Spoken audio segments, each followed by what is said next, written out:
The father died when the main character and his sister were still little, and the mother then told her son to become a shaman because he had potential and the spirits would protect him.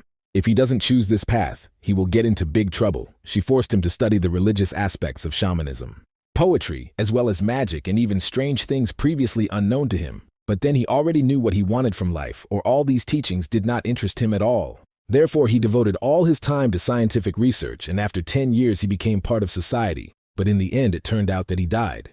This tragedy happened after he was hit by a car. Of course, it's quite hard to believe, but his mother was right, and troubles did catch up with him. But that wasn't the most surprising thing that could happen then.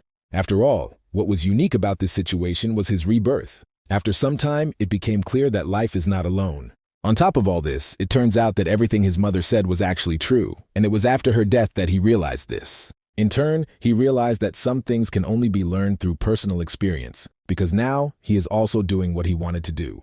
The boy hit the page of one of the books quite hard and shouted that the lesson was starting. Today they would continue to create a magic circle. So it turns out that the guy works as a teacher at the Academy of Magic, and a series of events led him here. Near the platform where Roger was heading, a fairly large number of people had gathered, waiting to board the train. The conductor checked the passengers' tickets and wished him well. Even after that, it was the guy's turn and the man greeted him and then asked to see his ticket. He did this, and after the procedure was completed, he was thanked and wished a safe journey. After this, he immediately went to the train, where the boarding point was. There, he waited to find the compartment in which he would travel, and it was the 403rd place, namely the 4th carriage and the 3rd compartment. After a very short period of time, he finally found the very place he was heading to. Roger opened the door and saw a man already in the passenger seat opposite him. The old man also raised his head when he heard someone enter and greet the boy. He responded to this by doing the same, only bowing his head before his interlocutor. After some time and a short wait, the transport finally moved and headed towards the designated route. Now only the wheels on which he rode knocked against the iron rails and cut into their own path. The journey was not fast enough, so the locomotive visited various places. Even a colorful thief drove by, which was covered in snow, like the trees in the area. The protagonist continued to travel with his compartment mate, and both of them were involved in reading. After a while, the guy became distracted and turned his attention forward to what that same person was doing. He, in turn, was reading the newspaper intently. Then the hero saw the pictures and realized that the civil war in the Kingdom of Utah had finally ended. By the way, we can say that the princess's faction won. Roger smiled when he saw this and said that it was finally over. The interlocutor turned his gaze to him, and it was clear that these words had a strange effect on him. But then the old man's face changed, and smiling a little, he said that that was true, and in turn, he was also interested in when all this would end. The guy noticed that just recently, the prince's faction was recruiting soldiers, so it was good enough that the war didn't last long after all. He then apologized and said that he forgot to introduce himself, so he noted that his name was Roger Chilili, and the man responded by introducing himself, but said that he had no last name. So let him be called simply Gerard, and it seems that the interlocutor is of noble origin. The guy replied that he is a fallen nobleman, and let him not worry about it. The old man remarked that everything was now clear to him, and Roger inquired where Sir Gerard was going. He remarked that he was heading to Lindenborn, the capital of the empire. After all, I heard that this is indeed a fairly popular place among tourists. The guy said that the Exilian Empire is famous for its advanced magical engineering, so for that alone there's definitely something to see there. He also said he's heading to Leathervelk to join Theon's academy. The old man remarked that it was really surprising. He was so young and must be an outstanding specialist in some field. Roger only felt embarrassed because of this. He then went on to say that this was not really the case, as he was just lucky. Gerard noted that many people want to be in this man's place, and let him be proud of himself. Roger then smiled and thanked him for his wonderful words, then stated that, returning to the topic of war, had rumors not already reached that man. He is talking about the very person of the princess faction who won. Everyone else says that he had neither experience in magic nor the highest knightly rank. So it turns out he was just a wandering mercenary named Machiavelli. The old man looked down and coldly replied that he understood everything. The guy noticed this and said that his interlocutor was not particularly surprised by this. The man replied that he simply thought that this was nothing more than simple gossip. But Roger, in turn, knew that this was not so, because Machiavelli was the one who wandered the world in search of one object, and this name was exactly what the main character used in his past life. The old man interrupted his thoughts and turned to Sir Roger, with a smile on his face, asking if this meant that he would be taking charge of a class at Theon's academy. Roger noted that his interlocutor understood everything correctly, and he would be responsible for the second-year students. Gerard asked in surprise if he was really starting straight from the second year. If this is really the case, then he is more capable than the man thought before. Suddenly, something has changed radically in his facial expressions. The guy noticed why something happened and asked if something was wrong. The compartment neighbor turned his attention to the window and asked to wait a second. Then I noticed, a little surprised, that something was about to happen. Indeed, after a few seconds of this old man saying his phrase near the train that was heading along the rails, there was an explosion. The locomotive started to sway from side to side, and so the people could barely hold on, and the guy asked what was going on right now. It was completely unclear whether the engine could explode. Gerard replied that this simply could not happen, because it was protected by magic. The old man began to listen to something again, as if he sensed some kind of danger. And after a while he shouted that this was a trap. Roger asked in surprise, but why set it up at all? The interlocutor responded to this by saying that perhaps someone wanted to rob rich merchants and only nobles, but it would be bad if they really did arrange this explosion. Because if all this turns out to be true, that there is definitely a magician among them, they, in turn, should hide or get off the train.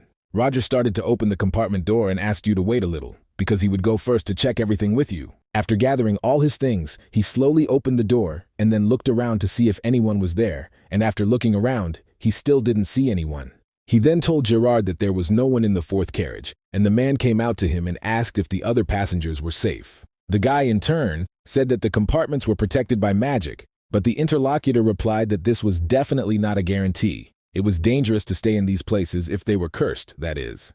Because if it was the same magic spell, and his defenses had already been breached, Roger asked if he understood correctly that the explosion came from the third carriage. If that was indeed the case, then why weren't the robbers here yet? Gerard noted that if he were them, he would have headed for the first carriage. The guy thought for a few seconds and noticed that this was definitely true because there were first-class passengers there, so they were lucky that they were in fourth class now. The old man suggested going out through the back door. They just needed to wait for the border guards. Suddenly a robber appeared in the window near which they were standing. He went down there from above and with his feet opened the window, and then the guy got hit. The boy saw that same man and told the old man to stand behind him.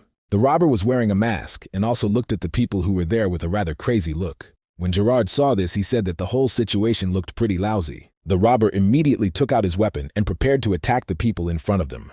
Roger realized that the situation was taking a turn for the worse and immediately used his magic. As a result of this action, the opponent was thrown with modest ease and flew quite far into the compartment. The old man just stood nearby and watched the situation that was happening. Then he asked the guy in surprise if he had really killed him. The hero replied that it was not so, because he had only neutralized him for a short time, and that was all. Then Roger started to walk closer to the man, and the man told him to stand still, because it was dangerous. The guy said it was okay, he would just ask him a couple of questions. Roger stepped on the body of the same robber and pointing his cane at him, declared that he had told him why he had climbed into that carriage. The same man did not answer for a long time and then made some small sound. Immediately after this, he began to laugh quite loudly and thereby irritated his interlocutors. Roger was a little surprised by this, and then said that he had not given him permission to laugh, and that he should answer the question posed. The robber with a crazy look called his interlocutor a dirty human and said that he would kill them all. When this happened, he opened his clothes on his chest, and it was clear that there was a fairly large amount of dynamite with a detonator there. On top of all this, it was clearly visible that there was no time left on the timer and there was only 1 second. The boy and the old man noticed this, and the latter shouted to Sir Roger to hide immediately. And literally just moments later, after all the words were spoken, a rather powerful explosion was heard and a stream of flame flew in all directions. After the first explosion, the locomotive remained on the slope of one of the mountains, and now the explosion was even more powerful. Soon the smoke that rose, as well as the fire, began to gradually subside. Gerard, however, remained alive, and now he sat with his head covered and smoked below. She mentally realized that he was okay, and immediately turned to Sir Roger and asked if he was okay. But when this man raised his head up, he was discouraged by what he saw in front of him. And all this is because there was no diary in front, and only the right part of the carriage, near which there were people, was destroyed. The man gradually began to approach the very hole that had formed in order to take a look. Then he began calling his compartment neighbor and expected that he might answer him. At the same time, he touched his cheek and felt something strange there. It was clear that part of his face was starting to peel off, and he realized that things were bad. So I gradually started to connect it because the disguise had already failed. Of course, Gerard didn't like this situation at all, and he said that this suit was, after all, custom-made. A few moments later, the man removed his mask completely, and a completely different person's face appeared from underneath it. Then he turned his attention forward and asked himself why he was constantly noticed in various incidents. It turns out that there is no specific reason why the hero chose the name Machiavelli. He simply took the name of a famous person from his past life. He, in turn, needed to completely change his personality so as not to get into various troubles while he traveled the world. So it was this image that was supposed to help him. It was a difficult day, and he attracted unwanted attention, although he should keep his identity a secret. Fortunately, the princess and her soldiers were overcome with triumph, and he managed to hide when they lowered their defenses and boarded the train to Linderbrunn.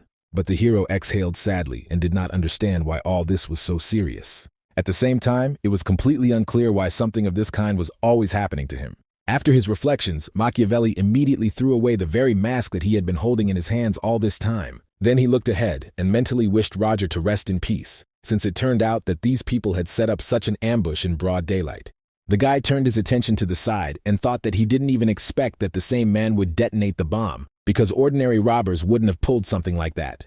It turns out that only a psychopath, intent on killing everyone, could do something like this, and perhaps their target was not the passengers, but the train itself. The hero heard something behind him. It turned out that it was one of the train employees who asked if the man was okay. Machiavelli looked at him, and the man asked what happened here. In response to this, the guy said that the train had recently been attacked by armed robbers, and it seemed that they were heading to the first car. By the way, they probably shouldn't get involved in this. The man turned around and said that he needed to evacuate passengers through the last car. Then he turned around and said that this man should also evacuate, but the guy suddenly ran up to him, grabbed him by the throat, and threw him to the ground. The old man with the squad asked what this sir was doing towards him. There Machiavelli changed to a colder one, and he asked if this man really thought that his pathetic game would convince him. After all, it turns out that robbers don't just attack any passing train out of the blue, let alone a protective spell that matches itself. The bottom line from this situation is that this is a difficult trick that cannot be done without the help of someone who knows the mechanism.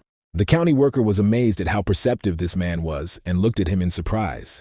Realizing that the situation was getting out of control right now, his expression immediately changed.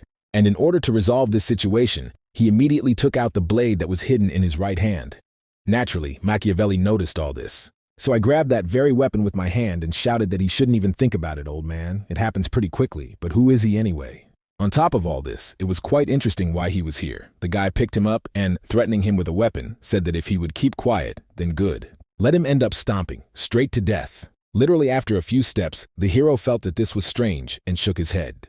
He stopped and felt some strange sound and thought that it was quite familiar. So could he really understand everything correctly? The guy pushed the train worker forward, and he himself moved away to protect himself. When all this happened, the body of that same old man was pierced through and through by several dozen bullets. Machiavelli, in turn, managed to hide and wondered when he had managed to give the signal, because he was watching him. If the signal was rebelling, this was the only option left. After all, in this case, it turns out that all of this was planned in advance. While the hero was thinking about it, the entrance door to this carriage was smashed with a foot. Several robbers entered, armed with automatic weapons, and one of them asked in surprise what was going on, that there was a survivor here. At the same time, it was unclear whether he had dodged the shelling. The hero rose to his feet and said that they had not even dreamed of killing him. But his opponents pointed their weapons at him, and the leader ordered that he be finished off immediately. Machiavelli continued to stand in the same place and watched their movements carefully. Each of the robbers present immediately pulled the trigger, but nothing happened as a result. Just because of this, they immediately started checking their machine guns, and one asked why he couldn't shoot, and another man from behind asked how the machine gun wasn't working. The main one of them turned his attention forward and asked what this was, because this guy was doing something. The hero in turn used his magical power and cast some spell. Opponents said that it turns out that he is a magician and also knocked the weapon out of order with the help of his powers. At that moment, the guy immediately turned his attention to the side to see, felt something strange, and there, out of nowhere, some force appeared that was like the wind and was heading towards him. The magic that Machiavelli had created in his hand a few moments later was destroyed. He looked at his hand in surprise after what happened and wondered if it was a suppressor. On the other hand, a man came out of the carriage and noticed that he didn't even expect that there would be a magician on this train. The hero found himself squeezed from both sides. The man who spoke to him ordered him to surrender and not to twitch, because in that case, he would be granted a quick death. The guy paid attention to the very person who was talking to him and realized that he felt he was an unusual magician. On top of all this, there is a high probability that he might even be fourth rank like the guy, but he is unfamiliar with this person's face. It's been about 10 minutes since that big explosion, and it will take a long time to get out of the Arete Mountains. Machiavelli realized that he too could not just stand there and wait for reinforcements to arrive, so there was only one thing left to do. He immediately jumped into the gap. The enemy mage asked if he had really jumped and also told his subordinate to check, who naturally agreed to do so. Then he looked out of that huge hole, and when he turned his attention there, he declared that he saw nothing. So I think that most likely this man really did jump off the train. There is a high probability that they scared him and he left, but before he could finish this sentence, he was killed. The man realized what had happened and shouted that the same man was on the roof, the robbers asked.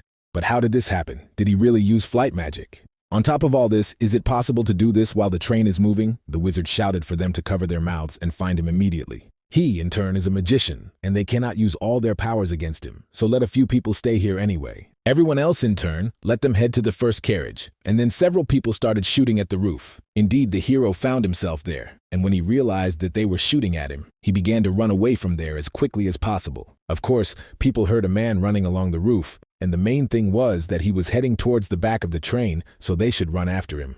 In order to move to the next carriage, they had to open the door, and one of them did it. Literally at that very moment, a rather powerful explosion thundered, which struck several people nearby. The robber asked if it was really a trap, and his interlocutor, who was stunned, asked how Max had made it so quickly. The leader among them was also quite discouraged and thought that the one they were fighting was different from the magicians he had encountered. Right now, the efficiency and results of his work are on a completely different level. One could even say that he looks more like a hunter than a magician. However, even this is an incorrect judgment, because he may be a mercenary. The robbers heard some strange sounds from the side. The leader, in turn, also heard them, and was very surprised because he understood what was happening. Then he started running forward and telling everyone that this was bad, because that same man was separating the carriages in order to escape. At that very moment, he thought about how he hadn't been able to figure this out at all before. It turns out that the enemy, in turn, had no intention of fighting them. The robbers turned their attention to the doors and noticed that they began to move away a little. And after a few moments, there was nothing visible there at all, or only white emptiness. Well, this happened naturally because the cars were separated and had already stopped. The distance between them at that very moment was already quite large. Yeah, the leader of the bandits realized what had happened, and it was very bad. One of the guys noticed that they had missed him and could not leave the train to go after him. After him, the magician entered the conversation and said that he would remember his face and would definitely track him down and then kill him. The expression on his face changed dramatically in a few moments, and now he felt something terrible and began to ask himself what it was. Then I turned in the other direction to search and thought about what kind of powerful magical energy was there, but where did it come from anyway? But when this man turned around, you were simply taken aback by what you saw there. At that very place, the main characters were there, using their magic and preparing a powerful spell. Machiavelli then raised his hand and prepared to let go and hit his opponents. The enemy mage wondered where he could have come from. It was also interesting whether this was another trap for them, and the hero used his spell and immediately sent a powerful energy beam. It spread quite quickly across the entire perimeter and was ready to hit the targets. The enemy mage saw this technique and first tried to do something about it using his magic, but when he saw such a powerful destructive force in front of him, he immediately shouted to his comrades to run away. Although by the time he spoke about it, it was already quite late. A few moments later, the hero finally completed his attack with magic. The targets in front of him were hit, and the only smell in the air was the smell of burning. Machiavelli looked at them carefully and thought that everything ended at this moment. The man who was the head of these heads was still on his feet, although part of his face, as well as his left hand, were in a deplorable state. When the guy saw him, he said that surprisingly this man survived. The interlocutor said that he was just a scoundrel and asked why and with what he should kill them. At the same time, he asked if his conscience didn't gnaw at him at all for such actions. The people he killed were ordinary patriots of this country. And it also turns out that they are fighting only for peace. Machiavelli did not listen to him at all and said that he was crazier than he thought. The magician, who at the moment looked like a living corpse, asked what he was actually talking about. In response to this, the hero asked, didn't they first try to kill him, and now he still dares to accuse him of some kind of atrocities? He then stated that let him say this to everyone who is no longer breathing in this place. On top of all this, it was he who said that he would find and take his life just recently, so it was he who was complaining. The guy also said that, to be honest, he would really let him go. But it turns out that this person who is in front of him knows him by sight, and this is quite bad. In addition to all this, if he was going to get him better, to decide everything here and now, this would make his interlocutor quite angry. Just as he was about to start shouting at him, suddenly he was torn apart by ice that spread from top to bottom. Since Machiavelli did this to me, he was surprised by what happened in front of him and waited for what would happen next. At the same time, behind the opponent, some kind of sound came from steps in front. There, in turn, a knight appeared, walking slowly, and it was he who killed that man. The guy saw the ice spreading, and his interlocutor asked if he was okay at all. At this point, he must be scared, but there is no need to worry about it. Then the man smiled proudly and said that the Knights of Cold Steel had already arrived at this place. In another part of the locomotive, there was a tense atmosphere and dozens of bullets were flying right through the compartment. The robbers who were shooting back asked if they were already here. It was unclear whether they had used flight magic in such weather. One of the knights was right in front of those people and, using his magic, protected himself from the bullets. After he killed them again, he immediately directed his power in another direction. At the same time, he rushed forward in order to attack the people who were shooting at him. The robbers saw this and became wary because of how fast the attack was. At the same time, another man was already struck by a knight who was on the other side. After this man had settled accounts with one of his rivals, he immediately turned on another. Naturally, the guy realized what awaited him and was quite scared. Soon only screams could be heard from him. Soon the man who had dealt with all these robbers reported that the second carriage had been completely cleared out. She also contacted the one who went into the first car and stated that it was clean and that the passengers were now safe. Someone approached the lieutenant and asked her to allow him to report on the situation. At the moment, the situation on the entire train is completely under control.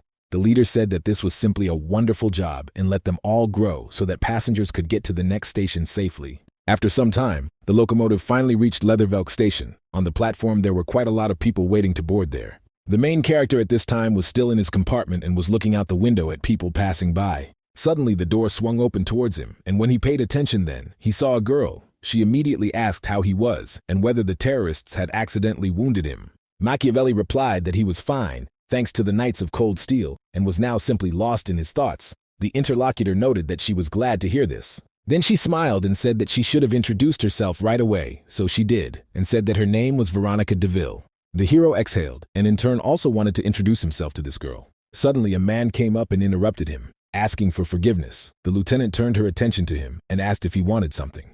The stranger responded by asking if she was the commander of the Knights in White Steel. The girl said that she was. She was Lieutenant Veronica DeVille. The man pulled out his ID and said his name was Jason. He was an officer with the Leathervelk Police Department, and he was also aware of the situation that had occurred.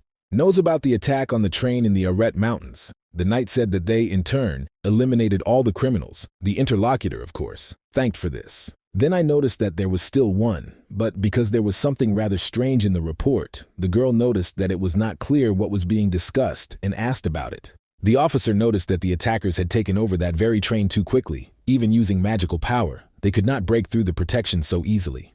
Veronica was indeed surprised when she heard about these details that were in the report. And the law enforcement officer continued to say that most likely there was someone on board the train who helped those same criminals. The girl thought for a while and said that this was a pretty reasonable idea, and her interlocutor managed to notice that this was only his assumption. It is because of this that they will not detain people and will simply establish their identities. The knight immediately said that she understood, and of course, this is necessary. Then she turned to the main character and asked if he had heard. At the moment, the main thing is to answer the questions asked honestly, and then everything will be fine. The guy in turn just continued to smile and said nothing about it.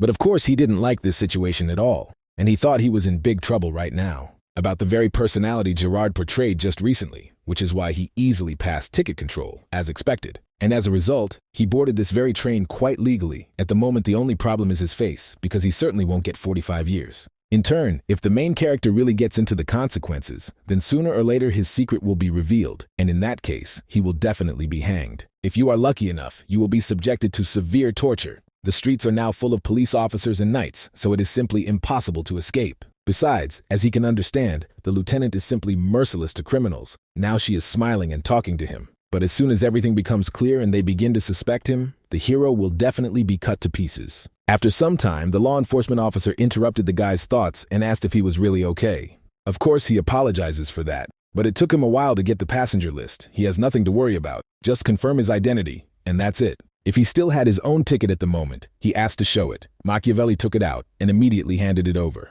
The assistant standing next to the man said it was number 403. The officer said he would look, and there was Roger Chalili, 25 years old. And also Jihad, a man in his early 40s, so the police asked where the second passenger was. The heroes responded by stating that he had been caught in an explosion during the attack and that all this had happened while they were passing through the Arete Mountains. It was at that moment that he fell off the cliff. The law enforcement officer looked at him carefully and said nothing. Machiavelli tried to sit calmly without showing any emotion, so as not to get caught. Soon Jason asked him to stay put and not move, but the knight came closer and said that he could not be a suspect. The man asked her what she meant, and the girl responded by saying that when they arrived, he was fighting terrorists. And in that case, he asks, would a traitor behave like this? Jason asked if he really fought them, and that's surprising. Then he thought for a bit and said, "This is what happened after all," and he then asked for forgiveness for it. But at the same time, he called him Mr. Roger because he took him for a young man and not for an old one, of course. The hero was amazed by this. Then the interlocutor grumbled about the information in the report and asked if he had really been accepted to work at Theon's academy. Veronica also became interested and asked if it was true. They began to look closely at Machiavelli, and the guy didn't even know what to answer them. After thinking for a moment about the current situation, he smiled. Then he slowly rose from his seat and, taking the suitcase in his hands, said that it was all true. Then he put on his hat and said that it was true, because he was the new Professor Roger Chalici. After a while, they were all on the street, and the law enforcement officer apologized for the inconvenience.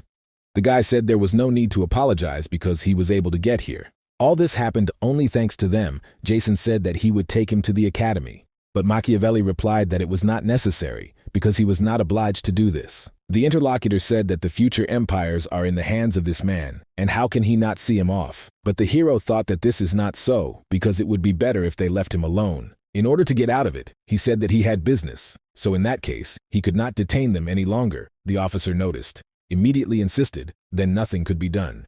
The hero turned the other way, and with a smile on his face, said that then he would go, and his acquaintance with Miss Veronica was short-lived, but he was glad that he met her.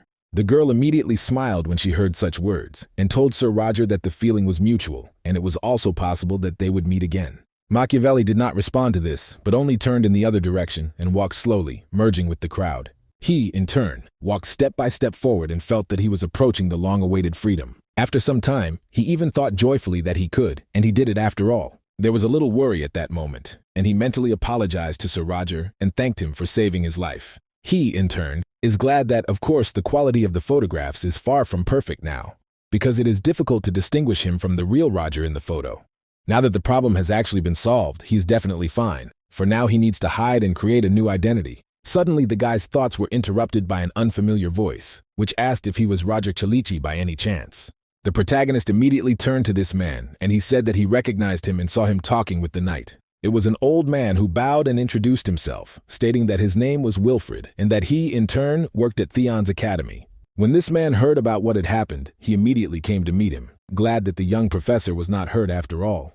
Then he asked to sit in his carriage, and he would take him straight to Theon. The main character, naturally, did not like all this. There was nothing left to do but confirm his alibi and agree that he was Roger. Wilfred drove the carriage they were riding in, and a mechanical horse pulled them in front. Machiavelli, in turn, was sitting right inside and was very thoughtful at that moment. Then the guy started. He didn't understand that this whole situation looked very bad. It turns out that the academy ordered to meet someone who is not the most ordinary person. If you look closely, this old man has a fairly fit body, and moreover, the heroes did not notice how he ended up nearby. Based on this, perhaps he was a knight. The hero thought that if it happened that he ran away using a stupid excuse, it would seem suspicious, and this man would immediately follow him. So it would probably be better if he delayed his escape. Since Gerard was presumed dead, he is nothing more than a ghost in this country. And all this means that if he disappears, no one will even notice that this happened. Looking up, the guy thought that, of course, it was a good thing that he now had an ironclad alibi, and as long as he had it, he could live the life of Roger Chalici.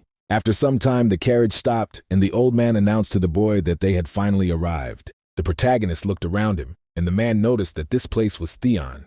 The scale was truly astounding, so Machiavelli wondered what this was, whether everything really belonged to the academy. It can be said that her possessions are larger than he imagined. Wilfred said that he would take him to the rector, and he could also entrust his luggage to him. And so, a few moments later, together, they were heading straight to the main building of this academy. The old man who saw the guy off was waiting in a fairly large hall, but the hero entered through the door. When he did so, he immediately introduced himself and stated that his name was Roger Chalici, and it turned out that he had come here on behalf of the rector. The room he was in was quite large, and at the end of it there was a small table on which the rector was sitting. She listened carefully to what the man said and smiled a little slyly. Then she raised her head and said that she had been waiting for Sir Roger all this time. Introducing herself, she stated that her name was Elizabeth Willow and that she was the headmistress of Theon Academy. Although the room was large, it was easily lit by the windows. The woman asked if he was okay. He had heard about the terrorist attack. The hero replied that everything was fine.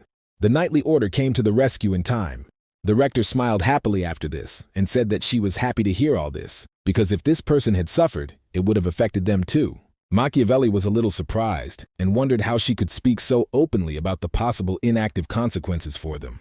It is true that it is simply beyond his comprehension, but he is more troubled by the strange feeling that arose as soon as he entered here. Of course, there is a high probability that he imagined it, but I wonder if Madam Rector had met Roger before, and whether she was accidentally picking at him now. The woman herself answered this and said that they met in person, and he was so tall and handsome. Based on this, the hero can say that apparently no, he thanked her for the compliment, even if she did it out of politeness. The rector replied that he was saying such things. After all, it, in turn, is sure that it will become popular among students. Then she handed over the document and asked him to take it. She will repeat all this information again. This is what he received shortly before. It states his salary, and also that the employment contract is for 2 years, as well as food and accommodation at the expense of the academy. The hero paid attention to what was written there and thought it was a contract, and it didn't really matter if he was going to run away soon anyway, but there were 30 imperial coins a month. And if you translate it, it's 30 million dinars in the national currency, and you can also say that it's as much as 300 million won. Soon, Elizabeth asked him about the contract and whether it was true that they had good enough conditions. Machiavelli continued to be surprised and said that they were not bad, but in his head he thought that it was not just like that, because it turns out it's just crazy. What a jackpot. Although one should be calm, because probably, with such a salary and responsibilities, the professors of Theon have a lot. The main character became interested in whether he would be able to hide his lack of knowledge of teaching at Theon's academy for the sake of every first one being a genius. But in any case, his work here is a long-standing matter, so it would be quite suspicious if he suddenly refused it. So at the moment there is no choice but to agree, lie, bluff, and read the mood of the interlocutor, which is what he is very good at. So she said that everything suits him, and he is ready to sign the contract. Besides, he has experience and knowledge of his present and past life, and he is quite confident that he can play the role. The rector extended her hand and said that it was wonderful, and that she would be glad to work with Professor Roger, and the guy told Miss Willow that the feeling was mutual. He also thought that he only needed 2 years to survive this time, and he would be free. After a while, night fell. Machiavelli sat on the sofa and thought that he had 3 weeks before the start of the semester. In principle, this time should be enough to prepare well. Of course, he didn't think that he would be given the entire house in which he now lives. Then he exhaled heavily and said to himself, which means that this time he will be a professor at the academy. After a few moments, memories of the past and how he came to this world 27 years ago began to pop into his head. It turns out that then he was reborn and retained all his memories, but lost his other abilities. He could not rely on his parents and only on himself. So he had to endure many difficult trials, but he never thought that he would become a professor. The hero thought that technically he got a fictitious job. Or, to be more precise, it was taught to him without his own desire. Although if you think about it, then he just needed a new personality, and the situation with Roger played into his hands. He is a man from a noble family originally from the small kingdom of Kyoden, the only child in the family whose parents passed away. The style of the letters that Machiavelli found is quite formal, which means he has no relatives. Because of this, no one should reveal the guy's identity. The disguise he had now was better than none he could find. The guy needed to sort out his lectures and find information about the academy, so he got up from his seat. At that very second, he decided that the first thing he would do was to explore the area, but as soon as he stood up, he felt his stomach growling and noticed that he hadn't eaten anything at all. In that case, I put aside all my business that I had planned for tomorrow, and I was wondering where their restaurant was. Sometime after what happened, a new day finally arrived, and the weather was sunny. Machiavelli sat at the table, sipping a strong drink and watching the documents. In between readings, he thought that 2 weeks had already passed, and that was quite fast. But if we talk in general, he had managed to collect the necessary information. I also prepared well for the classes, and during the remaining week I need to learn how to apply new knowledge in practice. Visitors are already arriving at this establishment, so he's about to go home and get ready for the water course. The stranger who sat down next to him said she was glad he was safe. She in turn was worried that something could happen to him. The main character realized that she was addressing him and immediately became wary about this. They were sitting alone on the terrace near the cafeteria, and there were no people nearby either. Then the girl asked why he hadn't contacted anyone for 2 whole weeks, since the other members of the organization were also worried about him. The First Order. Machiavelli sat sipping his drink and wondering what he should say next. After a few moments, he put down the cup, as if saying that he was about to impart information. The interlocutor immediately rose from his seat and answered that he had to check something, and also thought that if he understood correctly, he was being followed. Although he expressed himself incorrectly, to be more precise, they are following Roger Celici. The interlocutor went on to say that the terrorist attack was a surprise, and they, in turn, did not know that the rebels were planning an attack. The hero listened to her attentively, and then said that he needed information about the academy. The girl asked what she was talking about. Didn't they send her away earlier? Machiavelli said that he had to make sure that it was true, to which the stranger replied that now everything was clear. And the guy, in turn, realized that he almost got caught and wondered what was going on here. So it turns out that now he has to try not to arouse any suspicion, so he asked if they had taken care of everything. The interlocutor said, of course it is so, because before meeting with him, they did not sort out the main figures of the academy, who were the ones they were targeting. And they also tracked down and eliminated the traitor to the organization. As far as he knows, the traitor was fed their own limbs, and the remains were thrown to the dogs. So she asked if this was not a worthy punishment for them. The hero became even more wary after this, and thought that everything was very bad. The first thing he needed to do was calm down, so he took a drink to take a sip. Suddenly, the interlocutor began to spin sharply, as if something had happened a few moments earlier. She lowered her head and immediately apologized, saying that she should have personally verified this before reporting it to him. Machiavelli didn't even understand what she was talking about, so he said that it was all unimportant and asked her to tell him the reason for her sudden appearance here. The interlocutor replied that he had been in this place for a month already, but they had not yet contacted him. The hero interrupted her and asked, so she decided to take matters into her own hands. She became wary and immediately apologized, and the guy ordered her to be silent. Then he put down his cup and said that her appearance also attracted unnecessary attention, so it got on his nerves. So was she really even trying to get them noticed now? Machiavelli knew she was reacting quite sharply to his words. So at this point he was absolutely sure that she was afraid of Roger, the girl's hands, which body was really shaking now. Soon the hero said that in any case, now he was listening to her report and was wondering how many people they had taken.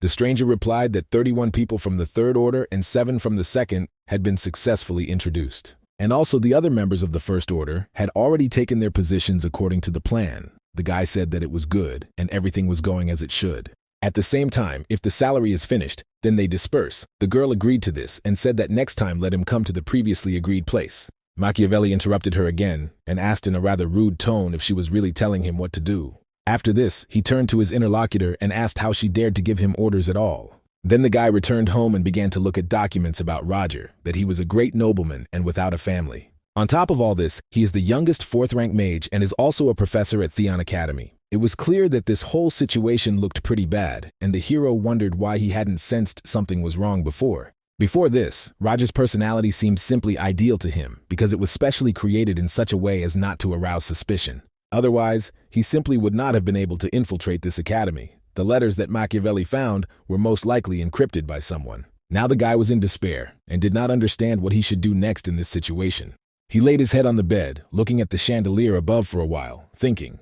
In the end, he said that he really had miscalculated because he couldn't believe that he had gotten himself into such a mess with his hasty actions. In order to take longer to resolve this situation, he got up from his seat and went to look at the books and documents. The hero realized that Roger used similar Kyodan language to encode messages. The construction of sentences immediately seemed strange to him.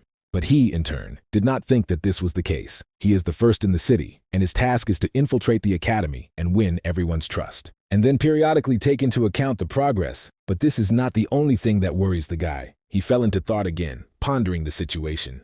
At the same time, he understood perfectly well that the more he thought about it, the less he believed in everything. It was unclear how the head of a secret society could die in a terrorist attack. After all, it turns out that he is one of the strongest members of the organization and sent to spy in the academy. Such a person in that situation should definitely have survived. After a few moments, Machiavelli sighed sadly and thought that there was no point in condemning the dead man. In addition to all this, the hero's secrets were supplemented by this whole story that happened between Theon's academy and the secret organization. Thinking about this, the guy began to think that perhaps it was a good thing that they had contacted him after all. After all, if we judge by the words of that very girl, then the secret society consists of 4 orders, namely the 0, 1st, 2nd, and 3rd. And even if the main health doesn't know anything about the 0 order, at least he knows about its existence, and that's already good.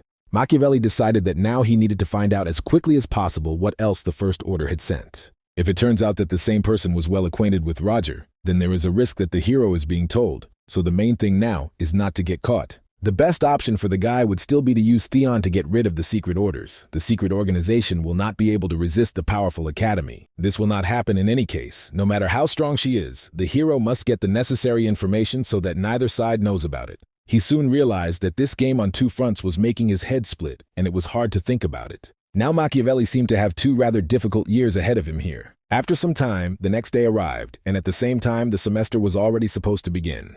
There were quite a lot of students in the corridors of the academy, and because of this, it was too noisy. Some students took their seats in the lecture hall and waited for the teacher for the next class. One of these guys asked the guys if they had heard the latest news yet. It turns out that the subject of spell theory, as well as the visual representation of elements, will be introduced by a new professor. He was asked how this is new for the second year. If this is the case, then it looks like he knows his business. The man said that they had no other choice, since the former professor suddenly quit. Although what else could he do when the student disgraced him in front of everyone, showing that she was more capable than him? The girl approached another and remarked to Flora that it seemed they were talking about her. The girl with blue hair in turn asked, "Yes, what did she do anyway?" Because she simply showed the professor that his magical techniques left much to be desired.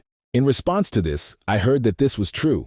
But clearly the guy was saying that he had heard that he had a brilliant reputation and wrote a bunch of reports as a military officer. The interlocutor said that he seemed to be a respected person and not some simpleton. One of the students asked if they knew that this professor was a fallen nobleman. The others were inspired by this and asked if it was true, since in that case there was no need to worry about grades. Flora thought that they had drawn the right conclusions. While the lecture hall was quite noisy, the entrance door opened and the main character began to enter. He walked slowly up the steps that led straight to the podium where he was to speak. When Machiavelli approached his workstation, he slammed his hand on the table to attract attention. Naturally, the students took notice of him, and he announced that he was their new professor, and his name was Roger Chalici, and it was nice to meet him. After he said this phrase, you immediately noticed how the students behaved. They, in turn, sat very quietly and did not say a word, trying to listen to the teacher. The guy then said that they didn't have a schedule as such yet, and that's why he would make a few assurances before they started the main course. It turns out that he will go to the city of their spell, but the structure of the lesson will be unusual for them. They will study not only the theory, but also develop practical skills.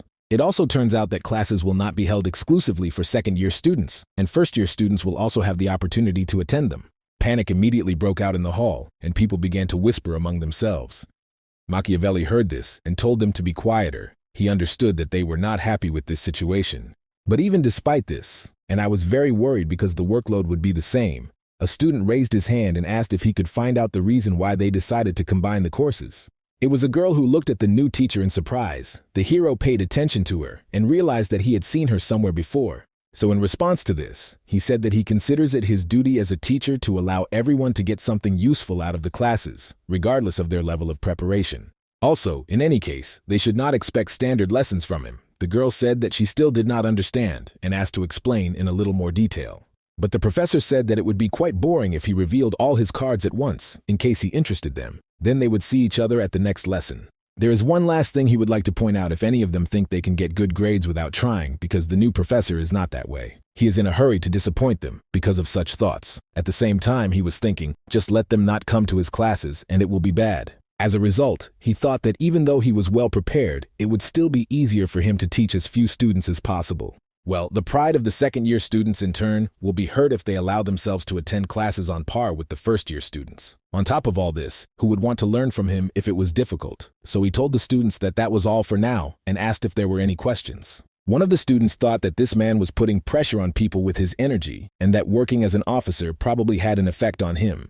Another girl thought that he was rumored to be the youngest fourth-rank mage, but was it true, since they had so many questions? She, in turn, understood perfectly well that she could not muster the courage to ask even one question, and Flora became interested in this man. A few moments later, Machiavelli announced that if there were still no questions, then he would declare the beginning of the semester open. Soon the hero left the lecture hall when their lesson was over. Walking along the corridors of the academy, he thought that the students had no questions at all. He, in turn, thought that they would want to clarify something or find out about him. Well, despite all this, it's even better for him, although it can be said that the answers prepared in advance were never needed. Then, after a few meters, Machiavelli began to wonder if he should wait. Had they really kept silent on purpose? And so, perhaps, if that's the case, then he should have been more friendly, so maybe he hurt their pride. Soon after the professor thought about this, he raised his head up and noticed something. The few students who actually attended his classes stood near the wall with their eyes downcast. There was also a guy there who also looked rather uncertain. As a result, a fairly large number of these young people gathered, and they stood in a row on both sides, literally making a corridor. Machiavelli was amazed by this and wondered if all this was true, since he had simply assumed. Suddenly a woman appeared, apologized, and greeted the young professor. She asked if she understood correctly that he was their new professor, Sir Roger. The main characters paid attention to her, and the girl said that her name was Selena, and she was pleased to meet him, and that she, in turn, was also working here for the first day. The guy noticed that it was mutual and asked if she wanted to ask him something. The girl replied that it was indeed so. At that moment, she came close enough and asked if the man had already had lunch. Soon Machiavelli was surrounded by some teachers. The man said it was nice to meet him. His name was Brian, and he taught how to summon golems. And the woman next to her said that her name was Matilda, and she was responsible for the spells and hallucinations from the curses and dispelling magic section. The hero said that he was glad to meet you, and his name was Roger Chalici. He teaches the theory and practice of spells. Then he thought, could this really be a meeting of new professors of the academy? But is it possible that all this was done to get to know each other better? The woman said that up close, he was even more attractive, and the guy thanked her. The hero, in turn, turned his attention to one of the people who stood in the distance, and their eyes met. Machiavelli looked at him quite angrily, as if he did not trust the man. The stranger saw how their gazes met, and after that he immediately turned away. Matilda came closer and whispered that this was Professor Chris Benamor. He was the first of them to join the academy, and as everyone else could see, he was a nobleman. It's not that they are commoners, Roger replied that he understood everything, thinking that, not counting him, among the new professors, there was one nobleman and 3 of common origin. But it turns out that despite their different status in society, they are the best in their fields. In the end, if we talk about this situation, in other words, there is a high probability that among them, there is another member of the First Order. Also, the fact that Chris was the first to join the academy doesn't say anything about him, and you can't take his colleague's word for it. Soon the man exhaled and said loudly that he could not stay there any longer. He was just interested in looking at the new teachers. But in the end, it turned out that they were some commoners and a fallen nobleman hanging. So if anything, he was not with them. They were on their own, and he was on his own. Then he turned his attention to the main character and said that this man in particular. It turns out that he shouldn't pretend to be such an important person after all. The hero didn't answer, and just silently looked into his eyes. Matilda joined the conversation and said that his status did not give him the right to look down on them, so she asked Professor Roger not to pay attention to him. The protagonist said that everything was fine, and since he was against their company, then they should go without him. The others agreed and said that it sounded good. Together, the new teachers went somewhere, and Machiavelli thought that he should be glad that he had company at lunch. The first lesson of the main character's lecture was about to begin soon, and it was night outside at the moment. There was some kind of device deployed around the room of one of the students, through which it was possible to communicate with the others. A message box appeared asking if the others had heard of a new professor named Roger Chalici. They say he is the youngest 4th-rank mage and worked as a military officer. It also turns out that he participated in the hunt for cryptids, and in the magic tower this person was listed as an independent specialist in magic. One of the girls asked if they thought it was true and continued typing her text. She, in turn, was sure that she would not allow Mr. First Order's first lesson to be disrupted under any circumstances. That is why, in any case, he's going to make sure that as many students as possible come to him. Using a communication device, the boy asked if freshmen could come too.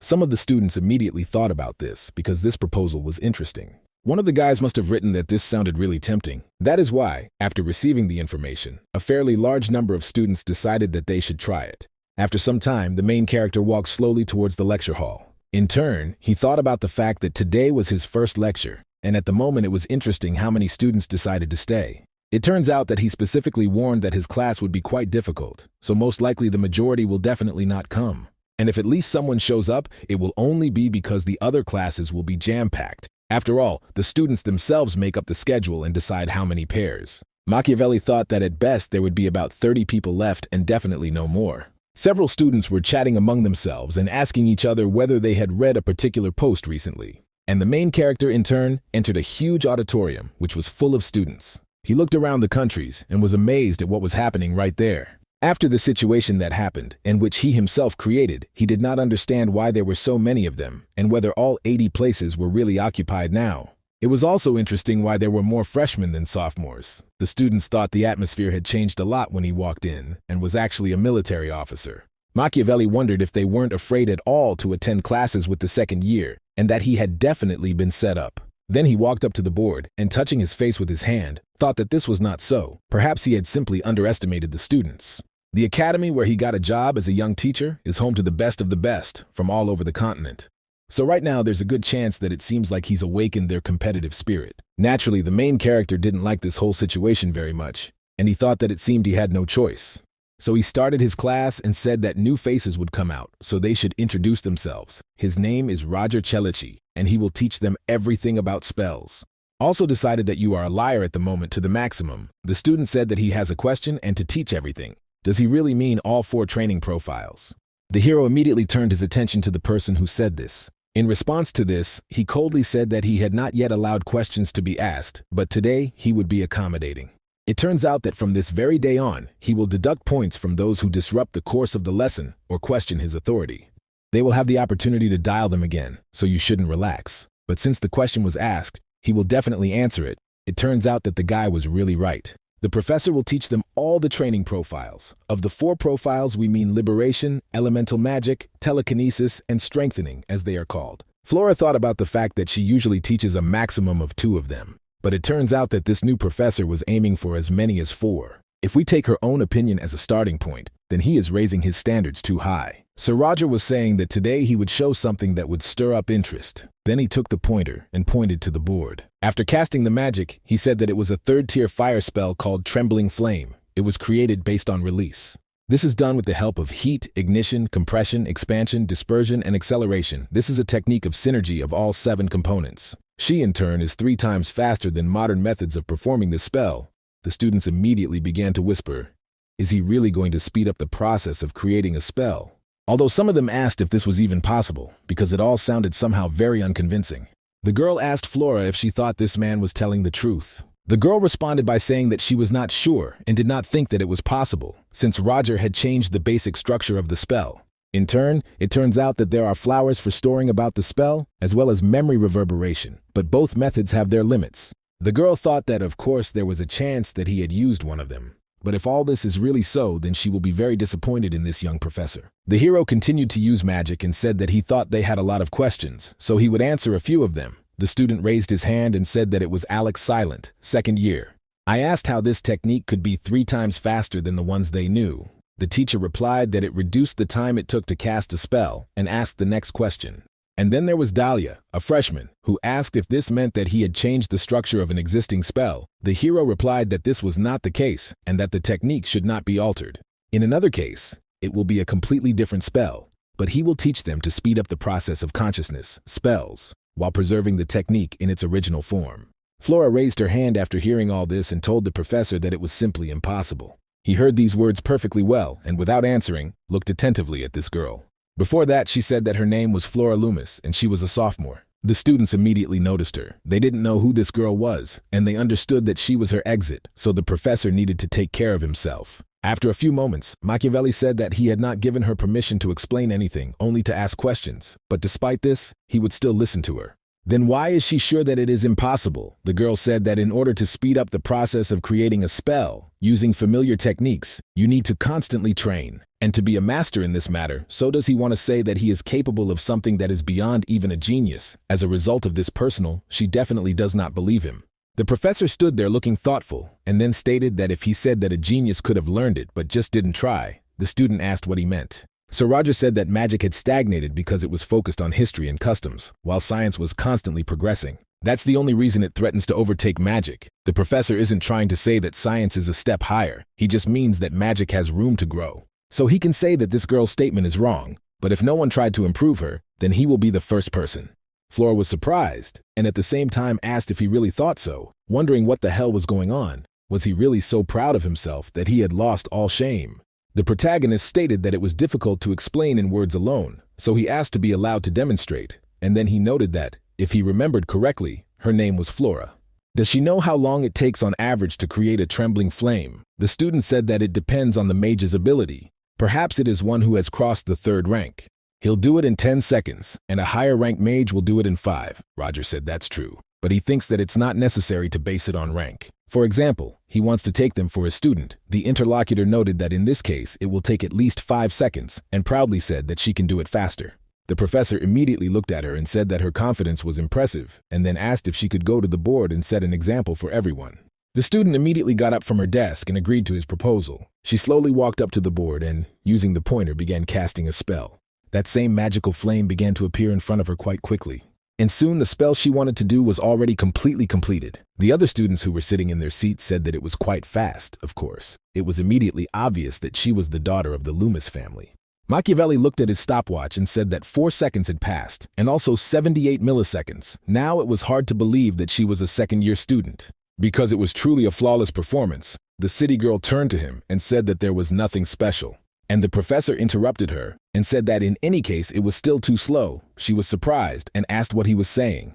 Roger said that the best time for a third-rank mage was 4 seconds 41 milliseconds, so her time was a little short. Flora said that she would speed up if she practiced, but the teacher replied that that result was also not fast enough. One of the students asked if he was serious, and the one sitting next to her asked how fast he was. The hero used the wand he had in his hands and told the others to watch how to create a trembling flame. He immediately raised his hand and began to use his magic. The girl in turn did not understand at all what he was doing because it was a completely different technique. But after that, literally a few moments passed, and the technique that she created for this was exactly repeated. The moment Flora saw this, she was truly stunned. Also, the other students watched his movements closely and were surprised by the picture that was in front of them. Someone even stood up from their seat and asked what that was all about, since the spell that the professor cast took 1 second, and perhaps even less. Flora continued to be surprised and thought that this was not the technique of friendly flame because it completely changed her structure. After a few moments, the professor asked if everyone had seen her, and he, in turn, would repeat the spell for those who had not noticed it.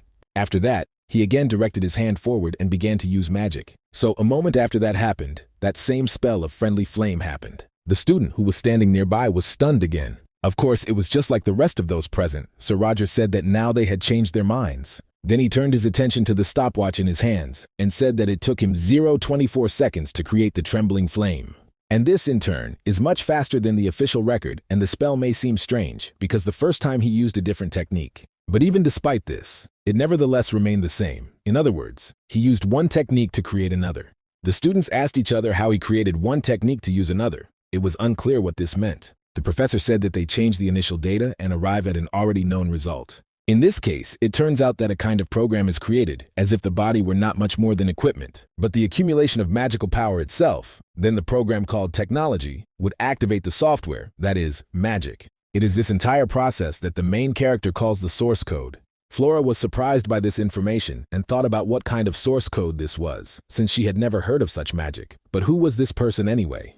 The young professor turned to the student and asked if he had cleared her doubts right now. Of course, she did not want to admit it, but she said that it was so. Sir Roger that she had interrupted the course of the lessons without his permission, and all because she had treated his words with sufficient prejudice. So he asks if she agrees with him now. The girl lowers her gaze and says that she agrees. The teacher continued his speech, saying that she had acted unjustifiably rudely towards him. So he can tell student Flora Lumos that she will be given -10 points as punishment for this. The students began to whisper how this could have happened, since it was unclear how she could have been fined at all. The girls, in turn, also didn't like it very much, and we had a long argument about it.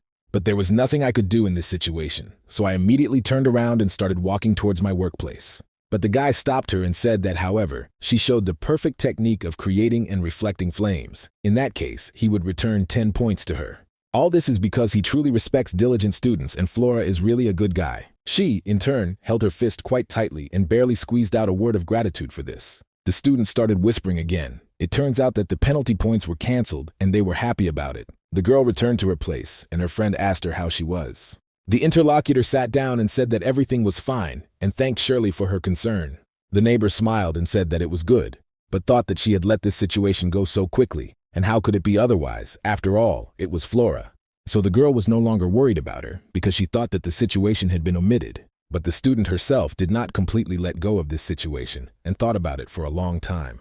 Sir Roger took off his outer garment and said that this was only an introduction, and that the lesson would now begin. He, in turn, will select students who will listen to him carefully and teach them the source code, so let them work hard enough. The students saw this look on themselves, and some of them immediately became wary. After some time, the classes continued, and the professor told his students the information he had to convey to them. One of the guys sitting in the top row heard those students talking nonsense about the professor, so he was afraid that he had come here in vain. But even despite this, based on what he saw now, he was wrong, and it turns out that now he understood why Theon is the strongest academy. The clock made a distinctive sound, and the teacher said that their lesson was over. He turned towards the exit and finally declared that the students were free to go and review this material at home. The guy on the top floor thought that he was just incredible, and the source code, he just can't believe that he saw something like that. The voice of this man was heard by another from above, and he then asked if such nonsense really impressed them. The guy with glasses noticed him, and he said that it only showed how stupid they were. It's just because of this situation that there is no place for commoners here. The interlocutor did not answer him, but just sat silently. Then I looked around and saw that there was no one nearby. So I was surprised and asked if he was really addressing him and apologizing for this. The man asked if he was really making fun of him. The bespectacled man became wary at that moment and noticed that this was not so. Under no circumstances would he have grabbed it. The student got angry about this and asked how he dared to look down on Baron Filio's eldest son. The boy noted that he himself told him that he didn't mean to. Suddenly another guy asked who this Baron Filio was and whether it was his estate that was located on the far border of the empire. The descendant of the aristocrat turned his attention to him and asked if Theon was now accepting children. The interlocutor noted that it was better this way than the stupid sons of baronial families. These words really warmed the guy up quite a bit, and the expression on his face changed. So he took his wand and prepared to use magic, remarking that they were scoundrels and how dare they insult a nobleman. As a result, they will immediately answer for their words. The guy turned his attention to him and looked intently. And then he said that he should try to do it anyway. The baron's son asked what he meant. The interlocutor, in turn, began to go down and stipulated that he said to try, and then they would see what would happen if he attacked right here. In the end, he doubts that the academy will turn a blind eye to this just because of his status. Did he not even bother to read the rules before joining? Before raising his voice, it would be better to let him look around, and there he might see that they even have observers. The aristocrat immediately turned his attention there and saw several guys looking and whispering to each other. He, of course, did not like this situation, and he told his interlocutor that he should look around later. Then the man left and the student with glasses finally exhaled with ease. After that, he turned to the guy who came up to him and thanked him for his help. His name is Adrian. The interlocutor in response also introduced himself and said that his name was Leo and that he shouldn't thank him because he was simply infuriated that he was bragging about his status. Adrian was happy and said that he was such a nice guy, and he got a little angry and asked if he heard what he said before. He noticed that he was leaving anyway. The man with glasses noticed that he was leaving with him, and Leo replied that he didn't even know where he was going now. The student asked if he understood correctly that this was a chemistry textbook in his hands, and he was also going to an alchemy class. Leo turned his attention to him and then told him to do as he knew best. He then stated that in any case, he shouldn't be so obvious, and his interlocutor asked in surprise what he was talking about. The guy noticed that the speech was about him being a country bumpkin, a commoner, and that he couldn't study magic properly. Adrian asked if it was really that obvious, since he didn't know that. The comrade replied that he still needed to find out how everything was built at Theon Academy, especially the second-year students, among whom there were those who had a strong position in society. First of all, now we are talking about Flora Loomis, who is a second-year student. The guy asked if he was talking about the one who spoke in front of the class. He noticed that this was true and heard that she was not a gift, so he should not approach her, according to rumors. The previous professor of the theory and practice of spells resigned. And all this happened because of this girl. Secondly, we should pay attention to the native of the noble family of the Exilian Empire, the third Princess Adriana van Exilian. Such commoners as they were would be in trouble if they did anything to offend a person of royal blood. The bespectacled man noticed that he seemed to understand who he was talking about. Just recently, he saw her at a lecture. Leo said that the third student who leads the most famous company of the second year, consisting of nobles. We are talking about Jonathan Wolberg. The interlocutor asked if this family is one of the three most noble ducal families. The guy answered that everything is correct. For them, they are midges, so it is worth keeping away from him. And fortunately, it seems that he does not visit this object, by the way. That scoundrel is just one of their company. But he managed to get him mad. Adrian said that there was nothing to be done. And is there anyone else? Leo said that he couldn't understand whether he was brave or stupid. There were several other students, but he was going to tell about these people on the way. The bespectacled guy said that it was great.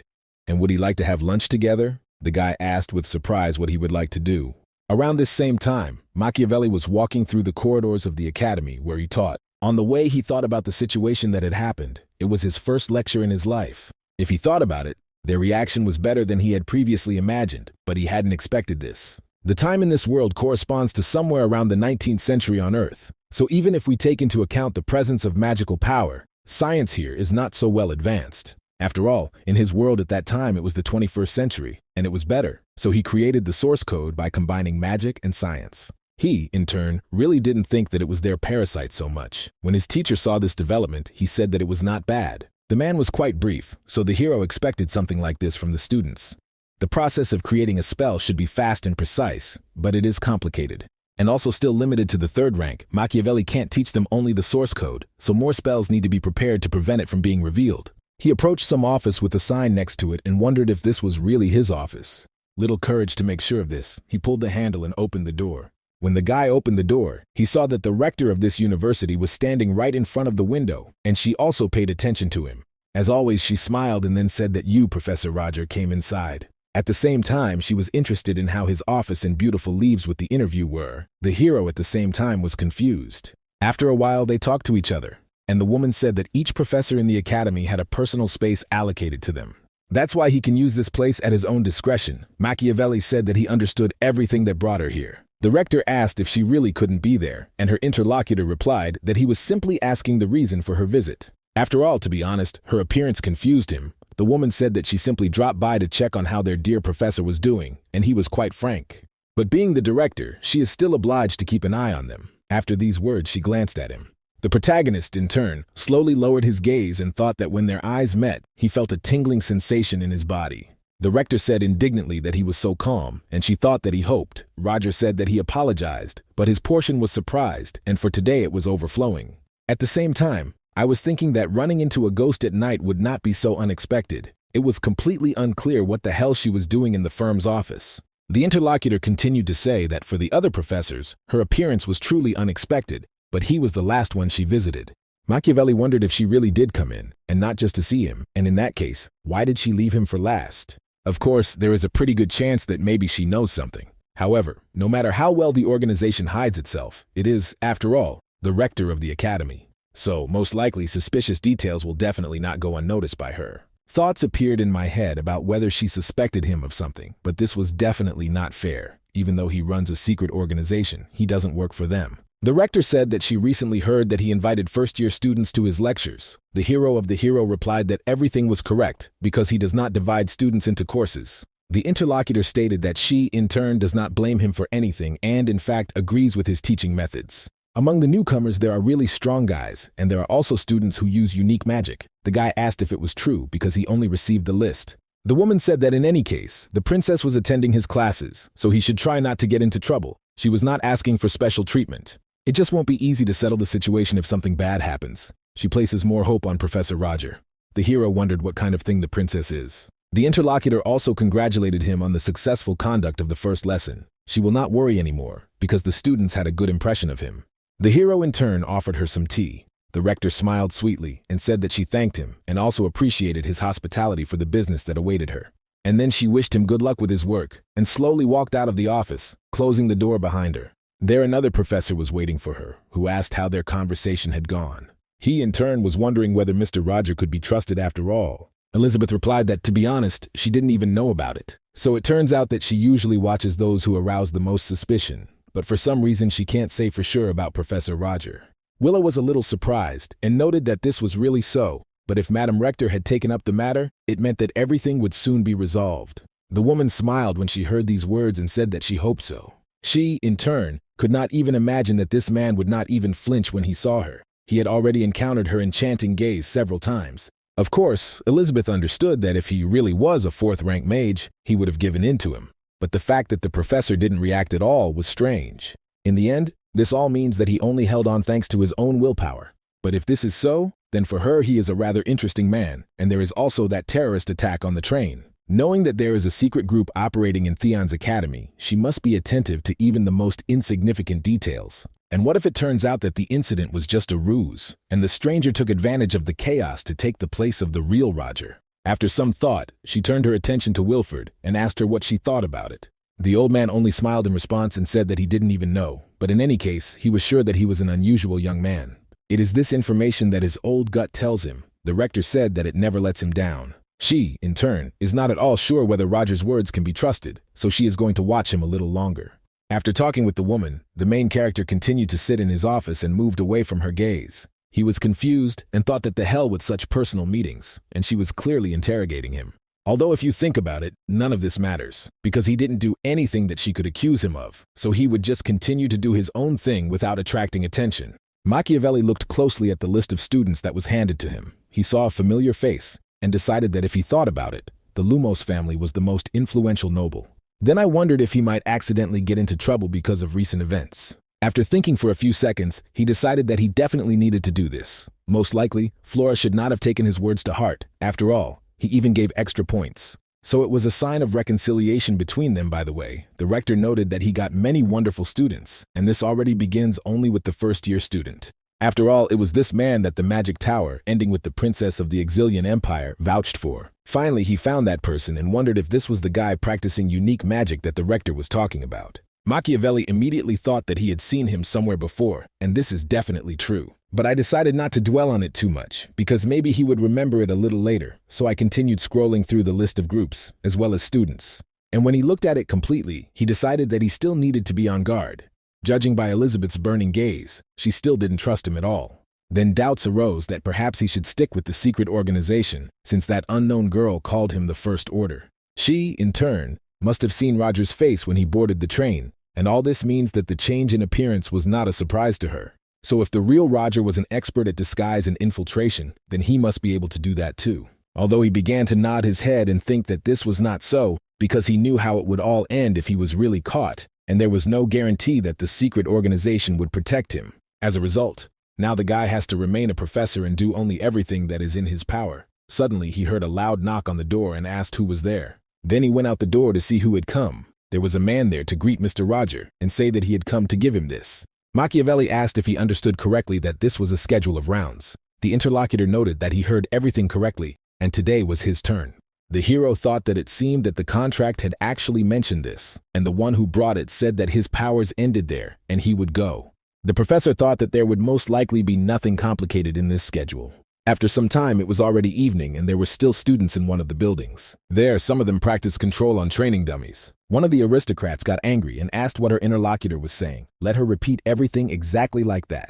And she replied that she really had the right to stay here, because this place was intended for public use. In that case, if something doesn't suit her, why not leave her from here? The aristocrat was shocked by this and asked how such an uncouth commoner as she dared to be insolent. The girl replied that at Theon's academy, everyone was equal to each other, regardless of status or origin. Didn't she even know about that? The interlocutor smiled slyly and said that they say that so that she and others like her do not feel deprived. The guy behind said that common people are so stupid. These bugs are actually trying to crawl even higher. The girl heard all this mockery of herself and did not answer anymore. Then, quite sadly, I realized that no matter what she said, they would not listen to her. The aristocrat interrupted her thoughts and said that if she understood everything, then let her beg her to forgive her for her behavior. But her interlocutor turned in the other direction. The students began to say that the commoner was leaving Lady Dynama, and it was unclear why she stood her ground so stubbornly. She knew that this was how it would all end. The aristocrat got angry and wondered if the heating Baker had decided to ignore her words. Then she squeezed her wand in her hands and told her that she was a cur. She didn't understand whether we really thought of leaving her. When the girl said this, she immediately directed her magic in that direction. She began to spread around the area and flew straight towards her interlocutor. The students were shocked by what happened and asked her what she was doing. The girl who was trying to leave turned away because she heard them shouting at her. And when she saw the magic spell that was already next to her, she realized that she wouldn't have time to dodge it. Therefore, she immediately began to scream. But after a few moments, the magic collided with another, and because of this, it dissipated. The attack was actually unsuccessful, as it was hit by another spell. The aristocrat, after seeing this, immediately became angry and asked who it was, who would dare to fight her. The guy who was upstairs asked why they weren't doing this, and whether they were really fighting in a hall meant for training. Although what is happening right now before his eyes cannot be called a battle. The school year had just begun, and they had already managed to get into trouble. What a disrespectful attitude this was towards the Theon Academy. The girl who was the target of the attack asked if it was Mr. Roger. The hero began to descend with the help of magic and said that he wanted to limit himself to a warning, but it turned out that it was a one-sided attack. When the aristocrat heard this, she asked what the problem was, since all this was necessary to protect the honor of her family. The professor asked what other honor, since all students at Theon's academy are equal. Right now, it doesn't matter how noble her bloodline is, so he in turn simply can't turn a blind eye to such actions. Machiavelli turned the other way and told her to follow him immediately. The girl he was talking to became very angry when she heard herself addressed in such a way. So she looked at his back and said that he was just an insignificant fallen nobleman and nothing more. Of course, after a few moments, she realized what she had said and how it could come back to her, but it was too late. The students who had just recently defended her were now astonished and asked what she was doing. Also, the girl who was the target of the attack was shocked. For a few moments, the protagonist stood silently, pondering the situation that had just happened. Immediately after that, he turned around and looked at the aristocrat with a cold gaze, asking what she had just said. That girl felt a rather piercing gaze and enormous power that emanated from the man in front of her. When the professor did not hear an answer to his question, he told her to repeat what she had said before. The aristocrat, like the others, was very frightened when all this happened, and she could not even say a word. The student dropped her head because she understood that she shouldn't say anything and soon saw another professor in front of her. He came close enough to ask if he had understood correctly that she had called him a worthless fallen nobleman. One of the students called Professor Selena and said that they were there. The woman ran up there pretty quickly and saw that a conflict was taking place. Moreover, the main character, after he came closer, immediately raised his hand, as if it might seem that he wanted to hit her. Everyone immediately became wary about this, but in the end he simply showed his hand on his student's shoulder. And then he stated that she was completely right when she said this statement to him. Of course, the aristocrat became wary and asked what he was saying. The professor responded by noting that he was indeed a fallen nobleman, and she had noticed correctly, but they were in the academy, and he was appearing as a professor. In this case, it turns out that she is questioning his authority. Then he asked if he understood this correctly. The girl did not answer, because she understood that she was to blame for this situation. Machiavelli continued to say that, however, she had only just arrived here, and in any case, it would probably not be easy for her to get used to the new environment. So despite everything that happened, they will assume that she was spoken to, and he will let her go this time. But of course they will get a disciplinary reprimand, because she behaved rudely towards her classmate. He then turned to Renee and asked if she was hurt. The girl replied that everything was fine. The professor remarked that this was fine, but even then he would leave them to Professor Selena. The woman replied that of course, he could do that. After these words were spoken, the hero turned in the other direction and walked in an unknown direction, and all the students looked in his direction. Renee wondered if Mr. Roger actually knew his name and remembered that she went to his classes. But in reality, she is an ordinary commoner, no different from the other students. Remembering this situation, she remembered the words of this man who said that everyone is equal in the academy. This situation was indeed shocking, but on the other hand, it was quite pleasant. So in reality, it turns out that he is not as bad a person as he seemed at first glance. Now she feels that she can trust him and follow his example, so that in this case, she will study even better.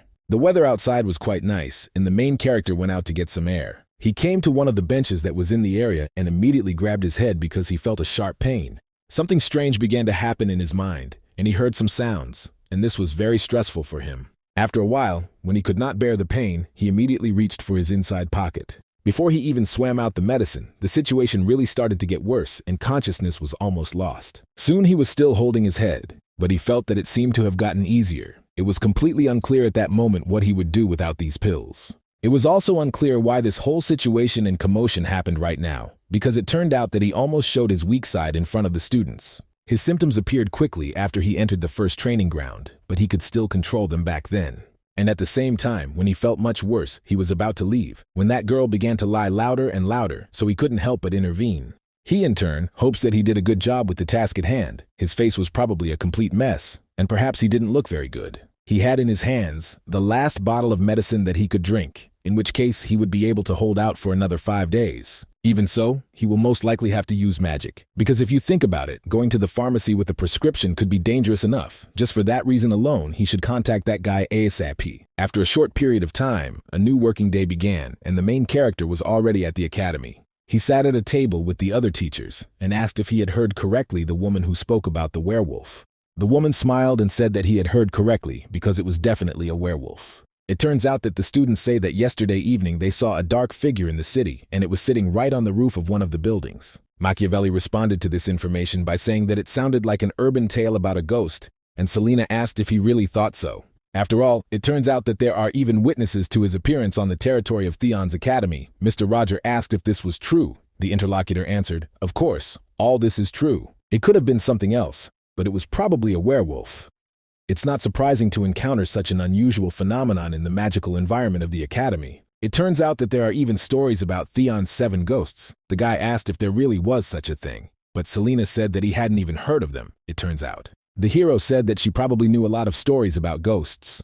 The interlocutor asked not to think that she was specifically looking for information about the supernatural. She just wanted to come up with topics for discussion that would be interesting to the students, so she did a little research and didn't get too carried away with that kind of thing.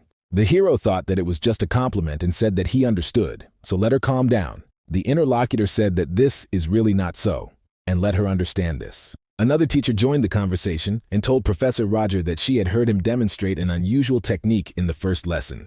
In the end, he created something innovative, an accelerated process for creating a spell, and what was its name? Sylvia added that it was called source code. The rest of those present heard her scream and immediately turned their attention there. The woman was embarrassed when this happened, and her interlocutor said that this was exactly so, and whether it was true or not, Machiavelli replied that he took it to be true.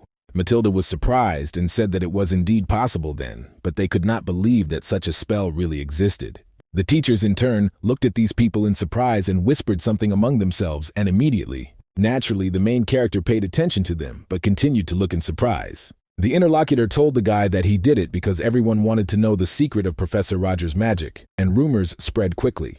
The hero asked if they really wanted to know his secret and immediately turned his attention to the other people. The woman asked if he was sure he could tell the secret. "Well, in such a place, it is unique magic," Sylvia said. "Of course so, because the magic tower could have issued them a patent." The professor noted that he was not interested in this. "I also thought that it would be better for him not to ask for any patents, because if he lets down his guard, it would be easy to get a knife in the back. But while the magic tower hasn't contacted him, the other professors are already actively burning him with their glances." The hero saw that it was Chris Benamor, and with such a look he could definitely kill. Then he wondered what it meant that he had been told about a werewolf before. After some time, night fell in the city where they were staying on the panel houses. Machiavelli was not at home at the time, but was wandering around the neighborhood and thought that it was already late. He thought that perhaps, of course, he should walk around the area and look for that creature. When she thought about it, you were already someone behind your back. It turned out that this was exactly the creature he had been looking for all this time, namely a werewolf. The monster saw a man who had his back to him, and without thinking, immediately attacked him. Machiavelli, in turn, felt that someone was attacking him and easily returned from the claws at the last moment. After that, without thinking for a second, he swung his leg to attack. This same opponent, who was the first to get into a fight, was then thrown aside. Then the professor approached the creature and said that he had been wondering where they were carrying him, and he, in turn, was expecting to pull off a similar trick. The monster knew he was in a bad situation and said that so much time had passed, so couldn't he even pretend to be surprised. Then he began to rise and said that it had not been a long time since he had seen his elder. And the main character also smiled and said that it was such a long time ago and called his interlocutor Hans. Of course, it turns out he's still causing trouble, so I wonder what he's done this time. Hans, in turn, wondered if this man really thought he wanted things to turn out this way. He, in turn, did not expect that the dog, which had been sitting in the woman's arms a second ago, would suddenly jump off and rush at him. The hero smiled and said that it was a rather funny situation. The beast got angry when he heard and saw this and said, "Is it really funny to him? But of course it is, because he was not in his place and it seems that someone cursed him." It turns out that Hans is a human, but he has one peculiarity. As soon as an animal bites him, he immediately takes its gene and turns into that animal. Whether he wants it or not, it happens anyway. The man asked in such a way that in the end he brought the antidote or not. The hero took out a syringe and said that it was here. The interlocutor immediately gave himself an injection and thanked him for it because he couldn't stay like this for long. After some time, the antidote worked, and he slowly began to turn into a human again. She went on to say that if Machiavelli hadn't come, he would have had to suffer for a few more days. The guy said that it reminded him of the day they met. Then he received an order to catch a cryptid, and he was very surprised when he saw an overgrown chihuahua in front of him. Hans said that thank God, then he sorted everything out. It turns out that otherwise he would have been screwed. The hero interrupted him and said that now his name is Roger Celici. The interlocutor replied that he remembers because he wrote to him about it. Machiavelli became a professor at Theon's academy and then asked when he managed to change his personality and why they were meeting in Laravelka and not in the capital. It was unclear what happened, and then the main character told the whole story. The interlocutor smiled after that and said that he was simply incredible. If he were in his place, he would have given himself away immediately. It is unclear how this man got out of such a situation. Roger said that it was a matter of life and death. Therefore, he can say that he had no choice, Hans asked. So did this Roger also turn out to be a member of a secret organization? The hero answered that he understood correctly. He was called the First Order and asked to stop because it was not funny at all. The interlocutor made a thoughtful look, and the guy asked if this really meant anything to him. The comrade responded to this by saying that he had definitely heard about him. Recently, some guys had come to the underworld and the Order was pursuing them. After Machiavelli heard this, he said that he was absolutely sure that it was them. Now he was quite interested in what their company was called then. Hans replied that if he remembered correctly, it was called Black Dawn. He said that perhaps his comrade was really lucky to survive, but one mistake and he would give himself away immediately. The hero replied that this was true, and he needed to prepare well. By the way, if his friend brought him the suitcase he asked for it from, the interlocutor handed it to him and said that here it is. The hero asked if he looked at what was in it. The werewolf replied that they weren't crazy enough to go through his things, and even if he wanted to, he still wouldn't be able to open it. The guy said that Sheridan was probably still waiting for him and that he should convey his apologies to him. The interlocutor noted that who knew that something like this would happen? There was nothing to apologize for. Machiavelli asked if his fight needed medicine so much. Then why did his comrade in the letter ask to wait 2 whole days, and why did they not meet immediately?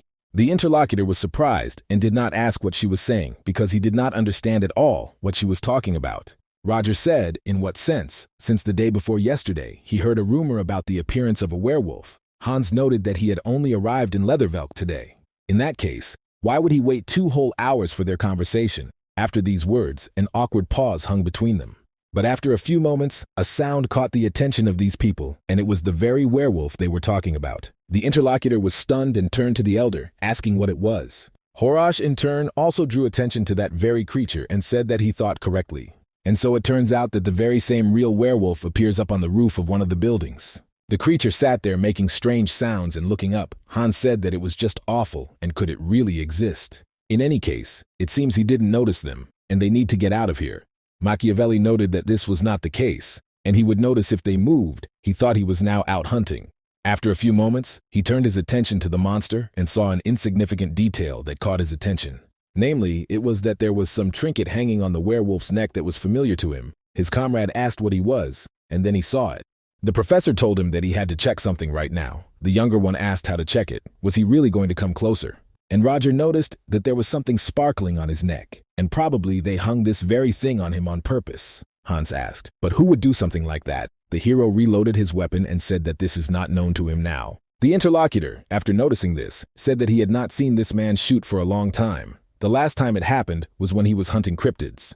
But it turns out that he had a different personality back then, and now it was unclear what his name was. Machiavelli replied that his name was Van Helsing, or to be more precise, Abraham Van Helsing. A few moments later, the monster heard some sound coming from below. He immediately turned his attention there and saw that there was a man there. Naturally, both homelands were looking for their teeth because that was exactly what he needed. Without even thinking, the creature immediately jumped up from the place where it had been sitting all this time. And Machiavelli noticed how after some time a monster appeared next to him. The werewolf raised his head, and it was clear that he intended to kill him right now. The hero looked forward and realized that, as he had thought before, something was holding the creature's neck. Naturally, he only had questions about this, but he would get answers as soon as he captured this monster. The opponent began to act like a wolf, and then rushed to attack the man, but he managed to return. Machiavelli used his magical technique, and a circle appeared under his feet. This is how the peculiarity dodged the attacks of the creature that wanted to tear him to pieces, but it so happened that he soon hit a wall and had nowhere to go. The werewolf noticed that he had cornered his victim and rushed to attack because he thought he had already won. The main character didn't even plan to leave there and continued to stand there with a casual face. Before he attacked, a sly grin even appeared on his face, and those magic circles that turned out to be traps worked at the same time. The creature was struck, immediately raised its head up and began to scream in pain. And literally soon the werewolf could not stay on his feet and immediately fell on his back. Something terrible was happening in my mind, and strange sounds were heard that literally tore my head apart. Hans, at the same time, was somewhere to the side and wondered why the werewolf had suddenly started behaving like this, whether it was possible that he had eaten something wrong. The protagonist answered the question that he did not hear, that he sent an ultrasonic signal to him that is unacceptable to the human ear, so that you creatures now have a splitting headache. In the end, he won't even need an expensive silver bullet in this situation. Machiavelli took a syringe out of his pocket and said that now they wouldn't even look where this creature came from. Suddenly he heard some strange sounds from several directions, and so he immediately listened. Someone was saying that he should run here because the sound was coming from this side. In the end, it was necessary to do all this faster in order to catch up with these people. The hero wondered if this was really the police and why they didn't appear right now. While Machiavelli was distracted by the people who were nearby, the monster got his bearings and jumped up. The guy noticed that his victim was leaving him and realized that he shouldn't just leave it like that. So he used his left hand, which had a hook inside it. The hero released it straight onto the wall in order to grab onto it and climb up. When he found himself in the sky, the werewolves continued to run away because they did not want to face this man anymore. But Machiavelli could no longer be stopped because he headed towards him and said that he would not let him go. He was one of the policemen. He shouted to the others to look because there was someone on the roof, and the other one said that they should detain everyone who aroused suspicion. At the same time, the main character was on the roof, catching up with the werewolf. He ran as fast as he could, but the creature that had previously tried to attack him was now running away. The werewolf did not stop, and after a few moments he jumped quite far. Never did this. You stopped immediately because you thought that the hero would not catch up with him. But this was not so because Machiavelli jumped onto the same train that this creature was on. The moment the guy landed, he said that he only wanted to calm him down before that. But it turns out that it simply doesn't leave him any other choice now. So the professor used his power, and a moment later, a shuriken appeared in his hand, which he was going to fight with. The werewolf realized that they had not avoided a collision with each other and rushed to attack him. And the main character also understood this perfectly well, so he threw the weapon that was in his hands forward. The creature dodged it easily enough and continued moving forward. So it could be said that now they would face each other in a duel. The shuriken, which had recently flown in the other direction, returned back. Literally, the last moments the monster noticed this attack and managed to dodge before it hit him. The professor caught the weapon in his hands and then said that he really had good reflexes. But all he wanted was to finish off his opponent with one blow, but it didn't work out. At the same time that Machiavelli said this, he extended the cane that was in his hands forward and used magic. The force he directed forward struck the monster before it could turn away. The hero had no intention of stopping and twirled his weapon in different directions, manipulating this force. So she started to spin chaotically around the area and flew up. Then she came back and hit the monster quite powerfully right on the head, of course. This was not enough to kill him. Sir Roger understood this perfectly well, and therefore rushed into the attack immediately after the indirect blow. The opponent saw this swift attack and immediately jumped back because he was afraid of his power. But even so, he was unable to dodge the unexpected shuriken attack that the hero threw. So because of the pain that this sphere felt, he cried out pitifully. The guy at that very moment was at the top and ready to attack the corner. But then, when he swung and tried to hit the werewolf, he grabbed the weapon with his teeth. It turned out that it was a very unusual cane, and inside it was a blade, which the guy pulled out. When he did this, he immediately used manipulation and turned his back to his opponent. And after he had actually freed himself from his guardianship, he tried to hit him again. Subsequently, this beast only convinced, as the horseradish was very close to him and was reflected in his eyes. Moments later, the creature's head was blown off by Machiavelli's astonishingly fast attack. A little further down the road, the protagonist's friend was running, hastily trying to escape. He walked along the road and said to himself, "I didn't get caught. The elder said that he wanted to grab the defense of the day, so where the hell is he anyway?" While the guy was heading towards the period and thinking about it, after a few moments he turned his attention to the side. Out of nowhere, a werewolf's head appeared and fell right in front of his feet, frightening him. The main character appeared after her and asked how he felt about it. The comrade said, "Damn him, and let him warn her next time," because he almost dropped the suitcase.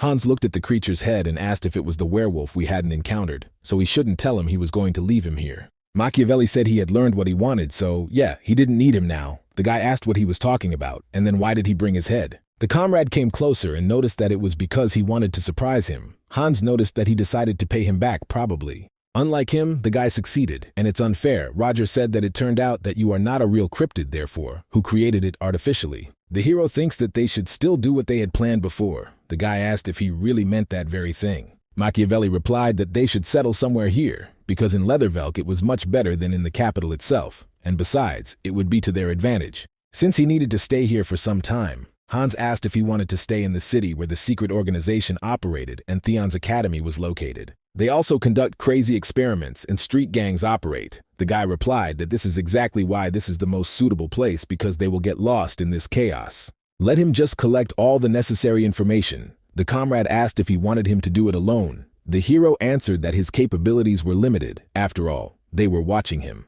He needs to keep him informed and then he will make his move. Hans replied that he understood, and anyway he is a professional in this matter. The hero thought that he couldn't wait for the situation to resolve itself, but didn't he have the opportunity to start acting right away? First, he needed to do at least this. Namely, at least to acquire advisors and unexpectedly meet a werewolf in this era. The pendant on it says that it was an experimental sample. So the guy thinks it was an unusual experiment. In the end, he dealt with the werewolf and hopes he won't get into trouble anymore. The headlines are threatening. The news has flown around that unidentified murders continue to operate in Lazarvelki last Sunday. There were 5 murders. As a result of these actions, there are about 10 victims in total. The identity of the perpetrator has not yet been revealed, but witnesses claim to have seen a terrible beast with black fur. According to the police themselves, it was a crazy killer, whom they will soon find and arrest. The hero read this and said that the townspeople are still worried. Machiavelli thought that if we are talking about Sunday, then this cannot be, because he got rid of the werewolf's body on Saturday. Does that mean that there are still werewolves? The guy's thoughts were interrupted by a magic ball that stood to the side and began to glow. After some time, there was a meeting of teachers and professors at the academy. Selena noticed Professor Roger and asked him to sit next to her. The teachers whispered, "Could this really be the same Roger Chalici?" Someone said they heard he invented an amazing spell, and that's probably true, but isn't he a fallen nobleman? At least that's the impression one gets. As Machiavelli sat down in his seat, the woman asked if he had heard the news yet. It turned out that 2 first-year students had been attacked last night. Of course, fortunately, they remained alive, but still received serious injuries, and as if left by the claws of an animal, upon waking up, the students answered that it was a terrible beast. Selena thinks that the rumors that appeared last week are indeed true, and that there are victims in Leathervelk too. One of the women interrupted the teacher's conversations and said that the rector had come and was asking them to keep quiet and talk less. The interlocutor noted to the main character that this woman is a professor of pharmacology, Mrs. Marisa. She's been teaching at the academy for 20 years. Machiavelli replied that he had not received it, and a few minutes later the door opened and the rector entered. Now she was not as cheerful as before, and said that she called them all to this urgent meeting to make an announcement. It turns out that a criminal has appeared at Theon Academy.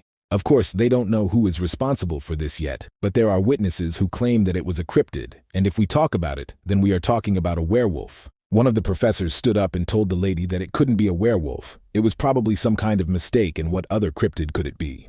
Elizabeth turned her attention to him and asked if Professor Hugo had anything to say about this. The old man responded by stating that their academy was, after all, under the protection of the Empire. That's why he doesn't understand at all where such a creature could come from here, so they shouldn't believe the students' stupid stories about Theon's ghosts. The rector told this man, "Didn't she say that they have 2 victims at the moment?" Hugo replied that he had heard her perfectly well before, which is why he said he didn't believe that a werewolf was behind all of this. Both victims were from noble families.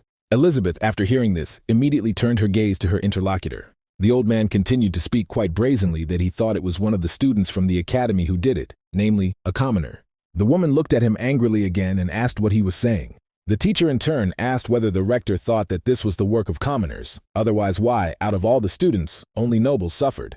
And does she really think that some werewolf could have done this? It sounds much more plausible that someone pretended to be the creature. The other teachers, who were from noble families, immediately began to discuss this and condemn those of lower status. Machiavelli listened carefully to what was happening and thought that the Black Dawn would be at a disadvantage, and apparently he was wrong.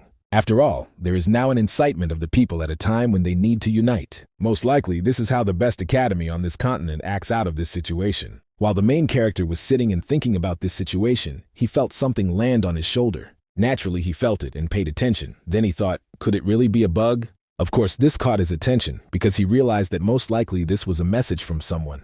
So I immediately took this bug off my shoulder and began to examine it carefully. As a result, it was possible to establish that there was some kind of message there, written in fairly small print. This information was difficult to read, but Machiavelli managed to do it. It was written that 3 test subjects had escaped. If they could not be captured immediately, they must be eliminated. After all, they are the ones who pose a threat to the disclosure of this guy's identity. After reading the information naturally, he became very angry and immediately clenched his fist aggressively. The professor tried not to show it, but in his soul he was in despair and wondered why he had to go through all these trials. Selena noticed that something had happened and asked Roger if he was unwell. He tried to pretend that everything was fine and said that everything was fine.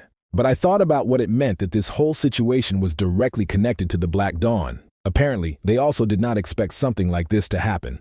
In fact, it is good that their position has been shaken, but the hero cannot allow his secret to be exposed. But in this case, you simply can't sit back and do nothing. And in this situation, the hero must get to the test subjects before Theon. After all, if he was caught, then everything would come to an end. Elizabeth noted to Professor Hugo that he had every right to express his opinion, but let him concentrate on work. The man asked if she would tighten security. The woman replied that it was true, and that he should tell the students not to leave their rooms late at night. She also allows for penalty points to be given as a punishment, and that is her decree. The teacher said it was good, and they all understood. The rector said that in that case it was great, and then they would end it there. So they wished everyone good work. The professors began to disperse and discuss the situation. After some time, the main character did not sit still and walked around the academy's environs. And when he was walking through another place, he immediately stopped, because he felt something behind his back. There was a man hiding behind a tree, so he told him to stop hiding and come out from there. It turned out that it was a girl who was following the main character and was wary. Machiavelli turned his attention there and saw a student he was teaching pass by.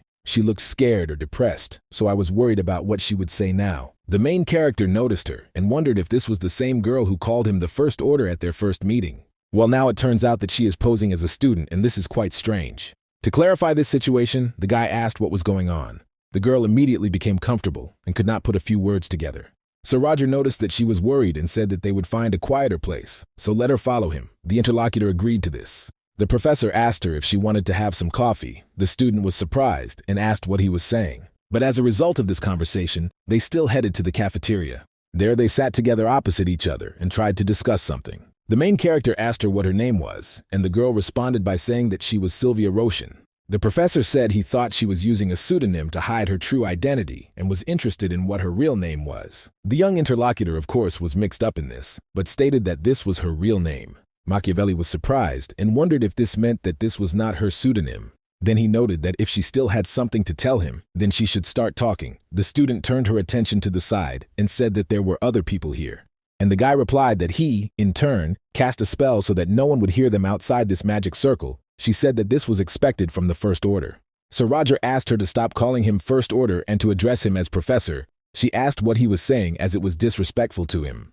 Machiavelli replied that this was an order, and did she understand that this should not reach other people's ears? The girl lowered her gaze and said that she understood everything and obeyed him.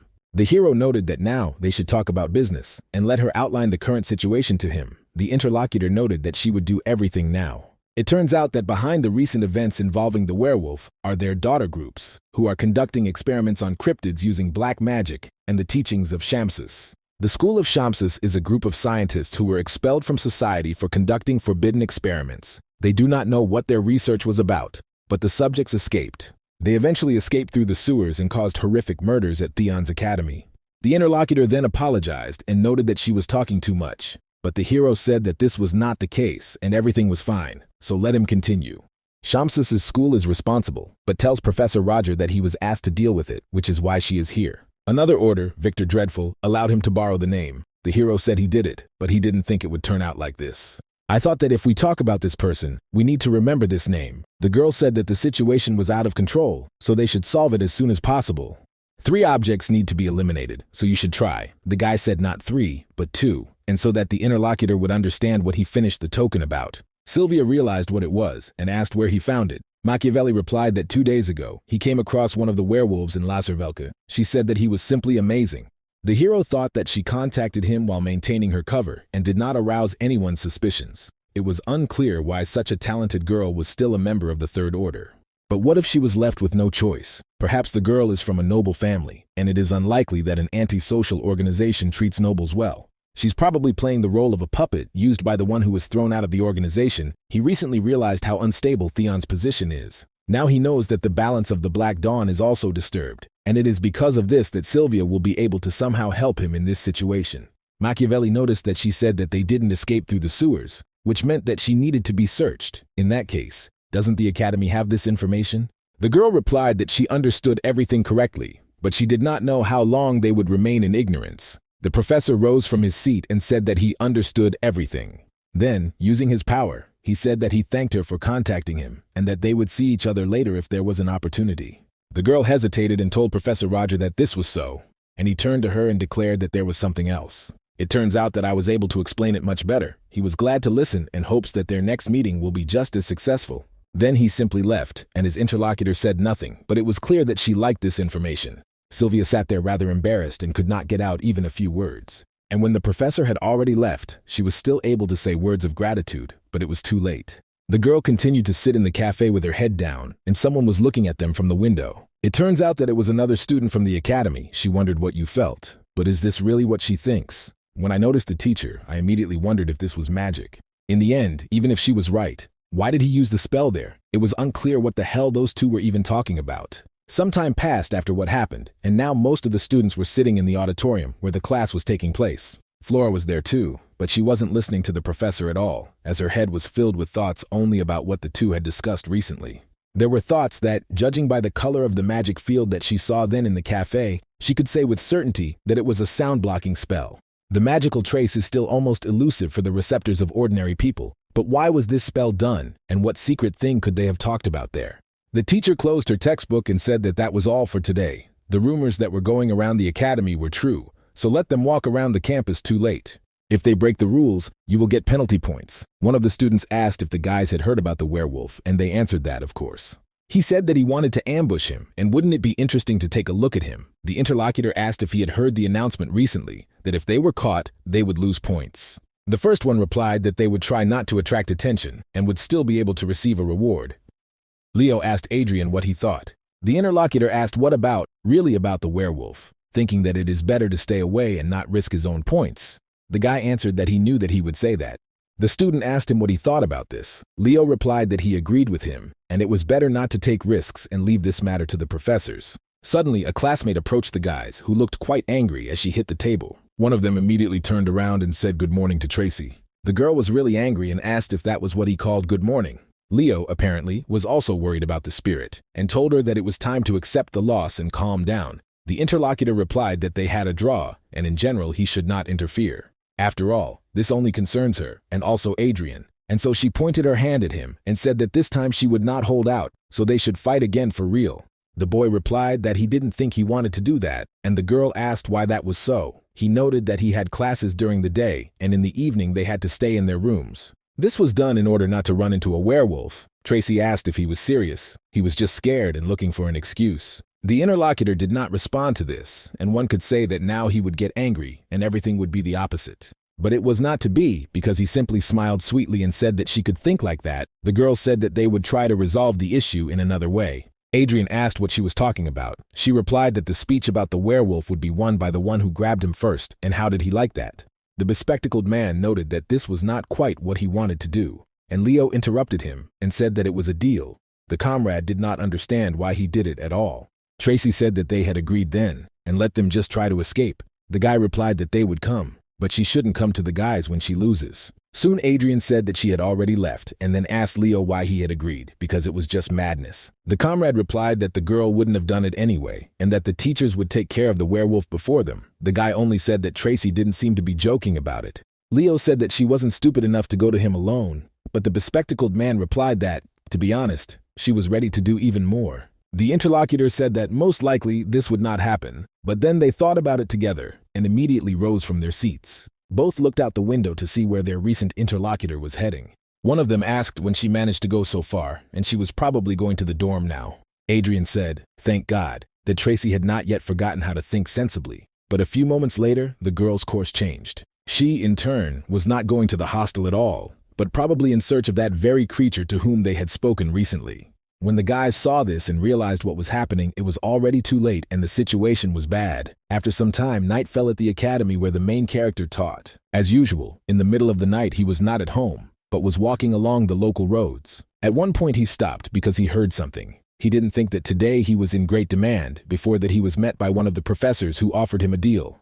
The hero asked if he wanted to say that in exchange for restoring his family's reputation, he was asking him to look after the noble students. The man said he simply thought a little compliance wouldn't hurt, and there was nothing wrong with that. Machiavelli knew that talking to the fallen nobleman made him uncomfortable. He believed that maintaining a good relationship with the rector would bring him some benefit. Roger replied that he did not agree to this. The interlocutor asked what he was saying. The hero replied that he believed that in the Theon Academy there was no division between nobles and commoners, and nothing would change his opinion.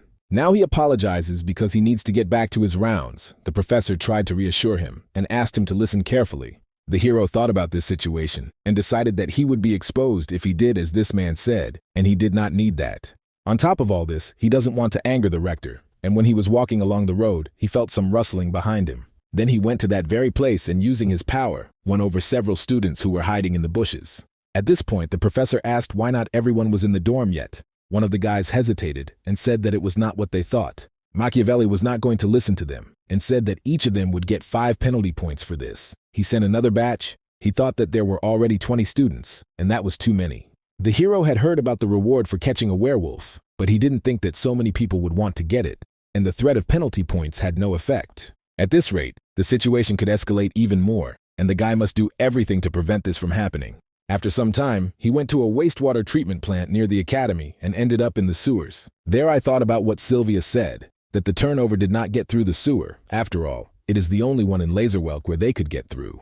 Machiavelli, after descending, immediately used his magic to illuminate the room. Soon I looked around a little and noticed that it seemed like the police had not checked the place. Ahead I saw clear tracks and they were definitely werewolves, but were there really 2 of them?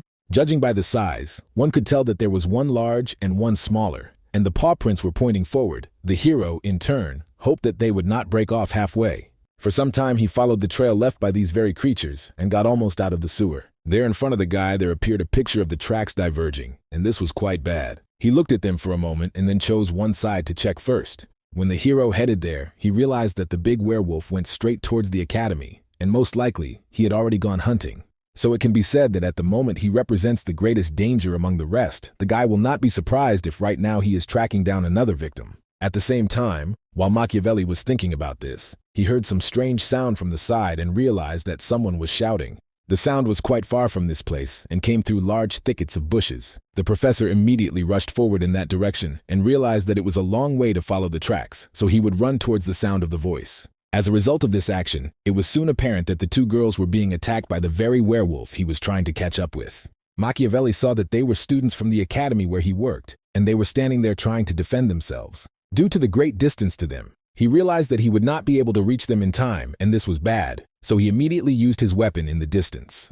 The spell began to spread across the area quite quickly and rushed towards the monster. Naturally, the werewolf noticed this attack, but it was too late, so he did not have time to react. The magic spell began to touch him, and thereby blind him, so the beast covered himself with his hands. The main character, in turn, did not stop, and after a few moments he got closer, and then struck hard. The monster's body flew far enough, and a new professor appeared right in front of the students. They, in turn, turned their attention to him and said that this was Professor Roger, but they were amazed. The guy didn't even pay attention to them and said that it was Renee, as well as Adriana Van Exilian. Our girls were surprised, and the first one said that it was true. They were interested in what he wanted. The teacher said in a rather angry tone that each of them would receive 5 penalty points for this. They, in turn, were even more stunned when they heard this information and asked what he was saying. True, the princess was quite surprised and asked to wait a few seconds. She noticed that the teacher still had to make sure that they were okay. The hero asked how she even dared to raise her voice at him now. The girl replied that it was all because she wanted to help her, and the professor said that she forgot to think about her own safety, and now she was also recounting for him. Another girl joined the conversation and asked the man not to punish her. Machiavelli asked what she was talking about. Renee hesitated and said that she accidentally fell asleep while studying. The professor told her that he thanked her for her dedication, but that she should understand the seriousness of the situation, and the interviewer said that it was, and she apologized for it. At that moment, the hero turned his attention to the princess, who was smiling sweetly and did not understand that the attitude was contagious. Then he turned to Adriana and asked her to walk Renee to the dorm. He, in turn, would not give them penalty points for this. The girl asked if this was true, and the man replied that if they had something against it, then perhaps they should still be returned. But the interlocutor led the younger girl. She said that they needed to go out, and her friend agreed. When the students started heading in the other direction, the werewolf turned there. They noticed what had happened and told the professor to take care of himself, and the hero replied that he could see everything perfectly well. The monster finally recovered a little from the spell that hit him and was about to attack. But when it was about to happen, he jumped in the other direction, and the girl shouted that he was running away. Machiavelli naturally rushed after him and shouted to his students to quickly find a safe place and hide there. As a result of this situation, a chase began between the man and the creature that had recently wanted to tear him apart. The werewolf turned his attention back and saw that he was being chased, so he followed him to the roof of one of the nearby buildings. The professor, in turn, did not want to let him go, so he used the hook that was in his left hand and moved forward. Renee and her friend were heading towards a safe place, but they were still looking at the chase that was unfolding in front of them. The girl told Adriana to look carefully and see if this was levitation magic. Her interlocutor looked and noted that it was probably true. Just like the creature, the main character hung on one of the roofs, and then they looked at each other from afar. The main characters realized that there was no point in sitting around for long, and after a few moments, they immediately rushed forward. The creature saw its opponent take action to attack it, and as a result, it also rushed forward. When all this happened, the opponents came together in a fight and hit each other with their weapons. So they exchanged blows for some time, jumping back and attacking each other with different methods. After a short period of time, they finally stopped to assess the situation. The calm did not last long, and the aggressive monster immediately rushed into an attack, which the hero was able to successfully dodge. And when Machiavelli did this, he extended his sea weapon forward and cast a spell. The magic ball that was thrown forward reached its target and hit the monster, and the hero jumped forward after that. This was done in order to attack from behind, so the guy jumped up high enough and aimed his weapon at him. The students stopped and watched what was happening so closely that it surprised them. The princess asked if this was really what a real battle looked like. It seemed like he still couldn't fight, so he jumped up and tried to hit the man hard on the head. Naturally, Machiavelli returned with ease again, and then tried to counterattack the monster again. In the end, the attack was fast enough that he managed to hit the target, which was located very close. The monster flew back quite a distance and could even fall off the roof, but it tried to stop. The professor in turn was not going to stop and again pointed his weapon at his opponent, trying to cast a magic spell. In fact, he succeeded so that he was either hit or flying down. After all this action, the monster cried out pitifully because he felt severe pain and then fell to the ground and did not move. The main character, in turn, thought that he felt tired now, and perhaps he shouldn't have used so much magical power right away. But even if that's the case, he simply can't use magic while fighting right in front of the students, so we need to finish off this werewolf as soon as possible and find the second one. Machiavelli began to descend, and when he was quite close, he saw how the creature was trying to hit him, so he wondered if this villain was still moving. It turned out that the monster was not trying to hit him, but only grabbed part of the stone that he found and tried to use it. The professor noticed this and was amazed at the resourcefulness that this werewolf used. The beast, without thinking, threw down the weapon so that it would appear in his hands in order to somehow fight back. Naturally, the main character did not suffer any harm from this attack because he used a protective barrier. But then I was truly amazed that this creature could really use foreign objects in battle. The beast came to its senses again, and after doing so, it immediately jumped up and tried to attack the place where Machiavelli stood. The man dodged this attack as he jumped up to avoid the damage, but he also thought that this werewolf, who was his opponent, was very smart. As others can understand, the wolf was taken as the basis for the creation of this creature. Only for this reason it can be said that it can only determine the strength of the enemy. After what the professor saw right in front of him, thoughts began to creep into his head. Maybe they weren't werewolves at all, but at night, several guys were looking for Tracy.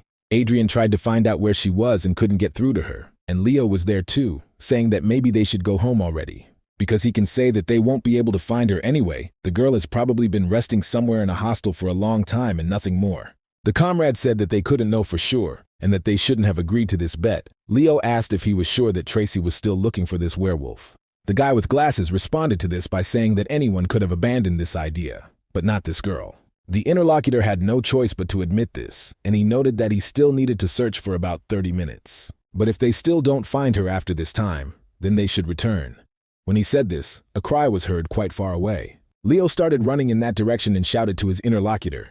Did he hear? It was the voice of the persistent one they are looking for, and they should run there. After some time, the boys started running together straight to find their girlfriend. Adrian ran forward and began to run through the bushes, when suddenly he noticed something in front of him. At the same time, he collided head-on with someone, and because of this, they received a serious blow. The guy ended up on the ground after the collision, holding his head. Leo asked if it was Tracy, and the woman noticed them and asked what they were doing there. Adrian immediately said that he heard it as it should be. It was not screaming. The interlocutor was embarrassed and asked how it was screaming, because there was no such thing. And suddenly a growl was heard from the bushes, and one of the guys said that this sound was quite strange. Tracy said that they should be quiet and follow her. The comrades listened to her and began to follow her rather slowly. Looking out from the bushes, we did not notice a creature that was hiding in the bush, and only its muzzle was sticking out. When they saw him, they wondered if he was a werewolf, but he was so small. Tracy was delighted and asked what they could say about that. Since she had won, Leo noted that she had simply found him, and they were betting on who would grab him. The girl said that if that was the case, she would go and catch him right now. Adrian asked her to wait a second. The interlocutor replied that she understood. He did not want to lose. But she just doesn't want to give up the victory. The guy said that it's not about that. Let her look, because he's wounded and can't move, so he found a secluded place. Or does she now think that he hid there himself? Tracy said that they had previously talked about 2 werewolves walking around the area. Adrian noted that he couldn't know for sure, but if someone helped him, then it was bad. Suddenly turned his attention forward and was surprised. There was some kind of target on the neck of that very creature that was hiding in the bushes, the bespectacled man, as a result of which he wondered what it was all about. It turns out that he has something on his neck, and now he is wondering what it is. While his comrades were looking forward, a large werewolf appeared behind them. The monster sensed the victims who were very close to him and began to growl and also spread his saliva. Leo was the first to sense danger, and he turned around and saw that there was a werewolf there. He saw that their opponent was about to hit his comrade, and shouting at Adriana pushed him away. And then the very same monster that tried to attack them hit the guy who managed to push his friend away. From this rather strong blow, the boy's body flew quite far to the side and fell. The werewolf used his limb and grabbed the other one by the head. Tracy was shocked and asked if it was real. After a few moments, she decided that she should calm down because her body began to shake violently, and she could definitely defeat him. Despite everything, she had to do it in the name of her family, in the name of victory. The creature noticed that it was in danger from this girl and attacked her, but Adrian managed to help her return. Tracy was expressed that her friend was so selflessly trying to protect her with his body. Leo, who was standing to the side and trying to move away from the attack a little, was also very surprised. The guy with glasses was okay, and he asked his interlocutor if she was okay. The student asked why he helped her right now. He asked in surprise what else it meant. Why couldn't he stay away when his friend was in danger? While these conversations were going on, the monster did not stop and was immediately preparing to attack his victims. The guy noticed what was happening and told his comrades not to worry because he thought he was just protecting his cub. Then he turned to the creature that was in front of them and asked if he was right. The friend asked what he was doing because this creature still did not understand him. But Adrian kept saying that everything was fine and he wouldn't hurt the werewolf in any way. In fact, it turned out that the monster understood him and after a few seconds turned in a completely different direction. As a result, he stopped near the baby, who was hidden in the bushes, and growled a little. The boy saw what had happened and said that it really seemed that the reason for this anger was fear for the cub. The girl asked in surprise if he really understood him. And Leo continued to say that in any case he can show his true nature at any moment. The guy addressed the topic and said he understands. This will sound quite wild. But in any case, he begs them to trust him right now. So he approached the monster and asked to listen because he does not wish him harm. Then he asked if he understood correctly that his baby was sick, and at that moment he raised the flask in his hands, declaring that this mixture would not cure him, but it would make him feel a little better. Once again, the creature that was in front of him understood him and slowly began to come closer. The man held out the very same medicine, but the werewolf tried to take it rather carefully. But in the end, this did not happen because someone pierced the creature with his magic right in the stomach. The werewolf felt quite a lot of pain and started screaming, but the magic continued to spread. This very magic was like fetters that covered the body. A few moments later, the owner of this spell appeared, namely the main character, who saw his students and addressed them. They also paid attention to him, and the professor wondered what the hell they were doing there. Tracy and the others realized that it was Professor Roger and that they were in trouble. So they hesitated and didn't know what to say. Machiavelli said that everything was fine. They would explain the situation later, but for now let him go back to the hostel. The guy and the girl from the cut agreed to this. But Adrian covered the werewolf with his body and asked him to wait for a while. The teacher turned his attention to him, and the guys shouted that they thought this werewolf understood human language. So he asked them to think before killing him. Sir Roger asked if the man realized what nonsense he had just said. The boy shouted that this was not nonsense at all, and perhaps this werewolf was not so simple. The hero paid attention to the creature that was to the side. Adrian noticed that rather frightening look that looked piercingly ahead. This made him very wary, and he did not understand what could possibly happen right now. The professor soon grabbed him by the arm and then pushed him away from the place where they were. The student fell to the ground, then turned around and thought, what was that? It was unclear. What kind of look? When she turned her attention back, you saw the teacher use his magic spell and point it straight at the werewolf. As a result of this action, a fairly powerful stream of flame flared up ahead. Adrian continued to sit on the ground and did not understand what was happening now, actually there. The professor paid no attention to them and only said coldly that tomorrow they would all receive their punishment, but now they should immediately go to their rooms. After what happened, a short period of time passed and a new day began. This whole group of comrades sat at the table in a rather depressed state. Leo said that they were such idiots, and now they were definitely finished.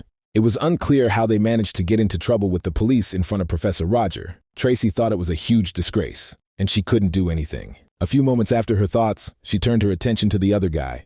In this situation, Adrian did not say a word, and only sat with his head down, and was also quite thoughtful. Soon, the door to the room swung open, and the rector entered with a smile on her face. She remarked to the children that they had probably been waiting for them for a long time. The main character was also there, but the students were more surprised that Mrs. Elizabeth came here. The woman noticed the surprised faces and said that there was no need to be nervous. Let them just relax, and nothing terrible will happen. The children understood that if the mistress was here, then they would definitely not get away with a simple disciplinary sanction. Professor Roger asked them why they thought he had called them here. Leo replied that it was probably because they were facing a punishment worse than demerit points. Machiavelli noted that this was true, and they must realize how willful was the act they had committed the previous night. If something had actually gone wrong, new victims would have been inevitable, but the students said nothing because they knew they were wrong. The rector noticed that they should raise their noses higher, because in the end everything worked out, but she would leave Professor Roger to not intimidate the students. The man answered the lady that they still couldn't let the name go for this period. Elizabeth asked if it was right that the situation was resolved in their favor. In addition to all this, he described the situation to her in great detail, and then asked Adrian if she had heard correctly that he had risked himself and protected Tracy. The boy hesitated and noted that this was not entirely true. The rector stated that she was sure he did not realize how dangerous and wrong their actions and behavior were. Therefore, they received 10 penalty points, but she cannot blame them for the action they decided to take in such a difficult situation. In this case, she gives them a reward of 20 points each for this. The students asked in surprise if this was true, and the woman asked the professor if he objected. The man replied that he would not dare to contradict the rector, and she replied that in that case, let them return to their studies, so the children thanked her. They immediately began to leave the room, and Adrian lingered a little and turned his attention to Roger. Soon the rector asked Professor Roger if he was happy. She, in turn, did not expect that he would ask her to be softer with them. The hero said that it was so. He thanks for the help and hopes they don't find out about his request. Elizabeth answered, of course. As for werewolves, he definitely didn't notice anything strange. The professor noted that this was true, and there was nothing that would catch the eye.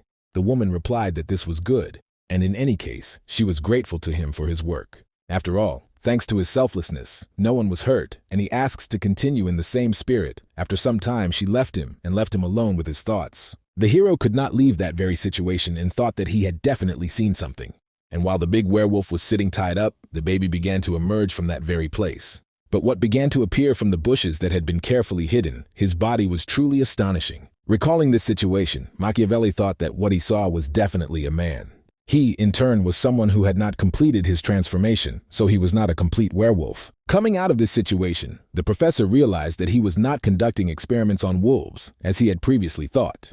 But it turns out that they are carried out on people who are caught and in turn turned into werewolves. The main character was concerned that he did not regret his choice, because if he had not done it, he would have had trouble. In addition to all this, he was influenced by the fact that a fairly large number of people suffered because of them. As a result of this situation, he had no choice but to kill them. While the guy was thinking about this, he remembered the little werewolf and how he looked before his death. At that moment, he was quite sad because he understood that this should not have happened. Then he reached into his pocket and pulled out a magic sphere for communication. But he tried to hide with his comrade in order to discuss something and said that it was him, and also told Hans that he had one request for him.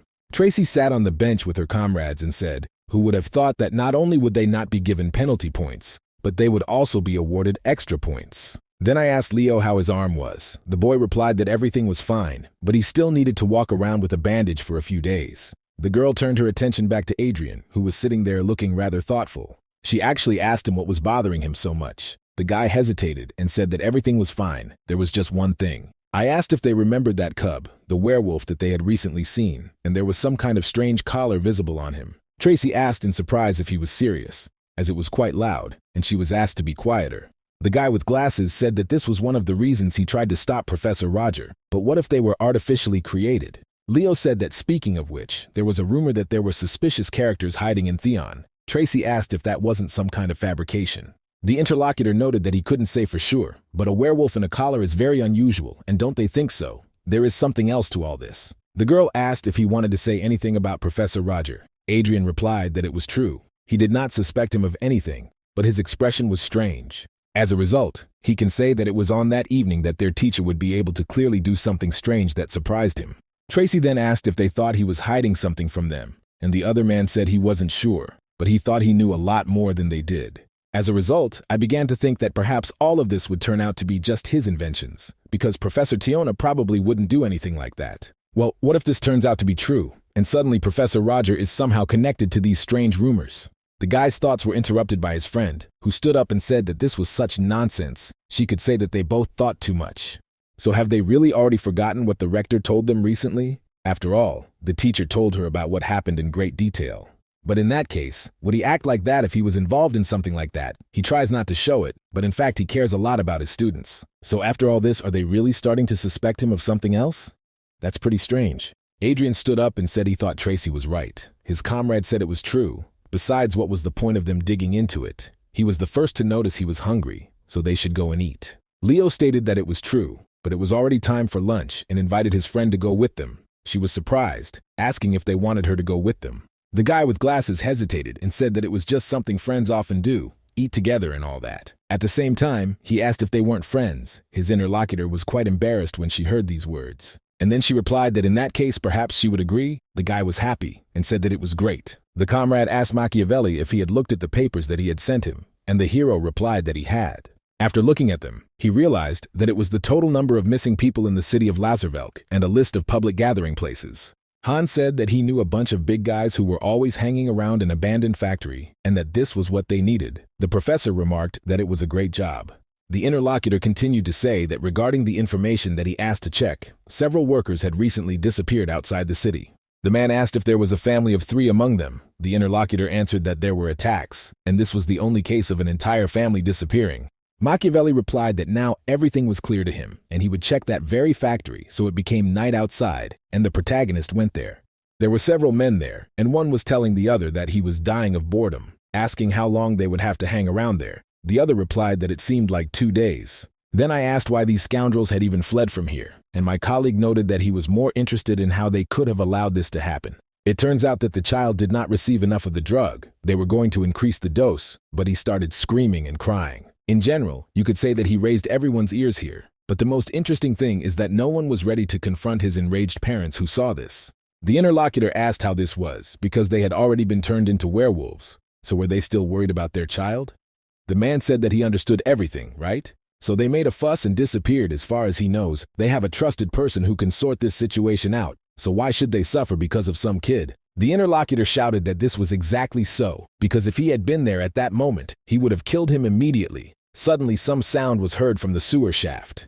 The workers turned their attention there and then looked at each other.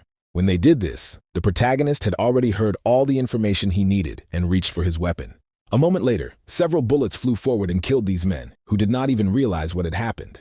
Their bodies quickly fell to the ground, and it was clear that they were no longer alive. After what happened, Machiavelli slowly began to walk forward. Now he was wearing a hood and a mask to hide his identity and not show himself to others. The hero turned his attention to the sides and then remembered what had happened some time before. Recently he saw his friend and said that he had finally come. Hans also saw him and said that he had prepared well, even dressed well. Then he asked him if he was going to go there all alone, and Machiavelli also asked him if he really wanted to help him. The comrade replied that he thought he could knock out 1 or 2 opponents. The hero noted that he understood everything and could handle it himself. I wonder how many there are, the man replied. About 40. They are about to leave, so there is no time to waste, and in 2 or 3, there will be no point at all in this, the comrade asked. What about combat power? The interlocutor replied that he should be prepared for the fact that they were armed, twice as many wizards and 3 in full combat gear, and that they could get there through the sewer passage. In this case, one must be careful. Machiavelli replied that he understood and told Hans that he had a question regarding that family. The boy noticed that he was listening attentively, and the man noticed that if we were talking about a child, how old was he? The comrade replied that if he remembered correctly, he was only 7 years old and very small. The hero was sad when he heard these words and said that if it was 7 years, then now everything was clear to him. Immediately after this statement he left, and now he remembered this whole situation when he killed these inhumans. Machiavelli, without even thinking, began to walk inside the building where all these experiments were to be carried out. He found himself completely immersed in darkness, and after a few moments, screams could be heard from there, as well as surprised questions about who he was. Some begged for help, and some simply ran, but most of them had already been killed. The hero continued his advance along the corridor, where several dozen people were already dead. And while he was slowly moving forward, some kind of beetle was flying behind him, which was really strange. Most likely, it was some kind of transmitter through which they could track what was happening ahead. At the same time, the factory was in full swing. People were bustling about quite a bit, and it was also loud. One of the men, who owned the insect, realized that something strange had happened. That's why he told his interlocutor that it looked like they had a rat, and he asked if he was from the security department. If that's the case, then we need to fold up and fire people. The guy touched the insect and said that it looked like it wasn't from the security department. And this situation is simply excellent because it is exactly to their advantage and means that no one will miss him if he simply dies. Machiavelli continued to walk deeper and deeper into this very enterprise, and the guards who noticed him began to shoot. Although they tried to shoot, they were unable to do so because the bullets did not fly out, and one of them asked what it was. But the professor, who was right in front of them, used his magic, which blocked that very weapon. One of the guards noticed this and said that he should use fire because it was a magician in front of him. Bullets wouldn't help, so he should arm himself with knives. The main characters slowly reached for their weapon, which was attached to their belt, and tried to get it out. When the man saw this, he smiled and said that he was a fool because his gun wouldn't work. But before he could even finish his sentence, he was killed that very second with a bullet from this weapon. But the colleague who was standing to the side was amazed by this and looked ahead carefully. He turned to the side and looked at the corpse lying on the table below, saying that this could not be. It turns out that this same magician uses magic bullets. Suddenly, another man in a suit approached them and shouted for everyone to move aside because it was his turn. Against this very thing that he uses, magical power will not protect. The man was fully equipped and also with an electric gun in his hands. He immediately directed his own energy beam forward at his opponent, then laughed and asked if he liked it. But just a few moments later, he saw something strange that made him wonder. The hero continued to stand in front, safe and sound, and used his magic to block the attack on himself. The opponent was surprised and wondered if this was elemental magic with the addition of alchemical metal, and realized that electrical power would not help here. While the guard was thinking about this, a bullet flew into the reservoir behind his back, which was used to create electricity. Naturally, the man turned his attention there and saw that there was a hole there, so he realized that everything was bad. The electricity that was inside began to spread throughout the area, and thus amazed the people who were nearby. The main character realized that he had dealt with yet another batch of rivals, and there were already about 20 people.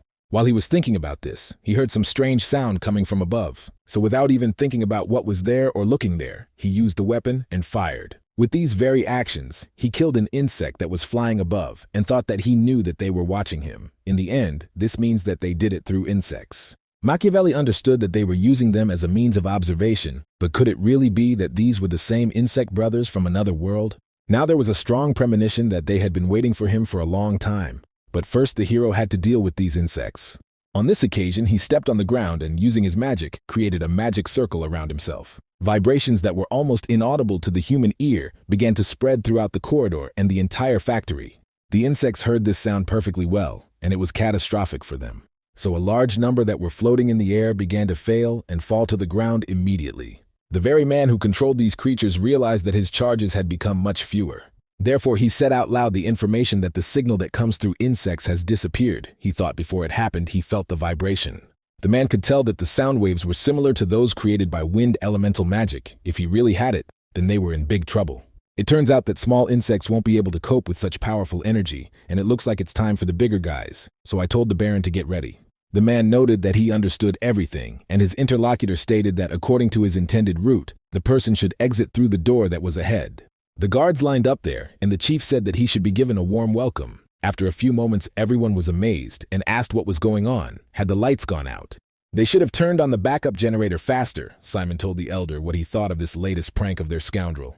But the interlocutor did not give any response to this statement, and the man asked what had happened. But when he turned his attention to the side, he saw that the body he was addressing was already standing without a head. But the head, which had recently been on his shoulders, was already rolling straight to his feet. The insect controller immediately jumped aside and realized that the elder had been killed a few seconds before. Simon realized that the situation was getting out of control and did not understand when he managed to get here. It turns out that not much time had passed since the power went out. He decided he had to strike before the man got to him, so he pulled a large centipede out of his left sleeve. She in turn immediately began to climb out of there, and in a few moments she was cut down by a bullet. The man turned his attention back and saw that there was a man wearing a mask and a hood. This is the main character who threw the salad, but his blow was unsuccessful because the opponent managed to dodge. Simon wondered in surprise what kind of mage this was who fought hand to hand, although this man was truly dangerous, so he had to keep his distance. But the hero had no intention of stopping for a second, and after his physical attack failed, he immediately cast a magic spell. Simon noticed this technique and thought that this was a flamethrower. This was quite a dangerous attack, but it is not clear how this person managed to create it so quickly, literally in a split second. There was no time to think at that moment, because Machiavelli had already sent a stream of fire straight towards him. The man felt a strong heat and began to scream in pain, and also flew a long distance and fell. The hero slowly began to approach his burning body, but the others said that the enemy was inside. They, in turn, were completely unclear how he was able to get here so quickly, and the main one of these people understood that everything was bad. Then he raised his head towards his opponent and saw a weapon in front of him, and then asked who he was. Naturally, the main character did not answer this man and immediately shot him straight in the head. One of the guards who were standing aside said that this was impossible. It is completely unclear to him how this stranger destroyed these brothers so easily. Machiavelli heard someone talking on the side and turned his cold gaze towards them. People saw this and immediately became wary. Just as the professor was about to attack them, he suddenly sensed danger from the side and turned his attention there. That it was coming at him fast enough to attack, and he managed to dodge at the last moment. But when the man saw what it really was, he was amazed, because these were the limbs of insects. This limb was pulled far enough away from the body, which lay to the side without a head, and it was that same Baron. The body of this creature began to rise quite slowly and screamed from how damn much it hurt. He spoke unnaturally, not like a normal person, and a mouth appeared on his hand, with the help of which he communicated. The monster said that he could not have expected that this man's attack was so sudden, and that he did not even have time to appear before he had already finished off Simon. The main character saw this and wondered if he could really turn into an insect, and besides, how could he see that a severed head did not cause him any inconvenience? In response to this, the monster said that his body had finally reached a transcendental state. The one who looked like a man began to swell. As a result of this, after a few moments the body was completely torn apart and another creature appeared. The main character just noticed a huge insect that appeared in front of him. The limbs were large enough to attack, and he lowered them to the ground for now. The Baron went on to say that he in no way grieved for his dead brother, but that the man would still pay when he tore him into little pieces. Those people who were supposed to protect this place saw a big monster and immediately shouted that they should save themselves and run away. But there is a turn, did not intend to leave them alive, so used its limbs and attacked. The main character, after seeing everything that happened, wonders if he really doesn't care that his subordinates will suffer. And the huge beetle told him to stand still if he wanted to save them. Machiavelli jumped back and using his weapon, fired. The bullets hit the opponent directly in the head, but they did not cause any damage to him due to the density of his skin. After the Baron successfully defended himself right there, he jumped forward and tried to counterattack, but the man dodged. And the hero realized that he couldn't be hit with ordinary physical weapons, so he used his magic. It was the same flame technique that he had used on his previous opponent and killed him with it. The beetle was able to return successfully anyway. Machiavelli was truly surprised and wondered how, with such a large body, he was able to dodge his attacks. His thoughts were interrupted by the creature itself, which grabbed his body with its claw. The professor felt a strong pain, because of which he was squeezed quite hard, but he used magic because he realized that the Baron would not dodge. The same flame that appeared a few seconds before it began to be released forward. Soon the technique stopped working, and after the smoke cleared, it was clear that the creature was fine. Machiavelli was very surprised by what he saw, and wondered how he could withstand such a powerful blow of magical power almost point blank. The insect immediately counterattacked the man and struck with its claw in a completely different direction. Then this monster said that in order to fry it, one must use at least a 4th level spell. After that, he continued to hit the wall quite hard, trying to kill the man he was fighting and laughing with. But then I felt that something was wrong, and when I looked, I saw that there was no longer any claw. Immediately thoughts appeared in his head about where his rival in the vegetable could disappear from his field of vision.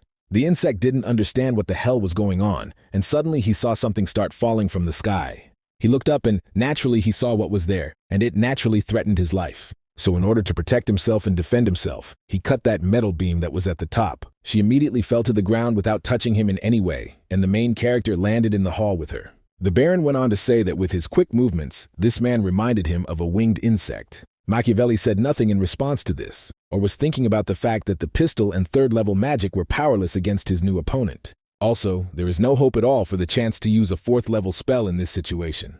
The professor said that he never even thought that he would have to use it right here and now. The monster turned his attention to him and looked at him in surprise, because he didn't understand what they were talking about. The hero began to accumulate his own magical power in his hand and said that this insect left him no choice. Hans was somewhere in one of the dark alleys and was shivering, saying that he was very cold, that he needed to dress warmer. And speaking of this, in theory, his comrade should have finished already. Fighting dark magicians is not an easy task after all. But he was definitely not one to lose to them. This guy's thoughts were interrupted by a bright magical light that spread from the factory. He immediately turned his attention there, and it was visible how light began to cut through the windows, as well as various cracks. Then this light grew into a fire, which scattered several hundred meters in different directions. The comrade realized that Machiavelli had actually used this power. He could say that this was his true magical power, or whatever he called it. But thinking about this situation, he did not understand what all this meant, because magic really is magic, and nothing more can be said about it. After some time, Hans saw the man in front of him and asked if he was finished, and how things were there in general. The hero replied that he had already taken care of all the test subjects. The younger one said that this meant that their assumptions were probably confirmed, and after the transformation, they would no longer be able to return to the human body. Machiavelli replied that it was so, and all that was left for him to do was to relieve them of their suffering.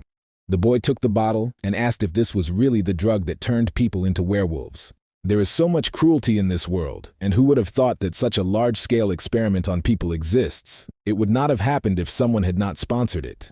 The hero interrupted him and said that he didn't have to worry about it, because he had already found out who was behind it. Hans asked if he was serious, because it simply couldn't be. Yes, although let him just forget, because one way or another he will not be able to stop this man. After that he turned in the other direction and began to leave. And Machiavelli remained in the same place with his back to the factory, which was burning after his true magical power. In one of the rather expensive houses there was supposed to be a banquet, but the old man shouted and asked if they dared to call this a meal. Since my aristocrat didn't like everything, he threw food around and thereby hurt the maids. He went on to say that all they wanted was to fill their bellies at his expense, so no one present here was really capable of doing their job properly. All of them here are just the dregs of society, who do not even deserve a penny. The old man called them just idiots, and also worthless. After a while, he walked quickly down the corridor of his estate, saying that both were scoundrels and whoever you took, no one knew their duties. But he, in turn, invested so much money into this business that they couldn't even dream of a name, and they couldn't even keep track of the objects of the experiment. He no longer knows whose handiwork this is, but the main thing is that everything has been sorted out with the subjects. Soon the old man will be able to receive the results of the research and will be able to proceed to the next stage. As a result, just a little bit more, and the drug with which he can restore his youth will be in his hands. There are other effects besides giving him the appearance of his previous years. It turns out that it will make him stronger and more perfect. The years that he spent on achieving this goal were not in vain. Suddenly, someone behind his back called him Belfort Rickson. The old man realized that they had come for his soul and immediately turned around and asked who he was. But the hero was about to have a dialogue with him and immediately jumped to the side so that he knocked her down with his hand. The aristocrat did not understand what was going on at all and asked what it was, and also tried to get through to the security. Machiavelli told him that no matter how much he called, they would not hear him, because the man had set up a sound barrier that was located around the perimeter of the room. The interlocutor asked him in a statement what he was saying, and the professor grabbed him and said that he would ask him just one question. Let him imagine a surviving 8-year-old child, but he, like his parents, had to face this monstrous reality. Also, this same child who looks into the eyes of the killer with a smile before his own death. And in his smile, before everything happened, one could read only gratitude for the fact that he was freed. After that, how does he think it felt at that moment to be a man who had no choice but to burn his family to the ground along with him? Naturally, the aristocrat listened to him attentively and also understood what was being discussed. When he realized what this man was talking about, he immediately started laughing and at the same time asked if it was really he who got rid of the escaped experienced ones. He also thinks that there was a misunderstanding and suggested that if he lets him go instead of just talking, the hero replied that he should just answer his question. The man said that he simply forgot about what happened and that he killed them, because that was the course of events. If you think about it, it's not a big deal. But he also killed a couple of scum. So what? They also have the opportunity to do something useful at least once in their worthless lives, namely the chance to serve for the benefit of the development of humanity. So couldn't their sacrifice be called noble after all? Machiavelli replied that it was good, and now he had heard more than enough. After that, he took out a syringe with the very substance that turns one into a werewolf and inserted it into the old man's neck. The man realized what had happened and what kind of substance was being injected into his body, so he was horrified.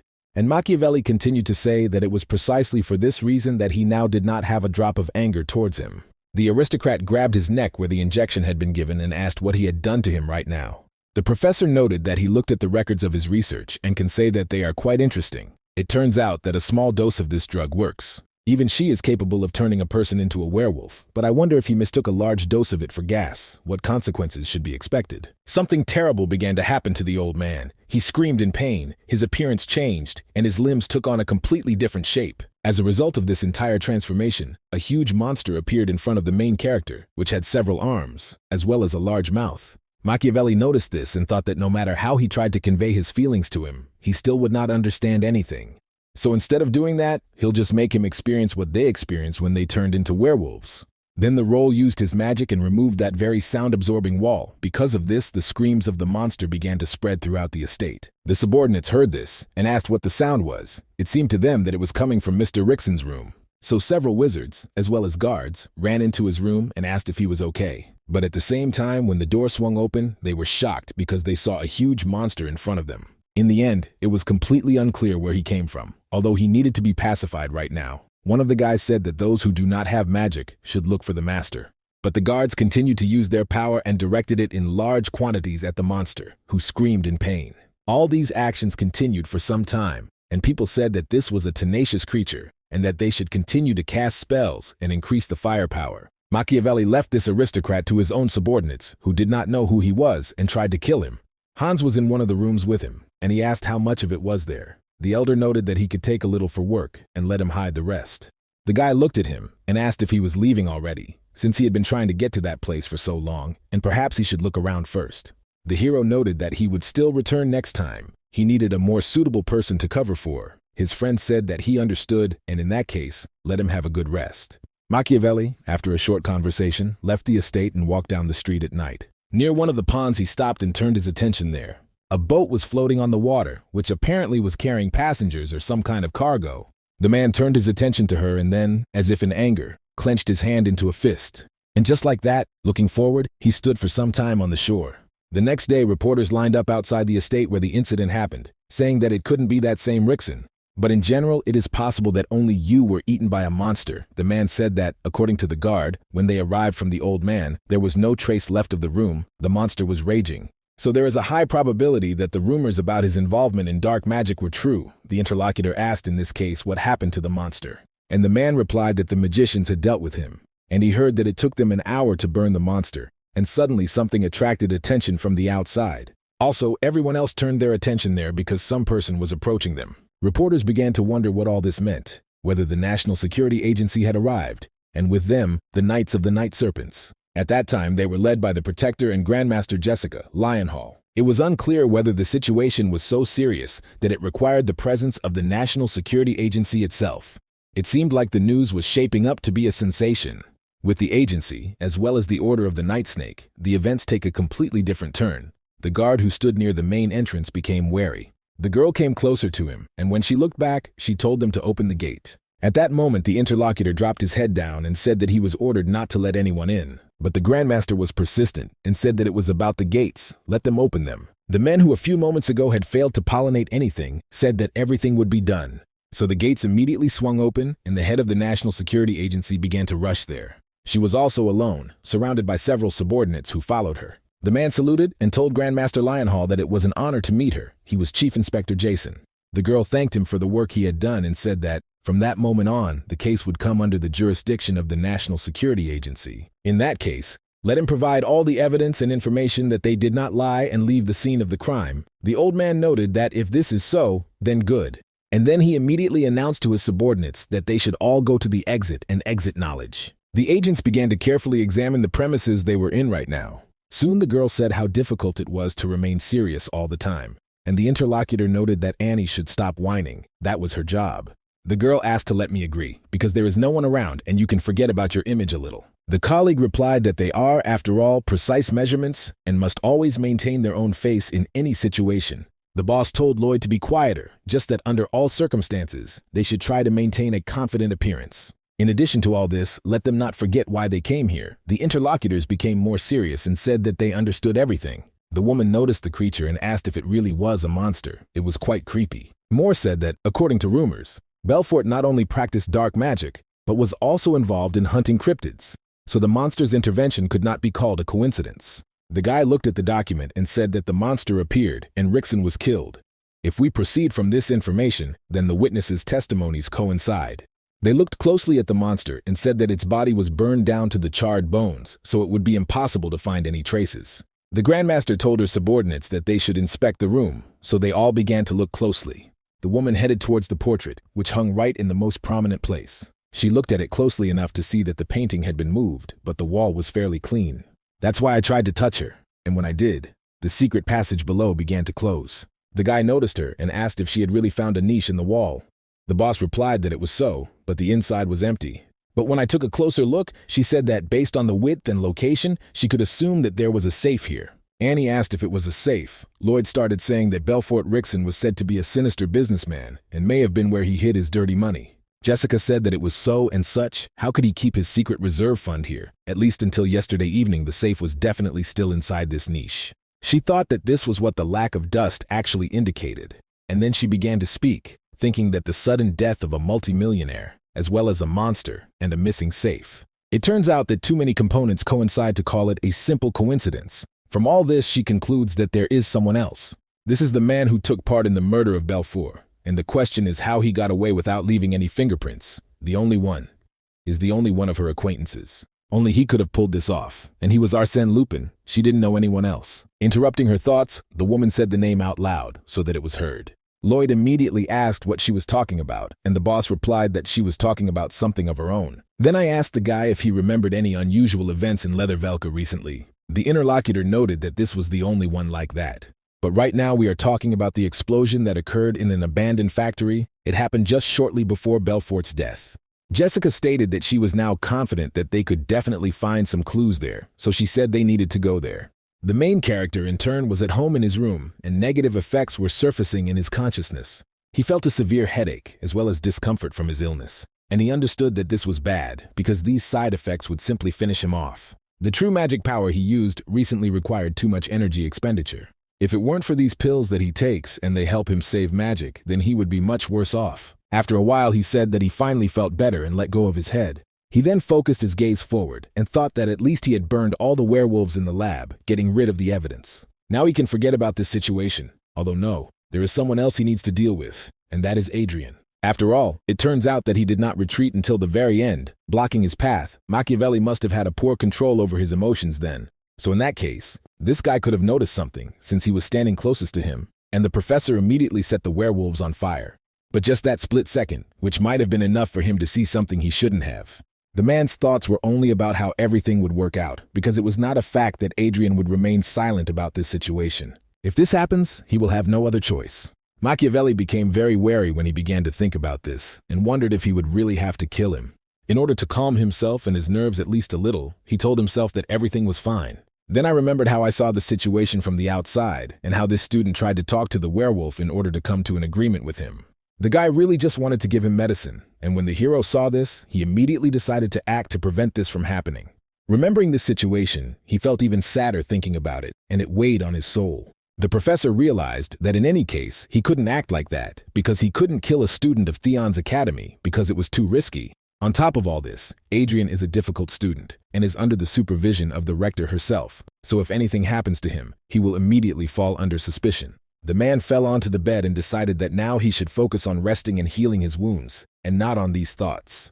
And suddenly he remembered that this same guy wrote that the action had one wandering swing, teaching him his special magical technique. So it was unclear whether the hero should perceive it as a strange coincidence that the head of the National Security Agency came to the factory. She immediately said that everything was as she thought, and everything had burned to the ground. Lloyd paid attention to the situation, and noted that it would not be easy to find anything.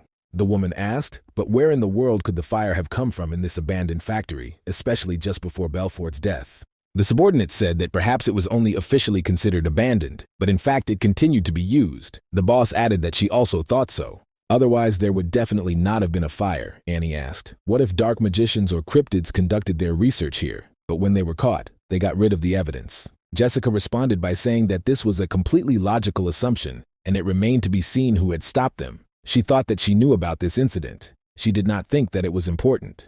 It will also concern their case. Maybe the arsonist didn't just want to start a fire, but did everything to get rid of evidence, or this is a common coincidence. Although there were too many factors pointing to all of this, she asked Lloyd if there were any other unusual cases besides this. The guy answered, no, except for the hype about the werewolf. But all this was very recently, and he was discovered in Theon's academy. The head asked if it was really hers. The interlocutor answered, it is so, and according to reports, he got out through the sewers. Jessica stated that the security there was lax, so she wasn't surprised. But what about the students? Was no one hurt? And what happened to the werewolf? The guy said he had injured 3 students, but one of the professors dealt with him. The woman noted that this was expected of a professor, but did they identify the body? Lloyd said that this did not happen, because no remains were found, as they were all burned to the ground. These words greatly attracted the woman, and she asked if they had really burned, and then turned her attention to the sides. She stood there with a thoughtful and subordinate look, asked if she thought it was worth checking out the academy. Jessica stated that it was not necessary, because they would stay here and also try to find evidence. She received a positive answer to this. The woman herself thought that there was a burnt factory and also a burnt werewolf, but the similarity alone was not enough to connect the 2 cases. But if she finds out that the same person is behind it, she will regard this as a threat to the entire empire, which is why the Knightly Order of Night Serpents exists. In the classroom, the children discussed whether it was true that Professor Roger hunted werewolves, that he was a military officer, and that he also participated in catching cryptids. Someone said it was incredible, and he immediately seemed like a strong man. Renee heard this and did not understand where she should sit because there was not a single free seat. More precisely, they are in the middle, but it is unlikely that anyone will want to move. For some reason, all the students began to avoid her. Suddenly, she noticed one place near the aisle. While she was trying to move away, the princess saw her, greeted her, and asked if everything was okay. The girl sat down and wished good morning to Adriana. although at that moment she did not understand why she was so unlucky, because how could a plebeian dare to sit next to a princess? And on top of that, he pretends that they are close and that they communicate so well.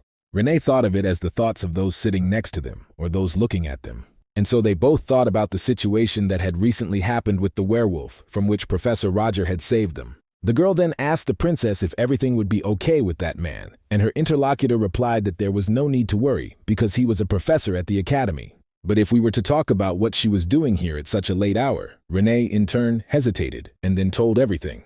Adriana asked what she was saying. Had no one woken her up? It was unclear where this was going. She would go right now and tell this librarian everything she thought. The interlocutor said that she shouldn't have done this yesterday, that it was her own fault that she dozed off. But why wasn't she in the dorm at such a time either? The aristocrat replied that she had decided to make sure that all the students returned to their rooms. The little girl asked Her Highness if she was really doing this all alone. The princess took these words with a smile and told her to call her older sister, because she understood correctly that in Theon Academy everyone was equal. Renee thought that one could only imagine that the princess was making her evening rounds alone, and then without hesitation, she approached her ordinary commoner. As a result, she felt uneasy about what had happened, as if she let her guard down, something would happen immediately. Professor Roger entered the classroom. When the students saw him, they immediately covered their mouths. The man slowly walked up to the counter and said that they were starting classes. Today he will tell them about the features of manifestation, as well as the basics and principles of elemental magic. It, in turn, is used more often than other methods of manifestation, and it is the most significant of all, the basis of all the foundations that most students are already familiar with. So today he will show them a completely new method. Flora came to the classes again, and she was interested in it. She looked closely at the leaflet that the professor had handed out to everyone, and wondered what kind of new method he had prepared this time. The protagonist continued to say that this method would help them increase their elemental power from about 20 to 80%. Several guys started discussing whether this was even possible, but the other guy noted that he thought the professor wouldn't lie to them.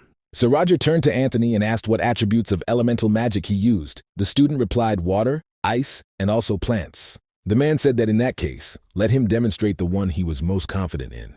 The boy hesitated, but said that he would do everything now and began to use his magical power. Machiavelli saw what had happened and said that it was quite good. Anthony thanked him for the kind words. But the main character interrupted him and said that it was very far from ideal, and with these words, he turned the cheerful student into a sad one. He then extended his hand forward and told everyone else to watch his actions closely. Literally a moment later, the very attribute he had used appeared in his hand, and it was quite clearly visible.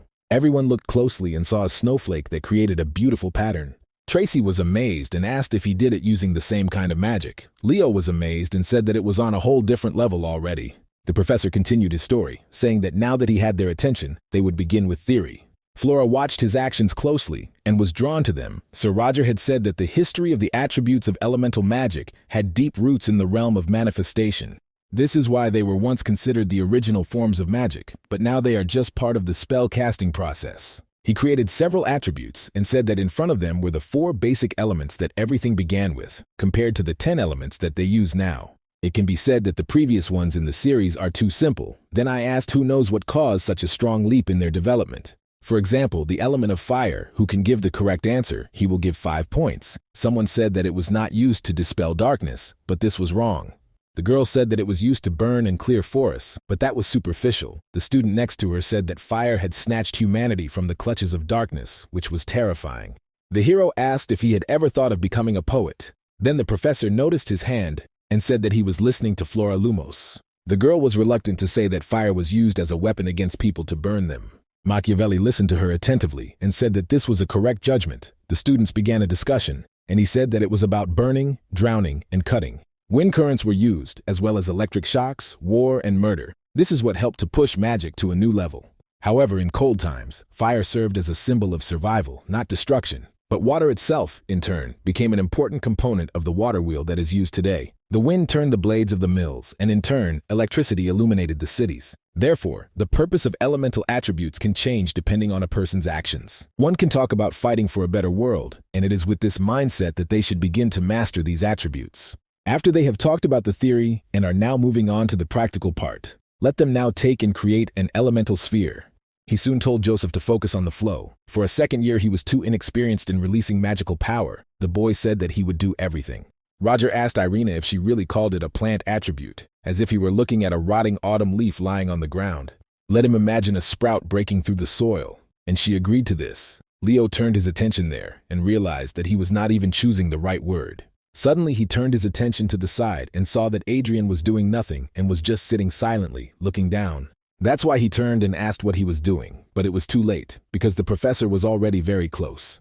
And the main character turned his attention to the student and saw that he was sitting quite thoughtfully and not doing anything. It was completely unclear what had happened to him and why he was behaving so strangely. Thoughts flashed through his head that he had decided to rebel against him after that very incident with the werewolf. Although if you look closely at the expression on this person's face, this is not the case, because it seems that this is not the case at all. Then there is only one option. The hero asked if he understood correctly that he had not yet practiced elemental manifestation. The guy replied that he did, and apologized because he felt so awkward. Roger realized this is what it means to be a special student. Tiona does not have the basic knowledge. Even if he was accepted to see the inclusion, it is strange. He, in turn, cannot sell responsibility for a person to whom everything needs to be explained from scratch. Of course, he will still be left behind, whether he is from the others or not. Well, it's not that simple, and I asked him to name the attributes that he can use, because he should know them. The boy replied that, of course, it's fire, water, and wind. The teacher asked to try using fire. The boy asked in what sense. The hero replied that he would teach and could not leave a student in need of help. Machiavelli told him to accumulate magical power, and he should also master the basic manifestation. Adrian replied that he would do everything now. The professor said, and now he should think about how to turn it into an attribute, that is fire. The student replied that he would try now. He tried to do this for some time, but it didn't work. Then the teacher said that thinking about the goal was not enough, because he had to allow his senses to open up. Adrian listened to him carefully, and then closed his eyes, began to gradually concentrate his power. The hero told him to remember the brightest flame he had seen in his life. When he does this, let him remember the shape, the sound, the smell of the touch, and literally everything that he felt then. The guy immediately thought about the same situation that happened 8 years ago. All this happened during a snowstorm that was outside the window. There was a bitter smell of burning logs and charcoal, as well as the aroma of stew on the fire. On top of all this, there was the whining of his sisters and his mother's grumbling, and also the smile of his father, who had returned home. The boy understood that there was little food then, and the cold wind crept under the fabric of his worn clothes. In that harsh winter, the fire blazing in the fireplace calmed him. As a result of these memories, Adrian felt that warmth, as if it were yesterday. After what happened, the hero said to keep it up. And the guy finally opened his eyes, and when he looked forward, he saw the fire that he had created with his own hands. He immediately thought with joy that he had really succeeded in all this feeling that arose together with a moment from the past.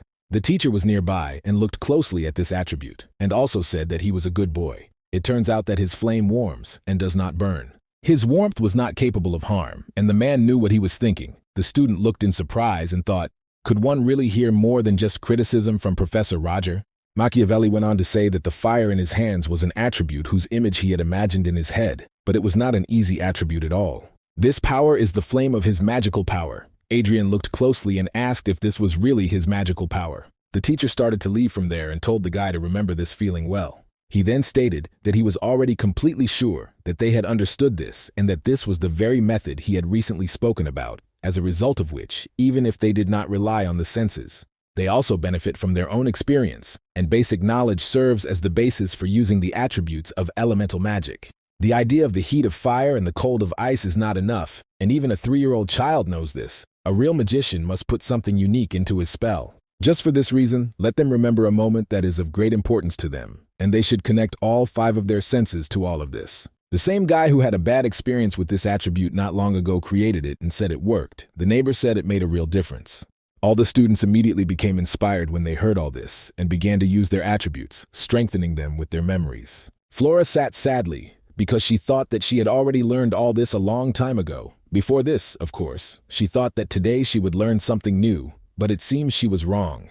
At the same time, it was completely unclear to her why the professor had spent so much time on some first-year student, even praising him for simply manifesting an attribute of magic. It was completely unclear to her where this man had gone, who had disgraced her in front of the entire audience on the very first day. She had not intended to attract attention to herself, but everything was complicated. That's why she decided that they would watch him shower her with compliments, and now she used her power and created an attribute. The neighbor noticed this technique and thought, is this really an imposition of attributes? This is what she is doing, of course. The girl continued to make her technique and thought that if she added wind magic, she could create a whirlpool. Suddenly, she felt that something strange began to happen with the flow of her forces. A bright enough light appeared and the technique became completely uncontrollable in her hands. The students asked what else it was, and someone said it was dangerous. A girl nearby asked Flora to stop.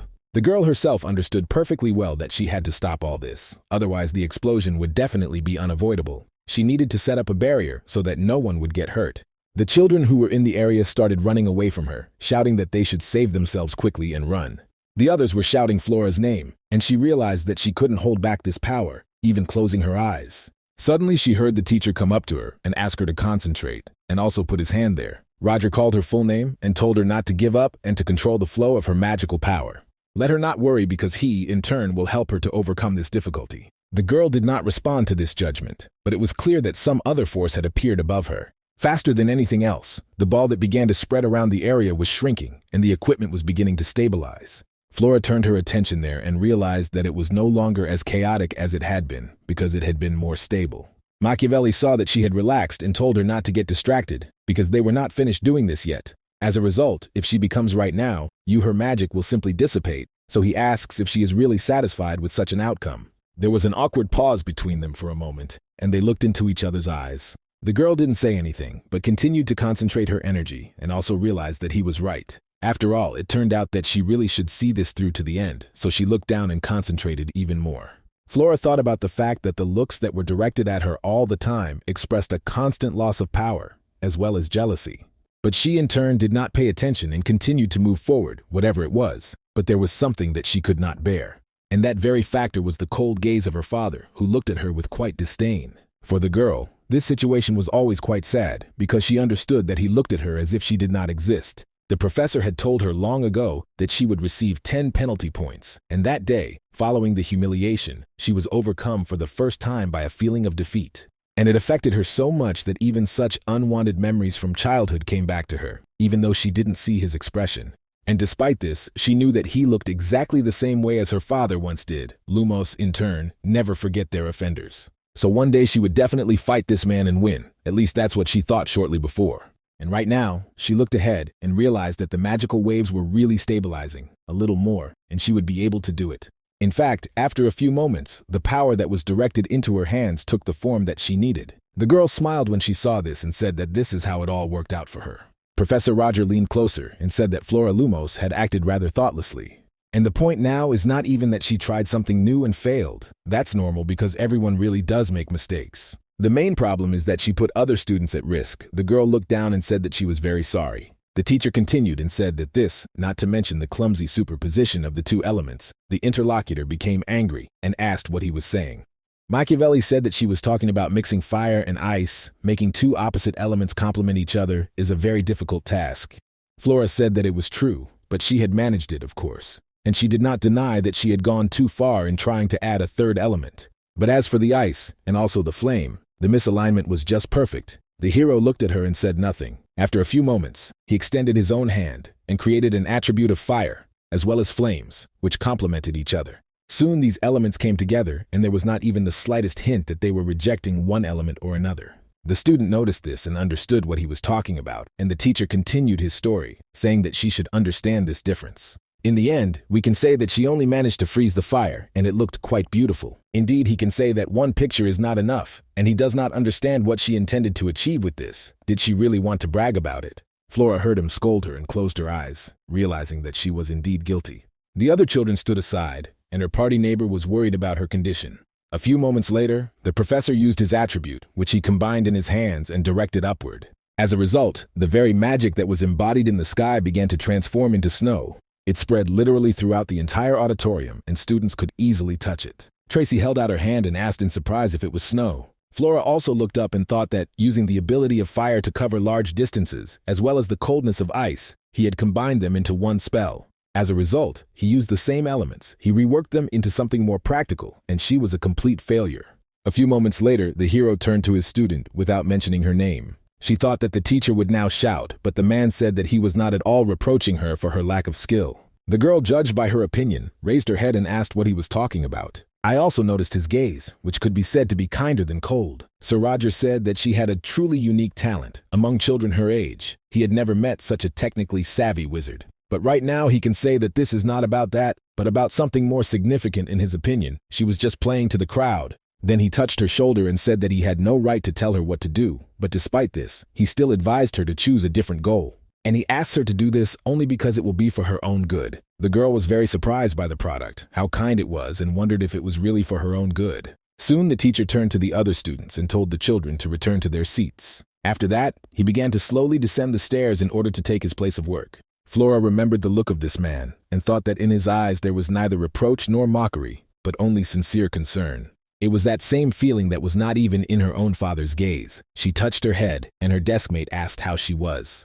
The girl replied that everything was fine. She just had a headache from using a lot of mana, and she also thought that it felt like she was about to faint. At the same time, she was interested in how the professor felt because he had spent much more energy than she had. The hero, in turn, walked quite slowly and felt a really strong pain in his head. At that moment, he thought that taking a pill before class would be very useful because his head was about to explode. I also thought that Flora was able to not only combine the elements, but also complete a top-level spell from the 3 elements. Machiavelli remembers how at one time his teacher also scolded him harshly after a similar prank, but wasn't the man too strict? He hopes that his words did not hurt her, but even if so, she will definitely cope with it and listen to his advice, because these were not empty words. While he was thinking about this, he continued walking forward towards his workplace. Then he turned towards the students and thought about the fact that there were no weaklings among them. The rector, in turn, mentioned that many talented children entered the academy this year, so this is the so-called golden generation. While he was thinking about this, his attention was drawn to one of the students who was standing to the side. The man asked if there was something wrong with Renee. She hesitated a little, continued to try to show her element. Professor Rogers said that she was unable to manifest the elemental attribute, or rather, it did not exist in principle. The girl noticed that this was indeed the case. The teacher told the others that the lesson was over for today, and as an assignment, he asked them to repeat everything they had covered today. But the interlocutor of the TS, who was next to him, he told her to follow him into the office. Renee and her neighbor looked at him in surprise and did not understand what was happening. But she couldn't refuse it, so it followed after some time there. The man was also in the office and asked him to wait here for a while, to which she agreed. After that, she wondered why he even called her, because he really wants to conduct a personal survey. Or maybe he is going to kick her out.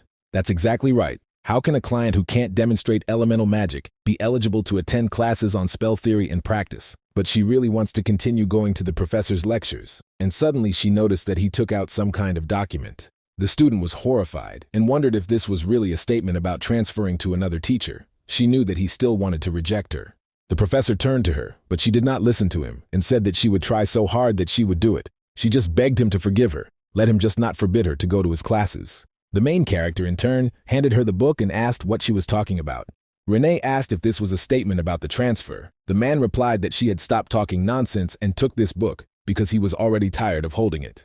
The student took it and told the professor that this is what she thought. The man said that it would be for her to master independently, and she would study from it. Once she masters it, a new path into the world of magic will open up before her. On the cover it was written that this is not elemental magic. The girl asked where he got it from, and the interlocutor noted that he knew one person, and this book was the result of her many years of research. Renee said that there were other wizards who controlled non-elemental magic. But what was this person doing now? The hero replied that she had already left this world. The interlocutor only sighed sadly because of this, and understood that this was a sore subject for him. At the same time, she noticed his gaze, which was now lowered and very thoughtful, so that it was clear that this man was dear to him. The student asked if this meant that she would not be able to study other types of magic. The hero replied that it was so. Did it really upset her? The girl said that she really wanted to master elemental magic. The professor asked what she thought about a person who could only work with one element. Renee said that she thought he was probably untalented, but the teacher replied that it was not so, that magicians who could only practice one element were incredibly talented. All this lies in the area of this particular element. They, in turn, can influence a natural phenomenon. That's what kind of professionals they are in their field. The girl noticed that this was what it meant, and the interlocutor noted that this was exactly how she should now tell him what thoughts she had about non-elemental magic. The student hesitated for a moment, and then said that it did not include the use of elements, so it was strange. Roger took a cup of tea and said that in fact it has not been proven yet. The 10th element, or rather the element of metal, is considered part of the element of earth. That's why she shouldn't worry, because the world and magic will not stop. but change one after another. First let her read the book, and this is her homework. After a while, the girl left, and the man thought that it was quite unexpected to meet a student who practiced non-elemental magic. However, she had this reasonable look. He had the opportunity to look into the eyes of a person who knew how to distinguish good from evil. Although she is still at the very beginning of the journey and does not realize all this, the book he gave to this girl finally found its next owner, and it seems like it was fate. After some time, life at the academy was normal, with students going to classes and professors teaching. At the same time, Adrian was practicing his magic using his own element. He noticed it and thought that he was almost finished. This technique that Professor Roger showed him turned out to be very useful.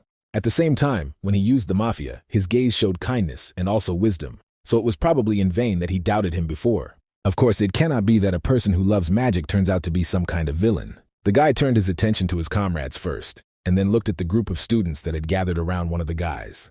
But it was unclear who this was and why so many guys were crowding around him. This man must be popular in Theon. Suddenly, another person approached from the side and asked who it was. It was a recent acquaintance who said, "Could it really be Adrian, the student who is unable to materialize his own element?" It turns out that he is quite arrogant since he still makes mistakes here. Leo got angry and said that he is a scoundrel. If he continues in the same spirit, then he will suffer.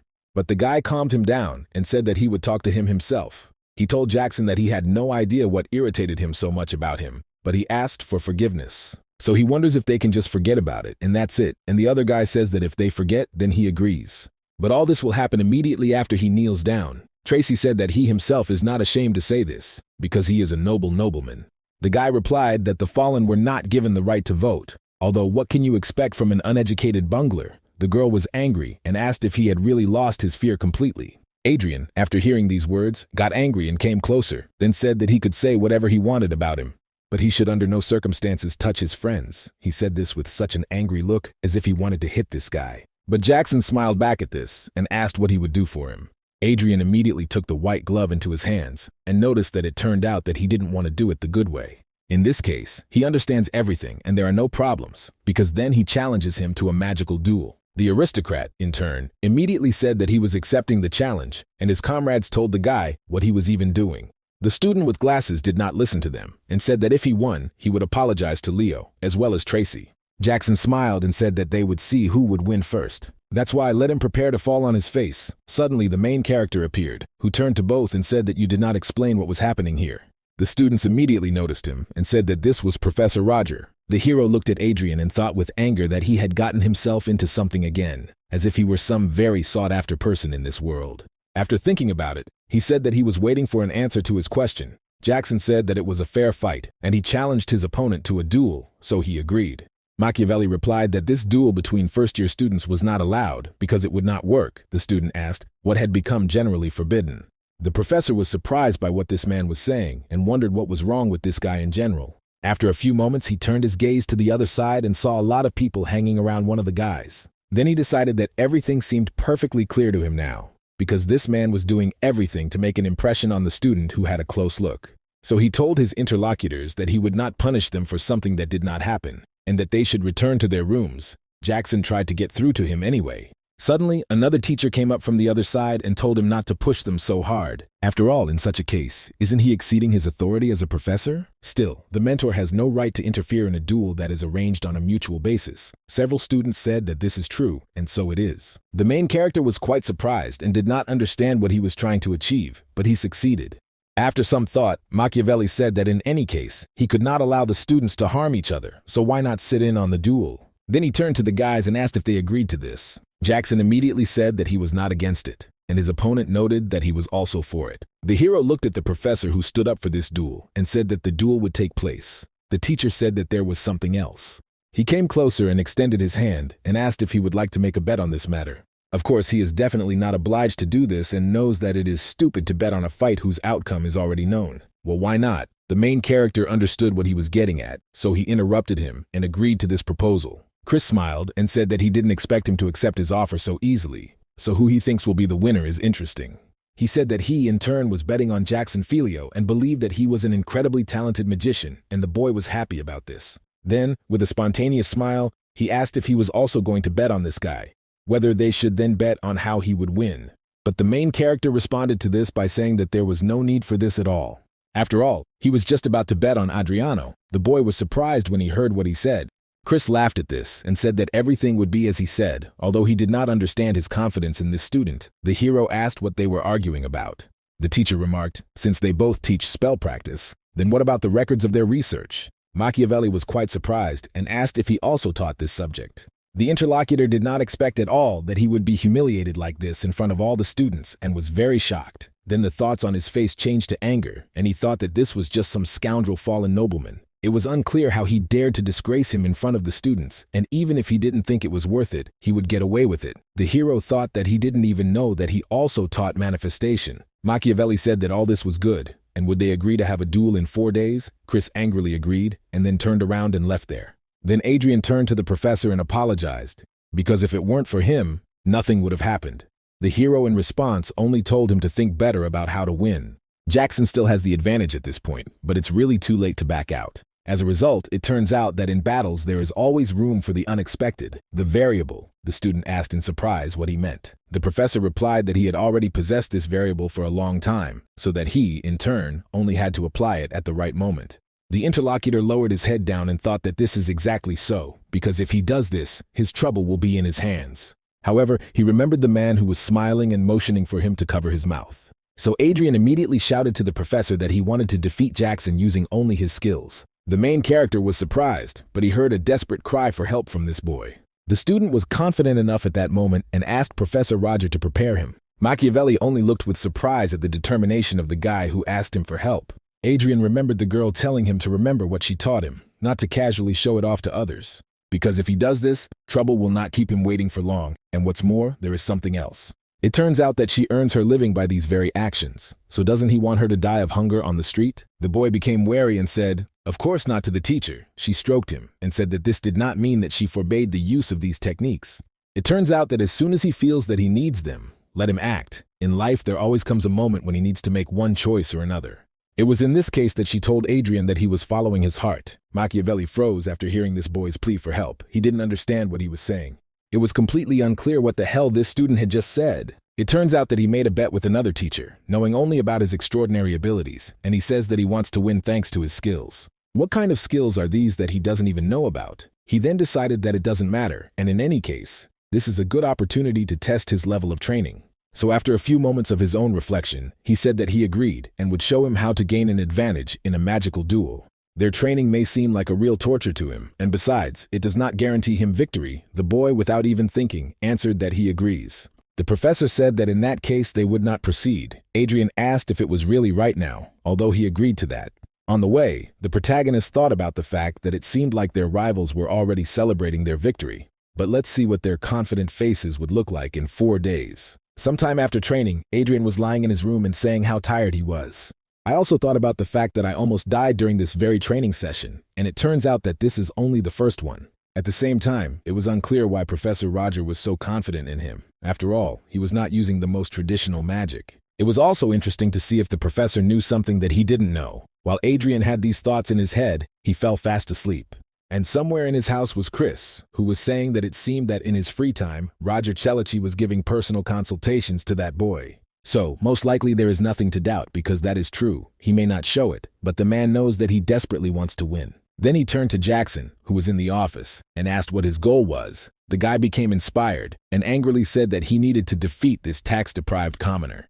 The man interrupted and said that this was all I needed because he had to show the insurmountable gap that separated the commoner and the aristocrats, and of course he had no doubt of victory. But it would be better to be on the safe side, and so he took out some kind of bottle. The guy asked what it was, and the teacher answered it was a magic amplifier. Let him drink it before the battle.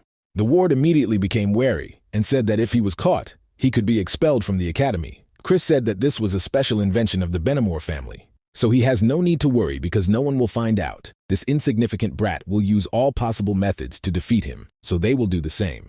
Jackson agreed with the man and thought that it was true. Even if his honor was easily hurt, he would never give in to a miserable plebeian. The professor in turn smiled and thought that his protege had made the right choice. Soon the day of the magic duel arrived, and everyone was at the training ground. Quite a large number of spectators gathered, who were vigorously discussing the events that were about to happen.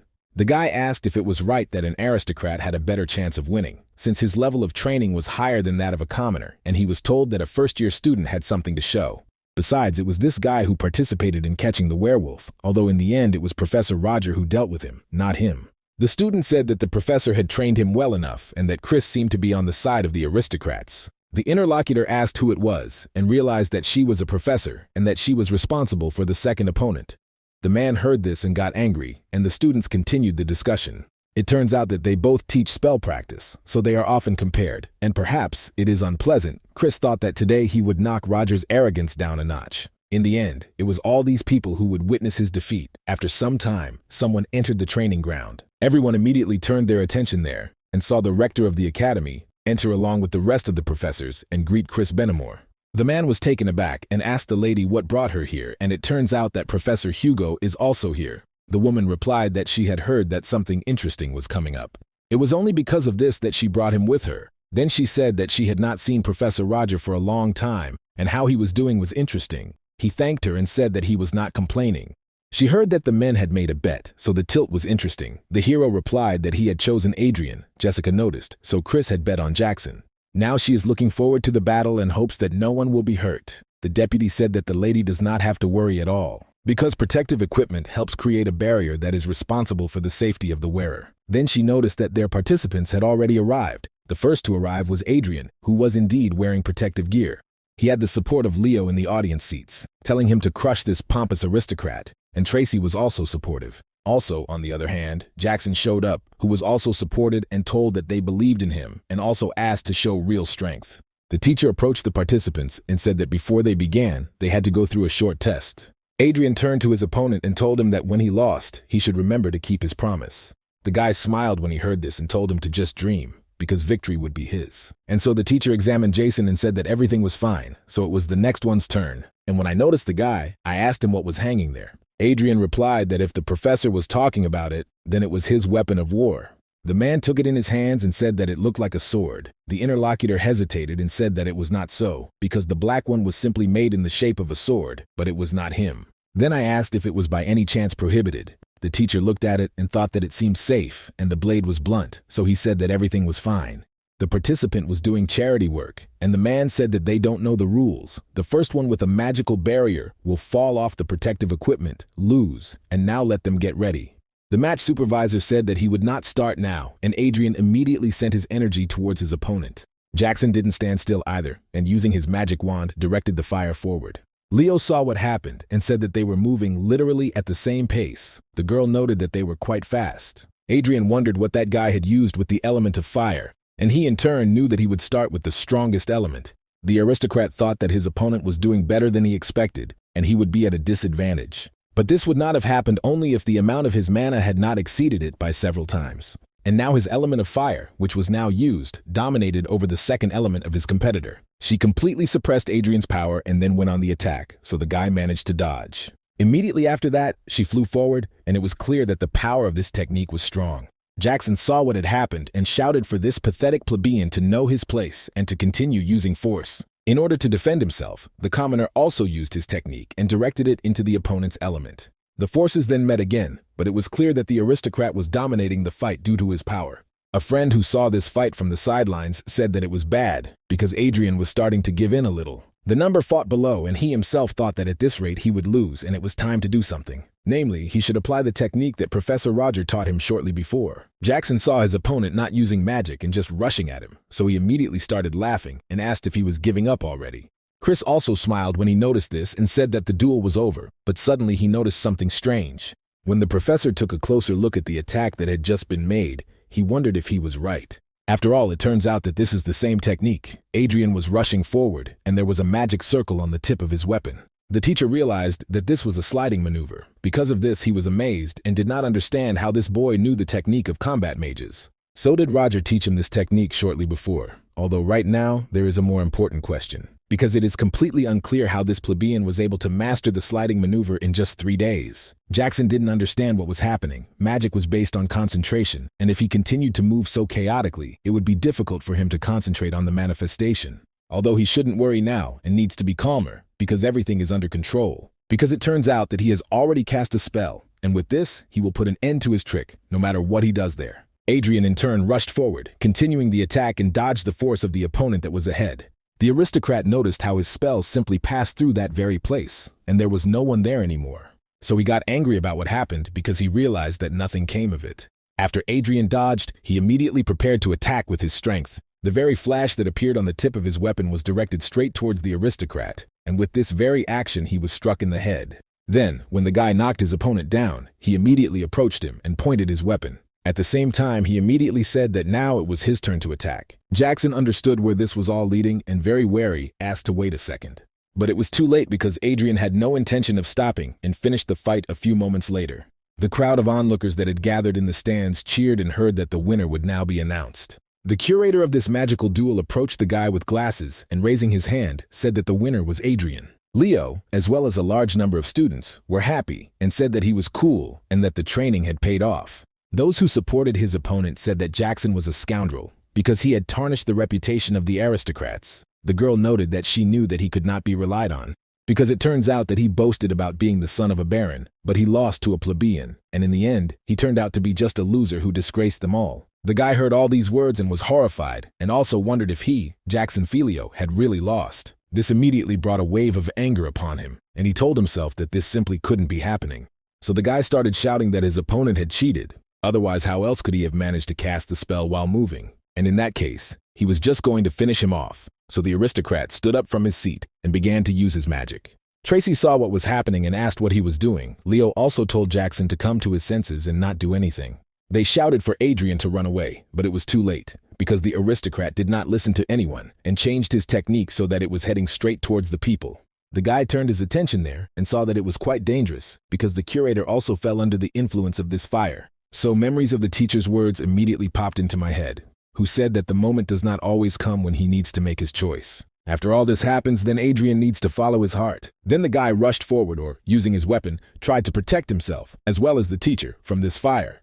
From the outside, it might seem like he was literally holding back this flow with his weapon. In fact, the power of this attack was powerful enough to hit both of them with ease. But a few moments after it all started, the fire was completely extinguished. The students who were there asked what the hell that was. Was he really able to cut through the magic? Roger thought about it. He was a stubborn boy after all. He used this technique without hesitation at the most necessary moment. Professor Chris was amazed, but what he saw in front of him and understood was that it was anti-magic, the very direction that allows one to cancel the effects of magic. All this happened in conjunction with the technique of sliding maneuver, and it is unclear how he learned all this. Jackson, in turn, stood, and his limbs trembled. But after Adrian suppressed the technique so that it was directed towards him, he immediately rushed forward. The opponent saw what happened but was unable to react due to the high speed. That's why the guy easily got close to him and then punched him quite hard in the head. Because of this, the aristocrat's body immediately fell to the ground and was now definitely defeated. At that moment, Adrian was quite calm and said that he hoped this man would accept his defeat with honor. But in the end, it turned out exactly the opposite, and the guy did not expect that he would turn out to be such a villain. One of the students smiled after seeing everything and said that Jackson doesn't even know how to lose gracefully. Then he turned to the man sitting next to him and asked if this was true. Next to him sat a second-year student named Freddie Wolberg. The cold interlocutor noted that he didn't care because he didn't initially arouse any interest in him at all. But if we talk about Adrian, then on the contrary, we need to keep an eye on him, because this is not the first time he has proven his superiority over the aristocrats. Then the guy turned to his friend Henry and said that they should leave here. They both rose from their seats and immediately began to snatch from the training ground. Freddie turned his attention to the main character. The man, in turn, also looked in their direction, and their eyes met. After this happened, the student immediately turned in the other direction and slowly walked away. But Chris turned to Professor Roger and asked if he knew that this student had anti-magic skills. The hero replied that he knew and what the problem was. The interlocutor asked if he was still asking. Machiavelli replied that he did not understand the reason for his irritation at all. After all, he is the one responsible for the first-year students, so he really didn't even bother to look into their personal files. In any case, anti-magic didn't affect the outcome in any way. Chris had nothing to say to this and only got angry. The hero stood up and said that he remembered correctly that they were arguing about scientific research. The interlocutor noted that this was true, and whether he wanted to look at something specific, Roger noted that this was not the case. He did not claim that he needed it. The man asked him what he meant now. Machiavelli replied that it was simply not his style to argue over the records of other people's research and appropriate them for himself. After these words were spoken, the main character turned around and simply left. The interlocutor did not understand whether he had insulted him again. It was done by Chris Benamor himself, and when the man realized it, you got really angry and thought Roger Celici was just a scoundrel. Machiavelli continued her way through the corridors of the academy and suddenly saw someone standing ahead. It turned out that it was a girl who was a secret agent and congratulated the professor on his victory, only now they attracted even more attention. And isn't that a problem? The teacher replied that everything was fine. In fact, it was even good. And the girl asked what he was saying and why. The hero responded by saying that the rector was suspicious of him, and Sylvia was surprised when she heard this. The man continued to say that she knew that they had infiltrated Theon, and despite his status, it would not be easy for him to gain her trust. The interlocutor did not understand how, but after all, he became a professor. He should have been out of danger. Roger noted that this is why he decided to make a good impression. This had to be done with the help of a duel, but even so, although it was enough, the secret agent now understood everything. The professor turned to her and said that he now needed her help. She asked about this issue with surprise. The hero extended his own hand towards her and said that their meetings would be conspicuous until she became a model student. Just because of this, efforts should be made to reduce the level of suspicion. Sylvia thought that Mr. First Order had given her a personal task. Then she became inspired and said that she understood everything because she would do everything possible, even if it cost her life. The interlocutor sighed and said that there was no need to die. The girl replied that then he would die for her. Even if this mission killed her, it was clear that she was simply glowing with joy. Machiavelli thought about how crazy all this was and noted that it would be as he said, while thinking, what a restless economy. The recent event allowed him to convince everyone that he was acting in the interests of the rector and to make the Black Dawn understand as well. Namely, that he cannot act recklessly enough, but all this cannot last forever. The hero thought that he really should create his own organization, and for this, he needed to do something.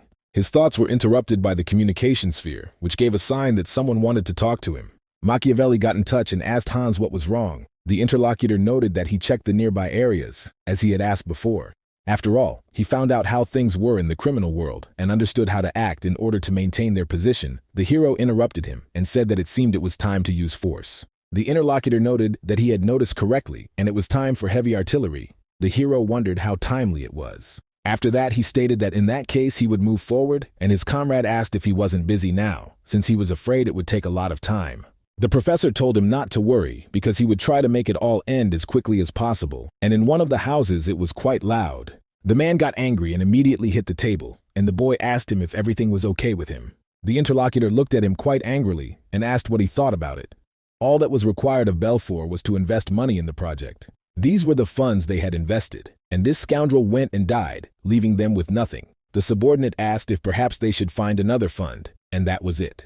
The leader said that this is exactly what he wanted to talk to the guys about, because it turns out they don't have to think about further steps to scale their business. The very first thing he could say was what to do with those scoundrels from the Black Rose Group, when suddenly his thoughts were interrupted by some sound from the side. The man noticed a person who simply walked into them and asked what kind of scoundrel he was, and they immediately shouted at him whether he was blind. Because it was perfectly clear to everyone that they were closed, the hero came closer, and the leader asked if he was really deaf, so he should get out of here. And that was it. Roger asked if he understood correctly that he was Henry, the leader of the ally group.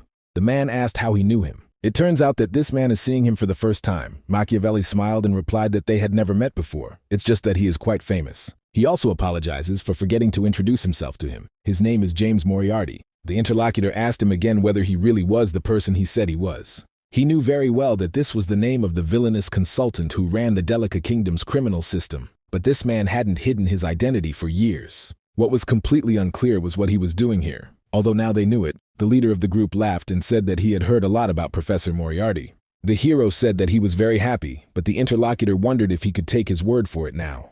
Machiavelli asked if he really considered him an imposter. The man replied that his appearance in such a place was quite unexpected. The professor then said that his suspicions were justified, but things were not so simple. Then he raised his own hand and said that in that case he would still ask them to refrain and not to pour it on him in vain. Those present pointed their weapons at him. The hero glanced at them and said, "How much equipment is there, of course? He is sorry to disappoint them, but weapons definitely won't help them here." By pointing with his eyes, the leader was literally telling his subordinates to shoot him in the shoulder too.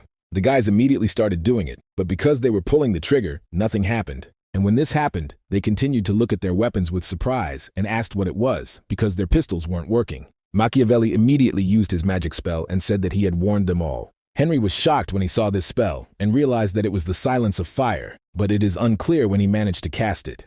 The professor saw the confusion on the faces of all these people, as well as their leader, and immediately smiled. Suddenly, the entrance door that led to this room immediately fell out and hit hard. Everyone present immediately turned their attention there and were surprised when they saw a monster coming out and growling. They immediately became very scared and started screaming, saying that it was really a werewolf who had come to visit them. The main characters, in turn, also paid attention to the monster that was walking straight towards him, but knew that this situation was to his advantage. To everyone's surprise, Existence attacked and stood next to him, literally protecting him. One of the robbers, quite surprised, asked if he had really tamed him, which meant that the recent incident was also his doing. Hans thought about what happened recently. He saw the hero and said that he was really here and decided to use this person. Machiavelli replied that he understood everything correctly and asked to bring him up to date. His friend said that this place is a criminal area, on the territory of which their hideout is located.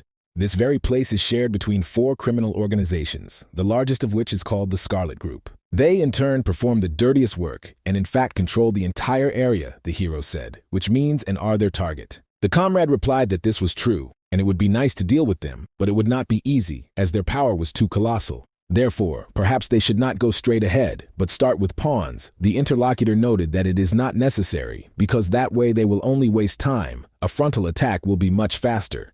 So they split up with dictionaries, and the rest will go on their own. Hans said that now is not the best time for this, because not long ago they began to form gangs. Machiavelli the Rock stands this happened, probably, just after Belfort's death Rixon, so let him wait a second, because there is some connection between the ally group and the old man. Perhaps all these incidents and victims, behind which the aristocrat stood, occurred due to the fault of the alloy group. Maybe they did all the dirty work for Belfort, said Hans. Probably, the death of the moneybags terribly enraged them. The hero noticed that this situation united the crazy scoundrels, and he thinks that they came for their souls just in time. The friend said that he didn't understand, because this wasn't just some lousy gang, they weren't real mercenaries, and there were even half-knights among them. Machiavelli said that it was okay. They are far from being a knightly order. The interlocutor became confused, remarked that he was not sure about this, and the elder thought that he did not mean that they were Slovaks, but it was better to keep silent about this. Then he told Hans that he would need his help. He was surprised. But now, when he was in the form of a werewolf, he thought, did it really mean that he decided to scare him with his help? In any case, it's even great, because she respects playing the role of a target, he whispered to the hero, which reminds him that if a fight breaks out, he shouldn't count on him, because he will run away. Machiavelli replied that he knew and would just pretend that he was a formidable werewolf. Henry thought that he was the real James Moriarty or not, but he should not be underestimated. The man, of course, assumed that this person used magic, but he never expected to see a werewolf's pet, so he smiled and said that now he was sure. The man in front of him is who he claims to be and apologizes for not recognizing him earlier, the hero said, which means he was able to convince him after all. If so, then in that case they will move to the main purpose of his visit, and he is going to build a business in this city. The head asked if this was true and what kind of business was being discussed. They, in turn, will gladly help him in this matter. Machiavelli thanked them and said that he should just let them make it clear that he despises small and vile organizations. Namely, we are talking about people like them. The man did not understand what was being talked about, and the hero continued to say that in other words, today he will put an end to the existence of the Scarlet Group. The interlocutor was amazed because he heard this information and understood what all this could lead to. So after a few moments, he immediately turned to his subordinates, and damn, you did not finish him off. Then he tried to get the weapon that was hidden behind his back, but the hero immediately hit him with his stick. The subordinates took out their daggers and saw that their leader was being attacked, so they called the guy a scoundrel. Hans became wary and whispered to Roger that it didn't look like these guys were running away from them, flashing their heels. It was unclear what they would do then. The comrade replied that he had prepared for his retreat, and after that, he had not used 3 enough and had hit the ground hard. As a result, the dark magical force began to spread throughout the area. The members of the organization that were here saw how a dark shadow began to approach them, and they did not understand what was happening at all. And all this matter continued to spread and absorb the light that was here.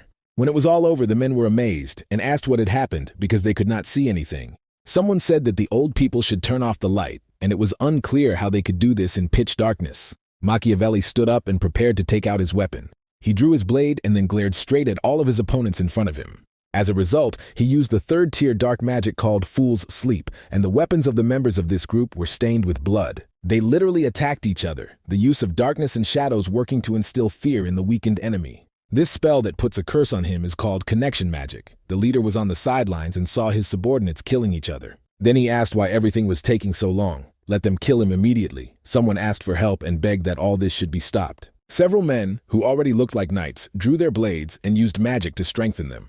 They, in turn, began to swing their weapons chaotically and clear away the darkness that was spreading throughout the area. And so, after the spell was broken, Henry turned his attention to the sides of the establishment they were in.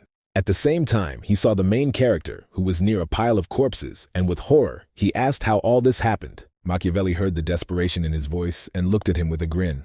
Several men who looked like a knight immediately rushed to attack him and shouted for him to die right now. The main character defended himself from them and thought that the aura was able to cut his magic, so perhaps these were the same knights that his comrade had spoken to recently. In that case, he doesn't think he'll lose to them, so after thinking about it, he immediately fought off the attack. At the same time, he immediately smiled and decided to do one thing that would distract attention. He threw a bottle of some purple liquid on the floor, and the bandits immediately turned their attention to it.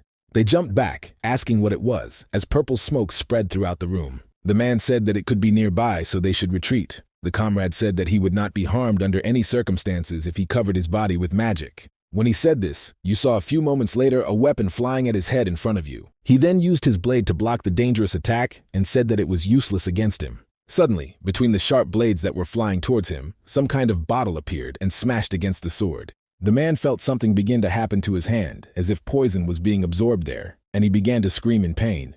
The second knight, who remained on his feet, wondered if he had been poisoned with a dagger, but it was unclear how she knew that they were powerless against direct contact. The robber, whom the main character had struck, held his hand and was interested in the clothes of the one he was hiding. Let him appear before him now, and he will finish him off at that very moment. Machiavelli heard him attentively and appeared from the shadow that was below and also aimed his weapon. As a result of this attack, he easily pierced the body of the man in front of him with his cane. Another knight tried to protect the head of their organization and saw what really happened there. The professor, in turn, slowly began to pull the blade from the head of his opponent, who looked alive in his eyes. After that, he pulled out the weapon with a sharp movement, and blood gushed out of it, spreading across the floor. The man who turned out to be his opponent hesitated a little and asked if he really was Professor Moriarty. After all, how could they know that same man never had combat skills? The hero asked. Was he obliged to explain anything now? Because in any case, his interlocutor would soon die. The man thought that the opponent's loss of vigilance would allow him to learn about his weaknesses. That is why he thought that he would win while acting cautiously and decided to reduce the distance. Machiavelli saw that this knight rushed to the attack, so he took out the bottle of poison that was in his pocket again and threw it towards the man. He, of course, noticed this attack and immediately wondered if he really thought it would work on him. It turns out that all he needs to do is dodge this attack, and then everything will be fine. While he was doing this, his weapon moved somehow strangely. The member of the organization felt that something was wrong with his blade and immediately turned his attention from there in surprise. When he saw what had actually happened, he was stunned because he realized that his sword was there, and he asked, "Just don't tell me that it was because of that very bottle." And the main character saw what happened to his rival and immediately took out a weapon in the form of a pistol, which was in his pocket. The knight realized with horror what was happening and decided that he needed to drop his sword and start dodging because it turned out that he had no problems with reflexes. But in reality, when I tried to do it, I felt something strange in my body and was amazed. With horror, I turned my attention to my stomach and saw how some strange dark substance pierced it, after which my body immediately began to shake. The man then noticed the shadow that was coming from his body and realized that the attack had come from there, but it was inexplicable how it had gotten out of his shadow at all. The man thought that magic could only be used near the body of the spell, and he didn't think that such a thing was possible.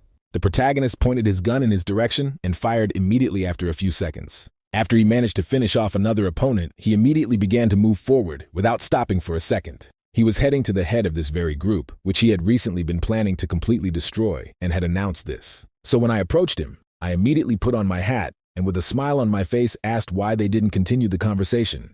Soon after these events, which happened quite instantly, the drink was poured into the glass. Hans walked to the bar and asked how he drinks after that. The hero paid attention to him and asked if he had really taken off his disguise.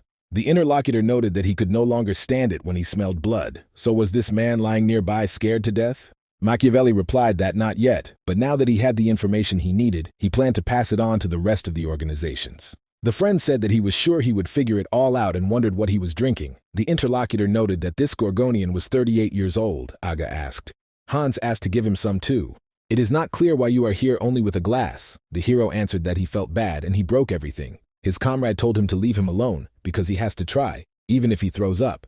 Then he asked what he would do with the rest of the Ala group. Roger said that he would find a couple of useful people and say goodbye to the rest. On the second floor of the office, there are documents and an account book. They will help him. Hans said that a lot of work awaits him. Does he think that this is too much? The hero replied that he was prepared. It must be that the interlocutor does not know, but he has friends who can help. The guy asked if this is so. It turns out that there is no one better for this job. So does he really think they will come to his aid? Machiavelli noted that they said they would come as soon as they finished their work. He wonders if he really hates them that much. Hans said that he does, because they are all crazy, although he knows that it is not for him to judge.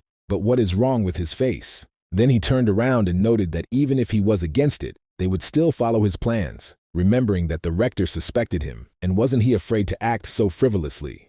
The man told him to calm down because they would not follow them, because they would definitely not risk my accident, especially when the rector is keeping a close eye on them, but she won't provoke a response either. Then the comrade said that it all sounded plausible, and that he was planning to name the organization, and the hero asked what other name he could give. The interlocutor asked if he was planning to take control of Leathervelk, and if so, he would at least need some kind of name. Machiavelli thought for a moment, and asked how many people they had. The guy replied that if you look, there were about 10 people, including them. The man said that in that case he had a great idea, and therefore wanted to call it Unknown. Hans asked if he really wanted to call their group the Unknowns, and his friend replied that that was the idea, so didn't it sound bad? The younger one continued pouring drinks, and said that it was okay because he liked it quite a lot. After that, he held out a glass and asked if they would like another drink. The main character, in response to this, also extended his glass and with a smile on his face said that, of course, there will be some. After that, they bumped into each other, and the word creation of a new organization was heard. Sometime after the incident, Selena approached Professor Roger and asked why he didn't have an assistant. Machiavelli looked at her in surprise and did not even know what to answer about this. But soon he said that it turned out that way. He didn't need him. The girl noted that 80 students attended his lectures, and wasn't it really difficult for him to cope? The man replied that there were no difficulties at all, and his interlocutor said that in that case he was simply incredible. The hero thought that he had no assistants, and it turned out that he was here all the time, toiling alone. So I turned to the woman and asked if she had an assistant. She replied that she did, but she didn't really need one. Although it turned out that she only had 3 of them, Roger was discouraged and thought that she had said that she did not need help, or that the professor usually had 10 assistants. It was quite loud near the man because the teachers were discussing pressing matters, and he turned his attention to the side. There he saw Chris Benamor, who, as always, was angry, and where did he go? The hero realized who it was and looked at his assistants, noticed that there were definitely more than 3 of them. The old man who was sitting next to him told the professor that he also needed to take a few. Matilda said that this was so, otherwise it would become harder and harder with each passing day. Selena said that it was for sure and at least 5 were needed. Another teacher suggested that if he wanted, she could make a list of good students. The interlocutor said that she would also help, and Professor Roger agreed and thanked them. After some time, he sat in his office and thought about assistants. There have been speculations that they are getting extra pay and tutoring, so even new professors are getting about 6. Some assistants research magic under their professor instead of their main training, so he thought it was the same as a 21st century university. He, in turn, of course, is not against throwing off small assignments, but who would be interesting for him to choose? Although if you think about it, he does have a list. After these thoughts, he immediately reached for it. Then I began to gradually look at the list of candidates, and thought that this was not an urgent matter after all. After a short period of time, he noticed one of the candidates that caught his eye, so he thought maybe he should choose her. Now the hero was heading along the corridors of the academy and going about his business. Something, or rather someone, attracted his attention because he realized that you were currently following him. The man told Sylvia that if she had any questions, she should just come out and ask. She was hiding around the corner and hesitated a little, but said that she was doing it now. She immediately apologized to him and said that he was passing by, and she just thought she would like to talk to him. Machiavelli noticed her and thought that this was not so, and students did not just follow their professor, so did she really just have nothing better to do? While he was thinking about this situation, he looked at a detail that caught his attention. So the girl turned around and said that everything was fine because he just wanted to ask you about something. The interlocutor was surprised and asked if it was really her. The professor asked if she had classes on Tuesdays and Thursdays from 10 to 12 o'clock. Sylvia asked if that wasn't his class time. In that case, she definitely has time these days. And does he really want to entrust her with something? After hearing this information, the hero began to approach her and said that it was excellent. Then he smiled and asked if she would be his assistant.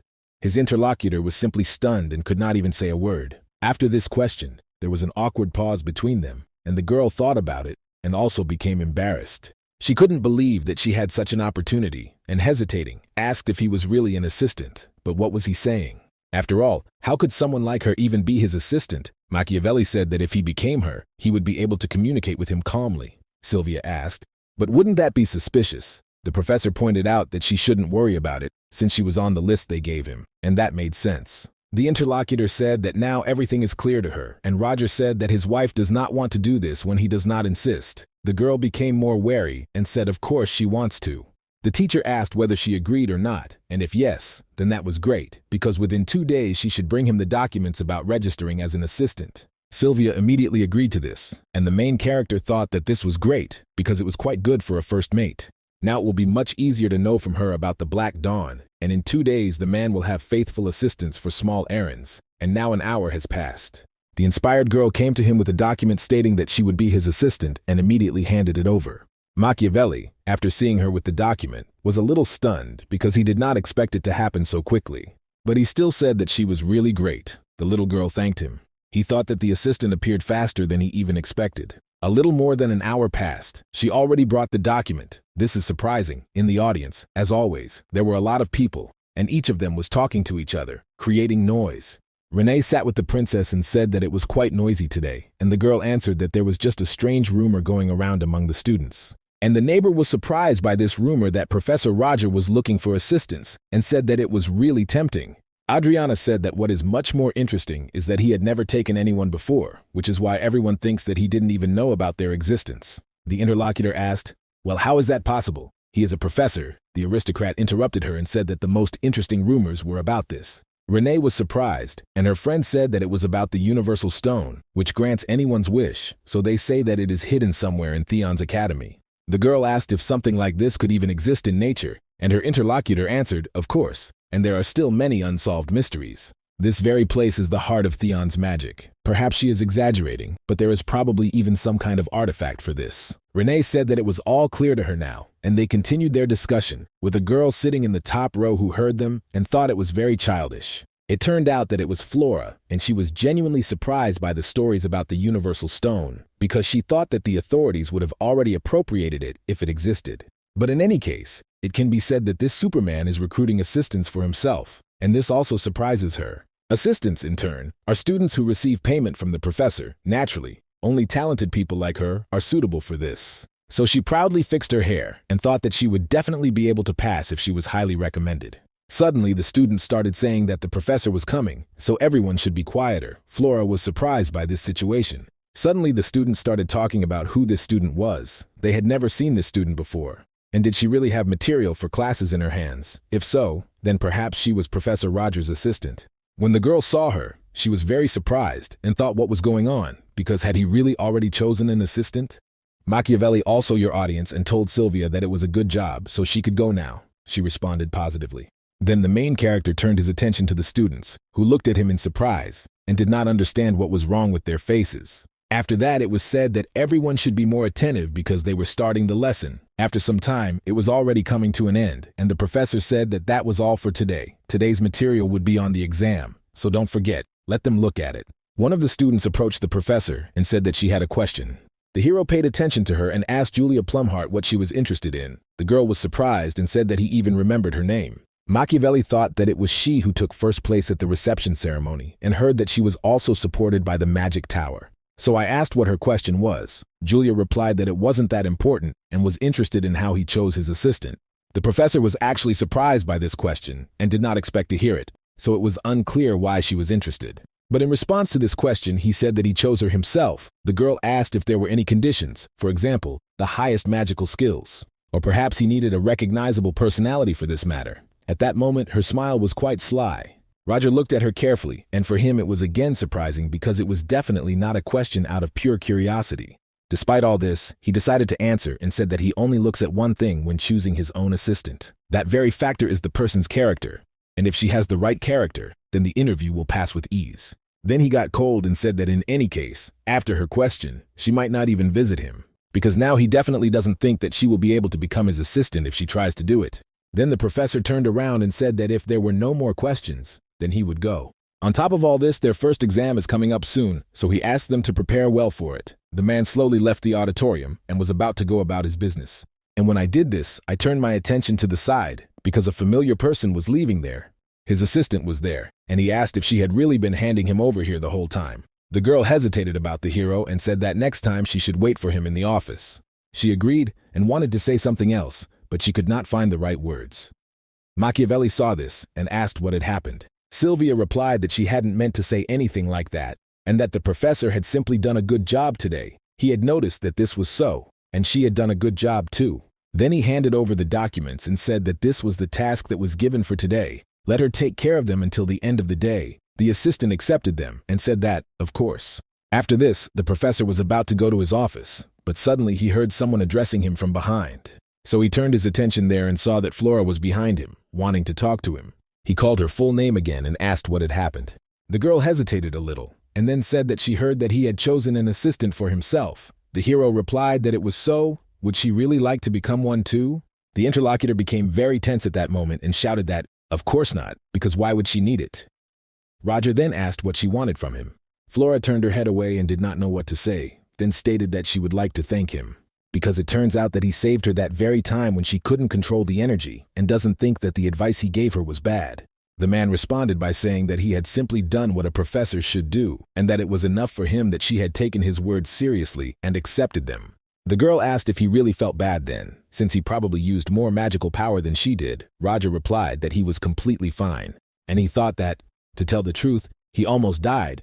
Flora asked the professor how many elements he could control, because in class she noticed that he controlled 5. Machiavelli replied that those 5 were really the only ones he could control. I understood that in fact he could use all 10 elements, but there was absolutely nothing to be happy about here. Including mages who focus on one element, one who is unable to use any element until reaching a certain level is considered mediocre. But if they find out about this, he will be in trouble, so he will simply say 5. The student said that if we talk about such a number, then it is quite a lot.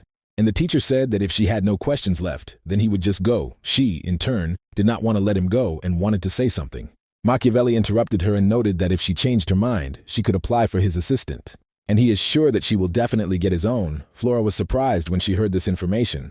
After these words, the main character did not wait for what she would say to her. He simply slowly left from there. The student remained in that very place and also could not force a word out of herself after hearing the information. Then she lowered her hands and clenched her fists quite hard and said that it was annoying.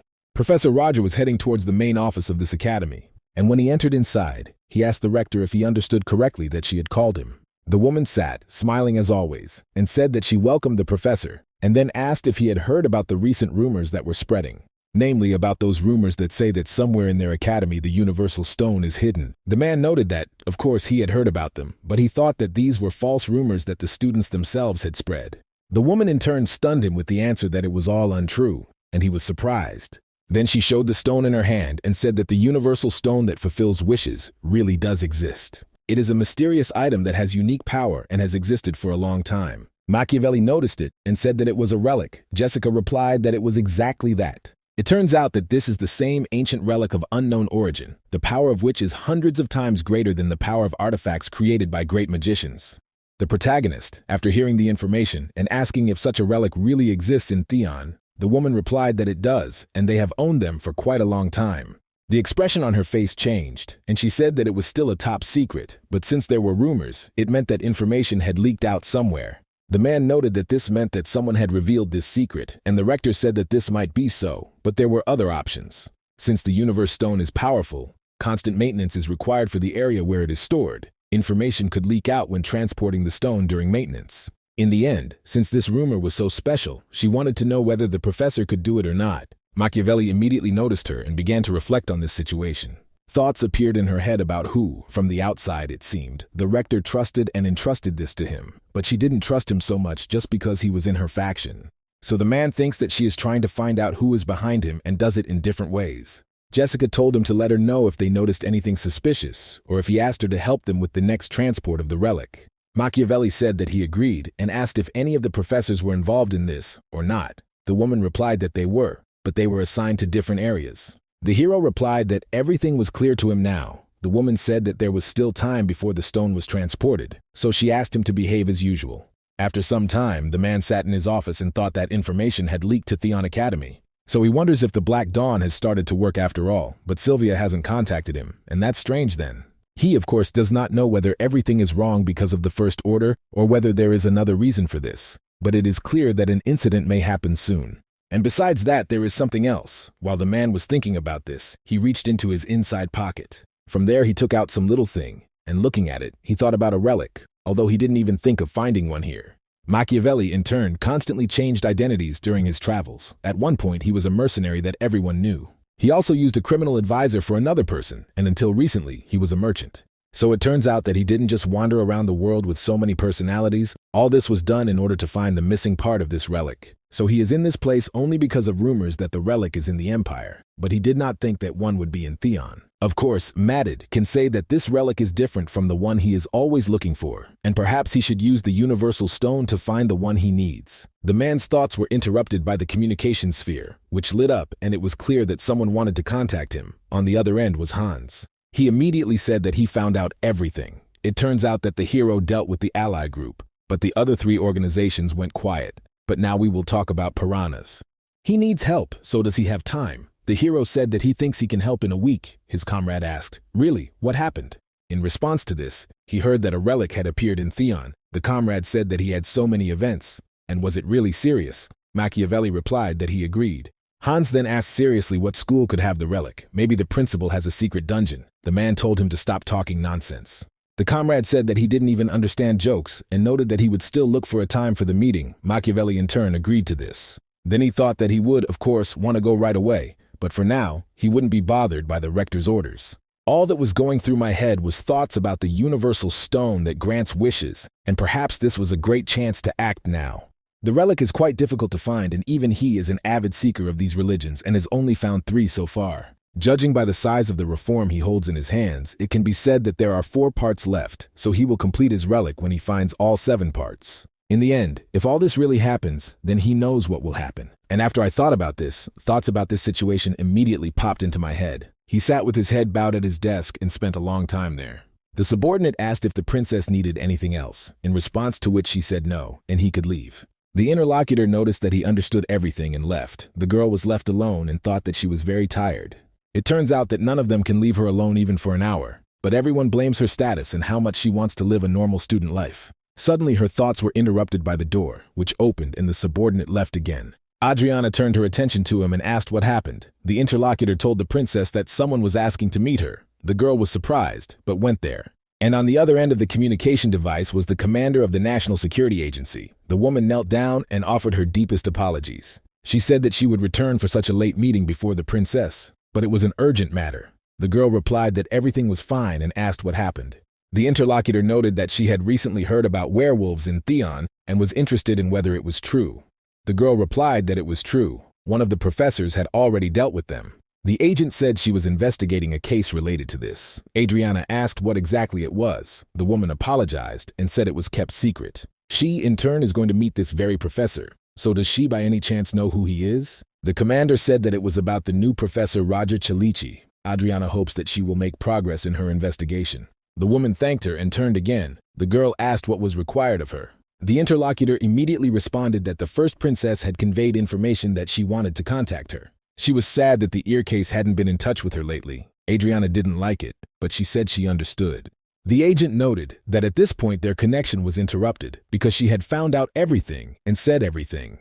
A few moments later the connection was broken, and the girl breathed a sigh of relief after this happened. After that, she thought that she guessed how she was doing. It turns out that she passed on the information through the woman, and probably her sister wanted to show that she had not forgotten about her. But because of this, she felt very uncomfortable. The subordinate asked the head what happened. She answered that it turns out the new professor took care of it. In that case, she needs to meet with this professor, so she asked about Annie, how the investigation at the plant was going. The girl began to report that she had looked at some pieces of the document that had not completely burned, and it looked like they were developing or researching something there. Anyway, it's impossible to find out the details. The boss said they can't continue working with this, and whether there is anything else or not. The interlocutor noted that there was another point. The talk was about the Black Dawn, because the Scarlet Group had recently disappeared in Leathervelka. The woman asked if that was really what they were talking about. Also asked if this was relevant. Annie replied no, but they should take this into account as well. Jessica said that it wasn't like that, because everything was fine, and there was no need to worry about it so much. It was better to focus on their own investigation. The subordinates should check Lazarvelk a little more, and then they will go to Theon. The girl replied that she understood everything. And so a new day came. in which the main character continued to do his job as a professor. He was drawing something on the board and at the same time thinking that many different rumors had spread over the past few days. It turns out that the students can move around like during the werewolf incident, which means there will be even more problems. Suddenly, the man turned his attention to the students' workplaces because something caught his attention. Usually they all sat there cheerful and also inspired, but now when he looked, he saw that they were sleepy and tired. And just to get their attention, he immediately hit the table quite hard. Then he asked them if they were bored, but in that case he would show them something fun. They were a little surprised. But the main character used his magic and summoned the element of fire right on the tip of his finger, then immediately said that magicians always manifest magic using themselves as the core. All this happens only because the magical power comes from the caster himself, but at the same time, everything is not so simple. The man looked at the students again and saw that one of them was sleeping, so he stopped using his element. And after a few moments, he sent it straight towards the student who was sleeping peacefully. The guy woke up from seeing fire in front of him and immediately became very wary. But the main character continued to say that if they touch him, they could do the same thing. So what he said was that magic manifests using the caster as the core, but in reality there are small spaces between them. In normal cases, about 1 meter is the limit. But if they find out that using their magic power can increase, they will go even further. He calls this system of spells the coordinate assignment formula. The students were confused, and Chlorine wondered what kind of coordinate assignment formula this was, since she had never even heard of it. Afterwards, she had no idea where the hell he had learned such magic, so it was clear that it had bothered her. The protagonist continued to talk about his item, and then asked if they were really interested in it. Of course, it was just a small modification for the manifestation of magic. It turns out that one inspired magician invented this, but the man is not going to teach them everything. Now the students were even more surprised and asked each other why this was so. It was not clear why he was telling them about this. Roger continued to say that he, in turn, wanted them to understand something, because magic develops from a solid foundation, and the full manifestation comes only after that. In order to use magic correctly, they must learn everything step by step, even if they get bored or think he is saying obvious things. In any case, for their future it is necessary to do this. Soon he suggested to finish the lesson for today. If they figured out this magic, they can come to his office at any time.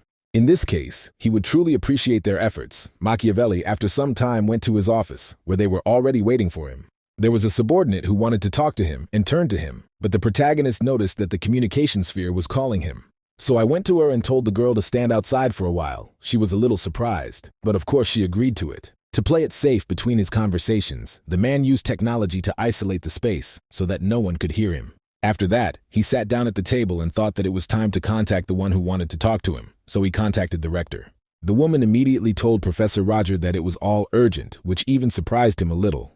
Elizabeth reported that the universe stone had been stolen, and when the man heard this information, he was discouraged.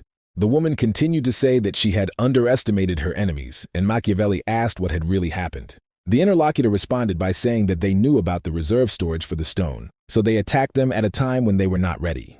Despite all the rumors, she thought that everything would be fine and they would quickly sort this matter out, but this was a cardinal mistake for her. At the moment, the Academy is pursuing them, and if they use the power of the stone, the situation will only get worse. The professor noted that, of course, he understands this. Then he asked her how much time they actually had, and the rector replied that it was until midnight today. The man noted that he now understood everything, and Elizabeth asked if perhaps something was bothering him.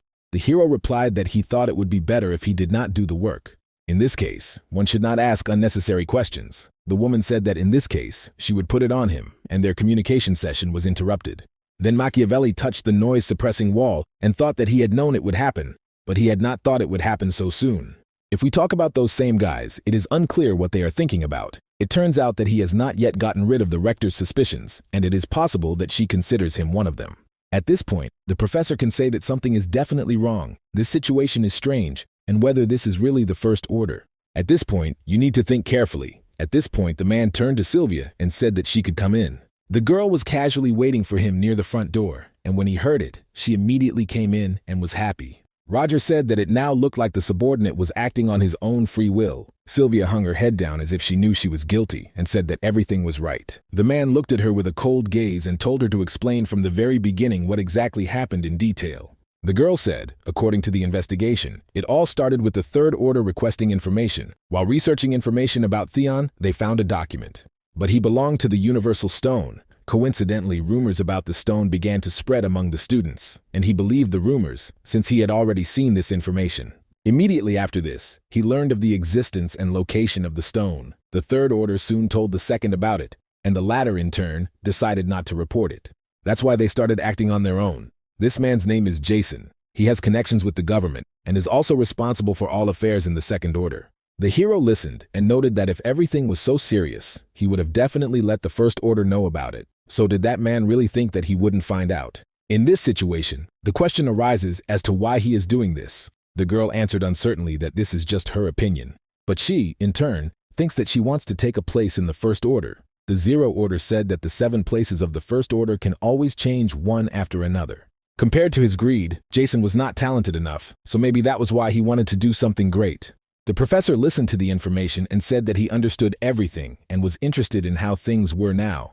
The girl became embarrassed and asked if she really planned to act independently. Roger replied that she understood correctly, and they were already in pursuit of him. Their identities would eventually be revealed if they interfered. Sylvia went on to say that he and his accomplices were now on the run after stealing the stone, and she only knew that they had gone towards a quiet forest. The man stood up and said that he understood everything, and it was time for him to start acting too. The assistant asked what she should do now. The main characters replied that she didn't need to do anything. The girl was surprised. He continued to say that she had already done the job, giving him all the necessary information.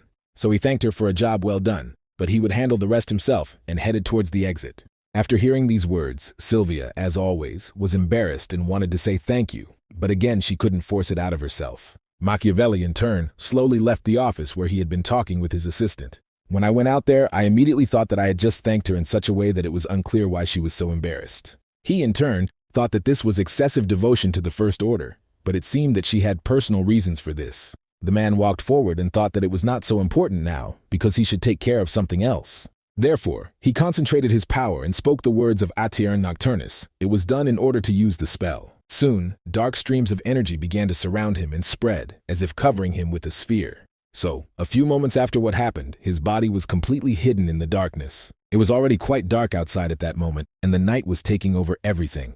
And the main character appeared from the darkness, and the spell he used is summoning magic, better known as magic passage. Of course, it can be said that it uses a huge amount of magical power, but in exchange for this, it completely hides the presence of the caster. Only because of this, no one would be able to see or find him. The man was completely sure that no one saw him and calmly walked past Flora. The girl who was walking and talking casually with her neighbor suddenly felt something strange around her. That's why she became wary and immediately turned her attention to the side. The interlocutor who was walking with her asked what had happened. The friend only looked ahead and did not see anyone there, but thought that someone had just passed by her, but she did not see him, but felt the magic. It turns out that it was invisibility magic, and if so, then she should check. The neighbor asked her where she was running off to. Several men were standing near the gate, and one of them said that he would think about it. But they had gone into the quiet forest. If that was the case, then perhaps they should take more people with them. The old men wondered why such a forest still exists in general, because there were attempts to get rid of it. At that moment, the hero who was hiding was already near them. The man said that no matter what they did, the forest quickly recovered, but the people who entered it went crazy, that's all. Blocking the entrance is the best they can do now. Somewhere in this forest, some strange sounds were heard. Those whom the main character was looking for at that time were there. The younger one grabbed his head and made those sounds, and his body was shaking. The man told him to come to his senses. It was unclear whether he really wanted to go crazy like that guy. The second man turned to Sir Jason and asked what they should do now. It turns out that now they are surrounded, and they cannot hold out here for long. The man was aggressive and shouted for him to cover his mouth because he has a plan. The interlocutor saw that he looked and acted strangely, so they all became wary. Now the man held the stone in his hands and thought that they said it was the universal stone, but this piece was absolutely useless. He in turn can say that this is real power, so it is unclear why it does not work, and this thing does not react to anything at all. Suddenly, those present heard that someone was approaching them, and the leader asked who he was. It turned out that it was the main character who asked if these were all scoundrels. There were at least 10 of them here, and if the rest had been caught. Jason turned his attention to this very man and was shocked when he realized who he really was. The bodies of those present began to shake, and they asked if this was really the same Sir Roger in front of them. The professor stood quite imposingly and said that this was Jason from the second order. He was interested in what he thought, why he came here personally. The old man was discouraged and wondered how he was so unlucky since Sir Roger, famous for his ruthlessness, had really come. In that case, there was a high probability that he would die like this, so he became wary, holding the green stone in his hands. Then all the men fell to their knees and holding out the relic said that it was called the Universal Stone, so the second number wanted to offer it to the first order. The main character turned his attention to this stone and began to closely examine it with his own eyes. He immediately reached out his hand to it and then said that it was really a good job. But now he says goodbye to Jason. The interlocutor was amazed by the information he heard and asked what he meant. The main characters naturally did not answer him and touching the stone immediately used their power so that they pierced all these men through and through. The second order felt that he was dying and asked what it was. He did not understand why this happened. The picture before his eyes began to disappear and blur, and the stone was no longer in his hands. Roger took it in his hands and began to examine it carefully. And after that, she said that if we talk about why all this happened, he doesn't want to waste time explaining. The man continued to look at the relic in his hands for some time and thought that it was already the Universal Stone itself. But after a short period of time, something strange caught his attention and his gaze sharpened. His feelings told him that he shouldn't rush, because what he had in his hands was definitely not a relic. There is an incredible amount of magical power there, but nothing more, although the rector had previously told him that it was indeed a relic. The main characters became wary at that moment, and after a few moments felt something strange around. Then I turned my attention to the sky, and there appeared some kind of bright flash, from which circles radiated. From the magic ball that was hovering there, a beam shot out and headed downwards. As one could see with the naked eye, it was a huge force that was about to hit the place where the main character was. So after using this attack, there was a huge explosion and a blast wave, which spread for several kilometers around. The crater formed from the explosion was also enormous in size, and only glowing petals fell down. Right in the center, right on the ground, lay the very stone that the rector had previously said was a relic. After everything that happened, someone slowly started landing right next to him. It was the woman who bent down to pick it up and said she fired with all her might, and there wasn't a scratch left right here. And it was Elizabeth, who, as always, smiled brightly and said that this was the end. At the same time, she currently has a fake universe stone. She thought that she really had to work hard for this bait, so now she hoped that it would bear fruit. And if we talk about Professor Roger, then she wonders whether he was there at the time of the explosion or not. At the same time, the man was not far from the site of the explosion near one of the trees. In doing so, he used the same technique that hit him, and at the moment when he was there, he exhaled, because it was clear that it was damn close to killing him. Machiavelli remembered seeing the attack moments before it all happened. In order to leave the hall of the place itself as quickly as possible, he used the dark energy and the same spell to hide himself. At the moment the spell was cast, the completed beam was already several meters from the epicenter of the explosion. The professor was thinking that the mayor's office was giving him away when he used a spell, and in this very world where he was, there was no magic like teleportation. But nothing is impossible when a person uses the formula for assigning coordinates and features of this magic. This is the power of the 6th rank teacher, Elizabeth Willow. The main character saw perfectly well and did not understand why she came. If she asked him to do it, in addition to all this, the stolen universal stone also seemed to be a fake. Therefore, there were thoughts. Did she reveal his identity to set a trap? Suddenly, due to the large loss of mana, the man's head began to hurt very badly again. He realized that he wouldn't be able to use all the medicine and immediately took it out of his inside pocket. Machiavelli knew that the situation was bad because the teleportation magic had sucked out all his magical power, so he immediately took the medicine. After a few gestures of consciousness, things began to return to normal again, and more came. Thoughts came that this could not be because she would not use such methods. So, from the very beginning, this woman planned to do everything herself, and for maximum efficiency, she hid the truth from her own allies. Now we can say that Elizabeth is a truly extraordinary person. Suddenly, Roger felt that danger was coming from the side and immediately pointed his weapon there. It turned out that Flora was there, who screamed out of fear. A few moments later, she came to her senses and, looking at the man in surprise, asked if he was really a professor. And the hero, in turn, was also quite surprised and asked what Flora Lumos was doing here. It was unclear to him why she was here, because she should understand perfectly well that this forest is dangerous, and his interlocutor immediately hesitated in response to this. Then her tone changed to aggression, and she asked why he was here, since she was the first to ask about it.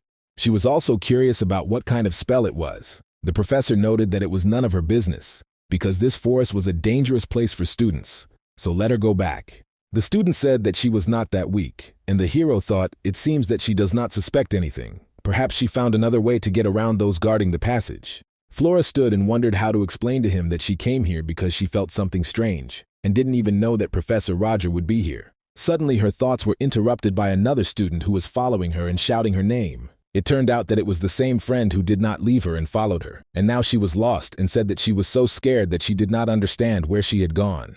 The main character understood this whole situation and told the girl to follow him because he would take her and her friend to the exit. Flora didn't respond to this, but she understood that this situation looked rather strange. Before the professor saw her, she watched him from the side and saw him grab his head. And after that, he took out some medicine and took several of them, after which his tremors stopped. Flora was surprised after this, and now she was thinking what kind of medicine he could have taken. Perhaps he was sick with something. And so, together with the professor, they went to where the director was. The woman saw them and said that it was Roger himself. Suddenly, she looked to the side behind him and asked if these were really two students. Machiavelli noted that they were wandering through a quiet forest. Elizabeth was surprised and said that if we talk about this place, then why were there any female students there at all? Flora replied that all this happened because of her. The woman asked if this student was Lumos. The girl continued to say that she herself went into the quiet forest, but Charlotte ran after her. Sometime later, Professor Roger found them. It was clear that the woman thought about this and then said that now it was clear. The main character asked her what he should do with them. The interlocutor smiled and said that students often make mistakes. Let them just leave them. Then she asked what they should do now, since it was such an urgent matter that they had to come first and sort everything out. The man told the rector that this meant that the magic was from her. Since it was her, then he was sure that everything had already worked out. If that was the case, then he would send those two students back. Elizabeth said that was correct, and he should be kind enough to do so. After some time, she and the old man were walking down the corridor of the academy, and he asked, if we talk about Roger Kellichi, how was he to her? The woman replied that because of this event, she thought she could leave all suspicions behind, because she had studied his reaction and had not noticed anything strange. Willow smiled after hearing the information and said that it was such a relief because there would never be another like him, but it wasn't that simple. He wondered why they spread the rumor then. Elizabeth smiled when she heard this. Then she raised her head up and said that they had to do this so that all the little rats would peck first. The old man heard this information and said that now everything was perfectly clear to him. After this, together with the rector, they continued their movement forward. So very soon they arrived at the stand where the universal stone stood. The woman looked at it and said that the real one had been safely transported. Thank God nothing happened to it, because in the past this stone destroyed an entire kingdom because it was in danger. Now that they know they have real security, they can leave, and she doesn't want to be here for long. Soon the door to this room closed and they left from here, but the dark shadow was already there. The main character used this technique, and when he realized that everyone had left, he immediately appeared here. The man looked ahead at that very stand and thought that at first he didn't believe it, but now it was definitely a jackpot. Of course, it was good enough that she left a mark on that very fake stone and thought that the rector would decide to check the real one. As a result, the emission of the magical power of the real stone is much higher than that one, and it actually even sucks it out with force now. But even despite this, he does not have the power to fulfill his true desire. The hero began to come closer and said that he knew this very well, because he had seen many things, and there was a limit to his strength.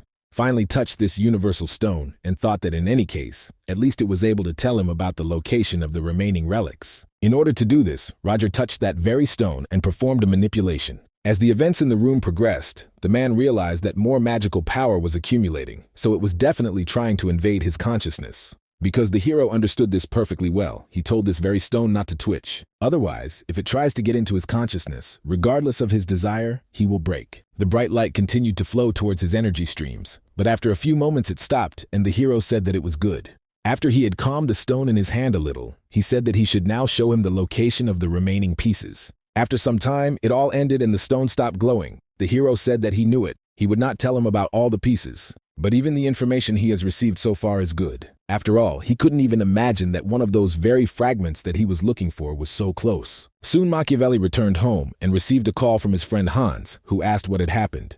The man was literally lying on the table from fatigue and said that he had done what he had recently said, but asked to reschedule the meeting for tomorrow night. The friend replied that it was for the best because the deadline was already looming and it was unclear what was wrong with his voice or if something had gone wrong. The professor noted that everything had gone exactly as it should.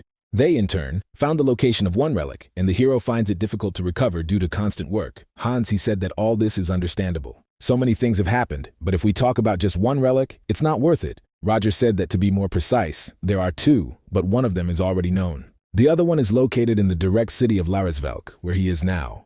The comrade was surprised when he heard this, and the hero continued to say that, according to the image that the relic showed him, he believed that it was in the auction house. Hans noticed that this meant that they were talking about the auction house Kunst. It was the only one in the area, and the guy had heard that something big was going to happen there soon. Machiavelli said that maybe she will be an item for auction. You should look at the list of items prepared for the auction and whether it will work out interestingly. He suddenly said that it wasn't difficult, and then they would meet tomorrow. The hero agreed to this and said, "See you later." After some time, a new day had already arrived, and the main character was slowly walking through the academy. There he saw Flora standing in front of the door and asked what she was doing in front of his office. The girl was scared when she saw him and asked if he was really inside the office. The man was interested in why she was looking for him. The student immediately thought that she didn't know where to start the conversation. The first thing that came to mind was to ask about the special magic that he used. Well, or you should ask about that very medicine that she saw, although it is quite difficult for her to ask about all this. There was an awkward pause between them, and then the hero said that if she had nothing to say, then he was leaving. The interlocutor realized that there would be no other way out and asked to wait. The hero noted what had happened at all, because if it was something unimportant, then let him keep quiet. And when he turned his head to the side, he was surprised because he saw that the element of water was hovering in the air in front of him. There were also various other elements that the girl created. With a smile on her face, she immediately asked him what he thought about this, about her form of assigning coordinates specifically. The man looked at them carefully and then said that she really surprised him. He in turn did not think that there were already students capable of mastering the formulas. Flora raised her head proudly and began to say that she was simply original, the only one among the students who had succeeded in doing this, so perhaps she should be rewarded. The man thought for a few moments and then said that it was true, but perhaps it should be given a top score. And what did she think about it? The girl replied that it was just a number and they weren't worth her effort, and that she would ultimately like to get something else of similar value to the top score. Machiavelli was surprised by her request and looked at her attentively for a while. Then he decided what he would do and, opening the door to his office, told her to come in with him. Naturally, the student entered and immediately began to examine the inside of this room because she understood that this was her first time in his office. The professor started saying that the research lab was on this side. The girl asked what kind of research lab it was. After that, the man led her to the door, and opening the room, she saw that very laboratory. I immediately took a closer look and wondered what the hell he was researching here, since it turned out that I had never seen such a pattern before. It doesn't seem like these are all simple drawings. The hero said that, to be honest, he didn't expect her to be able to do this. In the end, she even had to think about a worthy reward. As she knows, assigning coordinates is a mathematical formula, and it is also the principle of managing mana in one coordinate, and also the use of a formula in it. Flora thought that she simply copied what she saw and that's how it works, so the professor said he would show her something else. Since she managed to find out this, she needed a reward, after which he raised his wand and prepared to cast a spell. The student watched carefully what was happening and believed that a clear trace of magic appeared in the air. Never was this spell completed. She was just in a stupor and did not understand what it was. Some kind of magical spiral appeared in the air, which looked more like matter. The girl felt a strong discomfort and understood that her head was about to burst, so it is unclear what this feeling was. After what happened, some time passed. Flora gradually began to open her eyes and was still in bad shape. The protagonist heard her get up and asked if she was awake. The girl was very surprised at that moment and asked how much time had passed. The professor said that it was about 30 minutes. A student asked us what kind of common magic it was just recently. Machiavelli said he called this technique the Klein bottle, and he ended up seeing it one day and just decided to do it again. And he did it just for the sake of an experiment. The girl asked if he really created it just for the sake of an experiment. Roger said that he should forget everything he said and wondered how her nose and eyes were. The interlocutor was surprised and asked what he was saying because she didn't understand why. The hero immediately looked at her and said that she had the ability to feel all the features of the manifested Maya. At the same time, when she saw its formula, her pupils dilated and her fingertips trembled so that she felt the shape differently. Even ordinary people couldn't do that, and she must have been shocked by the magic she had never seen before. The girl asked if the professor wasn't interested in it. Now she talks about her ability. Roger replied that it is not at all wrong because he is not interested in abilities. Although other mages in turn may think differently, and it is better for her not to get caught with this. It was getting quite late now, so she should leave. The student heard these words and, rising slowly, left the room. After that, she recovered at the front door and thought that it was unclear how he could be so calm after he learned of her ability. Or maybe he had already met someone here with a similar ability to hers, and in general he rewarded her accordingly. After some time, the hero went to his friend and said that he still couldn't get used to his stylish appearance. The guy noticed him and asked if he had really come. Now he was wondering if he was still going to go there. The hero answered positively and said that as usual. And then I asked him where he got such a car from, and my interlocutor said that he got it from the best of the best in society. And just as they were walking, this was the very place where you could do it like this. Machiavelli looked at his appearance and said that it suited him. In that case, it was time to go, and they both headed towards the car. In the very place where they were supposed to be, it was quite loud and a large number of aristocrats had gathered. The professor walked slowly and said that it was too noisy and bright here, and his comrade noted that after all this was a well-known place. But is it worse than some dirty place? The man asked on what floor the meeting place was. Han said on the 4th floor and asked her to follow him. And when they tried to go up the stairs, the guards stopped them and asked where to wait, since they could not go to the 4th floor without permission.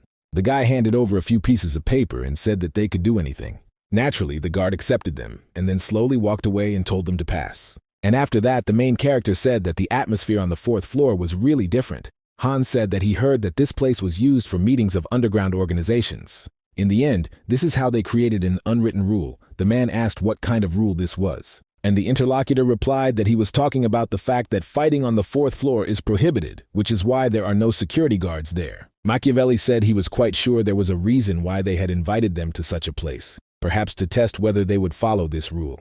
The partners walked along this floor for a while, and suddenly Han said that they should go here. The hero turned his attention to that very door and said that it was time to enter. In that case, the woman inside said that it was James Moriarty. She, in turn, is completely sure that he would not lie in such a place. She thought that he disappeared after an unsuccessful attempt to start a war in the kingdom of Delica. But now I wonder why he came here. Is he planning to correct his mistakes? Her name is Violetta, and she is a black rose. The main character took a sip of wine and said that, of course not. What kind of nonsense was this? He couldn't even think about such a thing. The interlocutor noted that in any case, she could not trust him, because how could a person without evil intentions destroy the Scarlet Group as soon as it appeared here? Machiavelli responded by saying that he simply wanted to get rid of the dirt that was in front of his eyes. The man said that enough personal conversations, and what did he want anyway? It was not for nothing that he accepted their invitation, and it was Luke from the Karukas group who said this. The hero said that he was quick-witted, and he planned to increase his strength. The interlocutor asked what other power of his. Does he really want to create a second Scarlet Group? There were also people from the group, old children, old man Dave, sitting in the room. Roger said of course not, because he was wondering why it had become so stuffy in here, and in that case, he would clear up all the misunderstandings right now. The old man asked what kind of misunderstanding he was talking about. The hero did not listen to him, and said that there was something else before that. Because he wanted to talk to her in person, Dave asked what he was even talking about. But the little girl interrupted him and said that everything was fine. After all, it turns out that Moriarty understood everything. In normal cases, she is looked down upon because she is a child. It was a member of the group of old children, Stella. The hero smiled and said that he was not so stupid as to look down on her because she was a child, and besides, she should not worry. Because he has no desire to create a second Scarlet Group now, but he plans to create his own business. So right now he wants to offer it to them. He gives them work, and they will rake in huge amounts of money. Comrade, at that moment there would have been wells, and I didn't understand what he was talking about at all. Violetta said that it was no different from the Scarlet Group in that case. Would he really force them to obey his orders? The man said that this was not so, because it was only a suggestion, because if he wanted it, he would have started doing it a long time ago. He will also transfer to them part of the business area of the Scarlet Group, even if they refuse his offer. Everyone was surprised, and the girl asked how he could give it away, even if he didn't refuse. Now she definitely doesn't understand what he's planning at all. Machiavelli said that they probably already knew that it was dangerous for him to act openly now, and that he needed his personal loyal forces. But a useless battle will give nothing. They do not need to trust him, give, and from refusal, he will not lose anything. But the hero wants to get an answer here and now. After this proposal about the room, there was an awkward pause and everyone was thinking about what to do. Luke told the guy that he could at least tell him what exactly this business was. Violetta yelled at him why he was deciding without getting burned by them. The old man said that he didn't really want to interfere in a dangerous matter, and he himself should understand this. The hero reached out to his comrade and said that he promised there would be no danger. They must know very well what kind of pleasures the nobility seeks. The interlocutor noted that it was probably music and opera, but let him not tell them to do this. The man said that this was not the case, and that he would require more elegance from them, or rather storytelling through play, music, and dance. Luke looked at the documents and said that he didn't even know, but he was sure that he saw a future in this, so he offered to do it. The hero replied that he was then looking forward to working with this leader. Violetta said that everything was interesting, and asked Moriarty what he wanted to get in the end. Roger said he wanted change. It was a forgotten area, and even with the industry and blacksmiths, all that awaited him was gray skies and a bleak future. They keep the sky clear above people's heads, and the man wants to change this dark and gloomy alley into a place where people can live and see a bright future. He has also presented this business idea to other organizations, so he asks everyone to review this proposal before making a decision. The meeting ended, and Hans told the hero that his ideas were incredible, to think he had received approval from all three organizations. Machiavelli said that he was only implementing other people's ideas, but it would be better for them to go through this topic. Suddenly he heard that someone was sleeping and asked if she wanted anything. He also asked why she was here without an escort. It was Violetta who said that they should talk alone. The man told his friend to go and that he would catch up with him later. The guy noted that he should not hurry. And so the woman spoke about the business to which he proposed. Whether he really thought it would go well, the hero asked if she thought otherwise. The Black Rose leader replied that the current clothing market is controlled by consciousness and rich merchants. She wondered if she really had a chance of doing so. The man responded by saying that their target audience was not them at all, and their goal is to create lightweight and comfortable clothing that people can use in their everyday lives. Ultimately, if they like the idea of this, all turn away from fashion, the interlocutor said. They still cannot avoid attempts to interfere with them. Roger said that she needed to get over it and she couldn't hide forever. Plus, she didn't have to worry about protecting her sisters anymore. If she accepted his offer, he would take responsibility for their protection, and once she got her business up and running, she could work her magic on fashion as well. Violetta was amazed and asked how he knew. The man replied that magicians can recognize other magicians, and it is not something complicated. The leader of the group said that since she had agreed to work with him, she could no longer hide it. Then the woman removed the dark veil that was on her face, and a burn appeared from there. The hero then turned his attention and said that this was a burn caused by magic. Violetta replied that this was so. This was the work of a magician who thought that it was his property. She noticed it too late, so even the healer apostles of Lumensis were powerless, and so the woman showed him her disgusting appearance. So perhaps she will put it back on. When she wanted to do it, Hero grabbed her hand and asked her to wait. Then he came closer and said that she had trusted him and shown him her secret, so it would be right for him to reveal his secret too. Violetta didn't understand what he was talking about, but Roger touched her burn with his finger. A few moments after the incident, he used the magic of the final burn, as if it had never happened. The hero asked her to look at her face, and when the girl did, she was amazed and asked how he did it. The man smiled and said that it was just real magic. He could only say one thing: she was too beautiful to hide her face because of that burn. Naturally, Violetta was embarrassed when she heard such information from the opposite sex. Then she put on a veil and said that it was dangerous to put such things on display now. The hero noted that everything would be as she said. At the same time, the girl stated that now it was time for her to get to work, as he had ordered. Their meeting today was significant. Suddenly, the hero felt something and shouted her name, and his interlocutor turned around and asked what happened. Machiavelli immediately grabbed it with his hand and pulled it to the side, and it flew past the head of the state. The head of the Black Rose turned her attention there and saw that there was a metal arrow there. Sir Roger asked her if she was okay. Violetta was scared, but said that she was, because he saved her. It turns out that right now there was an ambush between them, but it is not clear who did it. The man reached for his weapon and noted that he, of course, had suspicions. But despite this, it turns out that a whole gang is heading towards them, and suddenly those who were heading towards them said that it was James Moriarty himself. They were completely confused as to how such an important person could wander around here without guards, so it turns out that he gave him a good opportunity. The hero looked in different directions and asked if these were really the remnants of the Scarlet Group. It was unclear if they had forgotten how the group had fallen apart. The thug replied that he remembered everything perfectly well. That's why he was prepared, but Roger smelled some strange smell. After he said that it was dispersal, and he told Violetta not to use magic because it would be difficult to control it. The group member said that he even knew about this. Then, with a smile on his face, he asked them to wait, because this voice was familiar to him, so he had not waited in vain. He, in turn, did not think that they would immediately grab two big shots. The leader of the Black Rose faction said that this was all annoying. Using her body in battle was not her style. Roger asked if she was going to fight. The girl replied that they had been caught after all, and there was nowhere to run. Then the man asked the lady if he could dance, and the interlocutor noted that she could dance well enough not to feel turned on by other people. The professor took out his weapon and told her to back him up in that case. The hitherto calm atmosphere of the area was soon shattered by the carnage. The remnants of the Scarlet Group attacked, and the man and the girl began to defend themselves. Soon one of them said that it was bad, because even with magic they were no match for them. But the leader who brought them here said that they were already tired, so there was not much left. Violetta noticed that she no longer had the strength she had in her youth. Roger asked her to increase her stamina when he finished with this shit. Then I thought that I couldn't find the guy who shot you, so I wonder if he hid after the ambush. He, in turn, uses the hard-to-reach scent of dispersal and easily controls this soy and murderous aura. It seems that there is a professional hiding among these guys, so the man turned to Violetta. She asked what had happened, and the professor ran up to her, grabbed her by the arm, and began to run forward.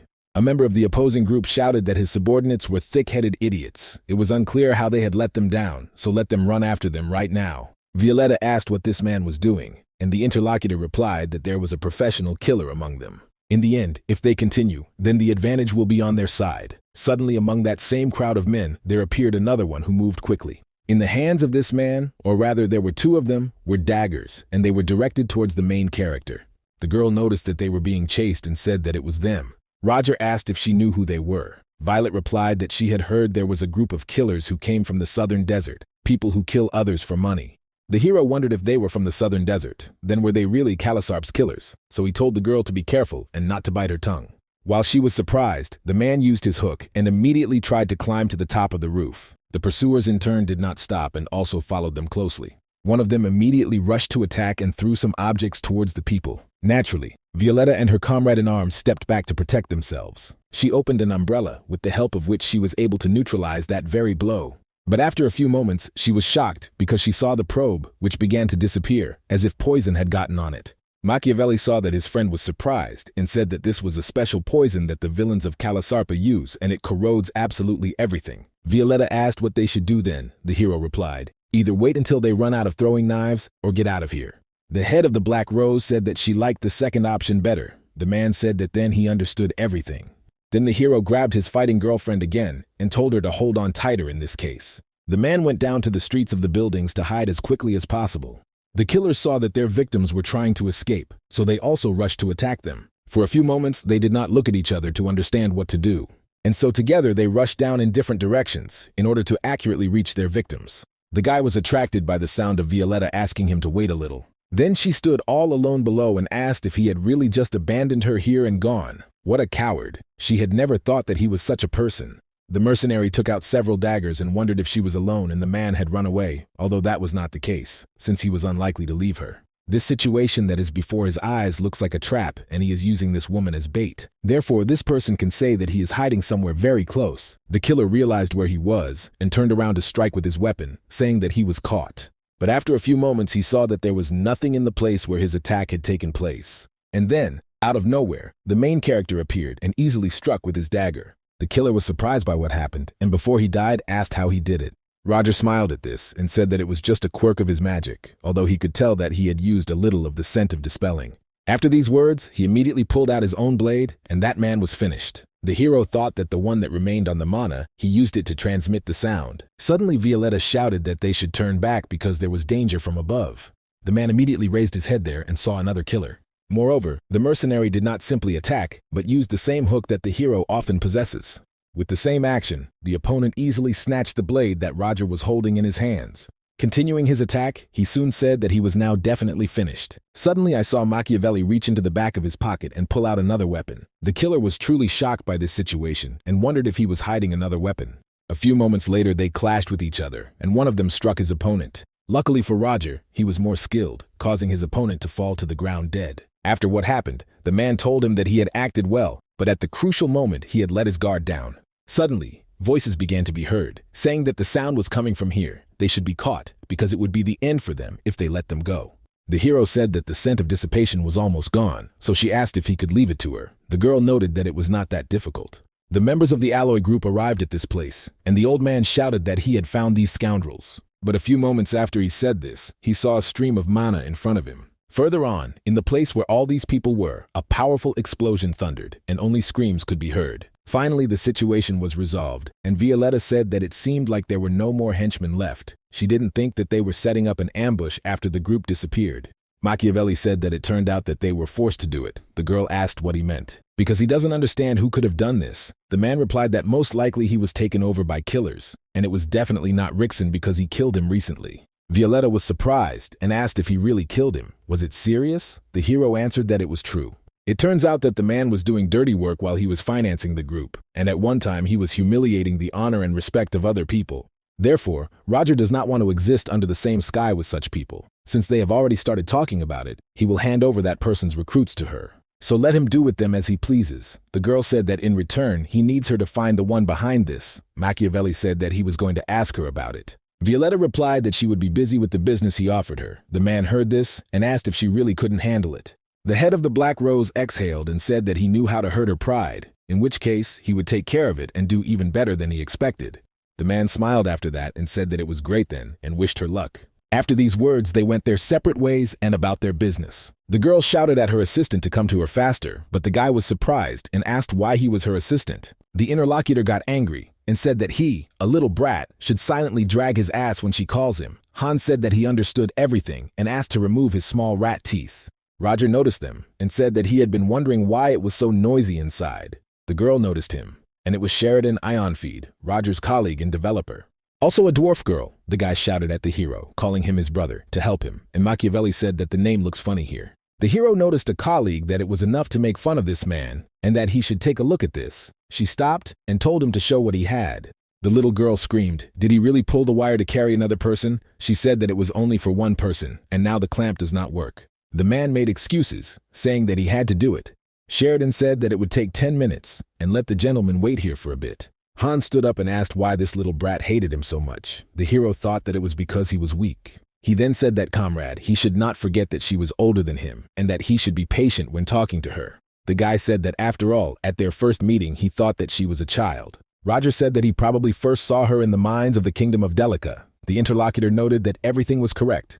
There she was kept as a slave. Machiavelli remembered everything and asked if this was considered captivity. When they found the girl in the dungeons, she was sitting near the explosives and making something there. Hans said that they would have died in this if the bombs had exploded. The hero noted that even the captain of the knights would have died if something like this had exploded a kilometer underground. Comrade remembers some leftist types pestering him. Roger replied that he had already taken care of them, and they were from the hall and the group.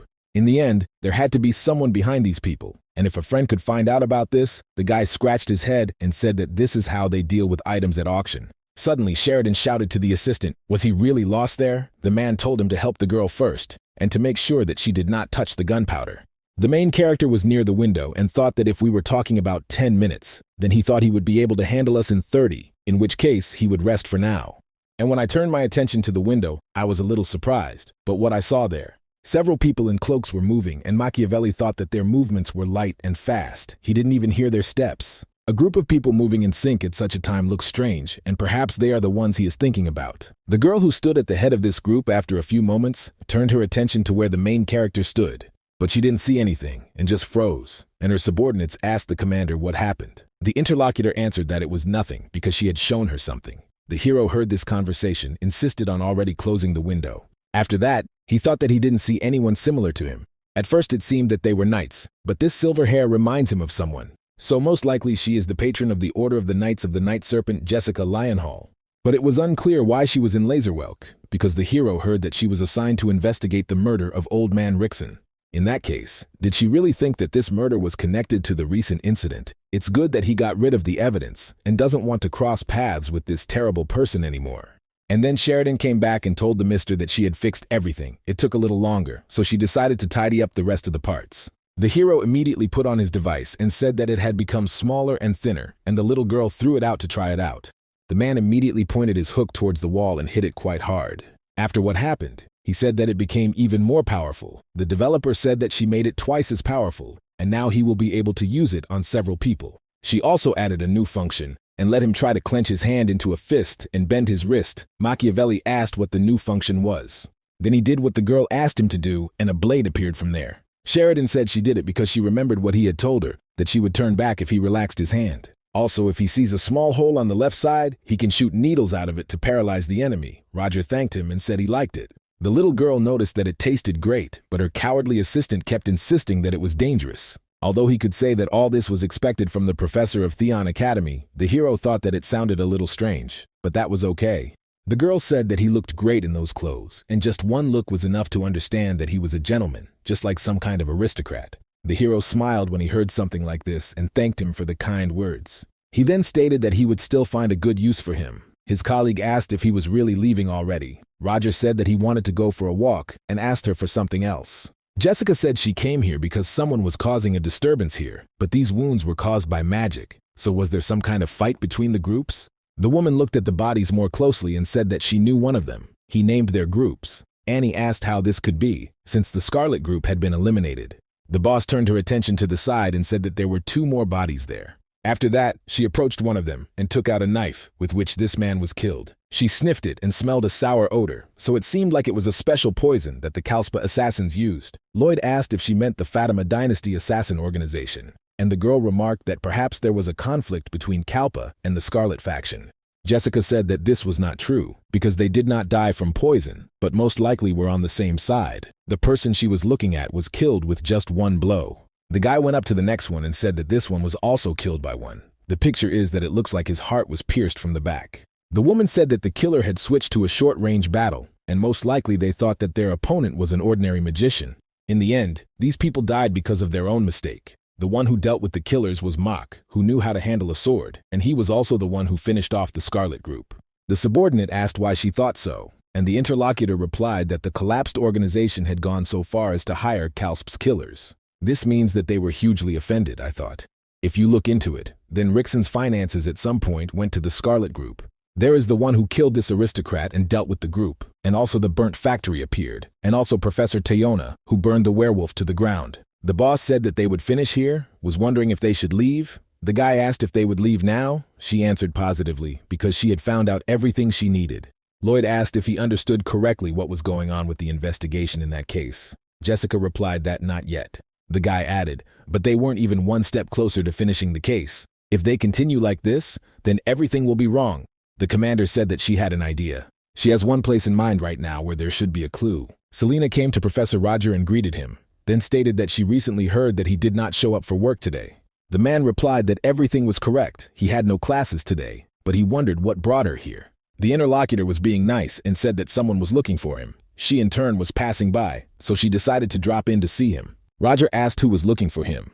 The woman replied that they were talking about a knight and the State Security Service. Machiavelli immediately became wary, and then said that he would meet him then, after which he headed to the academy, and Lloyd greeted him. At the same time, I asked him if he understood correctly that he was Roger Chaliki, and his interlocutor replied that yes, it was him.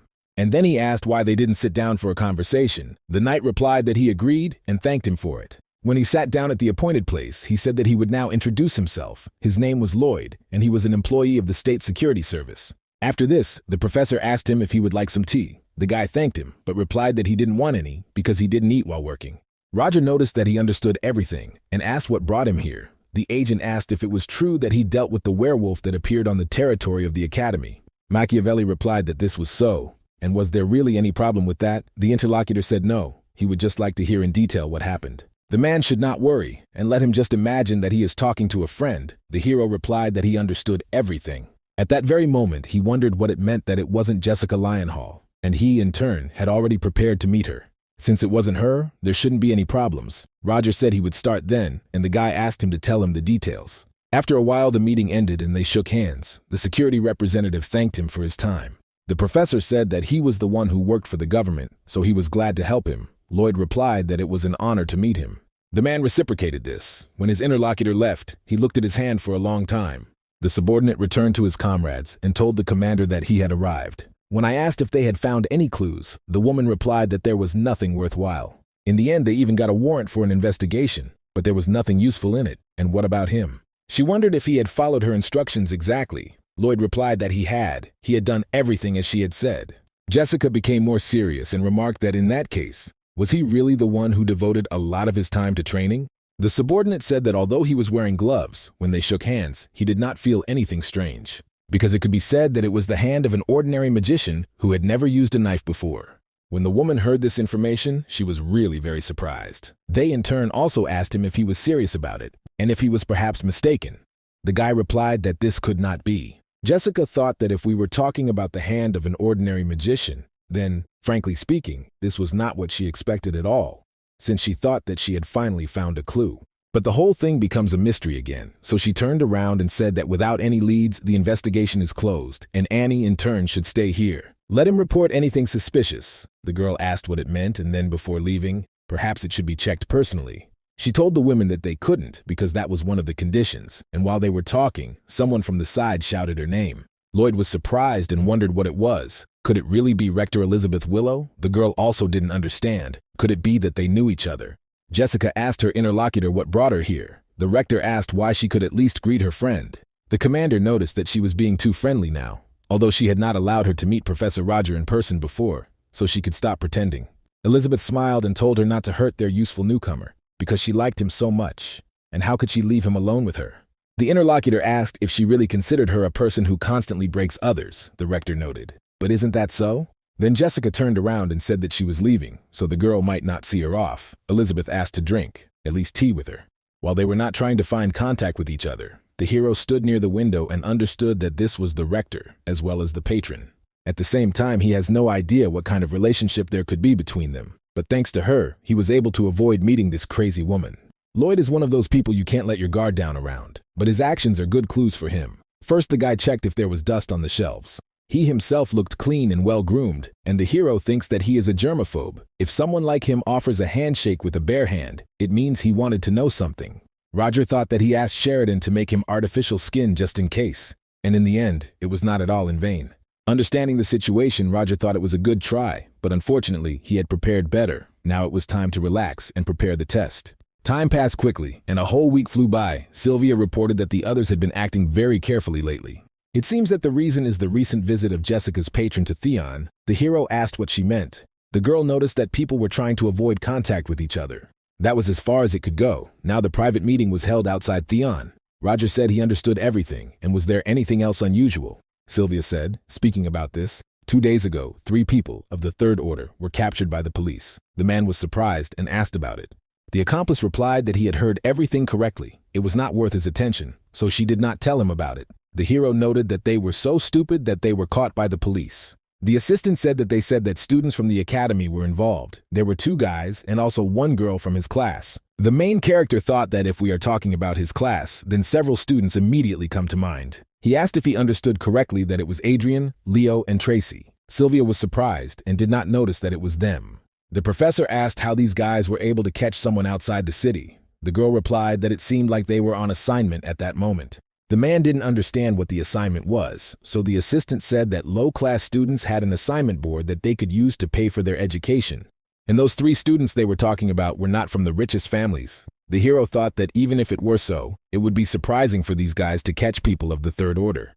He, of course, continued to follow them. But this is beyond his expectations. The girl asked what she should do with the people from the Order. The professor said that if it was about them, then let her leave them, and that's it. Because he didn't need those who could be defeated, some students. Sylvia hesitated a little, but noticed that this was definitely the professor, and even absolutely right. The hero asked if there was anything else. The girl noticed that apart from the agreement to lie low for a short time, there was nothing else. The hero said that if that was the case, then good. But then he stood up from his workplace and said that then it was time to go, and his subordinate immediately agreed to this. And so the professor was heading to the classroom to give a lecture on his subject. He said that today, the first testing stage begins. So I am completely sure that they have prepared for it diligently. As he said, he will teach the students who took the first 5 places in the list in the source code formula. Of course, he won't teach them the whole formula at once, but he will divide it into 4 stages and teach them 1 for each test. If they are found to be cheating, they should know that they will have to pay the price for it. In that case, the test was starting right now, and he used magic to pass the sheets. Soon the time was up, and the main character said that the test was over. Some people were depressed and said they understood everything when he allowed them to use notes on the test, but it was so difficult that they weren't even needed. The princess stood at the top of the auditorium and immediately turned to Renee, who was leading below. But the girl did not listen to her and went downstairs, then turned to Professor Roger. The man looked at her and asked if there were any questions about the test. The student said that this was not the case. She had finished reading the book he had given her recently, and that was why she wanted to return it. Roger will be on this, said that she may not return it, and the girl was surprised because of this. The man continued to say that in the future she would need this very book again, and the edition he gave her was much more important. So she will consider this data as a sign of respect for the previous owner. That's why she may not return it and keep it for herself. And this is because he believes that only in her hands can this book show its full potential. Renee was really very surprised when she heard such pleasant words from a man, and the princess followed her and addressed her. She did not understand what had happened and asked about it. Because her interlocutor ran away so quickly, the girl paid attention to her and noticed that nothing special had happened.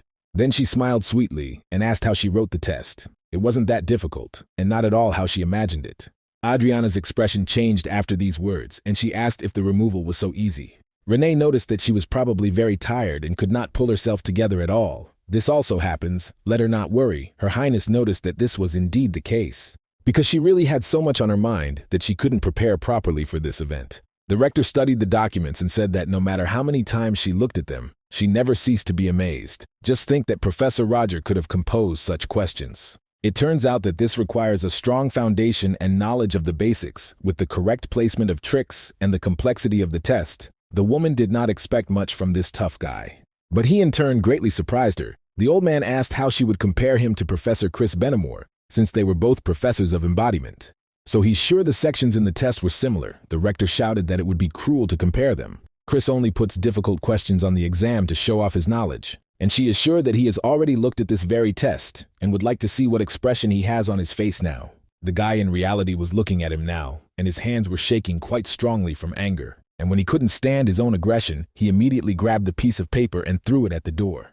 Chris thought he was wondering why the rector had suddenly come, but how could he possibly take note of Professor Roger's exam questions? The woman brought the documents and told Professor Chris that he was also responsible for the incarnation section, so she brought it to him after thinking for a bit. After all, they could be useful to him when preparing the next exam. He was angry and thought that it was only possible to think about it, that he would be compared to some fallen nobleman. Let Roger Celici see what happens, for this man will take revenge for the shame he has caused him. And so, after some time, a new sunny day arrived at Theon's academy. Renee walked along the path and thought that she had already prepared for other exams, in which case she thought that now she could easily win. Adriana immediately returned because she was shocked by this exam and hopes that she will get much better. Her thoughts were interrupted by students who were standing to the side and looking at her. The guy remarked, "If only you could see who they have here. Isn't this a proud and noble commoner?" The girl noticed that she was asking him to move away. The interlocutor blocked her path and said that she was the one mumbling there because he couldn't hear anything. Renee asked if he was angry because she rejected him, and he should be ashamed of himself for being noble. The aristocrat became very angry when he heard this and shouted that she was a pathetic commoner and should know her place. Then he grabbed her hand quite strongly and shouted. From that she followed him. The girl asked what he was doing and told him to let go. But that same guy didn't listen to her at all, and so he grabbed her quite hard and then threw her to the side. The girl's body immediately fell to the ground, and then she began to rise, the interlocutor asking if she still dared to look him in the eyes. It's only because of people like her that she explores teaching commoners her manners. Suddenly, another guy appeared from the other side and asked what he was doing there. The students who were there noticed him and said that this was Freddie Woolberg. Renee was also shocked and thought that there were rumors that he was cruel and merciless to commoners, but why did he come here? The aristocrat smiled and said that he was raising the little wretch because he was noble. The interlocutor noted that if he was raising her, then it meant he was mocking her. The boy said that this was not true, because it was a commoner who dared to look down on a nobleman. Freddie interrupted him and yelled at him to cover his mouth, at the same moment using magic and pinning the guy's body to the ground. He said in a cold tone that this man was trash that had tarnished the name of a nobleman, and it was unclear how much longer he could tolerate trash that had nothing better to do. After that, he asked if he was angry that the guy was now taking him into account, and his interlocutor replied that, of course, he wasn't. Freddie said that in that case, he was leaving and would not believe it twice for sure, and that person agreed with that. When the others left, the girl turned to the aristocrat and thanked him for helping her. The interlocutor immediately paid attention to her and literally wanted to say something. The girl was expecting these words, but he noticed that he didn't want to say anything. He then asked if she understood correctly that it was her lunch and she would not be able to eat it anymore. Renee noted that everything was fine because she would clean it from dirt. Freddie asked if she was going to do it with what touched the ground, and if she didn't mind, he could share his lunch. The interlocutor was surprised. Soon they headed to another place, and she asked what it was because she had never noticed it. The guy answered that it was his personal space. Even his bodyguards don't know about it. If he keeps it a secret from the other students, he can come here whenever he wants. Renee said that of course she won't tell anyone. Then she noticed the food that the boy took out and asked if it was really his lunch. The aristocrat noted that everything was correct because he got a little carried away and did too much. Renee was surprised that he prepared it himself. In that case, she asks to let her try it, and it's very tasty. The guy said that he's really glad that she liked it, but asks to eat more slowly. The girl thought that before this, she had been told that he hated commoners, but he did not at all look like that kind of person. That's why I continued to eat with joy and decided that I shouldn't believe various rumors. The streets near the academy were quite noisy at this time. Selena turned her attention to the side and noticed that it was Professor Roger. He came closer to her, and she asked if his exams were really over. The man said that everything was correct. He was already taking them to check. Then I asked the girl if she might have a practical exam. She replied that practical exercises are more useful for calling hotels. So she asks if he wants to look at them. The man hesitates a little after that. But when he saw the professor's puppy eyes, he agreed and thought that it looked like she was nervous about her first exam. So the hero told her that he would look at him. The woman was happy, and did not notice that he was following her then. The classes started, and she said that during the exam, they would be communicating with spirits, so let them use magical power to communicate and make friends with them. First of all, she herself will demonstrate all this to them. This is where the professor concentrated her energy, and it was clear that different elements appeared around her. She touched the glowing ball that was nearby and greeted him. The students were stunned by this and said that this was the power of a spiritual professor. Selena asked if everyone had seen it. It was all easy if they followed what she had just shown and let them begin. The students immediately dispersed to a comfortable distance, otherwise they would continue their studies. The woman turned to Roger and asked if he wanted to try it, how easy it was. The man replied that he didn't want to thank her for it, because he was not one of those who were loved by perfume. The interlocutor smiled and replied that this simply couldn't be, because the spirits were very kind. Let him look at the one she holds in her arms, suddenly noticed that he is friends. At the same time, she examined the others, and they also behaved quite strangely. Selena realized that even the other spirits did not approach Professor Roger. The hero realized that she was surprised and asked if he hadn't told her this before. All this is because the spirits do not like him. Before this, someone called him son and said that he has the quality of a shaman, so the divine spirits protect him. Selena asked what was going on, because there were times when they weren't interested, but to think that they were scared.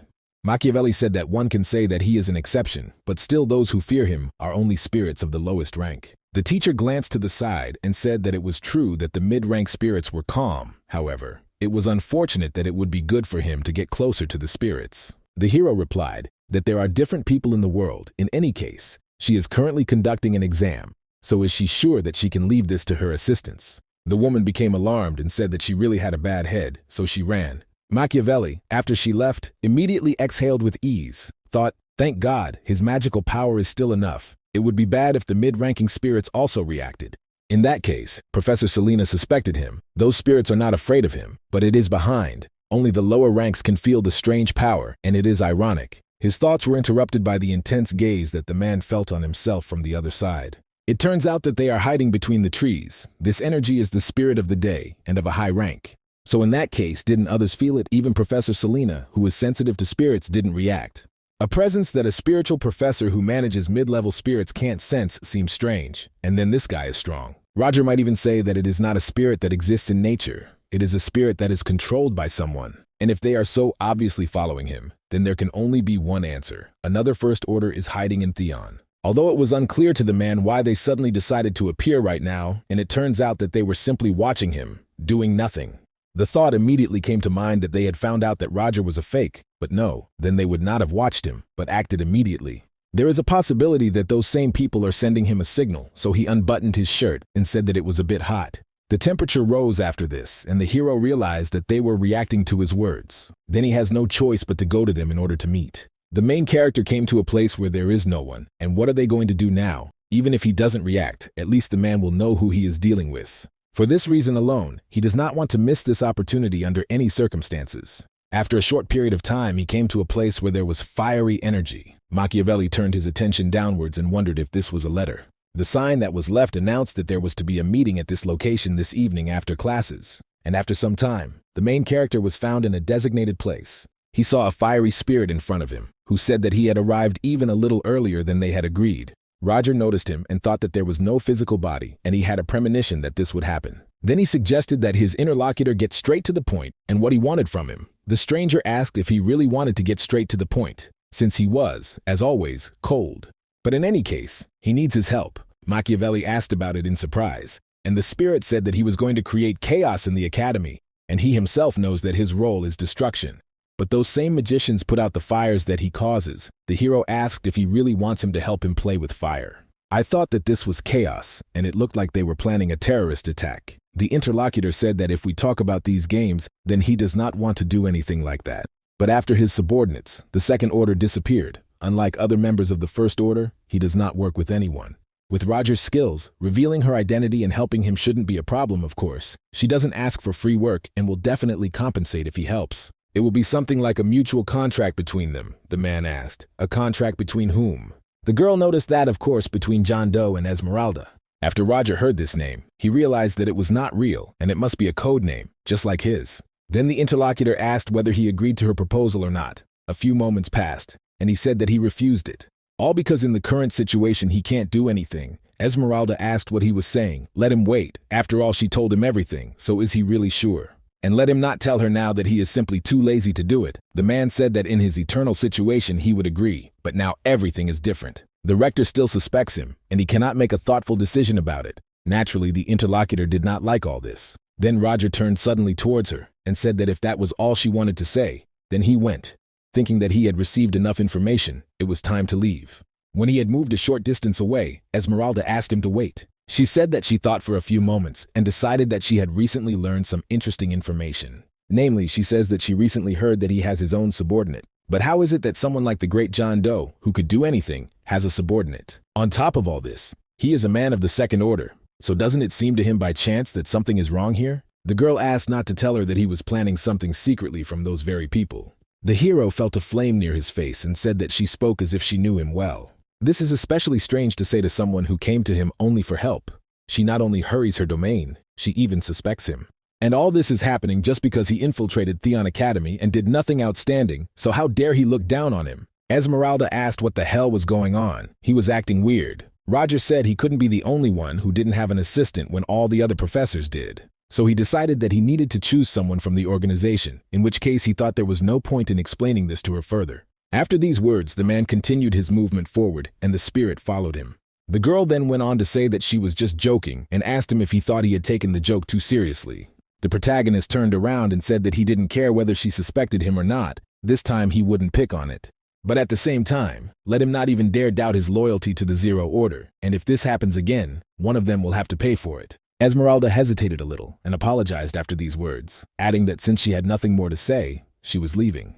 And that very spirit of fire, which had been hovering in the air all this time, began to gradually dissolve. After some time, when his interlocutor disappeared, the hero grabbed his head and thought that this could have ended badly. Thank God he studied what this John Doe was like, otherwise he would have died on the spot. The man stopped near the tree and decided, on second thought, that the voice behind the flames was that of a young woman. If it is an elementalist who can control high-ranking spirits and flames, the first to come under suspicion are the elementalist professors. Also, one cannot forget about the students who can control the flame spirits. He remembered that Lazarvelk was holding an event to accept new professors. Since all the sponsors will be there, Tiona, all the professors should also be present. If she is a professor, she will be present at this event, and this is her chance. Between his thoughts, the protagonist headed towards the academy and returned home. The girl looked at him from the window and thought that he was so focused on his work that she thought nothing had happened. But it seems she worried for nothing. In the end, it turns out that he felt no fear of her flame, and perhaps he is much stronger than she expected. If this is so, then all the efforts she made were in vain. It can also be said that she remembered here that an event will soon take place there, and this is bad, although there is nothing wrong with this, because the main role will not be hers, but someone else's. Renee walked through the garden and thought that she didn't expect to be able to have lunch with him again. It seemed that her new acquaintance had no bad intentions. Even from childhood, she could determine who had evil intent or ill intentions towards her. The only person around her who doesn't have any evil intentions against her is Adriana, but also quite recently Freddie appeared, who helped her in a difficult situation. They are really good people, as is Professor Roger, who she also speaks highly of. Although if you think about it, he doesn't have any good intentions towards her, rather sadness or guilt, but it's not clear why. The girl's thoughts were interrupted by her interlocutor, who greeted her and asked if he understood correctly that she, Renee, was a first-year student. Then he introduced himself and said that he was Freddie's friend, Henry Presto, and he was pleased to meet her. It turns out that she had just been with his friend. The girl hesitated and asked how he found out about this. The interlocutor noted that he had his own methods, and he was also interested in what the guy had been doing lately. The student looked at him and thought that he had no evil intentions towards her, but she felt that he was dangerous. Henry noticed the distrustful look on his face and asked if he had done something wrong. After all, she didn't need to be so afraid of him. After a few moments, he raised his hand and said that as a way to settle their relationship, he should allow her to help him. He has a part-time job that pays well and is fairly safe, and I'm sure she knows that the academy's students are mostly commoners. And they, in turn, have no money. The girl asked why he was telling her this, because they had just met. He noted that it was out of curiosity, because he was shocked to see his friend. It was strange that he was spending time with a commoner like her. Renee asked if it was really that surprising. She just thought he was a nice person. The interlocutor thought for a few seconds, and then began to laugh very hard, and asked what other good person Freddie was. The student asked why he was laughing, but Henry said that he thought the same thing, even after all the time he spent around him. Anyway, he was just curious to see the two of them together. She can decide if she wants to accept the offer after she knows all the details. So, with a smile on my face, I asked her what she thought about it. After some time, the hour of the very event that the main character was talking about arrived. A large number of people had already gathered in the hall, and the atmosphere there was quite noisy. People were saying that it looked like all the main characters of the party were already here. The guy remarked that he heard the new professors had good skills. And after some time, Machiavelli also came with him. The man remarked that there must be various rumors going around about him, and most likely, it was that same Roger Chaliki who arrived at this event. The girl said that this was Count Chris Benamor. He was irresistible, as all the rumors say. The guy was pleased and only thanked her for these warm words. The hero carefully assessed the atmosphere and thought that everyone was looking for connections. First decided to study the situation and then go in search of Esmeralda. Suddenly, an old man approached him and asked if he, Professor Roger, was really Count Deckers, but the hero interrupted him and apologized. Then he looked at me rather coldly and said that he was not in the mood for talking right now. The interlocutor understood everything when he saw him and said that he understood everything and then he would not waste his time. Roger thought, since he had attacked the Count, no flies would bother him, in which case he would take advantage of this to find Esmeralda. Selena apologized and said that they were not very familiar with this person, so she asked not to say anything. The hero paid attention because this voice was familiar. There a man stood in front of a girl and asked why she was trying to avoid him. The teacher was confused and did not know what to answer. Then the main character entered their conversation and told him to stop because Professor Selena already had plans for him. The man immediately asked who he was, and the one next to him explained everything. The first one asked that if he was a new professor, then what of it, this scoundrel, because in any case, he was obliged to know who he was. Then he turned to the man and said that he was the director of the Luke Company, and his name was Evan Luke. I was sure he had heard of his company, and if he understood, then let him get out of the way. Roger noticed the trembling hands of the girl standing behind him. Then he approached his interlocutor and asked if he hadn't told him that he already had plans with her. His interlocutor pointed his finger at him and asked if he was trying to joke with him.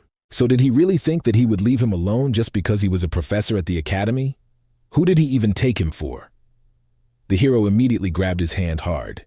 The man said that since he had spoken to him in such a tone, he would speak to him in the same way. Did he really think that he would leave him alone, since he would still be babbling about being the director of the company? That big shot was shouting at him to let him go. Did he really want to be fired from his job? And at the same time, he wondered what kind of enormous force had disappeared. Roger continued to hold him back and told him to try it. Another guy was interfering from the side and told them to stop because people could get hurt. Evan shouted that he was a damn fallen noble, so the subordinate told the young master that he should calm down because he was being watched. A few moments later, a slap on the cheek was clearly heard, and the aristocrat said that he had told him to call him director. He hit the guy he was talking to, and he asked the director for forgiveness. Then the gentleman asked if he wanted him to calm down after such treatment. This Roger, or whatever his name is, he will get him fired. The hero looked at this and thought that everyone was eating even more than they usually did than he expected. He wanted to run away, using Professor Selena as an excuse. Suddenly Elizabeth came and asked what happened, because she was interested.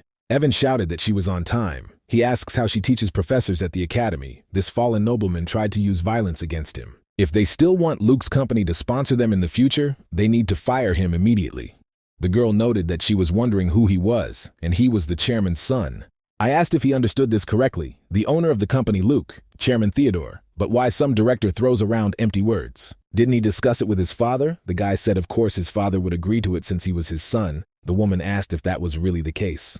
Then she turned to the chairman, who was standing behind her, very angry, and asked if he thought the same. The guy noticed his father and was discouraged. Soon Theodore apologized for his son's behavior in front of Elizabeth's reactor, and his interlocutor replied that everything was fine, since she had even refreshed herself a little. The old man turned his attention to the main character and thanked him for expressing himself differently. The rector said that since it would be a bit ugly to leave everything as is, how about this? The interlocutor asked what she was proposing in general. The girl looked at the main character, and he humiliated him, and said that in front of everyone, the two of them could have a fair duel. Roger was taken aback when he heard this, and he thought that she was saying this because she had handled the situation so well, but suddenly this. Although no, maybe it's a good thing if the situation ended, that guy wouldn't have accepted it. Chairman Theodore doesn't seem happy about it either. The hero thought that a duel here would ensure that there would be no trouble later, so he touched his weapon and said that he did not mind. Next, he told Evan, since he doesn't have magic, it is allowed to have someone fight in his place. How about this? The guy said that sounds good, and he wanted it too.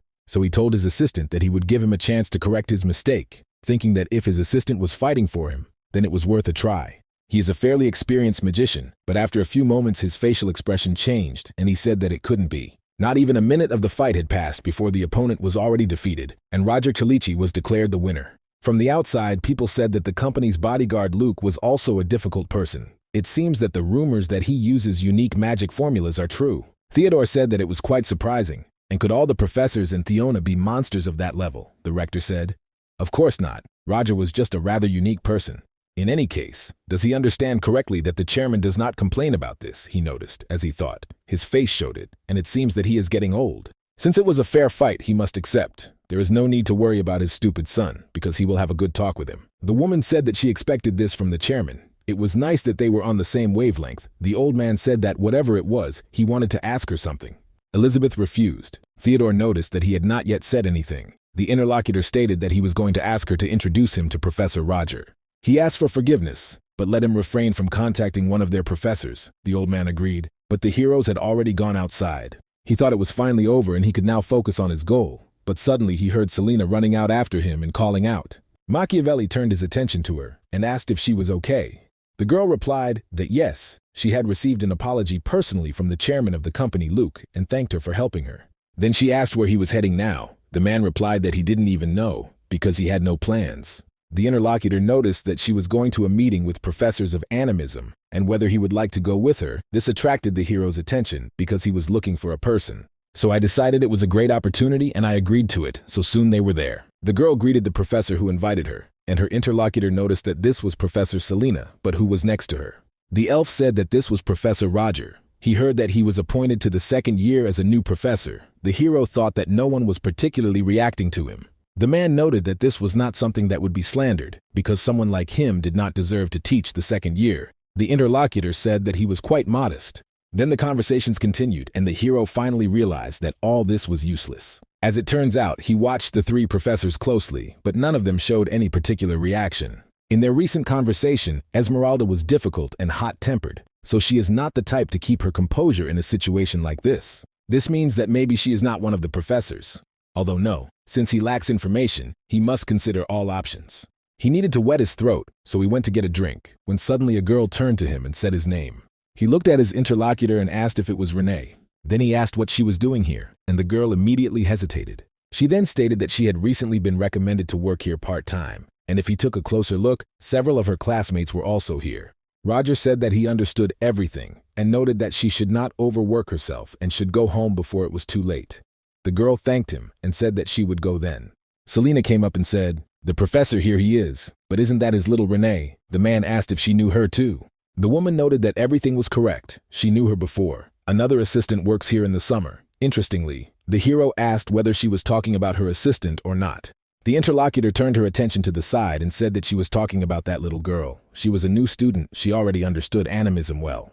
And now we are talking about Joanna Lovett. The hero turned his attention there and saw this girl. So I thought that if I thought about it, he had completely forgotten about the students, since she was a high-level animist. It was only because of this that he thought that she would definitely turn out to be a professor at this academy. When that same girl saw him, she turned to the side and walked away, and he did not understand where she was going. Joanna walked over to the table and set down the object she was holding. And then she stopped next to him. Roger looked there and wondered if she had really left just to put the tray down. It still looks like he's paying attention to the raccoon stuff, and at this rate he's sure to miss important details. Suddenly I heard a conversation from the side, and there was one person saying, "How about this? Didn't these guys want to start a business?" They bought the fabric and seemed to be going into production of the agency. The interlocutor asked what the lower-class people were thinking about. Machiavelli thought that it was probably Violetta, and she was acting even faster than he thought. Even though she was trying to hide it, it must be so. She was already in despair. "So you can rely on her." The girl said that this is ridiculous, and how dare they not know their place and conduct business, commoners, on the territory of the imperial family. The interlocutor asked not to get angry, because isn't it obvious that they will soon go bust? You should just watch them over a glass of wine. The hero thought that they were just idiots. This is all because their inaction will eventually turn into a huge wave, one that will change the entire future. Soon those people who are laughing now will understand everything, and they and their friends too. And then the man's thoughts were interrupted by a sharp headache that covered him in an instant. Roger immediately lost concentration, and the drink fell out of his hands and into the glass that held it. Selina saw what happened and asked if everything was okay with him. The interlocutor noted that everything was normal here. It was just a slippery floor. Then he added that he would be back soon because he needed to get some fresh air. Professor Chris was also nearby and saw this situation, so he looked on in surprise. Machiavelli went out into the street, and there were voices in his head about the power that was being asked to accept. He, in turn, asked them to shut up. And so, in order to get rid of this, he immediately took several pills that he took out of his pocket. After a short period of time, the voices in my head will subside. The man was thinking, concentrating on the quick duel. He used up too much magical power. He was too careless and didn't even notice all this. After the pain disappeared, he started walking back. Benamor was peeking around the corner, watching him. He immediately wondered if it was the smell of medicine. The main character began to return and suddenly heard requests for help, but he did not understand what it was. There was a lot of fire around, and people running away were shouting that it was a monster and trying to escape.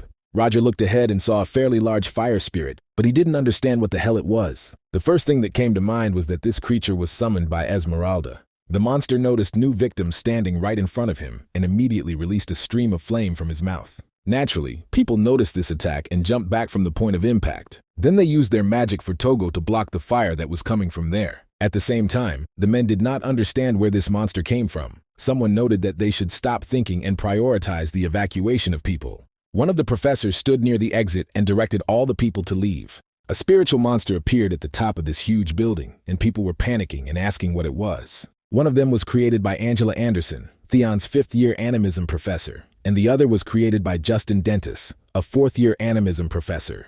And so the spiritual practitioners, as well as the rest of the people, began an attack on the huge fire spirit.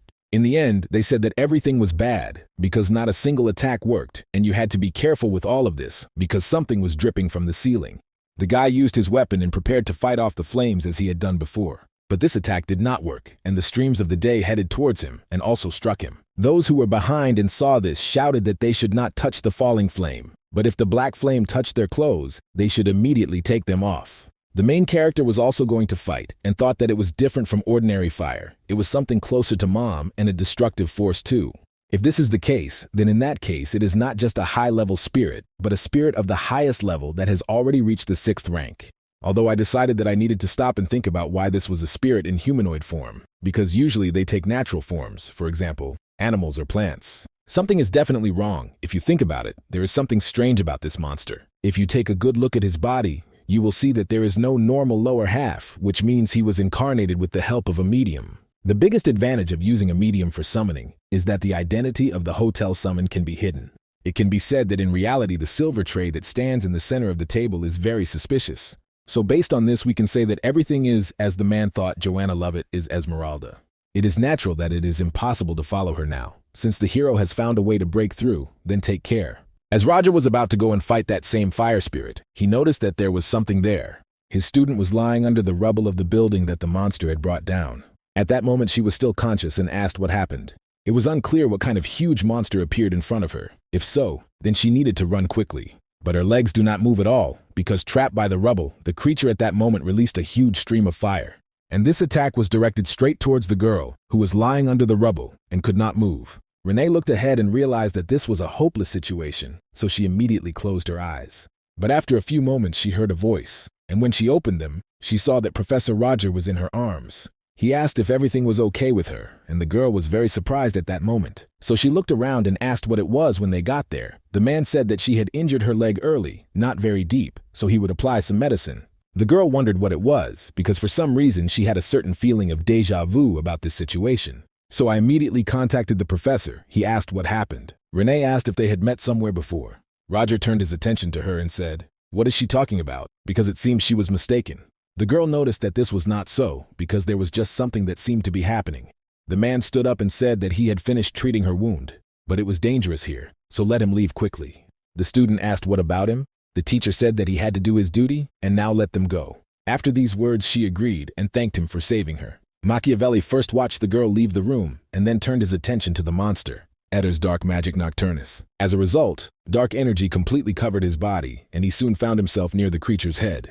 Then he began to examine it carefully to understand where to strike. After a short period of time, he declared that his games would end right here. Professor of Animism, Angela directed her fighting spirit forward. He immediately rushed to attack the fire monster in order to try to defeat it. The elf also had no intention of staying put and immediately sent his water spirit as well. As a result of their actions, a combined attack was launched directly at the upper part of the body. The fire monster's limb immediately fell off after this attack and fell to the ground. Those who attacked him said that they succeeded, and he lost one of his arms, so there is a chance of winning. Justin thought that it was not so. He did not do only damage, and as he expected besides, one attack was enough for the spirit to begin to disintegrate.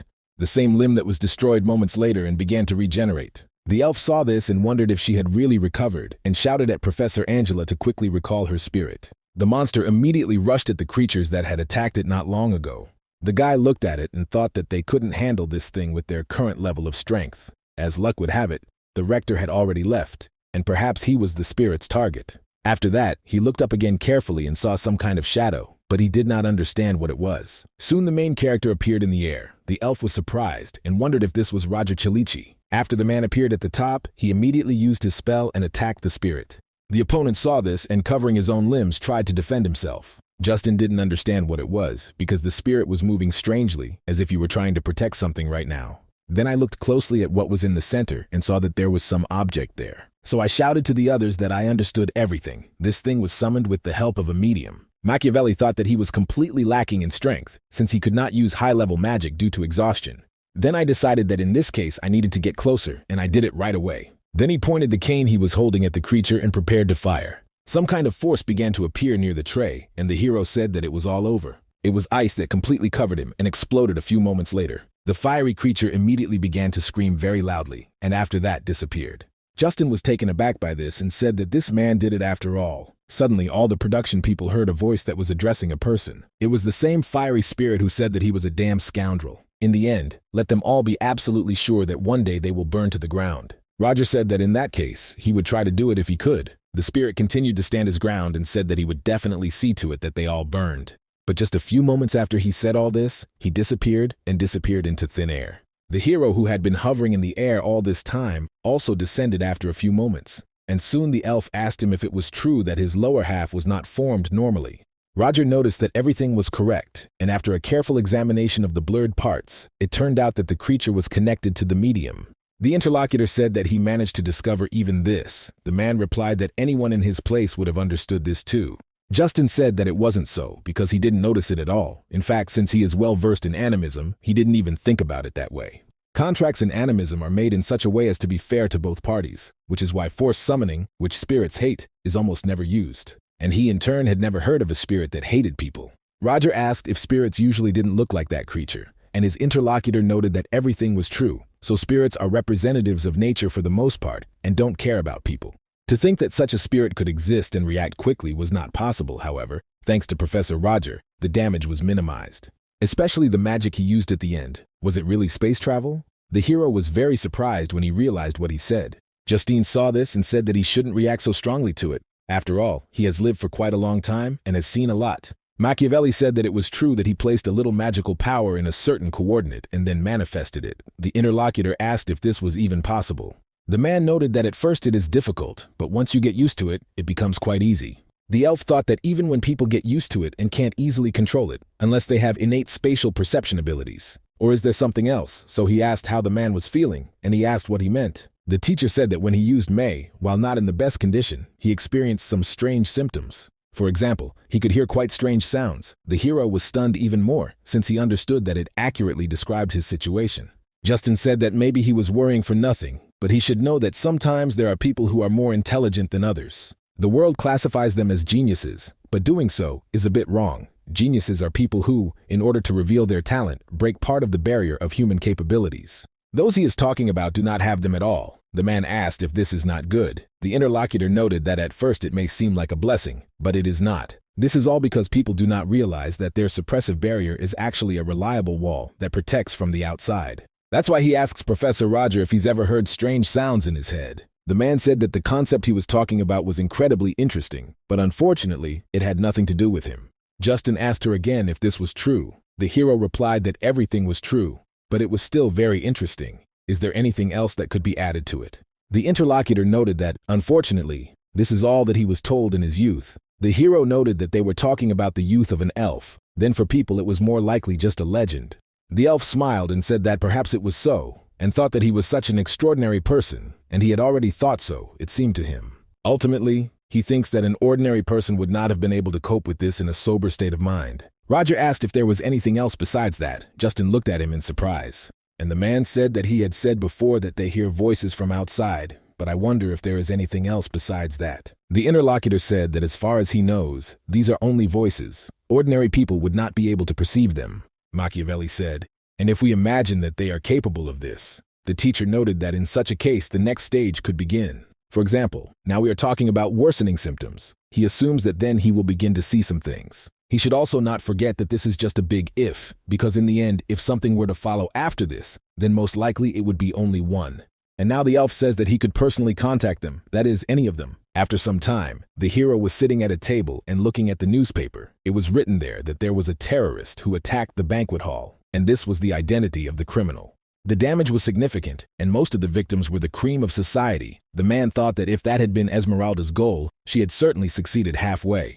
But even so, it was good for them. Since they had discovered her identity, Roger wondered if he should pass this information on to Theon. Although it is definitely not necessary to do this, because the girl has just started to act. If her identity is revealed immediately, the Black Dawn will suspect him, because he destroyed the spirit then. So it's not the right time yet. We need to watch and wait for the right moment to attack. The only thing he noticed on the newspaper headlines was the guy himself. It was Evan Luke. And was he really the head of the auction house Kunst? Increased auction security due to yesterday's incident, which is quite unfortunate. Suddenly the girl broke off the relationship. She was wondering how he could invite a lady at such an early hour. The hero looked at her and said that he had come after all. It was Violetta who said they should go, and he said he was interested in how the slums had changed. And so they went for a walk along the roads, and the woman told him to look around because this street had recently been reconstructed.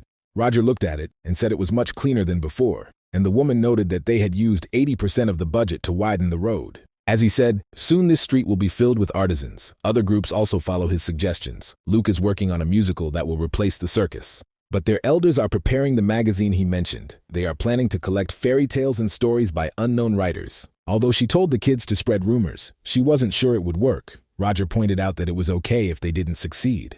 Let her just tell them that you did everything possible for advertising, by the way. Any business always requires initial investment. The woman noted that there were not many people willing to invest in them, but these are recently opened studios. They plan to start with more affordable clothing, and then gradually invest in elite brands. The man noticed that she was all beaming with joy, to which he received the answer that this was, of course, so, because she dreamed about it. The hero said that it seemed they had seen everything, and they should go introduce her to people. The interlocutor asked what people. What he meant, it was unclear. The man responded by saying that he was talking about the people they would be working with. The guy found a hottie and asked if she was free tonight, how about sharing it with him. The hero saw this man and said that here he is. Roger walked up to him and, grabbing his hand, apologized to my lady, because he would have to steal it from her, since he had a meeting with him. The girl was embarrassed, but said that she agreed. The guy said that they were supposed to meet later, and Machiavelli said that he thought he would be late if he left him alone. It was Alex, a member of the group unknown, asked what the leader was talking about. The law accepts him, and also who is this beautiful lady next to him. The woman was not at all thrilled with the man and asked with disappointment if he was serious about working with them. The hero replied that everything was correct. Maybe you can't tell from him, but his skills speak for themselves. The girl thought that maybe there was something more to him that she didn't notice. Alex said they should get down to business and asked the leader what treasures and what girls they were looking for. Violetta asked if he was sure they could trust him. The guy apologized and said that he didn't introduce himself right away. But then he did. He is a nobleman from the southern kingdom of Fatima and would be happy to do business with her. The woman was surprised and asked if he was a nobleman. Roger approached her and said that she should be careful because he was actually a swindler. The leader of the Black Rose Garden wondered if he had just tried to fool her, Alex asked. So why did they call him? The hero replied that he would explain the details upon returning to the shelter. The interlocutor noted that if we are talking about a shelter, then is this really the place where these people come? But what will happen if he is disappointed? Machiavelli looked at him for a few seconds and then told him not to worry about it. After a very short period of time, they headed to the agreed place. Hans came out in a very depressed state and asked Roger if he had returned. The man asked how the investigation went because he looked tired. The guy replied that everything was fine. He just couldn't do it anymore.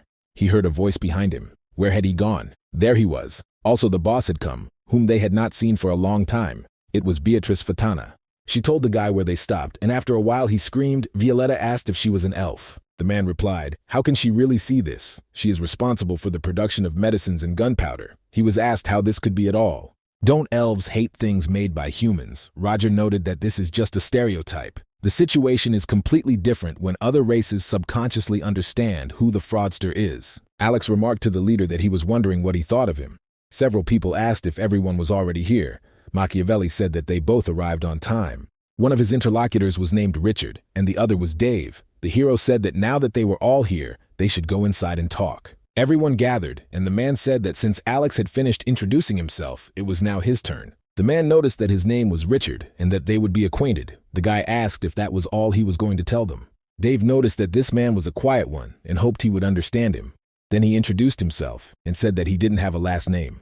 Hans remarked that he seemed special to me, and how they met the leader of the interesting. The boy asked, if we are talking about Mr. Roger, then is there any decoration? Then everything is simple. Because he is his father, Violetta asked what he was saying. The hero replied that, to put it briefly, he is not his real son. This is a special case. The boy said that when he was born, he knew little about the world. He was asked what he meant, and he replied that he called Roger his father because he taught him a lot. The hero said that he could introduce Richard himself, but before that, he could not take off his hat. The man did this, and it was clear that he had ears. Those present immediately asked if he was really a beastman. The man said that he was right. Among the beastmen, he was physically developed. He worked a lot where his strength was needed. For example, things like whale hunting. Hans asked if it was really whale hunting, and if the animals weren't afraid of the water. Machiavelli said that it wasn't that. His strength and skill could lead his men. The man said that he lost anyway. That's why he decided to work for him. Roger said that one way or another, he would be their main combat agent. So in this group, he should be the second most powerful. Then he said that it was Violetta's turn. She hoped to continue working with them. The woman hesitated and asked him to wait, because she had only come here to show him the street and was already quite busy. The hero noticed that since she was talking about business, it meant she was already ready to work. She became embarrassed and said it wasn't that she didn't want to join. And despite this, I'm not sure if she should join, because everyone has something they are good at, but not her. Roger told Violetta that if he thought she didn't have the skills to join them, he certainly wouldn't have brought her here. So there is only one reason why he brought her here and introduced everyone, since she is more than qualified to join. Then he extended his hand and said that he wanted to hear her final decision. So wondering if she would work with them, the girl lowered her head and began to think about it. And after a short period of time, she extended her hand up and shook it, saying that she would work. The man replied that it was just wonderful. After that, I thought that if we sum up the situation, they have all the necessary members. Now it turns out that he chose only the best of those whom he personally knows. And they, in turn, are better in themselves than he imagined. So he soon said that before they began, let him introduce their purpose. He had a smile on his face and was talking about how they would soon be raiding the upcoming const auction. Violetta was surprised and asked if they were really going to attack the auction. The leader noted that she heard everything correctly because they have what he needs. And at the same time, when they receive it, you can grab a few gifts on the way out. Alex raised his hand and asked the boss to wait, because he was asking to be allowed to clarify something first. As far as he remembers, no one has ever succeeded in robbing the very const auction he is talking about, and there have been hundreds of attempts to do so over the past 20 years. In addition, due to recent events, security has been greatly strengthened. At the same time, there are rumors about an artifact that allows them to constantly monitor the storage facility. That's why, if their leader is so confident in himself, the guy thinks he has a good plan. Roger immediately smiled and said that of course it was, and then asked Hans to bring it. In a few moments, all the information was on the table, so the man asked for attention. Right in front of them was a drawing of the building. But their very target is located right in the very place where he points his finger. After some time, the meeting of the new group was over. So the hero walked along the road near the academy where he worked and suddenly saw something strange. Professor Selena was there, and with her, Joanna is catching. But the most interesting thing is who they are talking to there. The girl turned her head and noticed who Professor Roger was. The man said that they had not seen Professor Selena for a long time. She replied that it was true. So much time had passed since the incident at the banquet. The man he was not talking to looked at the man and apologized. Machiavelli also looked back at him and asked if they were talking about something important. The girl said that this was not so. He was just worried about what happened at the banquet. Roger apologized for asking so late, but as for how she was feeling, she noted that she was fine and that he seemed to have handled everything himself. Thanks to him, all the students were safe and turned to the assistant, asking him if she thanked Professor Roger. The hero looked at this girl and realized that it was Esmeralda, and therefore, in her opinion, pretending not to know anything was the best option. The woman said she was sorry if only she could help, the interlocutor noticed. And what was she talking about? After all, she was evacuating people. The interviewee noted that this was simply all she could do, and she also did not have the necessary skills, so nothing more. Machiavelli heard her words and immediately wondered if she was really that worried about it. Then he called her name again and said that, unlike her, he did not know how to smile brightly and be kind to others. Her attitude helped calm people down during the entire evacuation, so she did the best she could in the role she was given. The girl began to say something under her breath that he called her bright and kind. At that moment she hesitated and said that she didn't even know if she had the right to hear these words. The man was surprised by such a reaction. Suddenly Selena noticed that classes had already started and apologized for wasting his time. She also thanks him for listening to her concerns, and the next time they meet, she will treat him to something tasty. The hero did not answer this and only looked at the girls leaving towards the academy. Suddenly Sylvia appeared behind him and said that she was so pathetic. How dare she shift her worries onto the master of the First Order? The professor looked at her and said that it wouldn't hurt for her to learn to control her emotions. She became embarrassed and said that she would keep that in mind. Then the man said, now to the point. Could she find out about one person for him? The girl said, yes, if she entrusts it to him, then she will do it. And in that case, even checking his entire family and friends, he said that there was no need for that. He needed her to find out about Joanna Lovett, and his subordinate noted that she would start doing this right away. The auction site of Const was visited by its director Evan, along with a bodyguard. He said that he heard they would arrive, but it was unclear how much longer he could wait for them. The guard said, gentlemen, why doesn't he wait inside? He asked. If they arrive at the same moment, does he really want to ruin everything? This is a great opportunity for the Loot Corporation to displace Lawson and expand its business.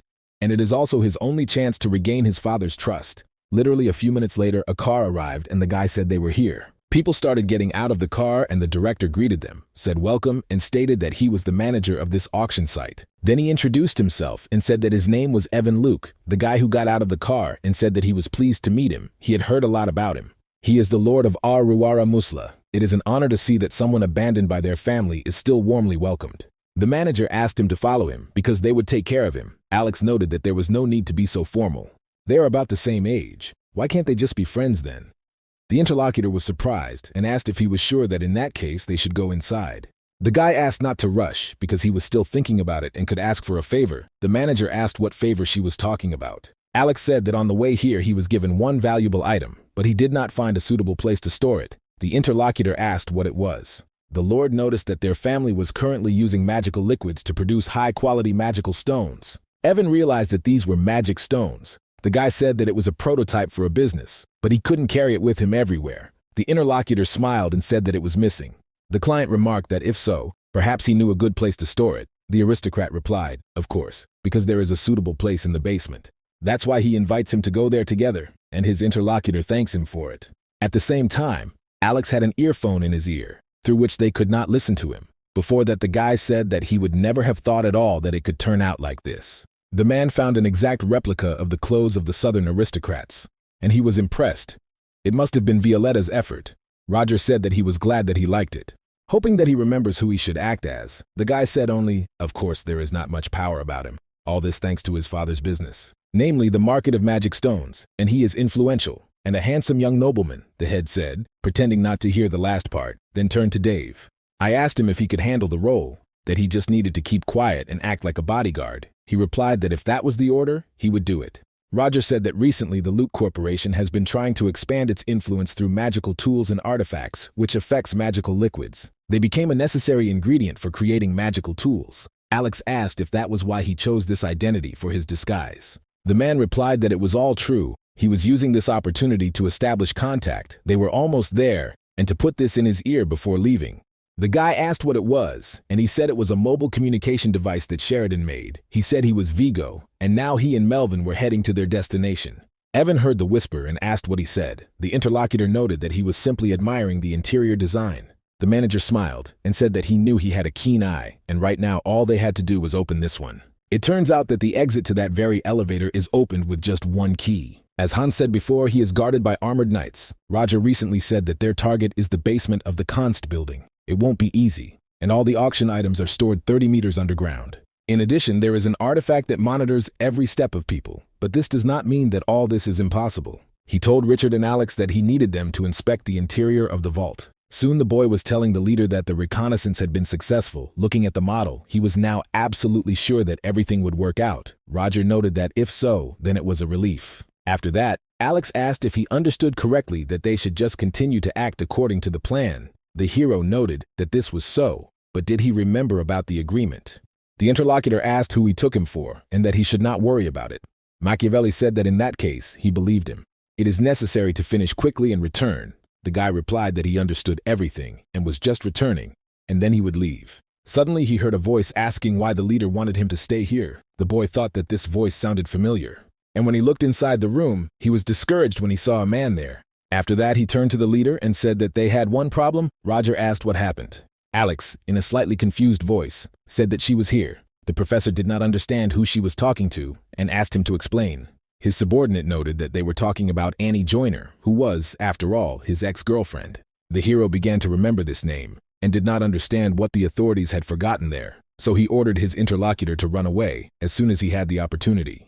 Because it won't end well if she catches his eye, especially for him, Alex said that he knows, so he goes when he gets the chance. He looked closely at the girl he knew and thought that she was the same as always. Then he approached the manager and, calling him a friend, said that it was time to leave. The other man asked if he was already leaving. He would like to talk about the matter they were discussing. The guy said he would prefer that they talk about it in a more private setting and talk to him soon. Soon the guy returned to the shelter and asked if Beatrice had returned yet. Roger said that she had not yet. She was analyzing what he gave her. Then I asked this guy to explain everything properly. Alex said that the auction house was structured roughly the same as the map he showed them. But more important is the storage location of the auction items. They are divided into 3 rooms, based on importance. The most valuable items are placed in the rooms with the largest number. The auction lasts for 3 days, with items from one of the rooms being auctioned each day, starting with the first. Hans said that they had found out from him that the item he needed was in the 3rd room. Sheridan said that meant they should aim for the 3rd day of the auction. Roger noted that this was not the case. Their plan would be implemented on the 2nd day. The interlocutor asked her why this was so. The man said that on the 3rd day, security would be increased. Alex added that on the 1st day of the auction, too many strangers would come out, so the 2nd day would be the best time. The leader asked Sheridan what about his request. The little girl replied that everything was almost ready, and in 3 days she would definitely finish. The professor then turned to Violetta and asked if she could look for a construction or interior finishing specialist. She said she would ask Oldkiss to help with this. Then she noted that as far as he knew, a knight from the intelligence service would be present. The order of knights of the intelligence service was quite famous, and whether everything would go smoothly. Alex replied that he was just a low-ranking knight, and there was nothing to worry about, and the girl asked why he assumed that there would be only one recipe. When the group's plan comes into effect, there may be many more of them, the guy said. Speaking about this, he thinks he knows the ego. She asked Sleep, what if we meet during the operation? The interlocutor noted that they had met each other a long time ago, and there was no need to worry, because he was doing a great job in his assigned role. Roger said there would be no problem. The information he had not received was enough today. Violetta said it was good if that was what he thought. The man continued to say that this was just a hypothesis, so the plan remained the same.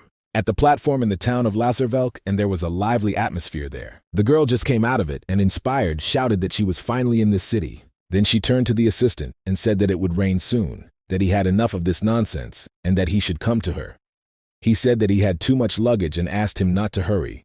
Her name is Betty, and she is this detective's assistant, then asked why she took so many useless things with her. The interlocutor asked how useless it was. Did she really mean things that give her endless inspiration? Suddenly a stream of wind blew several papers away. The assistant was horrified and said, "What the hell is this? Who the hell carries around documents about incidents for the last 5 years?" Rachel said that they all needed it very much. Besides, shouldn't he move faster? The girl asked why that was so. The detective answered, "Why? She said that it would rain soon." Betty stated that this was a problem and asked when he would go. The girl noted that, given the humidity, precipitation, and some other factors, she could say for sure. After that, she extended her palm and began counting from 5, and her interlocutor noted that if it was 5 minutes, then she should hurry. But she, in turn, continued to count the seconds, and now it stopped at 1. After this, the assistant immediately shouted to Rachel that it had started to rain, and she reached for her lock and said that she knew. She also added that they needed to take cover quickly, because all the pages would get wet. The assistant started collecting them and said to wait a second because they can't get wet. The girl in turn should know how meticulous she is in this regard. Suddenly I saw how the rain stopped and immediately looked up, and above them there was already a waterproof dome. The detective asked if she was surprised, and the interlocutor asked if she was serious. If this was in her plans, why didn't she do it from the very beginning? The holder of the title of Greenwater of Celadon, Private Detective Rachel Selmoy, just smiled. Soon they were heading to the shelter, and the assistant asked why they came to Leathervelk. The detective noted that she had heard strange things happening in this city lately. The activity of suspicious organizations has increased, as well as the ambush of werewolves. The interlocutor asked her one-time appearance of werewolves, an unusual phenomenon. Rachel said that these were very unusual werewolves. The girl asked what that meant. How unusual? The detective continued her speech, saying that, in addition, his tracks were left here. Betty noticed that she was not finishing the sentence again, and whose tracks were being discussed now was interesting. The girl said that she was now talking about James Moriarty. The interlocutor was surprised and said, "Didn't he die when he fought with her?" Rachel sighed sadly and asked if she still believed that stupid rumor. The assistant noted that there was a rumor that they fought at the waterfall. There was a cliff, so they fell together at the end. The detective noticed that this was already true, and then the interlocutor asked whether she should laugh at her now. The girl said that the difference between these rumors is because that person did not die, because her intuition tells her about it constantly. Betty noticed that she was talking about her intuition again, but what about her amazing abilities for inductive reasoning? The detective noted that this was not just intuition, because she had evidence. Her evidence was the newspapers and the data that she was now carrying. 5 years ago, in the kingdom of Datura, werewolves raided the civilians. It was the so-called Bloody Night, when a large and twisted monster appeared. People also called him the Beast of Jevodod, and the man who hunted this monster was none other than Abraham Van Helsing. But he abandoned his reputation and was never seen again. Betty asked what she meant by that. The detective noted that something had happened 4 years ago. A situation occurred in the kingdom of Fatali adjacent to the empire, in a country ruined by the exploitation of the nobility, and a mysterious thief with a black shadow appeared.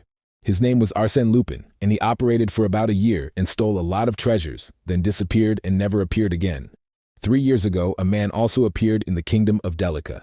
And this is the one who tried to start a war too. They called him James Moriarty, and soon he also suddenly disappeared and was never seen again. There was also a civil war that recently broke out in the kingdom of Judah, and the winner of this war was Machiavelli, but it was he who disappeared at the end of this war. Betty said the main thing was that it couldn't be that she was trying to say that all these people were the same person, Rachel noted. According to her calculations, it seemed so. Here is the very last place, according to known information, where he went. This is precisely the city of Leathervelk. The assistant asked why someone with such abilities would hide their identity and wander the world, and the interlocutor asked how she would know this. In any case, he can say that he is the man who once led the empire into chaos, but if he is still alive, then they will have to finish him off for sure. So she says, "You should go," because she found a good place where they can stay. The interlocutor asked them where it was. The detective smiled and said she was talking about the auction house Konst. It just so happened that there was quite a lot of noise in this house, and the manager came out to thank the girl for coming.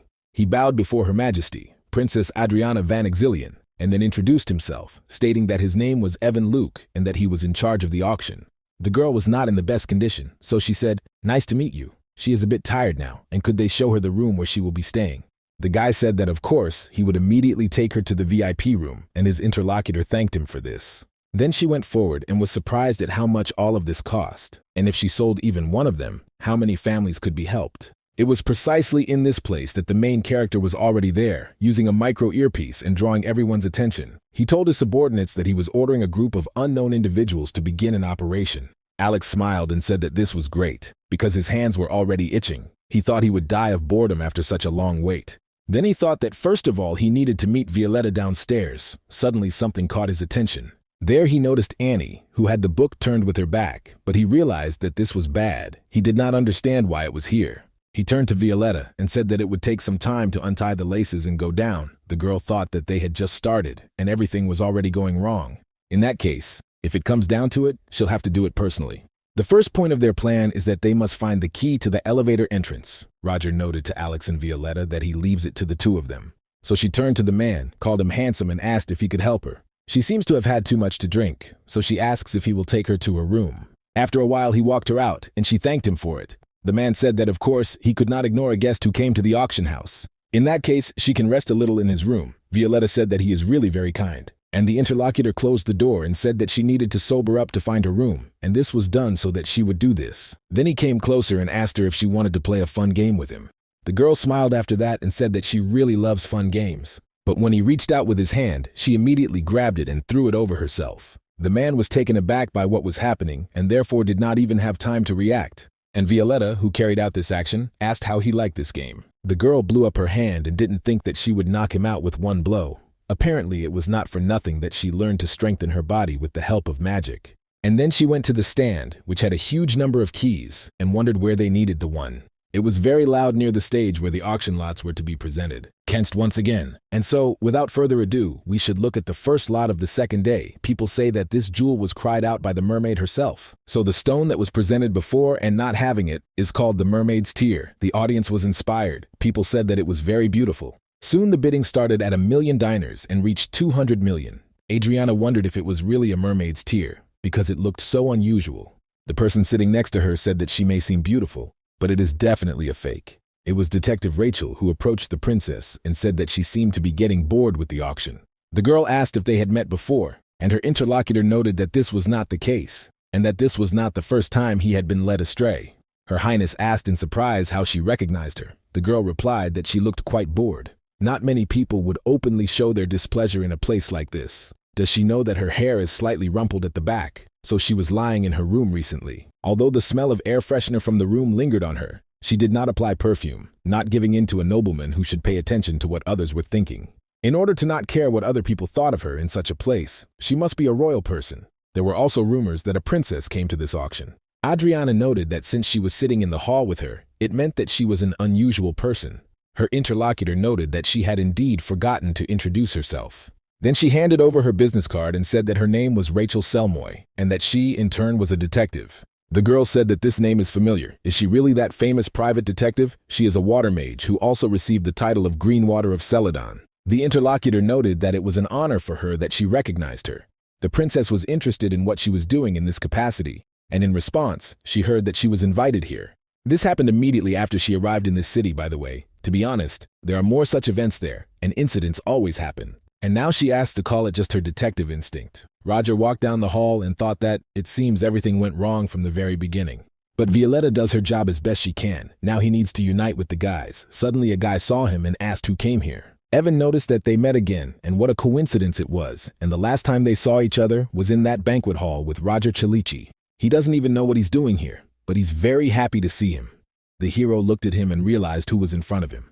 The interlocutor asked if he liked the auction. The professor noted that it was, to some extent, worth visiting. The manager asked what else this meant, and as they say, he can see as much as he knows. Machiavelli remarked that all this was true, and then he went. Evan asked where he was suddenly going, and it seemed that he was alone, so let him take him along. He noted to the guards that he was an important guest, so they should treat him politely.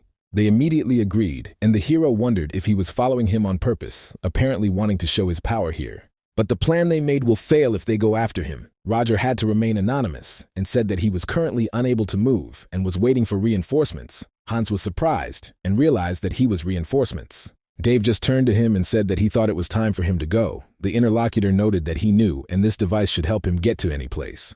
In addition to all this, let him call him Kafka. The boy said that this is true, and then could he call him Dumas? They answered that they were going to call him that. Hans thought that they would be a little late, and in that case he had no choice but to go with Dave. Having tried to use the device, he asked if it was jammed. It just blinked red and showed that a signal was detected. The boy told her to look because it was blinking red. She replied that it was good, at least it was working. Suddenly a security guard came up to them from behind, pointed a beam of light at them, and asked what they were doing there. At the same time, he said that they should show up immediately. The guy realized that this was bad because they weren't caught, and he didn't even think that they would patrol this alley. After this, he turned to his friend and told him to do at least something. The guard pointed a beam of light at the boy and asked what the hell was going on since he was just a kid. Then he began to ask him what he was doing here, but after a few moments he did not see how he was rushing at him with a fist. Dave knew exactly what he had to do, so he hit him right in the stomach quite hard. The man immediately fell to the ground and lay completely unconscious. Hans did not understand what the hell was happening, where he knocked out this guy with one blow. It was unclear who the hell he was. Then he asked if he was a knight. The boy asked if he was really talking about a Superman who graduated from a military academy, received an official knighthood, and is much stronger than an ordinary person. The guy said, "Forget it, and it's a good job. You should tie up this same guy." Then they hide it in a pile of garbage. Alley good, it sounds good. Suddenly they heard another guard who was looking for his comrade. Dave, using the voice of that man, asked to wait because he was here. Hans was surprised when he heard such antics. The man asked his colleague what he had forgotten in that alley, and the boy answered in a strange voice that he shouldn't go there because he needed to take a leak. So he will be back very soon and we should wait a little. Besides, everything was examined there and there is nothing strange here. The interlocutor said that this nastiness and let it go to him quickly. The boy asked his friend how he liked this performance, because the voice was the same. Hans wondered how he did it and who he was anyway. In any case, he should just turn off the device and go inside. The boy immediately agreed. Alex stopped near the wall and then breathed a sigh of relief, saying that he had finally made it. He, in turn, could not imagine that they would also be there and how difficult it would be to go down the stairs. It turns out that now he had better hurry up and meet Violetta and then take the key. And when he opened the door and went out right on the way, Violetta appeared and hid herself. The guy saw her and asked if this lady was okay. The interlocutor answered that she was fine because she just slipped a little. Then, with a smile on her face, she raised her head up and thanked him for catching her. He replied that there was no need to worry about it, but at that moment the girl secretly handed him the key. The guard stood nearby and watched what was happening, but it did not arouse his suspicions. Alex walked a short distance away and then addressed his comrades through the earpiece. He announced that he had the key, so he went to the elevator. Richard introduced himself as Melvin and said that he would wait for him at the elevator. After some time, he was actually there and using his magical power. Therefore, absolutely no one could see him, and even Alex, who was passing by, did not feel or see him. When the man saw his friend, he finished casting the spell and said that he was there. The guy was surprised and said that he scared him a lot. So he asked if this was a manifestation of the spirit that the beastmen used to hide their presence, and the other man only asked for the key in response. Alex noticed that he was straight to the point and he had it, so he should hurry. Looking around the corner, he noticed that, as expected, the number of guards had increased. Then, using the earpiece, he gave his fictitious names and said that they had approached the entrance. Sheridan also gave her call sign and said that she understood everything, so she was moving out. She walked slowly for a while, merging with the crowd of people. And then, from under his feet, some kind of fog began to appear. Those present were surprised, asking where this steam came from.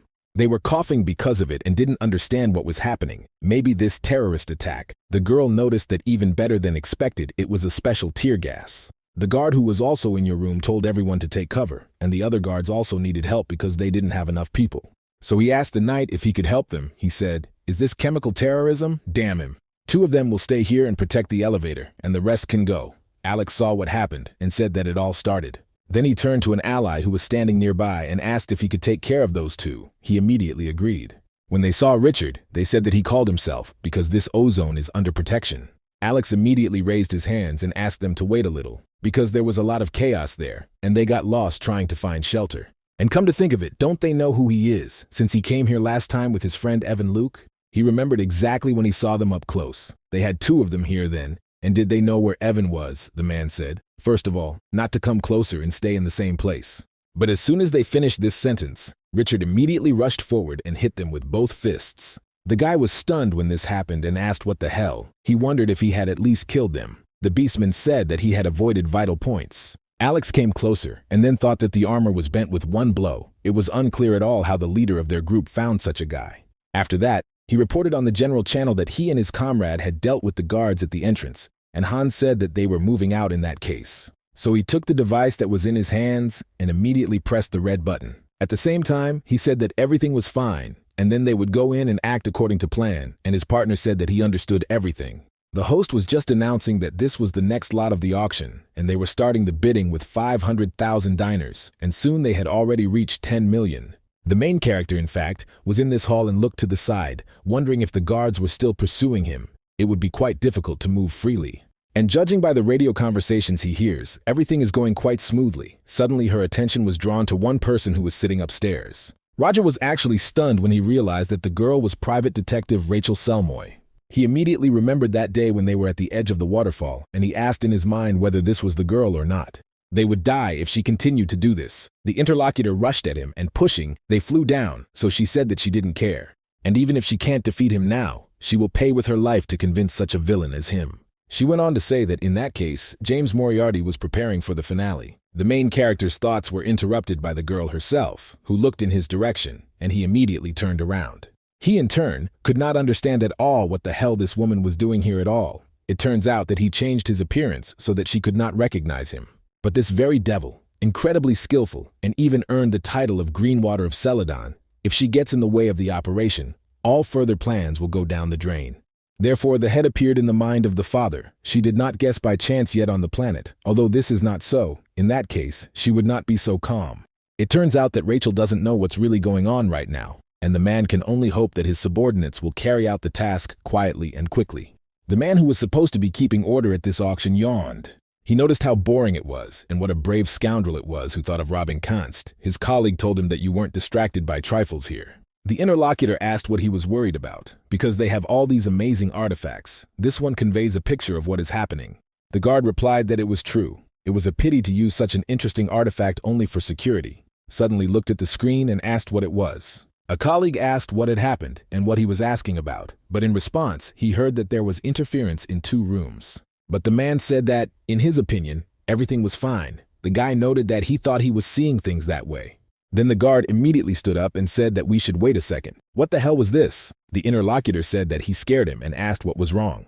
The man shouted that there was an intruder. He cut through the wall and got inside, but this very place is deep underground. The manager was given this information and he asked what else it was and let them repeat it again. The guard said there were reports of a breach in the second security room. Evan asked what about the guy guarding the entrance. In response, I received the words that since the intruder was able to get inside, something happened to him. The guy said that it didn't matter at all. In that case, let them call the guards immediately. Their chief said that this is excellent. It seems that everything is here. The intruder dug a tunnel and got inside. I told a few of my subordinates to check the entrances to the sewers around this area. The rest would split into a group of porters and an assault group. Also let them go with him to the storage, and they agreed. The man who looked through the artifact for the situation and said that the guards were going down the elevator. The manager was very wary of this situation and did not understand whether these people even knew how much these artifacts cost or whether they really thought he would just look. So he asked that this is not done. The main task is to transfer the items to storage 3. The assault team must go to storage 2 and capture the enemies. The knight said that he understood everything. Let the porter group begin moving the items from storage number 3, and the assault group should proceed to storage number 2. And now the assault team reported that they were opening the door to the right place. The interlocutor noted that the base was in touch and the enemies were still in the storage. Evan shouted to go inside faster.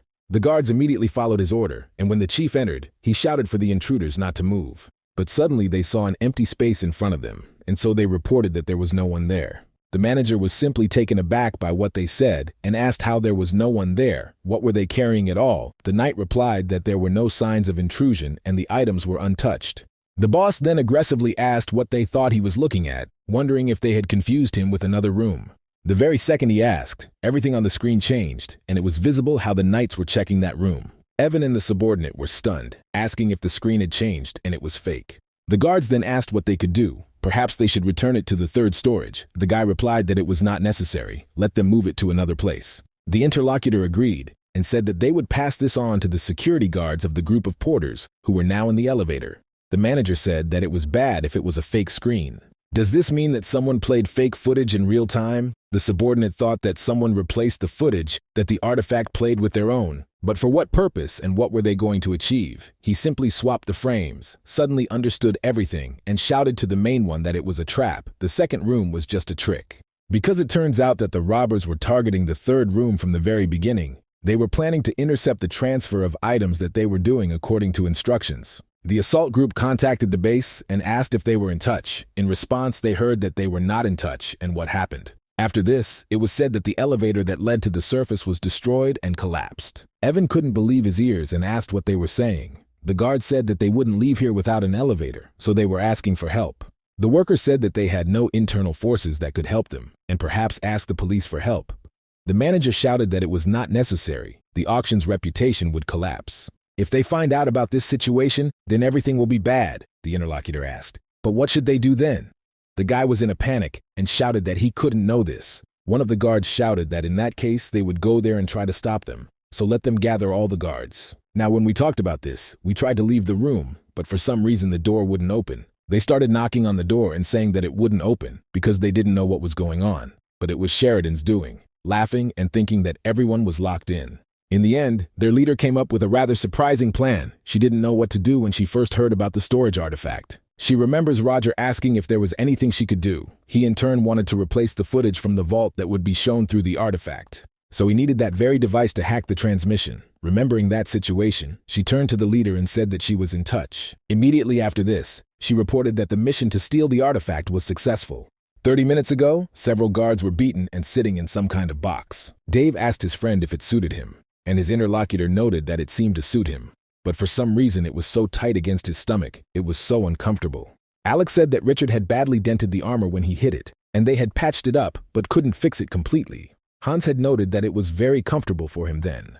He then added that they would be there for blood, so see each other a little later. The interlocutor said that he understood and then see each other downstairs. After that, he breathed a sigh of relief and told Richard that it was good that they had not encountered the security group. The man asked him to wait, because it was necessary to check the locations of those guards. The guy looked at him and thought, could he really use the manifestation of the spirit in this way? And then the comrade reported that there were 8 guards in total, and they were all scattered around different rooms.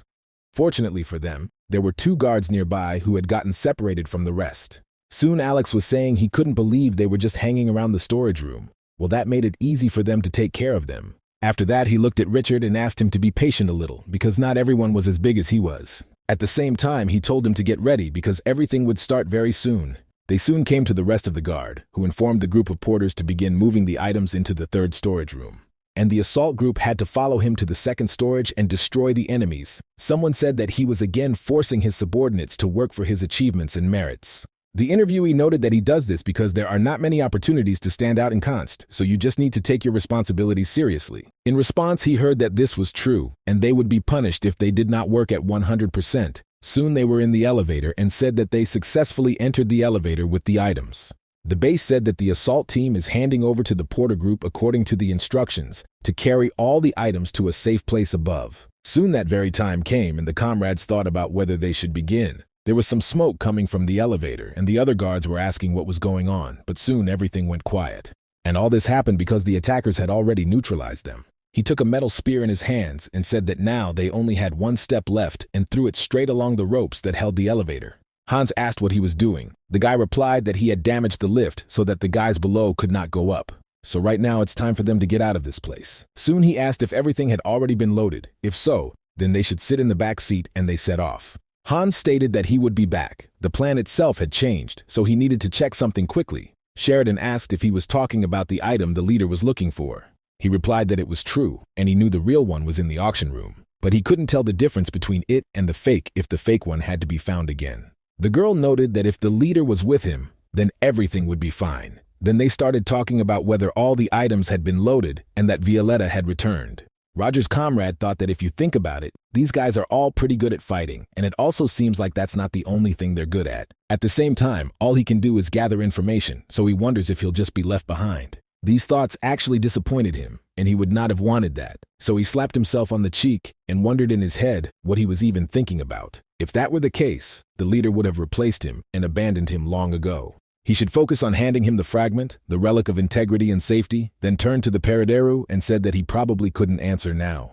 So let him listen. Everyone managed to escape safely, and he will collect the item he was talking about and bring it. It looks like the battery for the communication device is almost dead. He will be waiting for him in the central hall, so they will meet there. The hero thought that everyone managed to escape, and that was great, and a similar situation reached these guys. In this case, the man can easily leave and meet Hans outside. The guy walked through the hall and thought that there was no one there. This is because of the sleeping powder that the little one scattered. Suddenly, he turned his attention to the side and saw people there, so he didn't understand why these guys were standing there. If everything happened like this, then most likely something is wrong. The old man saw that some man entered them and using his magic, directed it in his direction. The guy noticed this attack only at the last moment and did not understand what happened. A few moments after the incident, a huge explosion thundered in that direction. The main character immediately turned his attention there and did not understand what had happened. And into that very hall where he and the other people were, a man entered and shouted for everyone to lie down. These were some masked bandits who said that anyone who moved would die immediately. One of the aristocrats, who rose to his place and asked who they were, did he really not know what kind of place this was? That person was immediately attacked with electricity magic, and the interlocutor said that he told them not to move. When people saw what had happened, they were in a panic and shouting that they should run because there were no guards. Complete chaos began, and everyone was fighting for their lives. The enemy wizards used their spells and said that they should just kill everyone, and after that they would take their valuables from the corpses. Roger did not expect this at all and thought, could it really be robbers? But as they got into the auction room, he then realized that this bad thing happened because of them. Then the man saw some old man running towards him and shouting that these were all greedy nobles. Then he opened his outer clothing and said that not everyone had died and that there was dynamite there. Machiavelli saw it and realized that it was iron with dynamite, which the Liberation Army was using. It turns out that he is definitely not mistaken, because this is the same method as the Liberation Army. It was not only robbers, the army also targeted this place. So the main character, without thinking, used his weapon and spell and killed this terrorist. In any case, after that there was a fairly large explosion, but not at the distance that a closer one could have. The man remained unharmed and wondered if he might have died. In addition, the entire building should be under a fiery silence, so it is currently unclear how the bomb exploded. It may have been custom-made gunpowder, but Roger got rid of it when he played Moriarty. His thoughts were interrupted again by the cry of a girl who was leaving the hall. She turned her attention to the dead guard and shouted that this was most likely a curse. It was black magic. The professor thought that the robbers and the Liberation Army, and now also the black magicians, the situation is very bad, so what do you think? Are you safe, Hans? Adriana ran away and thought that she had not gotten out. And who were these robbers in Const, and what was happening? And I also wonder if the detective was okay. Suddenly I heard the robbers shouting that they had found the princess, so they should run after her. They, in turn, will show the power of the Liberation Army to the royal family. The girl saw and thought that she knew that she shouldn't have come here. It would have been better to sit at the academy and study. The rebels were approaching her quite quickly and were saying that she was going to die now. Suddenly they heard a voice saying that their voices were too loud. Then an introductory magic appeared in the sky and they asked what it was. It turns out that it was the bubbles that sucked them in. The robbers said that they couldn't get out and they had only one choice. So one of them tried to detonate a bomb that was on his belt, but realized that they were not working. The guy asked how it was. Special gunpowder should bypass the fiery silence. These people were attacked by Rachel, who used her magic and told them to surrender. Because she can tell that no matter how special he is, gunpowder is still gunpowder. All she has to do was wet it. Betty just happened to come up to the spot and say that she had it all clean, and the boss praised her and said that she had just finished too. Suddenly they saw another rebel fall, and someone asked the princess if she was okay. It was Annie who used her gun. The girl said that she was the one with Jessica then. The agent noted that she was flattered that she remembered her. But her name is Annie, and she is from the Order of the Night Serpent. The detective attracted attention to herself and said that it seemed that everything was clear, suggested joining forces and getting out of this place. The princess asked where these guys came from and how big she was in Kansta's security. Rachel stated that, by the way, she did not see a single guard nearby. For some reason, all the guards left, and all sorts of organizations decided to take advantage of the opportunity while this was happening, so it's dangerous here. And in that case, I suggest that we all discuss this when we get out of here. Suddenly something caught her attention, and she shouted that it was bad, because something was wrong with the building. One day, Hans asked his boss why he had accepted his command. The man asked what kind of questions these were. The guy noted that he himself knew perfectly well that he was a coward and had always left all the battles to him, although he had a strength that others did not have. Roger said that he accepted it precisely because he was a coward, the interlocutor asked. And what kind of strange answer was that? Machiavelli said that he knew very well about its power, or rather, how dangerous it was and what responsibility it carried. And isn't he afraid of hurting someone with his own power in that case? The comrade did not respond to this, but the words really did stun him. He went on to say that he was an orphan, so he spent his youth in an orphanage and did not get along with other people. But there was one girl he interacted with who was like a sister to him, and she ended up being this bright and sweet kid, and he was nothing compared to her. One day she found a homeless Inca and brought him to them. He was really cute, and she remembers petting him. But then that same creature bit him slightly. The hero stopped him and said that he could not continue. But the comrade clenched his friendly hand into a fist and said that this was his first transformation in his life. And also at that moment, his first murder would have taken place, if only a dog had not bitten him on the hand. If he had known about his cursed power a little earlier, although even so, he shouldn't have accepted the kindness of that very girl. After these words, the guy sat in a rather depressed state, and his friend turned to him. He then said that if the time came when he would find himself in mortal danger, he extended something to him in his hands. The guy turned to the boss and asked what the hell this was, and what kind of animal he made this thing from. Roger stated that when the time came and he ran away, leaving everything behind, the hero would not blame him. But if he wants to fight back and not run away, let him use this as his trump card, in which case the man will fully respect his choice. After what happened, Hans gradually began to open his eyes. At that moment he had a deep wound, but he was still conscious and did not understand what had happened. The old man who came up to him said that today must be a lucky day, because whoever it was, they had greatly weakened Const's guard. The wizard told him to hurry up and take the bag, because the building was still shaking. It seemed that people had already realized what was going on. The interlocutor noted that he was impatient and would take it now. He went on to say that the guy lying there was simply an idiot because he thought he could hide the relic's mana in such a bag. When that same old man took it away, Hans immediately reached out to him and grabbed his leg. He then told the man to put it back because he needed to give it to his boss. The man saw him and asked him when he was still alive, similar to the actions of the curse. In the end, it worked as planned, and then he hit his opponent quite hard in the stomach. Afterwards, he said that he couldn't even move, but he was already telling him to give this thing back. The guy was in enough pain from this blow, and he also received a strong suppression of his strength, the curse spreading throughout his body. The old man began to laugh and asked if he had really been holding on all this time by sheer willpower. Of course it was amazing, but he didn't have long to live. Such things may happen. He will just leave him here to die. In the end, let him try to survive this if he can at all. Hans understood that all this was very bad because his body was so heavy, but that relic was definitely not intended for these scoundrels. And if there had been someone here instead of him, they would not have allowed the relic to be taken so easily. In that case, the guy would lose the trust of the guys, and from the very beginning he was a coward who would be nothing without the help of his boss. And all this because he is weak and until the very end remains only ballast for him. After these thoughts, the guy tried to get up, but suddenly heard some sound below.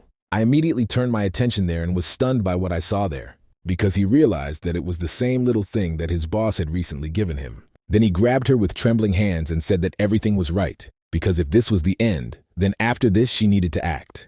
So I took it out of its sheath and thought that I would let him give everything he had right now. In order to transform and use his power, he plunged the blade into his hand. Of course, it was quite painful and he screamed because of it, but soon he began to transform. At that very moment, images from the very first time he killed a girl started to rush through his head. The old man heard some sounds from behind and said, "What a tenacious scoundrel this is. How did he get on my nerves after all?" And when you turned around and looked back, you saw how this man was turning into some kind of monster. So a big shadow hung over him and the other magicians who were behind, and they began to be afraid. The old man was really panicking at that moment and asked what it was all about. But before we could even say anything after that, we were attacked by the creature in an instant. Rachel, who was not far from this place, felt something rather strange. Just like Richard, who was already quite far from the building, also felt it. And of course, the main character did it and immediately turned in that direction. He was about to run away from this auction place, but he realized that it was Hans. Alex asked about his health. Where was he looking? And his interlocutor noted that he was looking where they had just arrived. The guy asked if he really meant the auction house Const, but what was wrong with that place? The beastman answered him that he felt the tall, strong predator. And that creature is indeed very dangerous. Its presence and smell are amazing, and this creature is definitely unusual. He had only encountered a beast of this level a couple of times, although no, it might be even stronger, or the angle of the beast he had encountered. Alex thought that if he was in the auction house now, then Roger must be running into him. At the same time, he remembered how he turned to the leader shortly before and said that he had a question. Last time he said that Richard was the second most powerful among them. Since you are so interested in him, then is it really him who is first? Roger replied that it was not him, because he did not include himself when he made this assessment. The guy remarked that if that was the case, then he was in first place. The leader replied that he was in third place. Despite the fact that he studied well at the Imperial Academy, he had not yet reached that level. Alex asked in this case, he does not understand who is in first place then. Machiavelli, without hesitation, answered him to this question that he was talking about Hans. Evan was horrified at what was happening and asked if it was his goods that were destroyed and the auction house too. He said that now it was definitely the end for him. The subordinate noted that he had managed to escape safely, and the evacuation of their guests was also being carried out accordingly. The boss noted that if we were talking about guests, then we should wait to find out where the princess is. The interlocutor noted that they had not yet managed to find her. The guy shouted, "What if something happened to her? Let him find her faster." Suddenly there was a fairly powerful explosion and everyone turned their attention there. The manager was horrified again and asked what the hell had happened there this time. After a while, the heads of wolves were visible from under the dust that began to settle. Then a fairly large hand appeared from under the rubble and struck the ground. People who saw what just happened were saying his name. "Lord, what kind of monster is this?" Right in front of them was a huge creature that had wolf heads on its skin, and its head was made of bone. The creature appeared in the place where the auction house is located, and began to gradually crawl out. The man saw the monster in front of him and realized that what he was doing was quite familiar. The body immediately began to shake, and he asked in horror if this creature had returned again, because it was the monster that had wreaked havoc on the kingdom of Datura 5 years ago.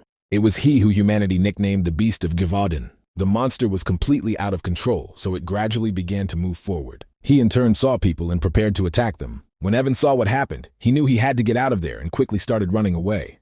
The beast noticed movement in front of him and swung his hand, and the man who was underneath it asked for help. But the creature's attack was unsuccessful because one of its limbs was cut off. The one who did this was a man who was on a horse and said that the patrol order would protect this place. Let the people save themselves while they deal with this creature. The subordinate said that he heard that robbers had attacked the auction house. "But what kind of monster was this?" the chief shouted. "They didn't behave more quietly with you." Because no matter what happens, the safety of civilians is their priority, and in that case, let them focus on destroying the monster. The creature turned its attention to the one who attacked it, and immediately pointed its limb at him. The leader shouted to the rest of his order to disperse immediately. And at that moment, when they scattered, they began to use their weapons to direct magical attacks. The man had been trying to break up all this time, but suddenly he realized that it was useless. A few moments later, he barely managed to dodge the attack that was made on him. But the creature began to use its other body parts during the attack. Because of these abilities, he could attack over long distances and in different directions. The radius of these attacks was quite large, which is why the members of the order tried to dodge rather than attack. After this, their leader shouted for them to take their time and wait for an opportunity to attack on their own. He wondered how fast the speed was for such a size. They were in quite a lot of danger, and it was unclear where this monster came from. At the rate this is happening, this place is going to be razed to the ground, that's for sure. Rachel saw a huge hole in the wall and shouted for everyone to run there, to just jump and leave the rest to her. And those people who were with her followed her order and flew down. It was quite scary, but before she landed on the ground, the girl used her power and sealed everyone in a bubble, which landed safely on the ground. Then she asked those present in the village if everything was all right. Annie said yes and thanked her. Suddenly, their conversation was interrupted by a terrible sound that was coming from ahead, and they turned their attention there. After what everyone saw, they were amazed, because there was a huge monster there. The detective asked if this was the beast of Gavardin, and Annie asked if he was referring to the monster that had appeared in the kingdom of Datura 5 years ago. But she, in turn, thought that the same monster was dead. The girl replied that she was absolutely right, because she herself saw his stuffed body in the Royal Museum of Datura. Although he can say that this creature is similar to that same monster, but they have differences, because its forelimbs were very different from human ones. The agent asked if similar creatures could exist, and Rachel responded that they couldn't pass up that option. Of Gavardin, which Abraham Van Helsing destroyed, has reappeared here in Laserwelk, and the last traces of James Moriarty have also been found here. In the end, it is obvious that this cannot be an empty coincidence, and everything points to the fact that these are two personalities of one person, in which case he is here. Now she wondered what James was up to in this city, although she soon realized that for now she had enough of thinking, because this monster really needs to be stopped, and that is her main task. The detective used her magical powers and tried to attack the creature with water. The captain of the order asked if someone had stopped the monster's movement, but whether it was an ally, although whoever it was, this was their chance, so let them attack. And so the rest of the order began their attack, because they believed that they could defeat him. The beast, in turn, tried with all its might to escape from the grip of the magical power that the girl had created. And she, in turn, tried to stop him, and said that it was colossal power. After a few moments, the creature's eyes began to glow red, and it screamed loudly. Thus after this, he was freed from magic. Rachel was surprised, asking if her spell didn't work. In the end, it turns out that she can't even collect mana, so the howl of the magical monster prevents her from using it. But if the detective let something like that stop her, then she didn't deserve to be called Greenwater, so she raised her umbrella up and started using force. Because of this water element, magical guardians appeared that were made entirely of water. The members of the order were surprised, saying that these knights were summoned by a water mage, and this was great because they had a chance to win. So he ordered the others to continue their attacks immediately. That same beast screamed in order to dispel the mana that was directed at it. At the same time, the main character was slowly moving through a huge hole in the wall. He noticed the place where the ominous mana was, and the black magician was located, and the animal bite was also clearly visible. So he wondered if his friend Hans had actually used it. The man had a clear view of the huge creature below and the knights and detective fighting it, but he knew it was a difficult decision for his friend. Then Roger used his technique and moved, and also said that he couldn't leave him here, so he would return when he was well prepared. Then he looked at Hans again and asked him to hold on.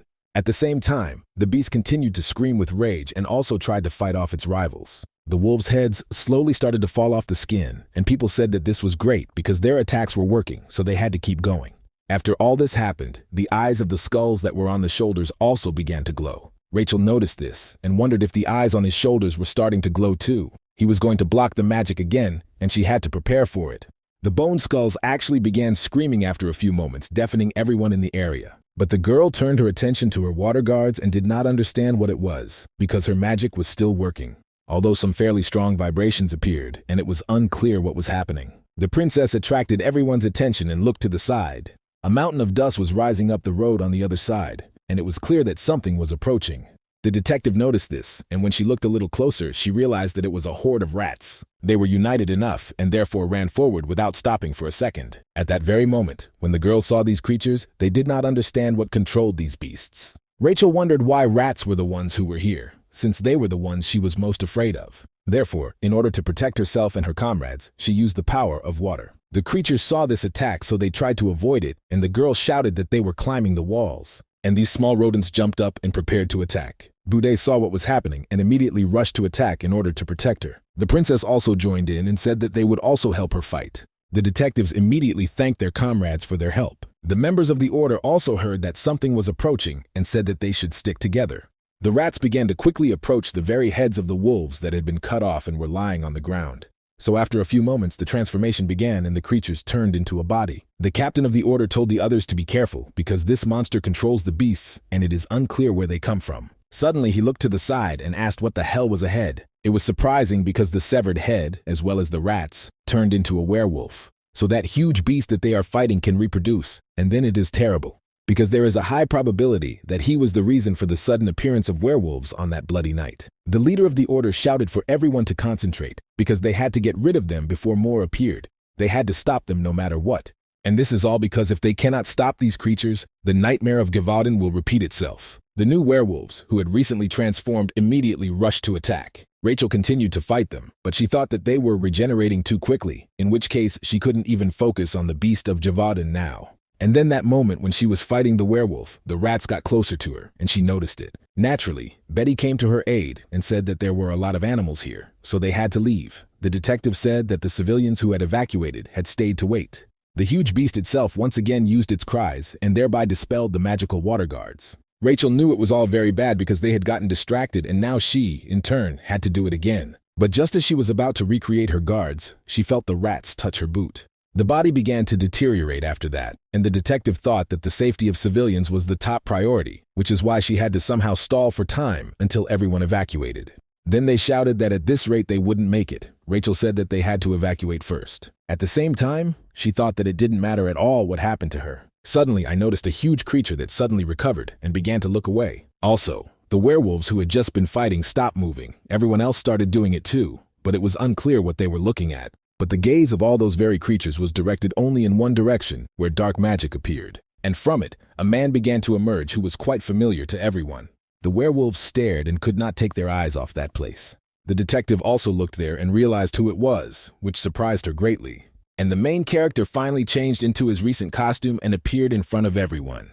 When he did this, you immediately looked at your opponent, and she thought it was James Moriarty. The huge creature now stopped and did not react in any way, but only looked in one direction. Betty asked Rachel if she had just told Moriarty if she was sure it was him. The girl said it was just a mask covering her face and imperturbability in front of monsters, and also a rather frightening aura that she feels and is sure that it is definitely James. The man who is near her is the most dangerous creature here. The monsters also understood him. The protagonist said that he hoped he would recognize him, but it seems in vain, although he understands that it is very difficult to resist the madness of the beast. Although the man felt perfectly well that Hans was still alive and was somewhere out there. But saving a subordinate who is in danger is definitely the leader's responsibility. When the monster turned its attention to him again, it realized that there would be an attack now and prepared for it. Roger, using his aerial movement, also rushed forward and prepared to strike the monster. The very first thing he did was land on his head. And when he realized that he was in a stable position, he swung his weapon and plunged it into the eye. Rachel shouted that he was moving really fast, and it turned out that he disappeared and appeared in the blink of an eye.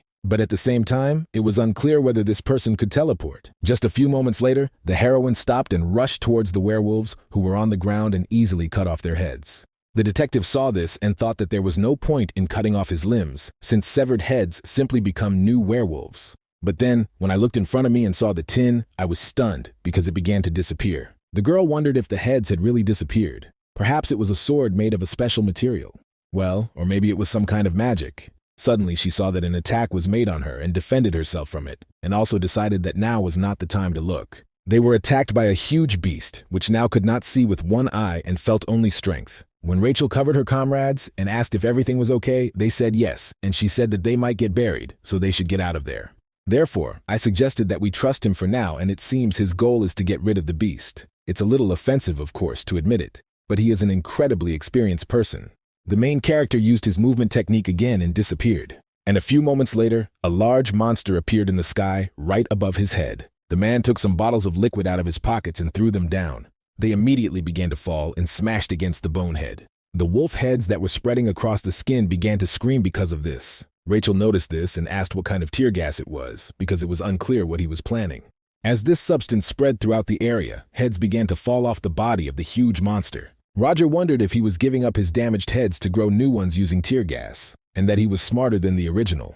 However, there is one that understands perfectly well that it has weakened after molting. After these words, some kind of combination of power appeared in front of the monster. This very attack was made by the main character, who landed on the ground on a magic circle. Then he touched this circle with his fingers and said that there was no need to get distracted. Several stakes emerged from the ground, moving upward and piercing the animal's limbs. After this happened, the main character said that he decided to create new werewolves. In that case, he told them not to attack and took several pistols into his hands. Naturally, the little monsters rushed to attack him, but were soon killed by bullets. The hero continued to fire his weapons, using his spells, and thought that there were certainly many of them. But even despite this, everything is already coming to an end. The creatures were killed within moments, and Roger told the monster that no one would protect him now, and it was time to finish.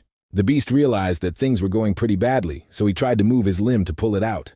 The stone stakes soon crumbled due to the enormous force that was directed at them.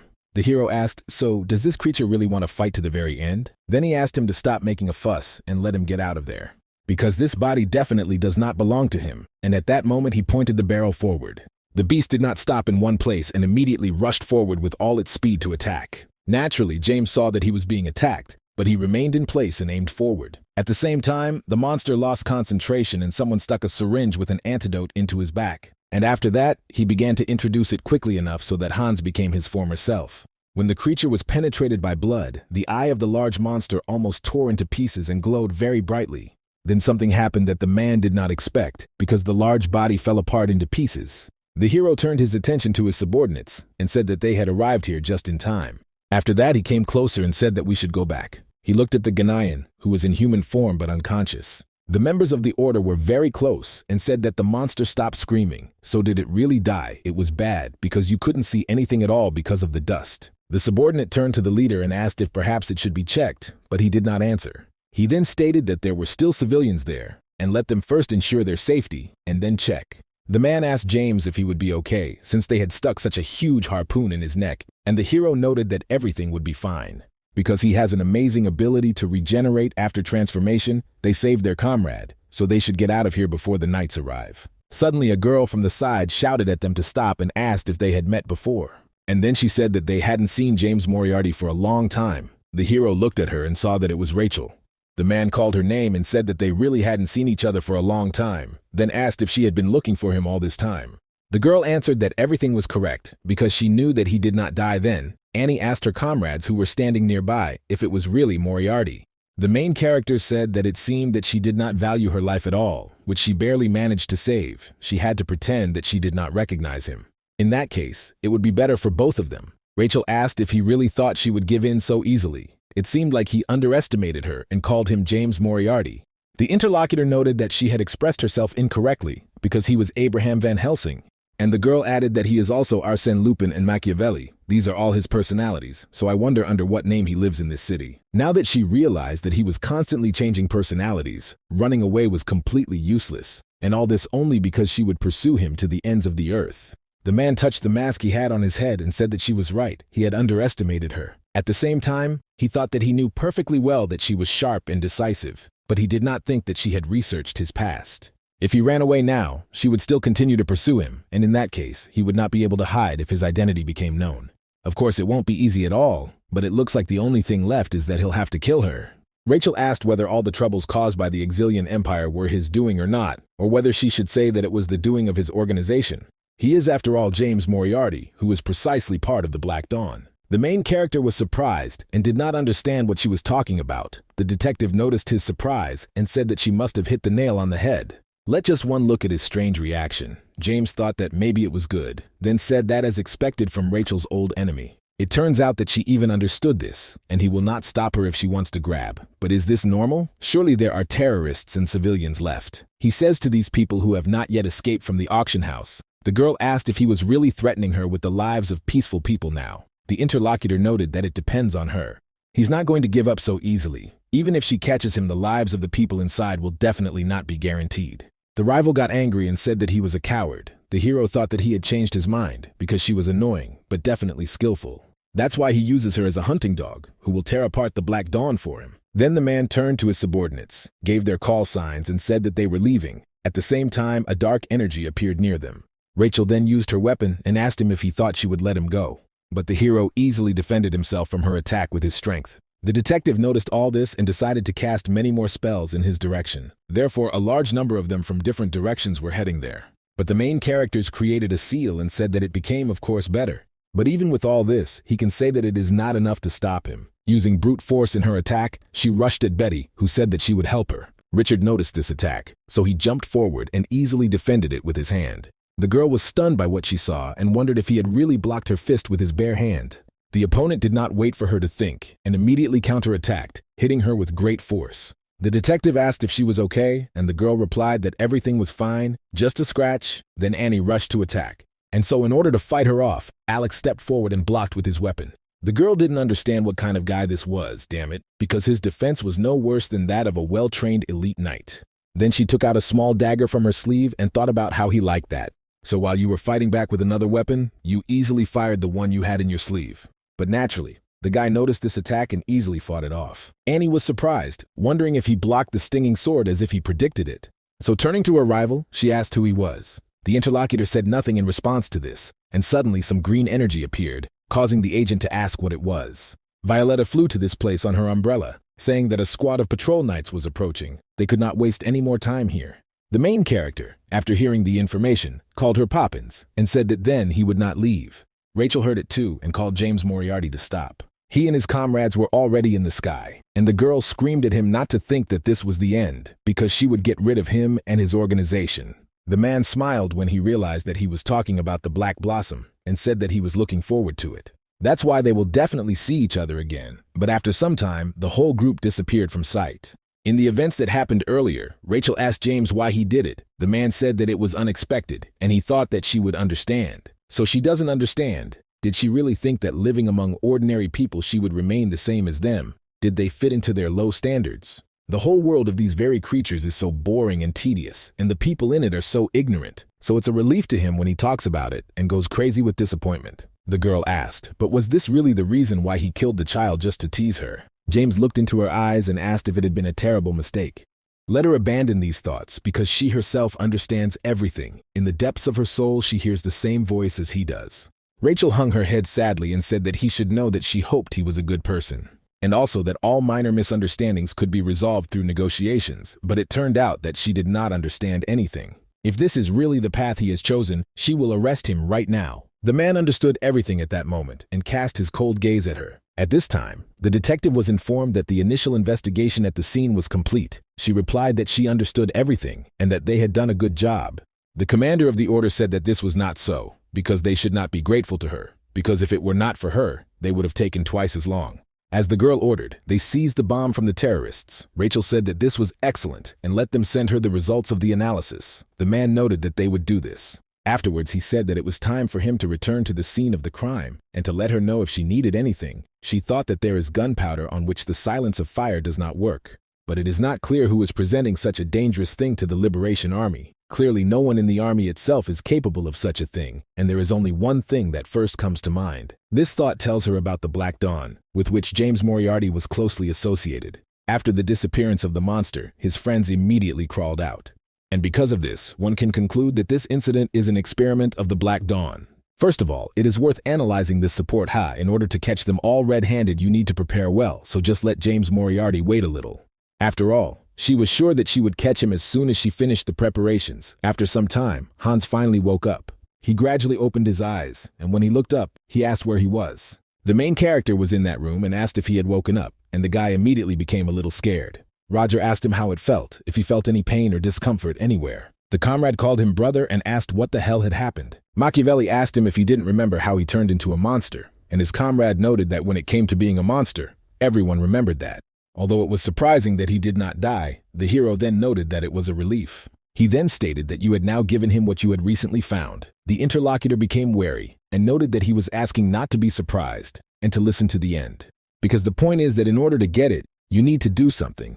The man told him to stop beating around the bush and just give him what was in his right hand. Hans saw that there was a relic there and asked what it was and where he got it from. The hero noticed that he had been squeezing it since he transformed back from a human, and his comrade asked if that was really the case. Roger replied that it was true. No matter how he tried to pull it out, it wouldn't let go, so he had to wait all this time until he woke up. The guy was happy when he realized that he was able to protect the relic and could not find the words. Then he extended his hand and told him to take it. Naturally, his friend accepted it and said that Hans had done an excellent job. After that, he got up and noticed that since he was awake, he should put on something.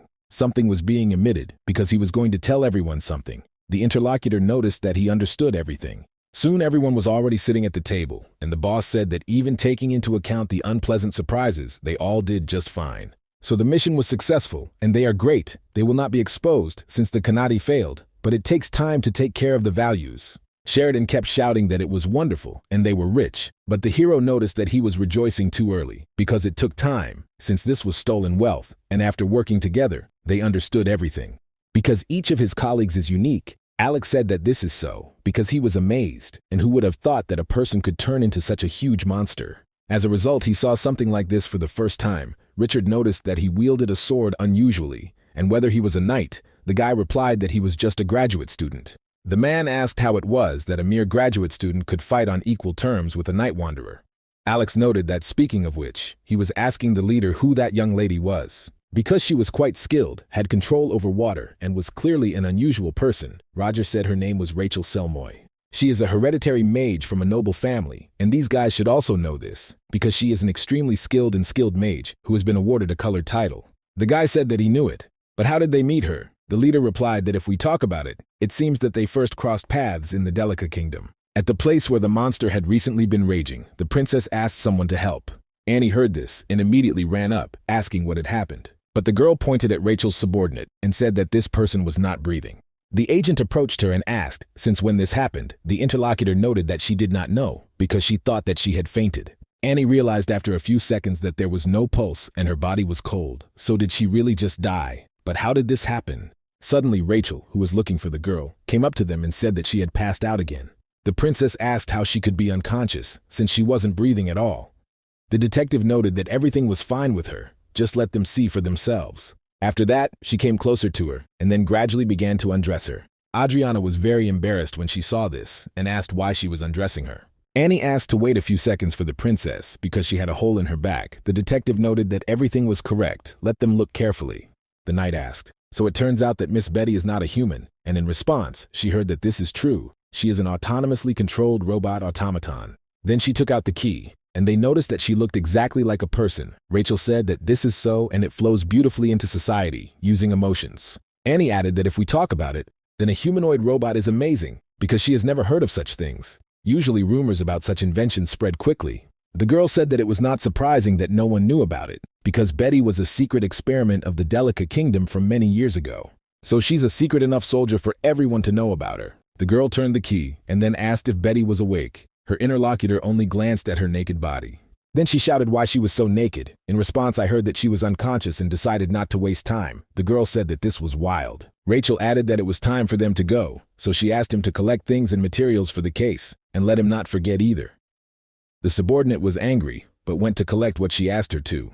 The detective then went on to say that she first met Betty in the kingdom of Delica, and that was where she was hunting Moriarty. They stated that if she was talking about him, then did she really know from the very beginning? The interlocutor said that this was not so, because she only knew that he was a brilliant mathematician. At the same time, he was competent, so they discussed these topics a couple of times, and even then, the man irritated her like hell with this. His voice, which she heard at their first meeting, drove her crazy. He always pretends to be the smartest. However, as soon as she found out that he was an evil genius, she began to pursue him. In fact, it was during this activity that she met Betty, who confronted him that day at the secret factory. And that production specialized in automatons. There was a collapse of the floor due to an explosion, and Moriarty hid in the ruins, and she followed him, but lost him. Just as she was thinking about getting out, she came across her in these ruins in a place hidden from view. This girl was lying in a rather strange capsule, which was not damaged. Rachel saw the first successful outcome of an illegal secret project. Her codename was Beta. Somewhere in another shelter, Alex was wondering if Dave was really an automaton too. Roger said that it was true, but that he should discuss it with him later. Hans noted that of course, he understood everything, and he always knew that unusual individuals like him existed. Everyone immediately turned their attention to him. He asked what happened and where they were looking. Then I thought that in such a case, all this is not surprising if you think about that girl. Dave noticed that the girl he had fought was also an automaton, just like him, although he immediately realized that he didn't even know that any of the other children had survived. The leader stated that he too thought that all the automatons had been completely destroyed, but it seems that she is now with Rachel Selma. Delica Kingdom needed them, although no matter how you look at it, they don't look like standard robots. When asked this question, Roger coldly replied that they were needed for the war, because they are the rest of the soldiers who can be controlled at any moment, and it is obvious that their mass production was launched precisely for this purpose. The girl asked what he was saying. Did their creator really want to start a war? The hero said that in any case, he himself went through this in the kingdom of Delica. Rachel finally finished her story and said that this is how she met Betty, and soon after she woke up. The interlocutors listened attentively to this story, but he, of course, didn't particularly like it all. The subordinate turned to Rachel and asked how much longer she would chat. The girl remarked that it was a great job. Then she told us comrades that it was time for her to go because she was being called. The princess asked where he was heading, and in response she heard that the place where the girl was located was destroyed. That's the only reason she should find a new place, Adriana said, albeit belatedly. But she wants to say thank you for saving her, and in that case, she would personally reward her, so let him visit her as soon as the opportunity presented itself. The interlocutor said that she understood and would look forward to it. After that, she turned to Annie and asked if she could say hello to Jessica from her, as she was planning to stay a little longer in Leathervelk. The girl didn't ask if they knew each other, and if so, then of course she would tell them. The detective got ready to leave and said that she was saying goodbye to everyone then, but would see them again. Soon, Thean Academy was holding regular classes and living a quiet life. The main character looked at the newspaper and thought that, as expected, there would only be hints about the monster, and the news about the auction house Konst, unfortunately, was being concealed. Who would have thought that Rachel Selmoy would pursue him all the way to Leathervelk, and even find out his false names? We'll have to put a gag order on anyone with the Moriarty name. The only good thing is he was wrong about the Black Dawn. Although most likely this is not the case, because he could have been right if suddenly a ward came and turned to the professor. She told the man that she had finished sorting all the material, and he said it was a good job. Sylvia asked if he was reviewing the events of yesterday. Roger replied that he was, because everyone was fussing about what happened. The girl noticed that people were discussing the fact that the Clockwork Knights had caught a monster, and who would have thought that they were so strong. As a result, she thinks that their calculations need to be revised, and her interlocutor noted that this is indeed the case. He thought that if this was unexpected, James Moriarty was not connected with the Knights in any way. Sylvia noted that if you think about it, they were only set in motion because of this incident. The interlocutor asked the committee about the speech. The girl replied that she was talking about the Holy Knights of Bredis. The man was stunned when he heard this information and did not respond to it. If we talk about the sacred people of Bredis, then there is an island remote from the continent, where the religious order Luminesis is based. It professes the religion of the Radiant God. They have been hunting pagans and cryptids for hundreds of years and performing purification ceremonies, justifying this as their mission to save humanity. This organization is no longer as popular as it used to be due to corruption and constantly changing dogmas of the teachings. So the hero said that the Holy Knights are annoying scoundrels. They had been inactive for 20 years, but now that they had found out something, they had already crawled out. The girl noticed that it was somehow suspicious, because these people did nothing on that bloody night 5 years ago. But why did they decide to intervene now? The hero noted that, apparently, they had completely brainwashed the people. The assistant said that if she was talking about this, then it was surprising, because such rumors had not reached her. The professor noted that this was just his assumption. For now, they will let it go and ask what about his request. The girl noticed that she remembers everything. Joanna Lovett is a student who is considered to be the second order, but this is not her real name. The man asked if she was the second order. Then he made up something that was understandable, so that's how she hid her essence. Sylvia replied that it was so. She also found out that she was from the kingdom of Derman, most likely a survivor of the great fires of Lotan. The man thought that if we talk about it, then they happened more than a decade ago. But how did she survive? By the way, no one has ever found out the cause of the fire, so it is unclear whether it could actually be that fire monster. Then I asked the assistant how many survivors were registered. The girl noted that including the second order of Joanna, there were 3. One of them is a servant of art, whose name is Pierrot, but they don't know anything about the third one yet. The man said that everything is clear to him, and noted that she is a good girl. The class is about to start, so you should get ready. It started soon, and the professor said that before they started, he would announce the results of the exams. Students will see the full table, listed in descending order of rank, on the notice board after class. But now he will announce the top 5 results of the first exam. He in turn thinks that they are all interested in who took first place. These students are Flora Lumos, with a 100% result, and also Julia Plumhart, who shares first place with her. The students were surprised, asking if she shared first place with Flora, which was expected considering she was supported by the Magic Tower itself. The professor said that there were 2 in first place, so there was no second place. But in third, they had Tracy Pryad. The girl was stunned, and Adrian congratulated her, because it was amazing. Then the interlocutor became embarrassed, but said that if she wanted, she could be his tutor. The boy noticed that he was not needed, but he did not dare interrupt her path of knowledge. The teacher then announced the rest of the list and said that Renee was in 4th place. And the next one, who is in 5th place, is Leo. The student said that this couldn't be because there were 3 fallen noblemen and commoners at the top. Roger soon said that all 5 students could come after class and pick up their items, and now they should get the printouts he had handed out in the last lesson. Today they would learn about magic circles based on the release of Mana. One of the boys thought that today's lesson was quite ordinary. The teacher said that magic circles were more stable than spells, and they were also ideal for use with talismans and artifacts. It is for these reasons that they are still relevant today. In addition to this, most magic circles have the shape of a circle even at their bottom. This is due to tradition and the belief that this way the spell is better protected from the influence of external forces, but they, in turn, will consider several non-traditional circles. Flora turned her attention to the board and did not understand what the hell it was. Roger finally finished his drawing and turned the students' attention there. They were surprised, asking if this was some kind of magic circle. Many students immediately turned towards one girl after this. All eyes at that moment were focused on Flora Lumos, who was sitting below. The girl was surprised and thought, why aren't they staring at her? Maybe because of what happened in the first semester, they made her the leader of the student resistance. Although it is quite interesting to me what it all means, it is unlikely, of course, that the professor decided to make up some kind of fable. Suddenly the thought came to mind, had he really decided to do this? If it turns out that all this is really true, then she will be very disappointed in him. The professor noticed that, as he could see, they didn't really believe that it was really a magic circle, so he asked them to look more closely at it. After the man performed the manipulation on complaints on one of the squares, some kind of energy began to form. The students were surprised when they saw this and said that it worked, but they didn't understand how he did it all. The professor noted that the final one understood why they didn't believe it. A magic circle that wasn't in the shape of a circle couldn't easily circulate mana. Mana moves smoothly in a circle along a curved line, but if there are corners, the flow goes beyond the formation. Although right now, as the students can see, his magic circle was working fine, so he wonders what they think the reason is. Flora immediately raised her hand and saw that someone else did so too. The girl looked at the other person and thought that this child also wanted to give an answer. The teacher noticed that Flora Lumos raised her hand first, so the girl replied that she was talking about the text. Because each square has text, that's what helped with the mana flow. Roger said that she had noticed correctly, and if there was a means to help the flow of mana, the square magic formation could function properly. This time he used the Satyr magic square, which reads the same no matter which direction they read it. In other words, it is a palindrome. The boy raised his hand and said he had a question, because this was amazing, but were there any advantages to using a magic square instead of a circle? The professor noted that it is natural and easier to draw.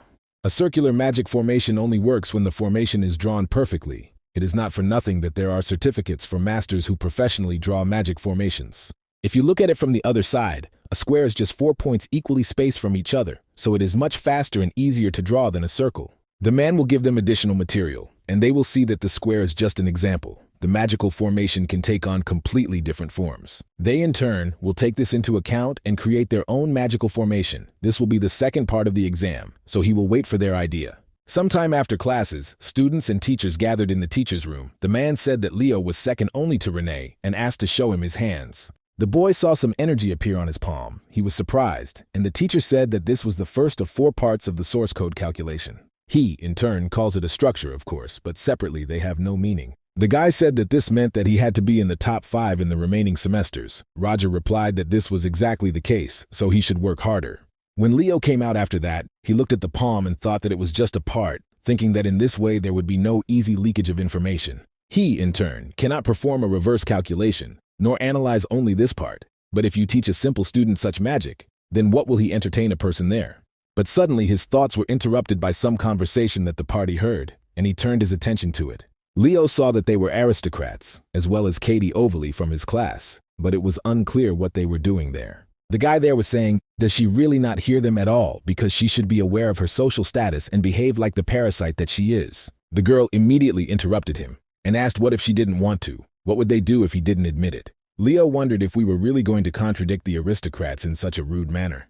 The interlocutor who heard this called her a dirty girl and asked if she hadn't understood yet, and also extended his magic wand towards her. Suddenly a boy approached them from the side and said that this was enough. Could several aristocrats really attack one beastman? It was unclear, however, whether they had forgotten how closely they were being watched, given that Jason Pelio had only recently been eliminated. And he was just going to visit Professor Chilichi, and if they don't care, then let them continue, of course. The guy, of course, didn't want this, but said that they were leaving. And when he came closer, he said that he shouldn't show off since he was so smart, because the peasant blood wouldn't wash off anyway, and it didn't change anything. The interlocutor smiled rather slyly and said that he had better watch his grades. That aristocrat was simply horrified by these words, but said nothing. Then he turned around and left, so the leftist declared that his ego was too inflated for someone who couldn't last a day without his company. Katie asked why he helped her. The boy noted that if she was talking about help, he didn't believe it, because before that he saw perfectly well that she would have torn them to pieces if it weren't for him. The girl said that they needed a little lesson, and the interlocutor noted that her lessons required too much blood, so she should be glad that those idiots didn't attack. Katie interrupted him and asked if he wasn't afraid of her. The guy asked if this was really necessary, since they were the only ones who should be afraid, so why was she asking about it? Since she entered the academy as a beastman despite their terrible treatment of humans, it means that she wants to go beyond that and expand her knowledge of the world. The student asked how he could have found out all this, and in response, she heard that he had heard something about the lake people. Then she said a phrase in her language and noted that he was a good person. The guy did not quite understand and asked what she was saying.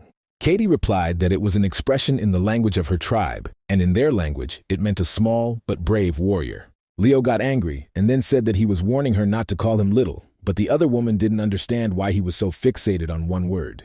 We are talking about his strength now, and that is important, and he has proven it. The boy exhaled after that and said that she could call him Leo. She asked what he meant, and the boy replied that it was his name, because it was difficult to call him a warrior. Suddenly, Adrian came up and told his friend that this is where he was. Then I noticed that I accompanied Tracy to the professor and heard that he had already received what he needed. Afterwards, he stopped and said that they had been together, and he seemed to remember her name. The interlocutor had said in advance that she was Katie Omley. The guy said that he was definitely glad to see her. He also added that they wanted to have dinner and offered to join. Tracy interrupted him and said that they were not in the right relationship.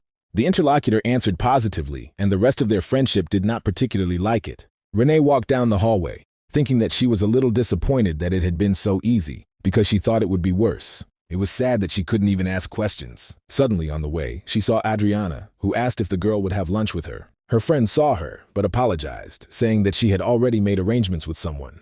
The princess smiled and remarked that if that was the case, then yes, good. Let him have his time. Renee apologized again and said that they would eat next time. Then I thought that it was quite joyful that she understood, but I was worried that she would be offended. But it turns out that her friend is so understanding and literally a real princess. Adriana, in turn, did not understand whether she had made an agreement with someone. If so, then it was unclear with whom and why she was going so far. In fact, she was really very offended by this situation, so she decided to follow her friend and wondered if she was on a date. But in general, who could look at her innocent Renee, and she wants to look into his shameless eyes? While she was looking out from behind the tree, some guy appeared behind her and asked who was there. The girl got scared and screamed, but the boy came up and asked what she was doing there. The princess realized who this man was, and soon the three of them were sitting near the tree. Adriana noted that if she understood correctly, he was planning to have lunch with her friend. That's why he asks about all these flowers, as well as the field. Is it really his doing? Then she called his full name, asking about this. Freddie asked if there was really any problem with this. But the girl did not understand where the lone wolf got such passions from. The guy replied that since she had time to follow his hobbies, then maybe she should finally find her own. For some time after that, they sat and looked at each other in an awkward pause. To ease the tension a little, Renee asked her what brought her here, and her interlocutor noted that she saw her going deep into the forest and became worried. Freddie noted that these excuses looked rather pathetic and that one couldn't control one's friends like that. His interlocutor angrily asked what he was talking about. It was unclear what he was talking about, so they were angry with each other again. Then Renee turned to her again and asked the princess if she really had no friends. Adriana noticed that she also says that, but it is not clear what she means. The interlocutor noted that she simply noticed that not long ago, she had never seen her hanging out with anyone. Freddie noted that this was a good observation, because the princess had no friends, and that was quite a pity. Renee said that it was simply impossible, because she was truly unattainable due to her high status, but she was such a good person. The guy said that it was not only the status that was the reason for this, but all because of the first princess. The girl asked in what sense. The interlocutor asked if she had heard about the battle that had broken out over the succession to the throne in the kingdom of Utah. It was common for royal children to cut each other's throats for the throne. But the first princess was completely different, because she was impeccable as a ruler, so her status as a monarch was indisputable and no one could resist her. Of course, the status of their third princess is very tempting for the aristocrats. Then why everyone avoids her? And the reason for this story is quite simple. Because the first princess, out of the kindness of her heart, accepted all her brothers and sisters, whom she had to cut with her own hands. Adriana heard everything he said and understood that it was not so, because she just needed obedient toys. And Freddie continued to speak while she kept the third princess with her, but no one would dare approach her, fearing to fall into disgrace. And she doesn't seem to notice this. She's active and jumping from club to club. He doesn't even imagine how hard it was for others. Renee listened carefully to the story, and then said that the first princess was indeed strong. The friend noted that this was absolutely not the case, since she was simply used to being alone. Many people stood in the way of this very girl, but they all disappeared without a trace at one moment. The girl asked how they disappeared, and in response heard that he did not know the details, but after that a rumor ran through high society. And it said that all the other aristocrats should take care of themselves and beware of the shadow of the first princess. Soon Adriana thanked him for the treat because he had a good chef, but her friend asked if it was true that she had seen the beast of Javadan. The princess replied that she still couldn't believe that she was still alive after this incident, because it was good that everything turned out so peacefully.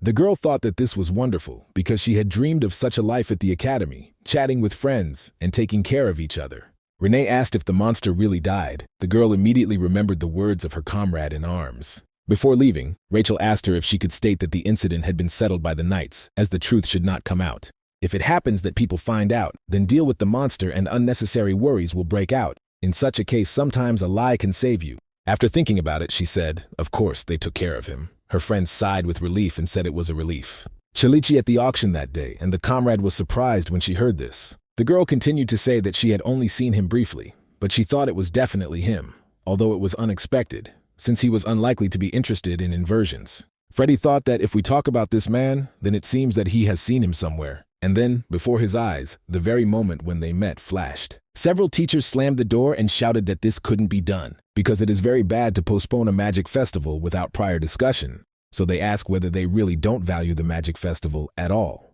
It is a historical event that many people celebrate, and for Theon students, it is an opportunity to show their status. In other words, it is a matter of honor for the academy. Even though she is the rector, this is still an abuse of power. The girl thought about it and didn't understand what was going on with the festival being postponed, or if they wanted to find a way to pick on her. Then Elizabeth, as always, smiled and said that she was sorry that they found out about it this way, but she simply had no choice or time to discuss it. Given all the current events, the atmosphere is not quite right for a celebration, don't you think? Right now the second exam test is coming up, so it was a wise decision to hold a festival after it. Professor Hugo asked to be allowed to say something, but the deputy rector interrupted him and asked what he was actually proposing. The man hesitated after this, and she said that if he had nothing to offer, then his objections were empty words. The old man didn't say anything after that, but Chris, who was next to him, came closer. When he leaned over, he asked the vice rector what he would do right now, and so they discussed everything.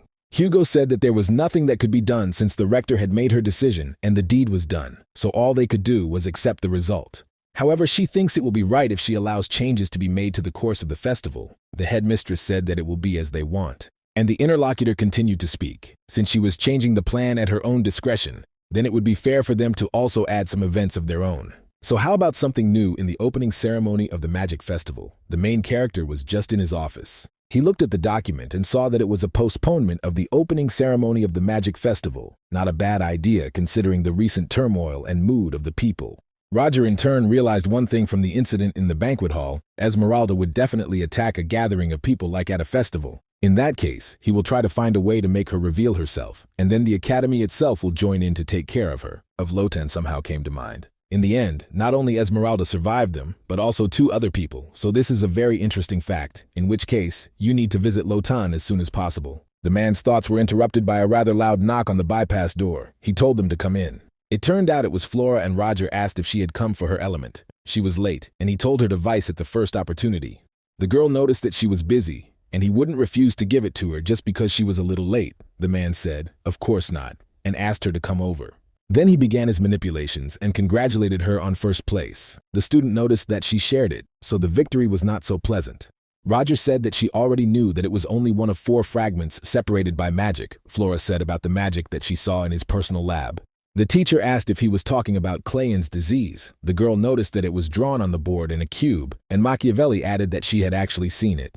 The interlocutor asked how she looked at it, because it was so striking, and how could she not notice it? The man said that she would have at least pretended not to see it.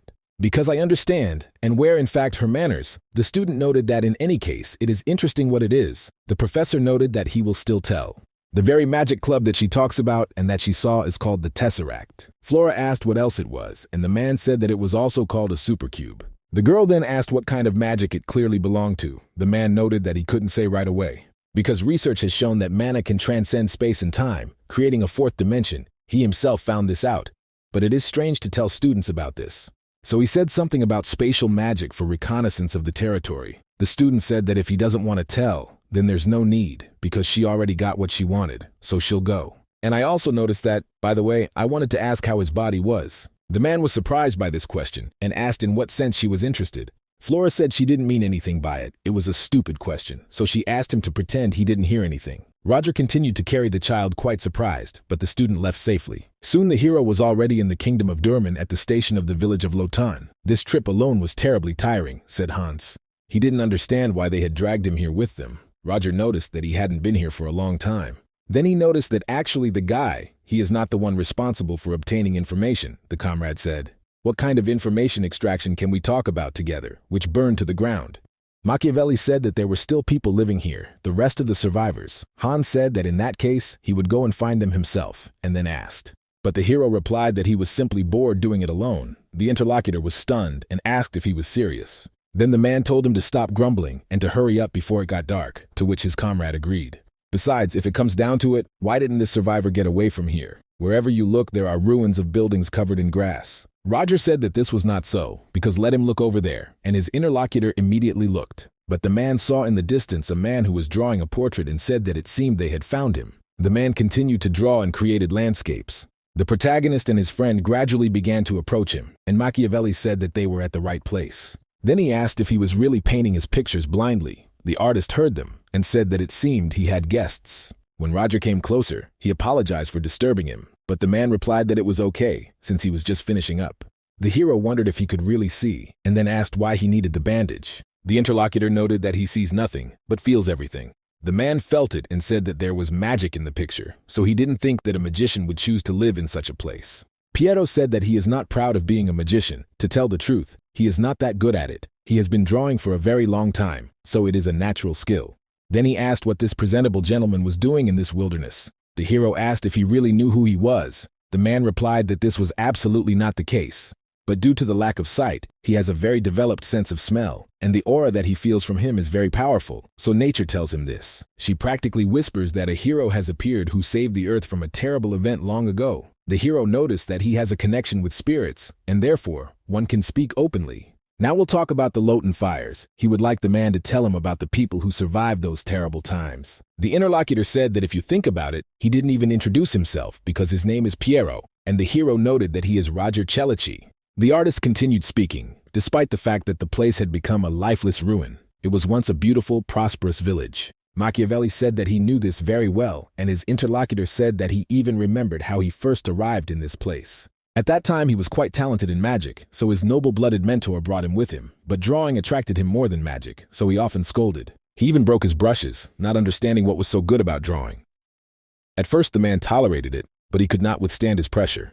It so happened that in the end he ran away and chose the path of an artist. Wandering around in circles, he decided to settle in this village. It was not easy to get used to that unfamiliar environment, and without her help, he would not have coped. The hero asked who she was talking about. Piero replied that he would show it to them right now and reached for his brush. Then he stood up and holding it forward began to draw as if in the air. After a few moments, the view that was in front of these men changed to a painted one. Hans was stunned and did not ask what was happening. Did Emil really become drawn? Roger said it was artistic magic, which involves drawing for work. The artist pointed ahead and asked the other to follow him because the center of the village was right there. Altogether, they started walking along the road and some people were visible ahead. Piero walked first and said that this village was always full of tourists, a windswept village, and that's what Lotan was like. But she was the pride of this place, and the hero immediately turned his attention forward. There he saw a girl who stood in front of them and held some kind of basket. The hero said that he could not see her face, and the artist was afraid that he would not be able to convey her beauty with his skills.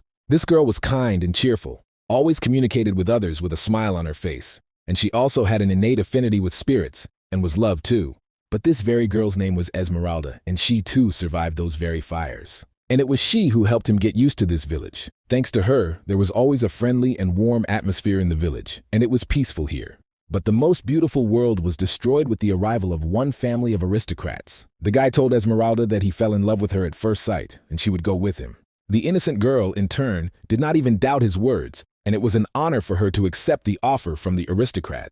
Roger said that, of course, there was no smell of love here. The interlocutor noted that this was so. He craved it with the power that came from a high affinity with spirits. But she had a kind and innocent nature at the same time. Only because of this, the girl was doomed to fall for obvious tricks. Of course, the villagers were not indifferent when they heard about the proposal. They did not wish her a happy life in the cold world of aristocrats. But even despite this, no one was in a hurry to interfere, because her partner was a nobleman. Machiavelli said that if we are talking about the citizens of Datura of those times, then everything is obvious. When you go against the will of the aristocrats, you will definitely end up in jail for treason. In the end, they just watched what was happening. Or as Piero said, it wasn't so. In the end, someone intervened. One person plucked up courage. So everyone else stood up with him against the wedding, and at the same time that terrible tragedy happened. The villagers screamed and died so that she would not believe him, because he was deceiving people, introducing his cunning speeches. The aristocrat screamed at them that they were scoundrels. It is unclear who allowed them to open their mouths, and whether they even knew who he was. The man shouted that even aristocrats have no right to drag away a young girl. And the women were screaming at them to leave Esmeralda and get out of their village. And eventually the guy said that it wasn't even funny. At this he became angry and called the people pathetic serfs, asking whether they really dared to contradict him. That's why he ordered his own subordinates to kill everyone, and the girl saw how blood began to spill before her eyes. The armed men of this aristocrat approached the civilians and killed them mercilessly. In the end, the commander ordered to set fire to people's houses, and his subordinates immediately agreed to this and carried it out. So after some time, the village was completely covered in fire. Machiavelli and his comrade were stunned and said that this could not be, but Piero said that they did not see everything correctly because the fire was not caused by a natural phenomenon. What they saw before their eyes is the bitter truth about the great fires of Lotan. Esmeralda in the toilet, it was high time not to stay aside and beg to stop this and not to do terrible things. Because the residents of her village are not guilty of anything, and she agrees to everything if only they would stop. But the aristocrat was adamant, so he looked at her coldly and said that it was too late.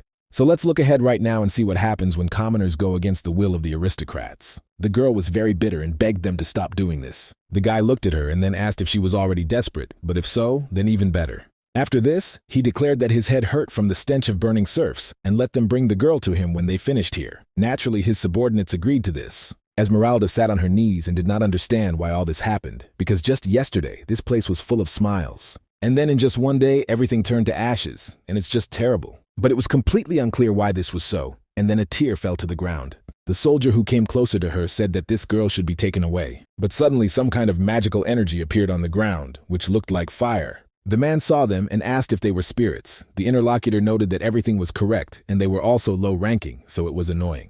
But just a few moments later, his body was covered in fire, and he was burning like a torch. The man didn't understand what had happened, so he shouted at him what he was doing. These spirits were summoned by Esmeralda, who was very angry about what happened and told them to burn in hell. Therefore, very soon a large number of fire spirits appeared and flew towards the warriors. They did not spread quickly enough, and the soldiers were killed by them. The girl stood up and began to collect these spirits into one large ball, and then said that she would burn everything they had.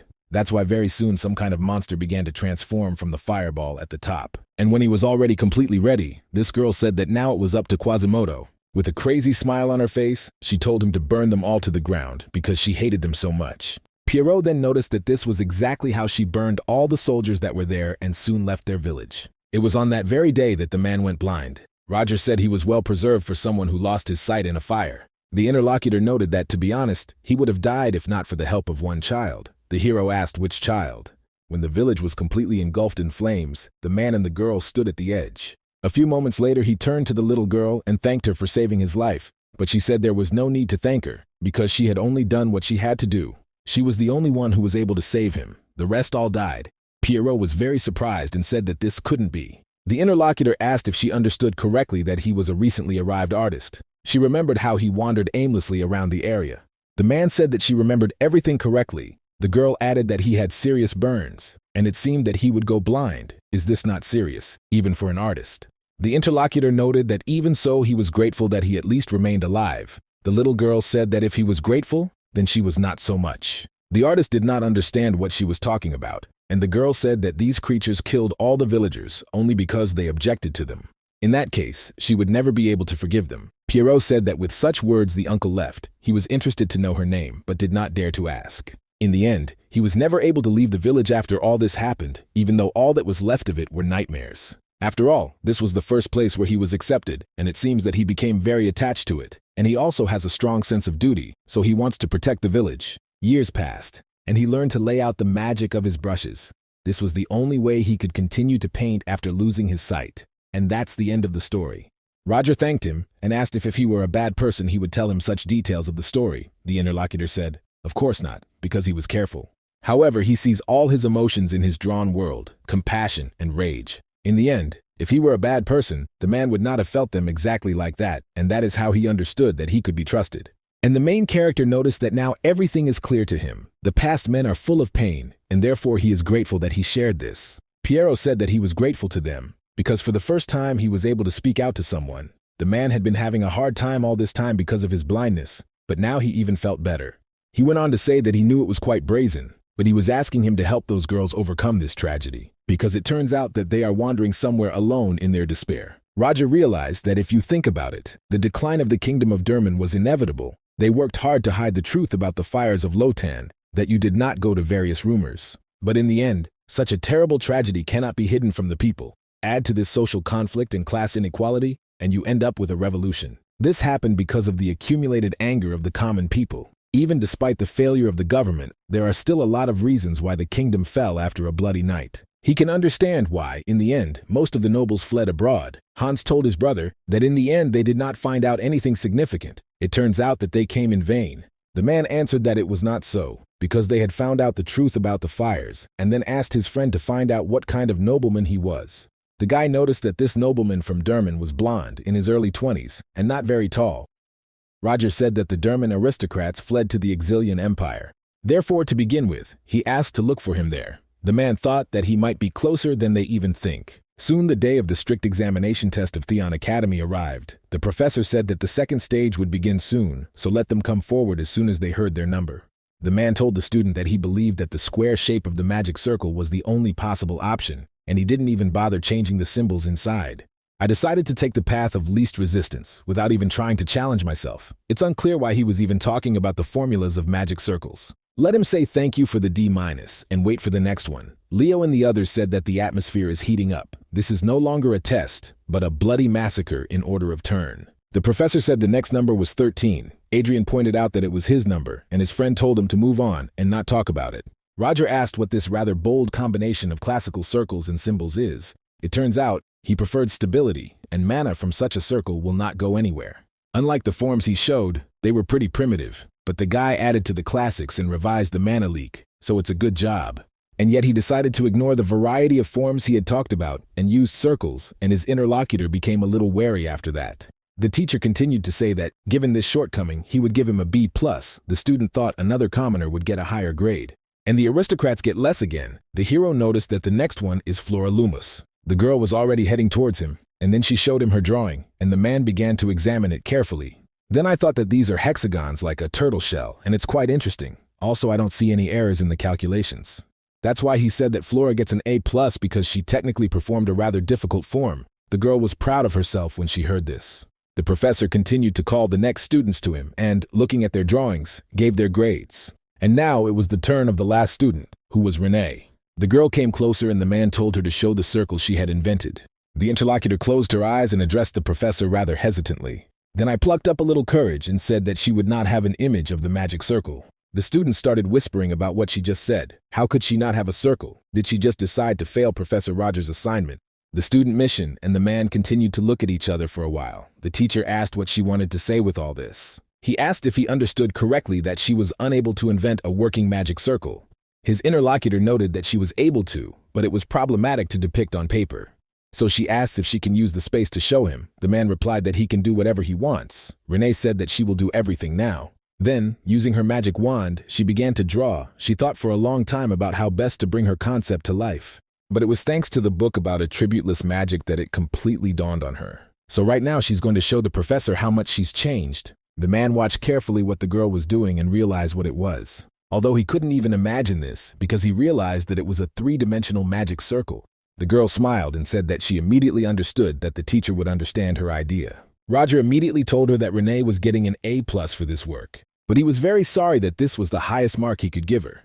The girl did not understand what he meant. Machiavelli replied that her circle was excellent and that it was simply a wonderful job. With these words, he stunned the entire audience of students. Then I asked her how she came up with such a formation within the established framework. It was hardly possible to conceive of something like this, let alone implement it. She said that she would tell about it. She simply adjusted the magic circle to her own mana flows, and suddenly everything coincided in an amazing way. She didn't really control how she outlined it herself and others. The professor said that he understood everything, thought that in his practice he had never encountered mana that moved without the owner's command, and maybe it did so instinctively. The book he gave her could serve as an impetus for her talent, so he said that in any case, this circle was excellent, and she was doing well. Renee thanked him for this and went to the place. The hero thought that it meant that the mana outlined the figure by itself. Until now, it was believed that non-attribute magic was inferior to attribute magic. And here its carrier demonstrates a complex three-dimensional magic circle. Does this mean that non-attribute magic is simply a special type of magic similar to spatial magic? Considering that spatial magic officially doesn't exist in this world, he only invented some kind of semblance of it. But what if her magic is related to spatial dimensions? In the end, if all this is really true, then he will definitely need this power. The hero announced that Flora Lumos, Renee, Julia Plumhart, Iona Overly, and Adrian were the top 5 who passed the exam. He was busy for now and let them come for the reward after the festival.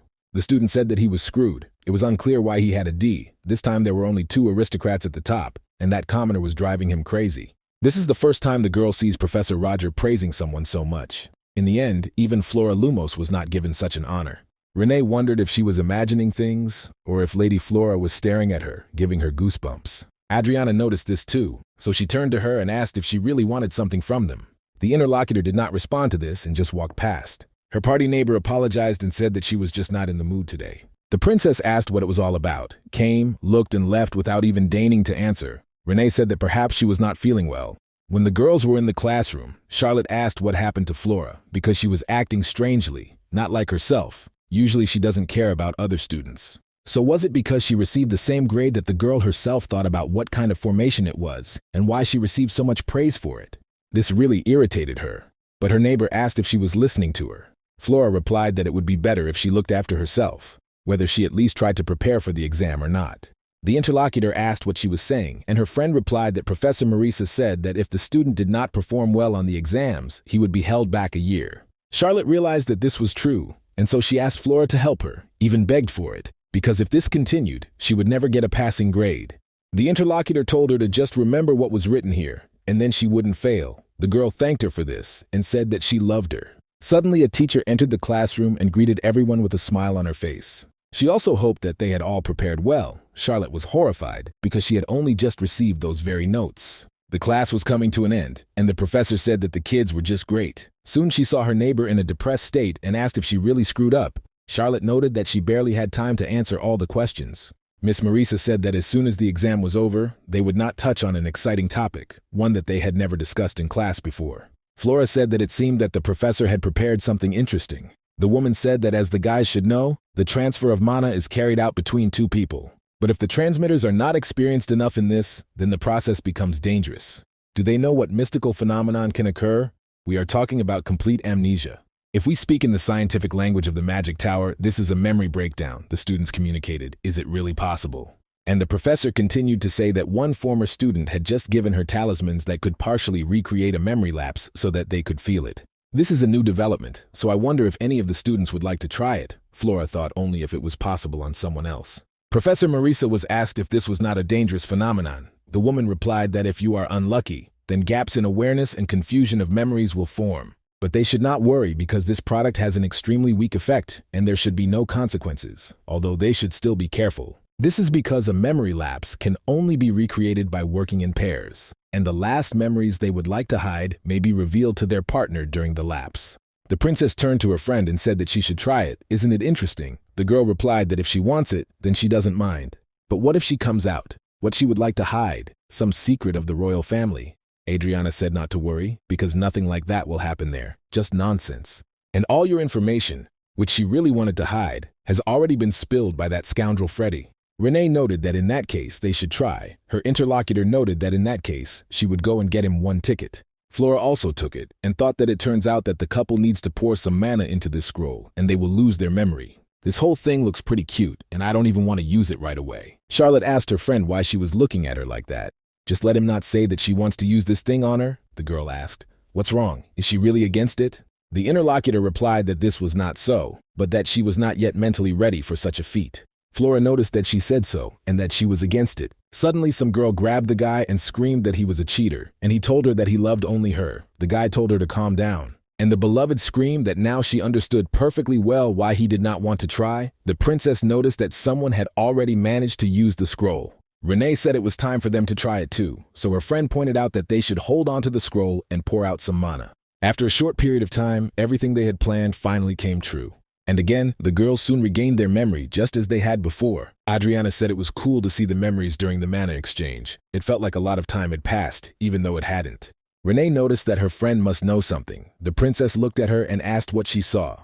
But the girl said that even if it is her birthday, inviting students she hardly knows to the party is unnecessary. Adriana was embarrassed and realized that she had known about her secret past since her first year, although Renee could still understand her. By the way, she wants to know what it is that she saw, what part of her past. The interlocutor noted that she believed that something long ago was something that happened a very long time ago.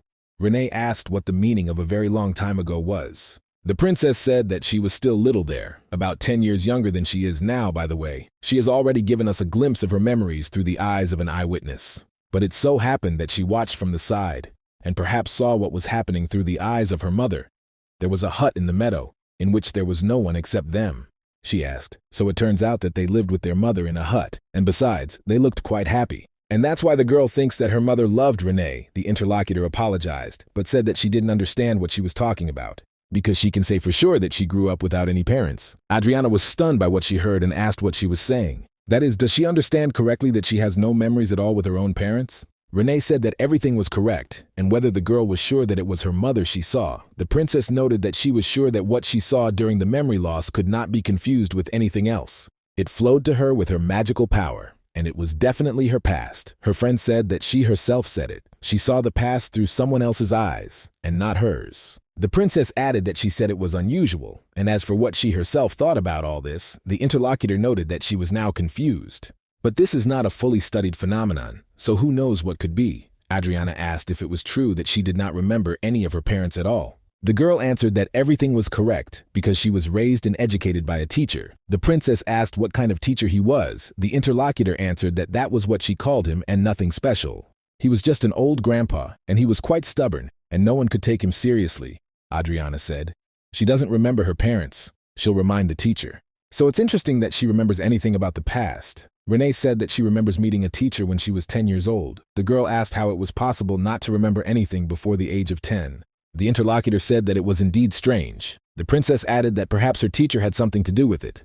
The friend asked if she was serious. Adriana said that she should plant no memories before meeting him. No matter how well he treated her, she couldn't blindly trust him either. Renee wondered if the teacher had really altered her memory somehow, because she didn't remember anything about the past or her mother. She had no memories at all. The friend looked at the girl and understood that this situation looked quite sad.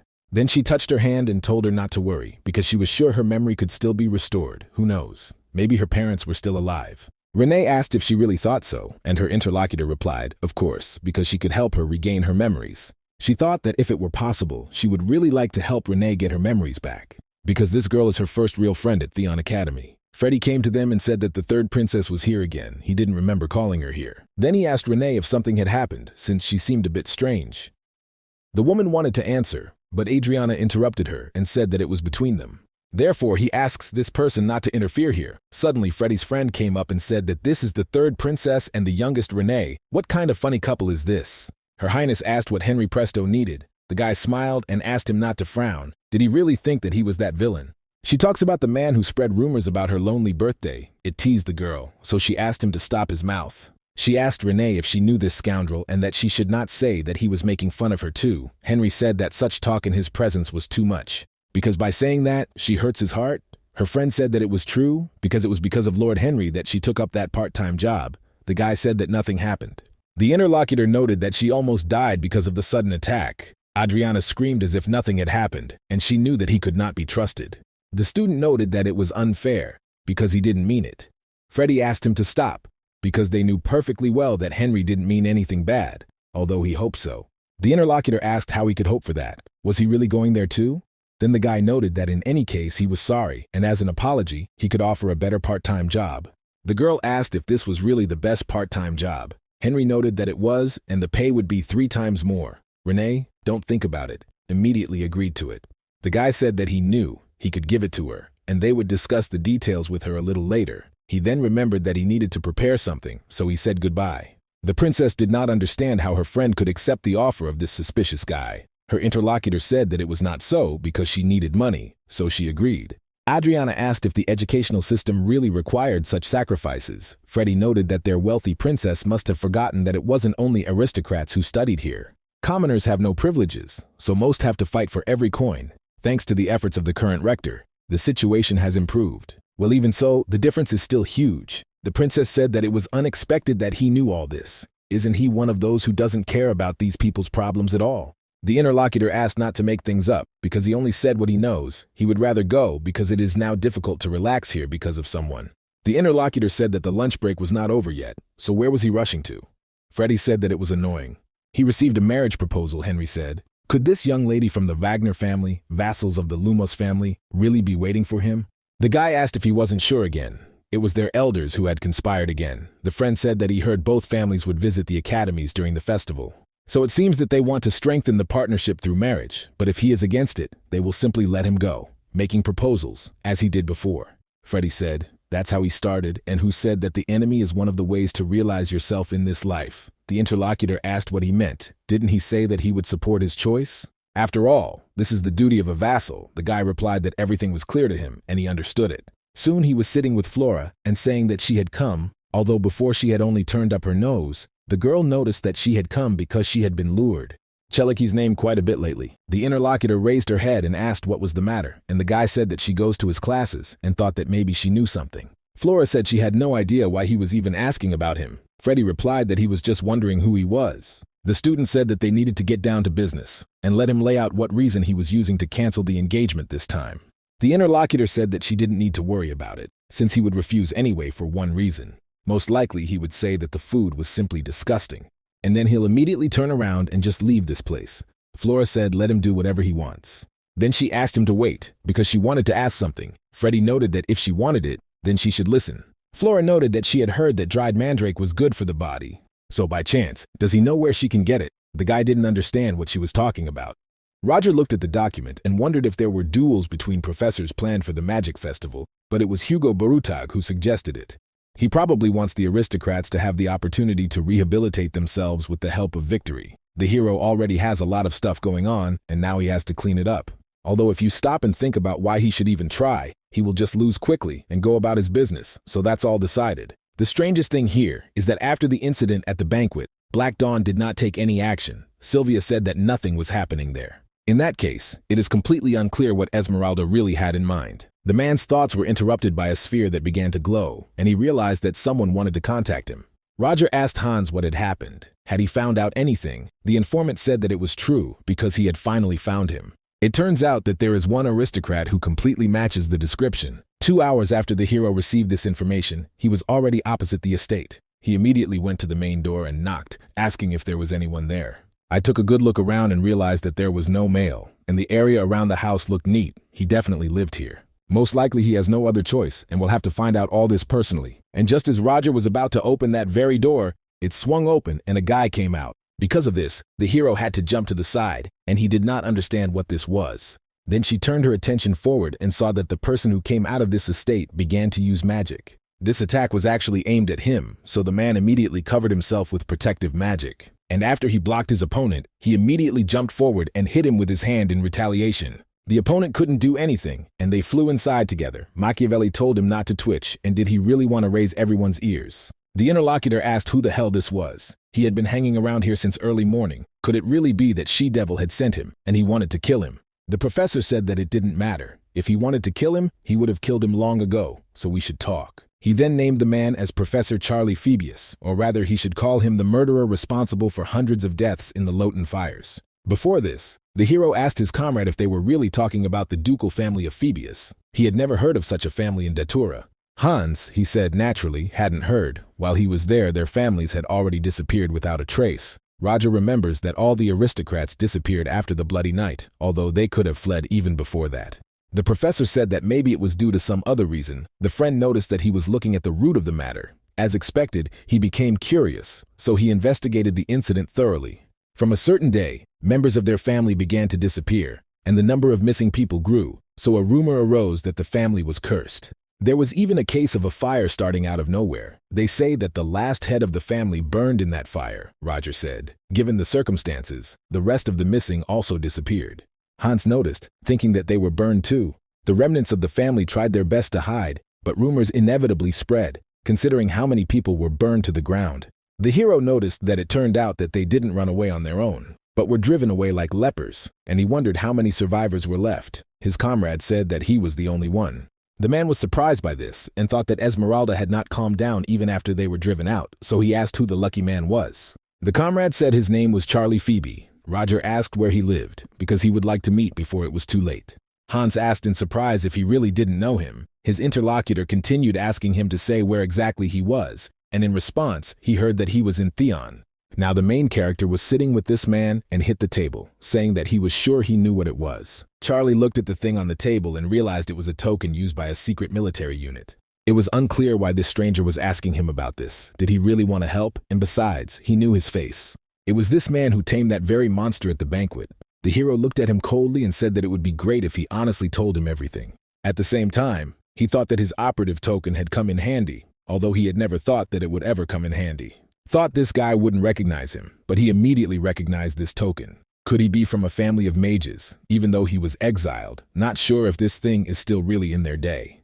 But he was really glad that she would help him talk. He said that at the moment he was investigating something and just happened to be on the trail of an extremely dangerous person. The interlocutor said that he was speaking for sure. She was the devil in the flesh, a flaming devil thirsting for his death. He still thought that it was safe in Theon.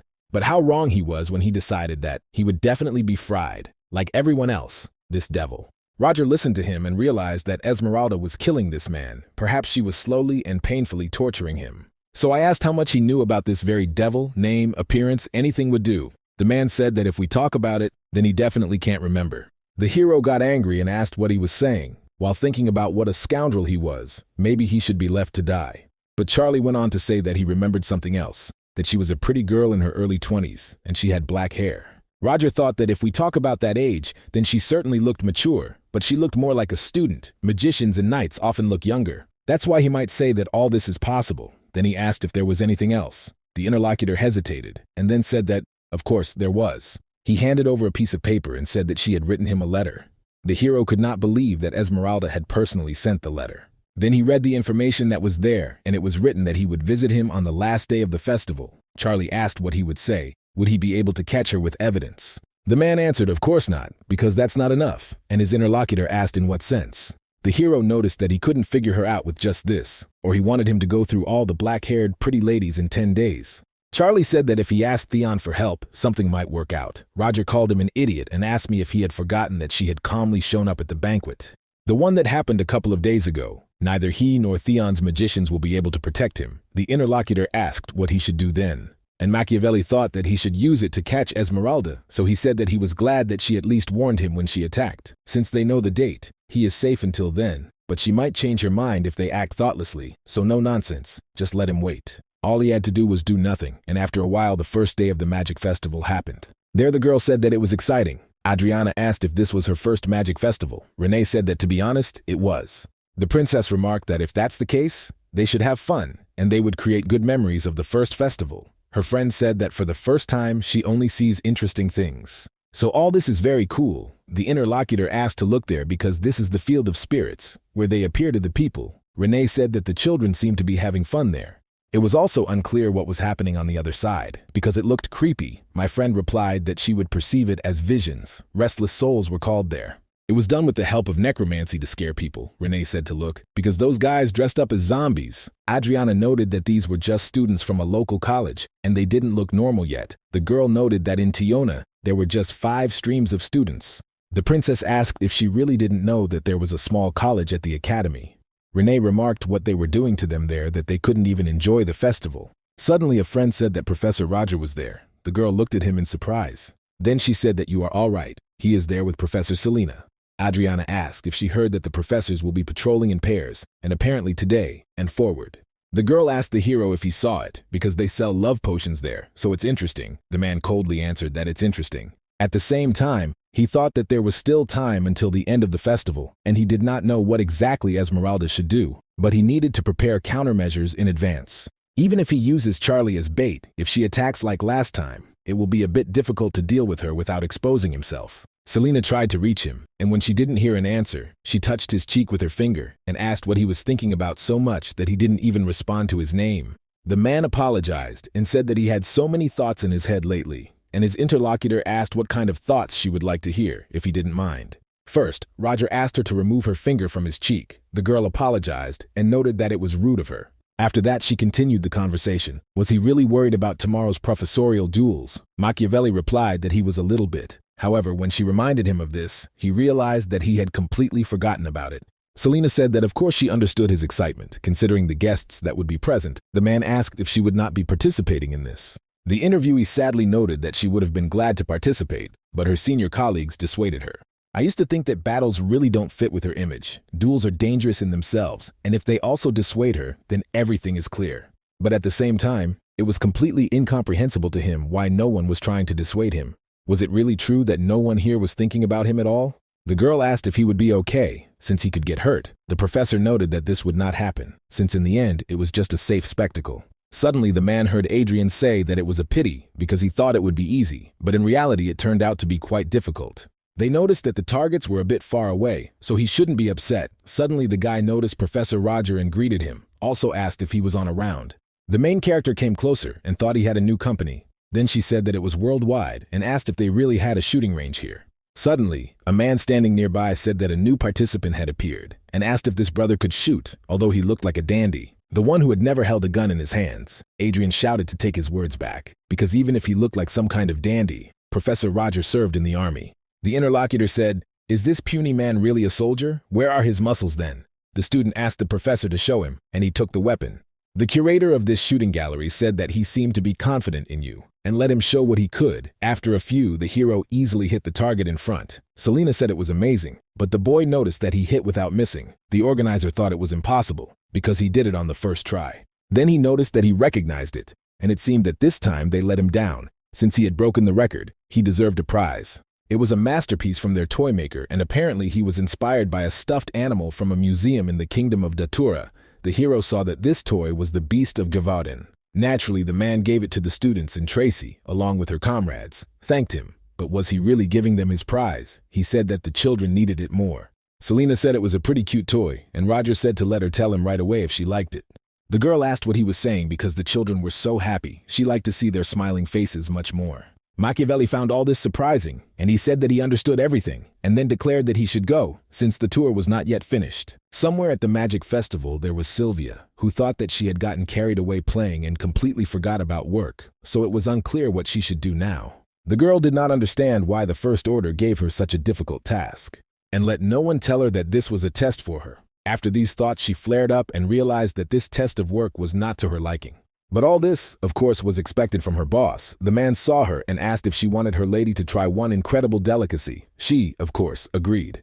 Professor Selena also had weakness in her hands and said that this was delicious. The hero noticed that he saw that she was also enjoying the festival. The interlocutor became embarrassed and asked what he was talking about. Immediately after this, she asked him not to tell the other professors about this. Roger noted that he had no intention of doing so. At the same time, he is sure that they themselves are enjoying it. Selena asked if he really thought so. Today flew by so quickly, and it's even a pity. Machiavelli said that there were still 4 more of these holidays ahead. The interlocutor noted that this was true. There were duels tomorrow, so they should finish going around them. Naturally, the man agreed to this, but suddenly his attention was drawn to Charlie, who was running ahead. Of course, Roger saw him perfectly well and did not understand what was happening and why he was running away. It was also unclear why he was here at such a time.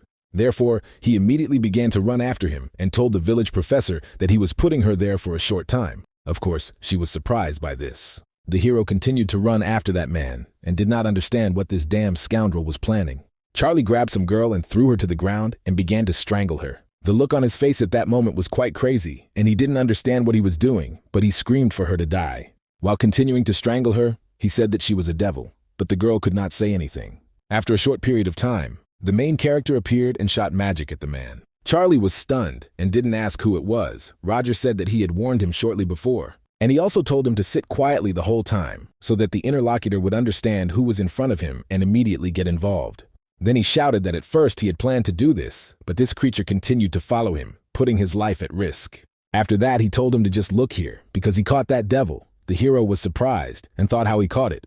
It is unclear whether this is true and whether this person could have defeated her so easily. Soon Charlie asked him what he would say about this, and his interlocutor noted that they would discuss the details a little later. Suddenly, Selena appeared behind the man and asked Professor Roger what it was. She was horrified and asked what was going on with them. The hero was a little confused when he saw her, and when he was about to answer something about this, she immediately began to fall and choke. Of course, Roger immediately picked it up, asking what had happened to her. The girl didn't answer, but he realized that, thank God, it was just a fainting spell. Although whoever would actually be shocked by such a thing, perhaps it was all for the best. Because there was time to come up with an excuse, he then stood up and told Charlie to take her to another place. And the interlocutor, in turn, was very scared and pointed his finger at that girl and couldn't even say a word. The protagonist was wondering what had come over him, and suddenly Selena started talking. And when he heard her voice, he was more unhappy, surprised by this outcome of events. The girl opened her eyes and said in a voice that was not her own, that she really had not intended to do anything until the end of the festival. That's why he doesn't understand at all why he's doing this. Roger saw her and realized that her iris had changed color.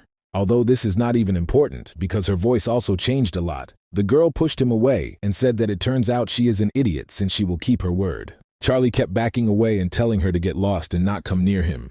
But the interlocutor, using fire, began her transformation, which shocked him even more. It was soon completed, so Selena looked completely different. It was just the appearance of Esmeralda, and she greeted Charlie, and here she is, just the first order. After a few moments, the girl asked what was going on, because he saw her and immediately fainted. It was quite boring. Roger approached her and asked if she had a split personality, or if she was just skillfully disguising herself. The girl said that he saw through her in an instant. As expected, he is amazing, and this is their first meeting, probably because at the meeting of the first orders, they all hid their identity. The man asked her what she intended to do, and it was also unclear why she had revealed herself. Esmeralda said that since she had decided to open up, there was no reason to hide anything, which is why she wanted to finish off this guy and get her revenge. It seemed like he wasn't planning on getting up at all. The hero asked what if her second personality remembered everything. The interlocutor said that it is unclear whether poor Selena will be able to hide her other self. This child is pure and innocent, and it knows nothing. She is the same as the previous Esmeralda before she met this man. Roger thought that this girl was acting too carelessly for now, so if he attacked her right now, he would finish her off in an instant. However, if he kills her now, he will also kill her other personality, Professor Selena. Right now, the man had to make a choice, but he hesitated because he knew her from a good side. His thoughts were interrupted by a strange feeling because he realized whose energy was right in front of him. It turns out that this same Quasimodo is constantly vigilant, but it is not clear whether it remembers what happened during the banquet. Most likely, he will have to retreat now because he has no other choice. Esmeralda said that she would probably go because she can't kill him while he's unconscious.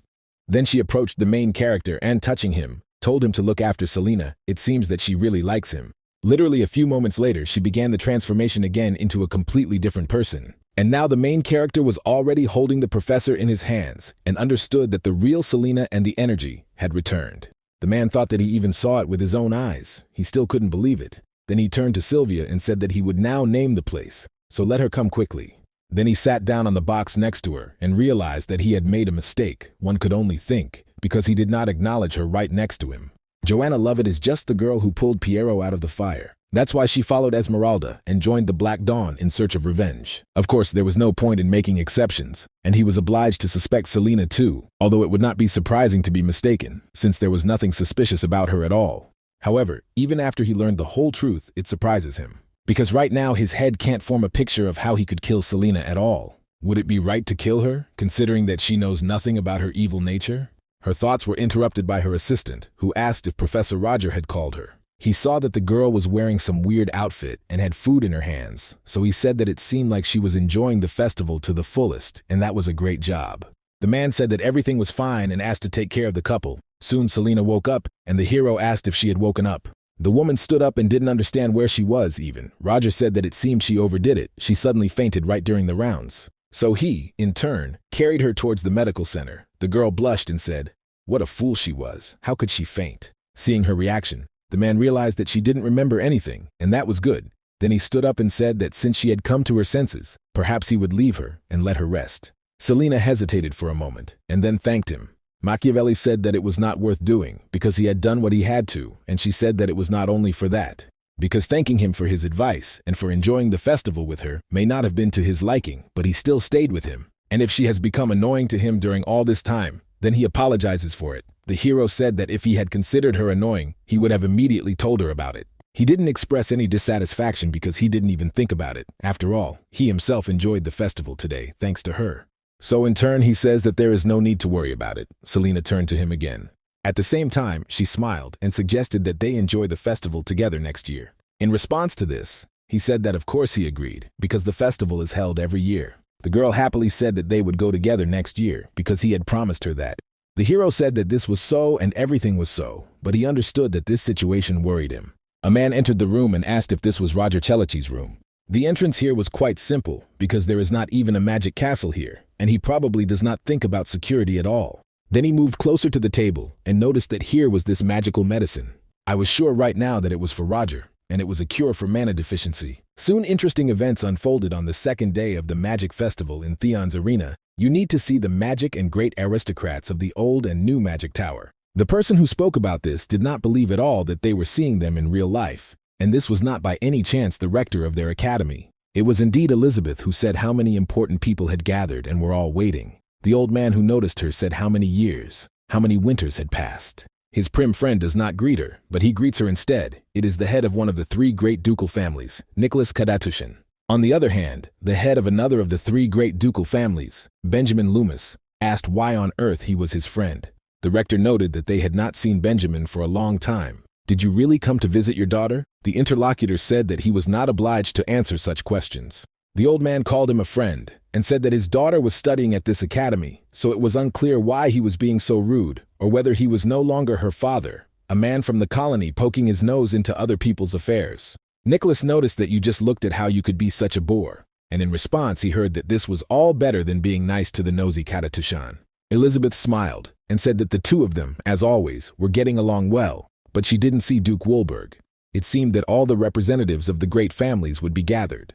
The interlocutor asked if she was really talking about David, since he should have been the first to show up. Apparently he got lost somewhere, and suddenly someone from the side asked who he was here with. It was quite unexpected, but to see all three pillars of the empire together, I am sure that this year's ceremonial duels will exceed all their expectations. In the end, he tried hard enough for this. Nicholas asked in surprise if this was really what he suggested. Hugo noted that it was true. He really insisted on it. Suddenly the ladies and gentlemen were thanked for their wait. Elizabeth noticed that it seemed the show was already beginning.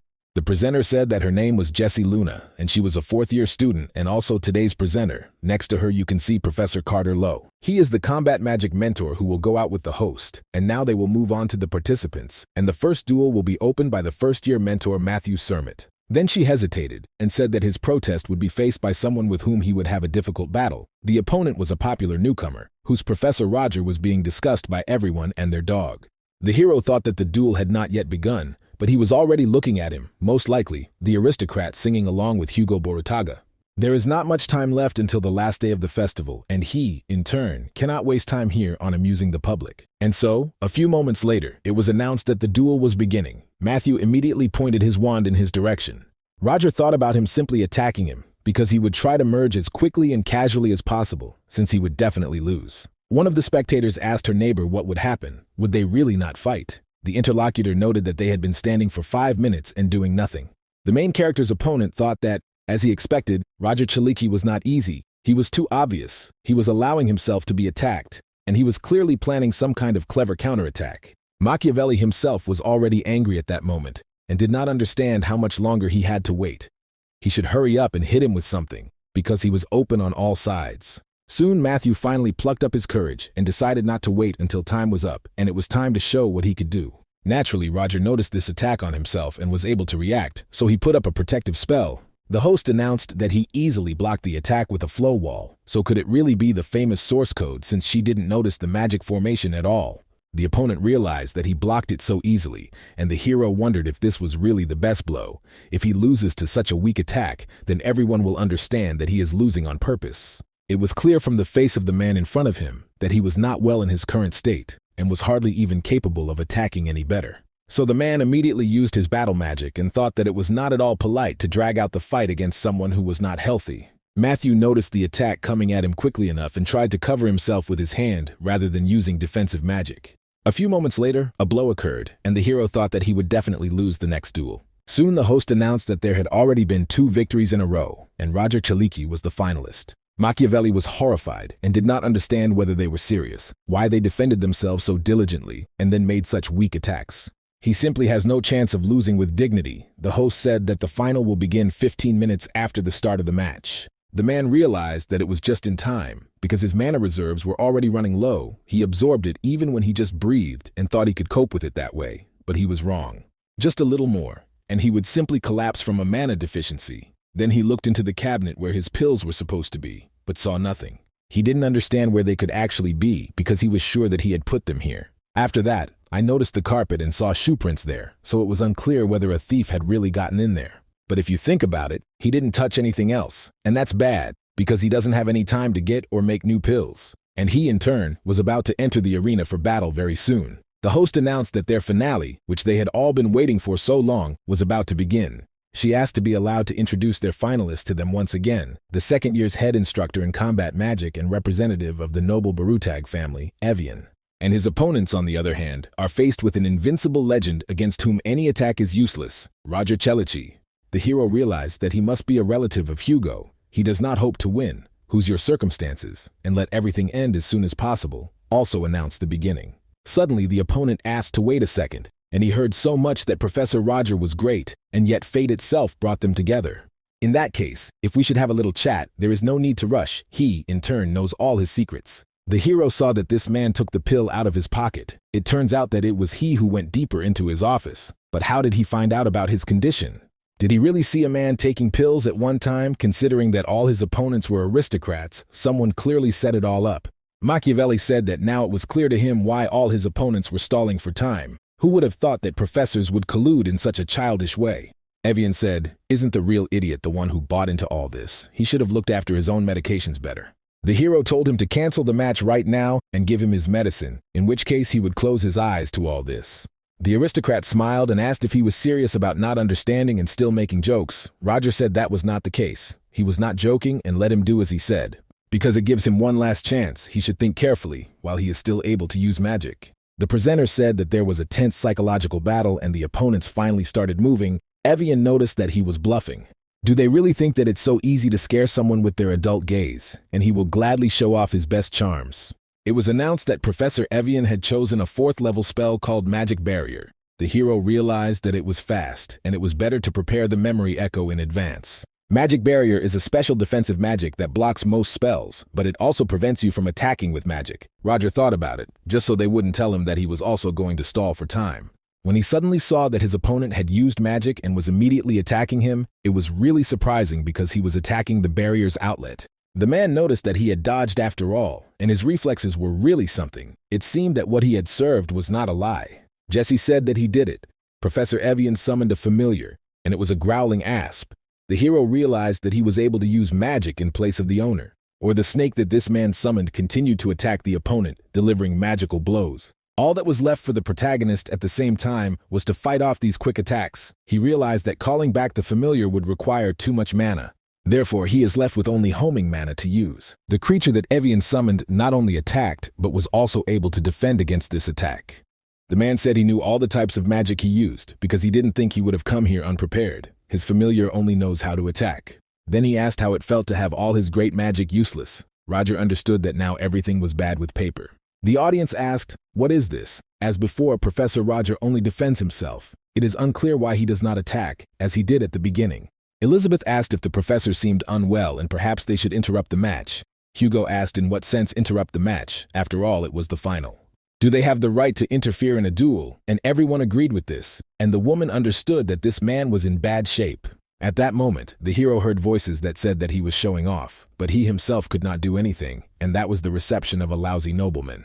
Evian asked what he was doing there. Let him hurry up and attack him, or did he not have a drop of mana left? Roger heard the sounds that were getting louder at that moment, and he tried to say what he was saying by covering his mouth. The interlocutor pretended not to have heard anything and told him about it. After that, he turned his attention forward and wondered what kind of hole that was in front of him. The hero kept telling him to cover his mouth because he was too noisy. A few moments later, there was a bright flash, and the presenter was talking about what was going on there. Because there was a very bright glow, and you couldn't even see anything behind it. Evian was surprised by what was happening, and wondered if this was light magic, although he definitely didn't have such a list of abilities, so what the hell was going on?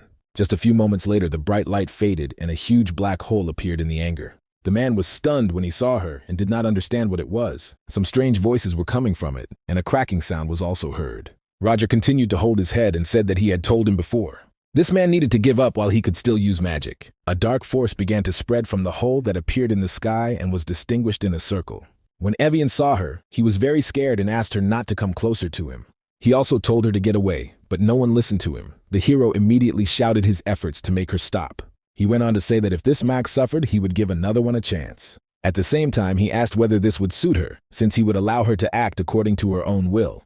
A man who was in the audience said that he saw something. Also, her host started shouting that they should watch, because the wave of light suddenly dissipated, and it seemed that they had a winner. Chaliki is still standing on his feet, so this professor is the winner. But in the name of all that is holy, what happened next in the light itself? Professor Evian Barutag is clearly very unwell. At that moment, the main character already had a bottle of pills and took one of them. Hugo saw that his relative was in critical condition and shouted for a doctor to be called immediately. He and the other professors immediately ran up to the man who was lying on the ground. Soon Evian was already in the room, and the man was shouting that this was happening. It was unclear why his relatives were still in such a state. The doctor hesitated and noted that he did not know. Hugo shouted at him to find out, because it was his job, but his interlocutor said that he was physically fine and needed tests to find out something. The main character entered their room and said that he was just in mental shock and that it would pass with time.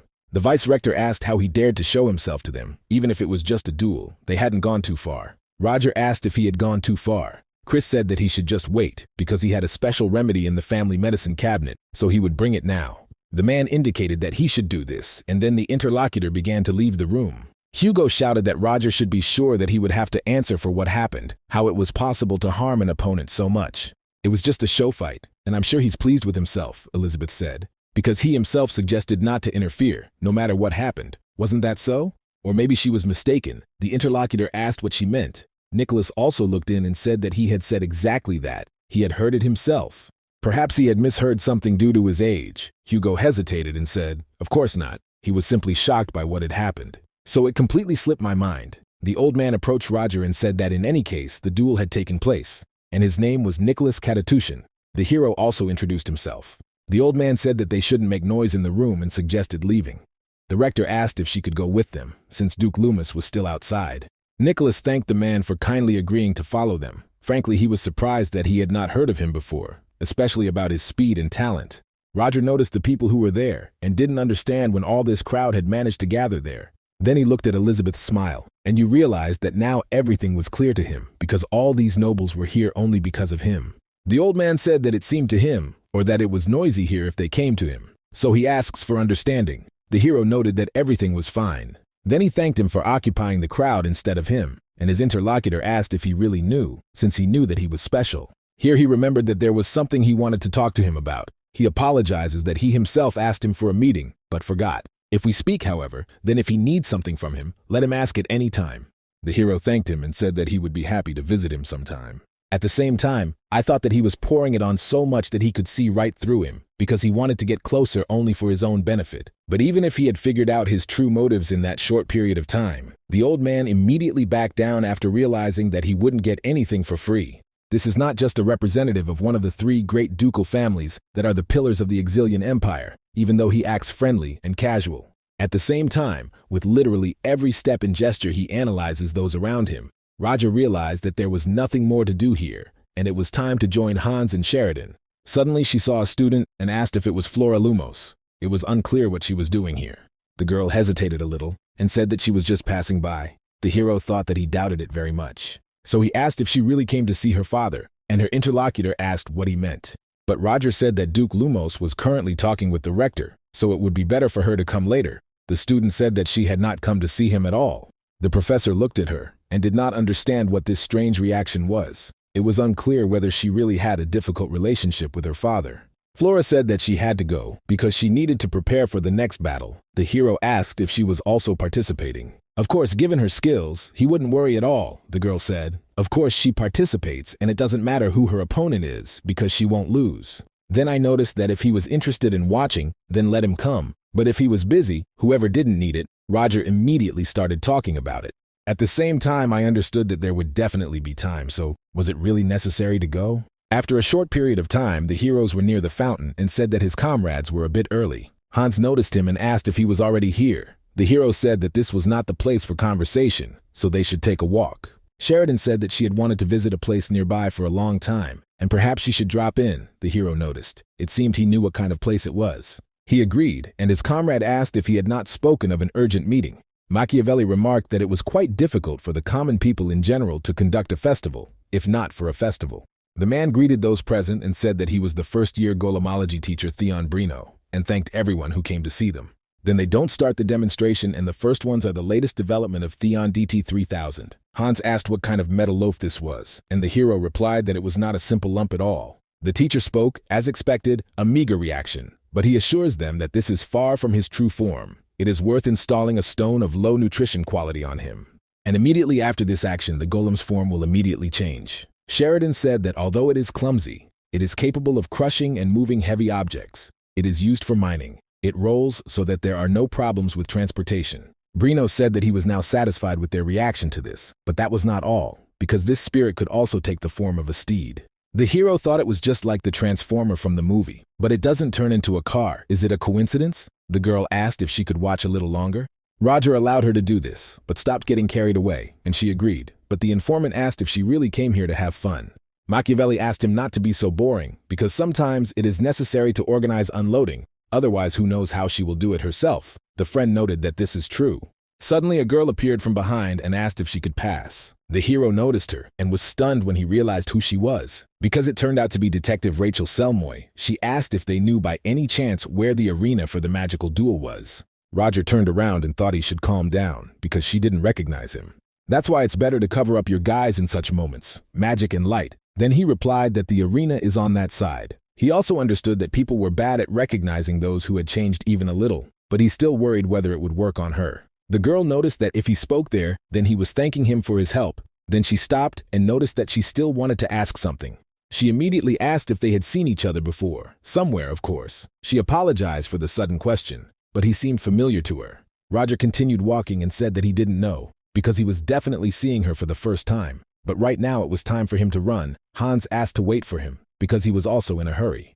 The detective stopped him and said that she knew he was who he claimed to be. The hero wondered if he had really gotten caught by her. Then, with a smile on her face, Rachel began to ask if he was really that professor. After looking at him a little more closely, she immediately understood everything. The hero thought that he would like to leave, ignoring her, but she might start to suspect something if he continues to avoid her, and he needs to behave naturally. So I turned around and asked why she decided that. The girl noted that if we talk about this, then firstly, everything is clear from his clothes. They are made of high-quality materials, and common people usually do not wear such things. But he has no goods to sell and no purse of money, so he is clearly not a merchant, but he is not an aristocrat either, since she does not see a family crest on him. If he chose to hide it, then there is a high probability that he is one of the fallen nobles, but would a fallen nobleman dress up like that for some festival? Putting it all together, she came to the conclusion that he was somehow connected with the festival organizers, and possibly a teacher, so could he really be that Roger Celici?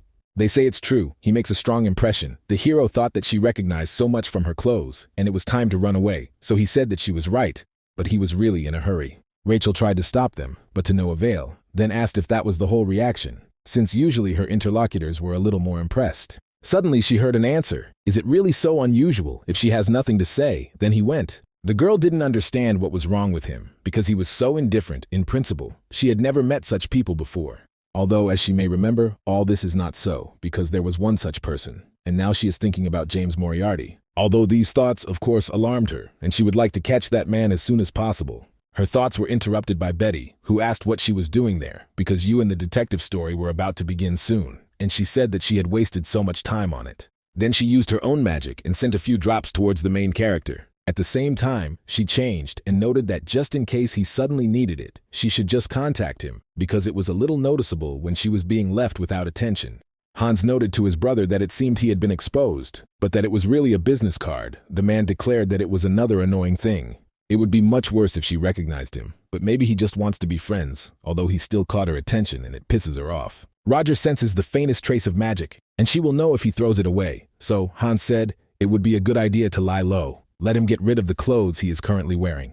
The comrade noticed that she glanced at him and that he really liked these clothes. The chief noted that he had heard her, so let him understand. It turns out that just one clue will help her figure out the truth, so don't underestimate this girl. Hans noticed that this child was still chatting there and even got the student involved. So I asked if there was a possibility that we should go and pick her up ourselves. Roger said to leave her when she could freely discuss her interests with someone else. A friend noticed that looking at him now he begins to think that his sudden becoming a professor is simply a calling. He smiles as if he is happy for his protege. To be honest, he would be uncomfortable in such a place. Unexpectedly for himself, he envies that this is a well-appointed academy because it would never suit him. Roger told Hans that he realized that, compared to them, the students of the academy looked like wonderful flowers growing in a magical garden. But still, their troubles are not the fault of these children at all, so why don't they just continue to smile carefree? The interlocutor said that since he was saying so, he had nothing to add, but still there was a small age difference between him and these children. So he treats them so differently. The hero asked him what he was saying and let him remind him how old he was. The comrade said that this year he would be 24.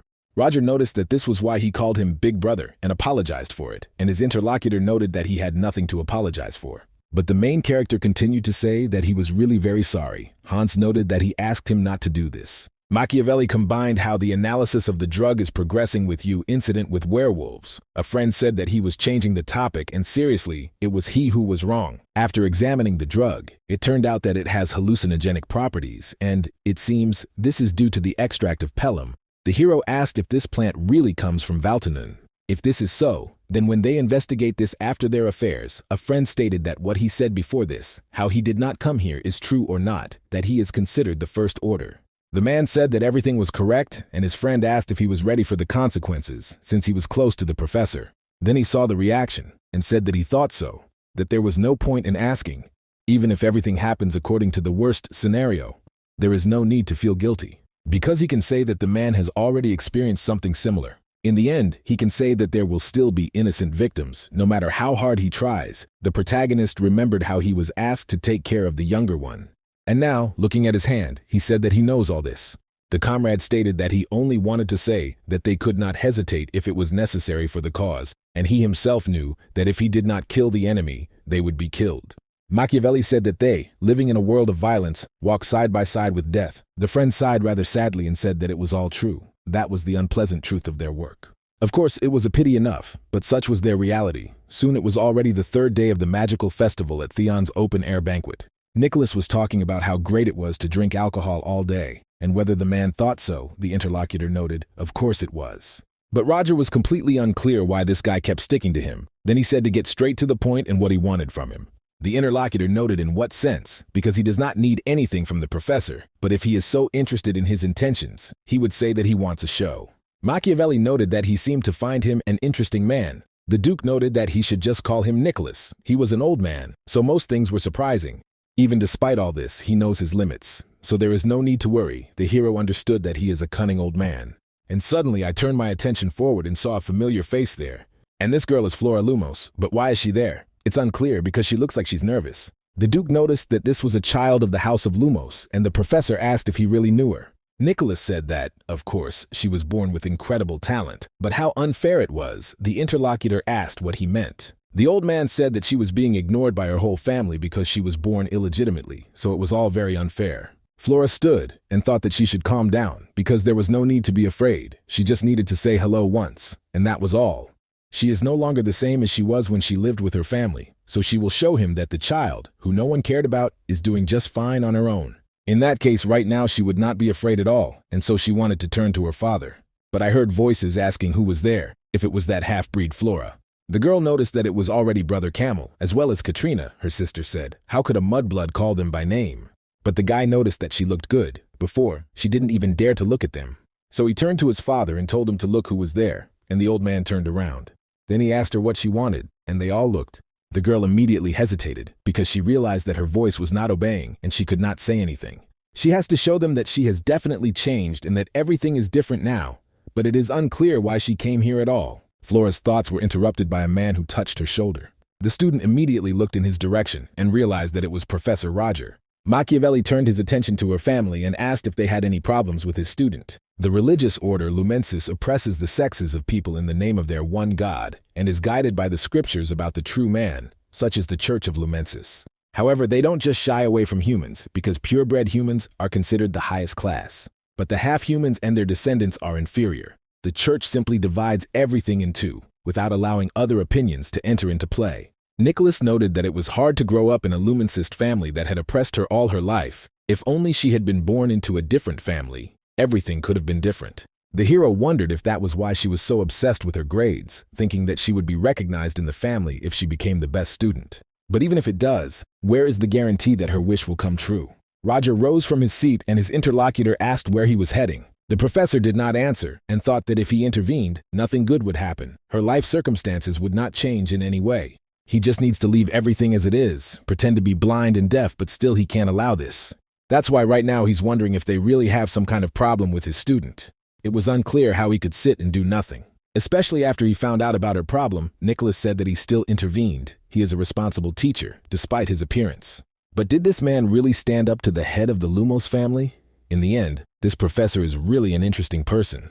Flora was surprised and turned to the professor with this surprise. The Duke stated that this was a family matter and he begged the professor not to interfere in it. Machiavelli replied that this seemed too serious for a family matter, and that as a professor at the academy, he could not stand aside. After a few moments, there was an awkward silence between them. Katrina asked if she understood correctly that it was Roger Chalici. His exhibition fight yesterday was simply magnificent. But is he really Flora's teacher? Because she was surprised that he considered her an outstanding student. She is a pathetic half-breed of the Lumos family. The girl herself sadly understood that now everyone would know about it. The man refused to ask for forgiveness. The interlocutor interrupted him and said that she had not introduced herself. Her name, in turn, is Katrina Lumos, and she is preparing to enter it next year, and her abilities are also rated very highly. Also asks what the professor thinks about this, was interested in his opinion, as Professor Theon. The hero said, as a professor, he believes that she lacks the speed of embodiment of her charms. She does not reach the standard, and this is minus 10 points. The interlocutor was surprised. The man continued to say that the formation was also quite weak, and that was minus another 10 points, and the lack of serious attitude towards magic was also a minus. The girl was surprised. Roger continued to say that she simply created 4 icicles. If this is combat magic, then where is its lethality? She didn't seem to put in the slightest bit of effort to even understand why she was using magic, whether she was ordered to do it or whether she was genuinely proud of it. On top of all this, she still has the audacity to be surprised that Flora is an outstanding student with her level of skills. Doesn't Katrina Lumos think so? Flora was stunned when she heard all this. People asked what he was allowing himself, because his claims were ridiculous. He only thinks that he has the right to vote. Being a simple teacher at the academy, all this is already too much for some fallen nobleman. Nicholas approached them and asked everyone to calm down. A conflict of interest was inevitable, but there was no need to get so upset about it. Professor Roger also went too far, and the man said he would take that into account. Benjamin noticed, so is his name really Roger Chalici? His daughter acted thoughtlessly, because she is still too young to understand. At the same time, he asked her to forgive him because he is, after all, an adult. The interlocutor looked at him coldly and said that, of course, it was not only the child who was to blame for the act. The Duke then turned around and said, "How can anyone get bored here?" The other children immediately followed him. Machiavelli turned to Flora and asked if she was okay. The girl hesitated and thought, should she really thank him now? But what should she thank him for? Because if she says thank you, then it will look strange. The professor turned to her and said that it was time to go, because it seemed that her friends were already waiting. The girl immediately turned to him, not understanding what he was saying, but she didn't say anything and only saw how the man slowly walked away from her. Then Charlotte came closer to her and immediately addressed her. Her friend asked her if everything was okay and if she should go back already. Flora answered positively to this, but at the same time she felt quite sad. Camel asked his father if he would really let this impudent professor go so easily. His sister said that he definitely would, because he had humiliated her in front of Flora. His son told him that he should at least send a complaint to the academy and also let him summon this half-breed to him. The Duke asked what good would come of all this. All they will achieve with their complaints is a brief moment of satisfaction. This Katatushan is still a sly one. He clearly came out in defense of Roger Chalichi. Even the rector of Theona saw it, but did nothing. The son asked if he was going to pretend that nothing had happened. The man replied that he was not. For now he would back off, but only for now. The Lumos family does not forgive anyone for insults. Nicholas said that Roger would not be able to tell that he was worried about the students. The hero noted that he did what he had to. And he didn't know that Duke Benjamin was a follower of the Lumensis faith. The old man noted that he was not just a believer. His faith bordered on obsession. Did the interlocutor know that an unwanted child born into a family of believers is branded, and this child would not escape this fate? However, to everyone's relief, there was no brand on it. Roger asked if Duke Benjamin had put his last paternal grace into it. The interlocutor noted that this is not so, because all this is thanks to the desperate protection of the mother of this child, but, unfortunately, at the moment she has already left this world. The professor remarked that he had never heard of this before, and the old man stated that simply illegitimate children were not discussed by outsiders.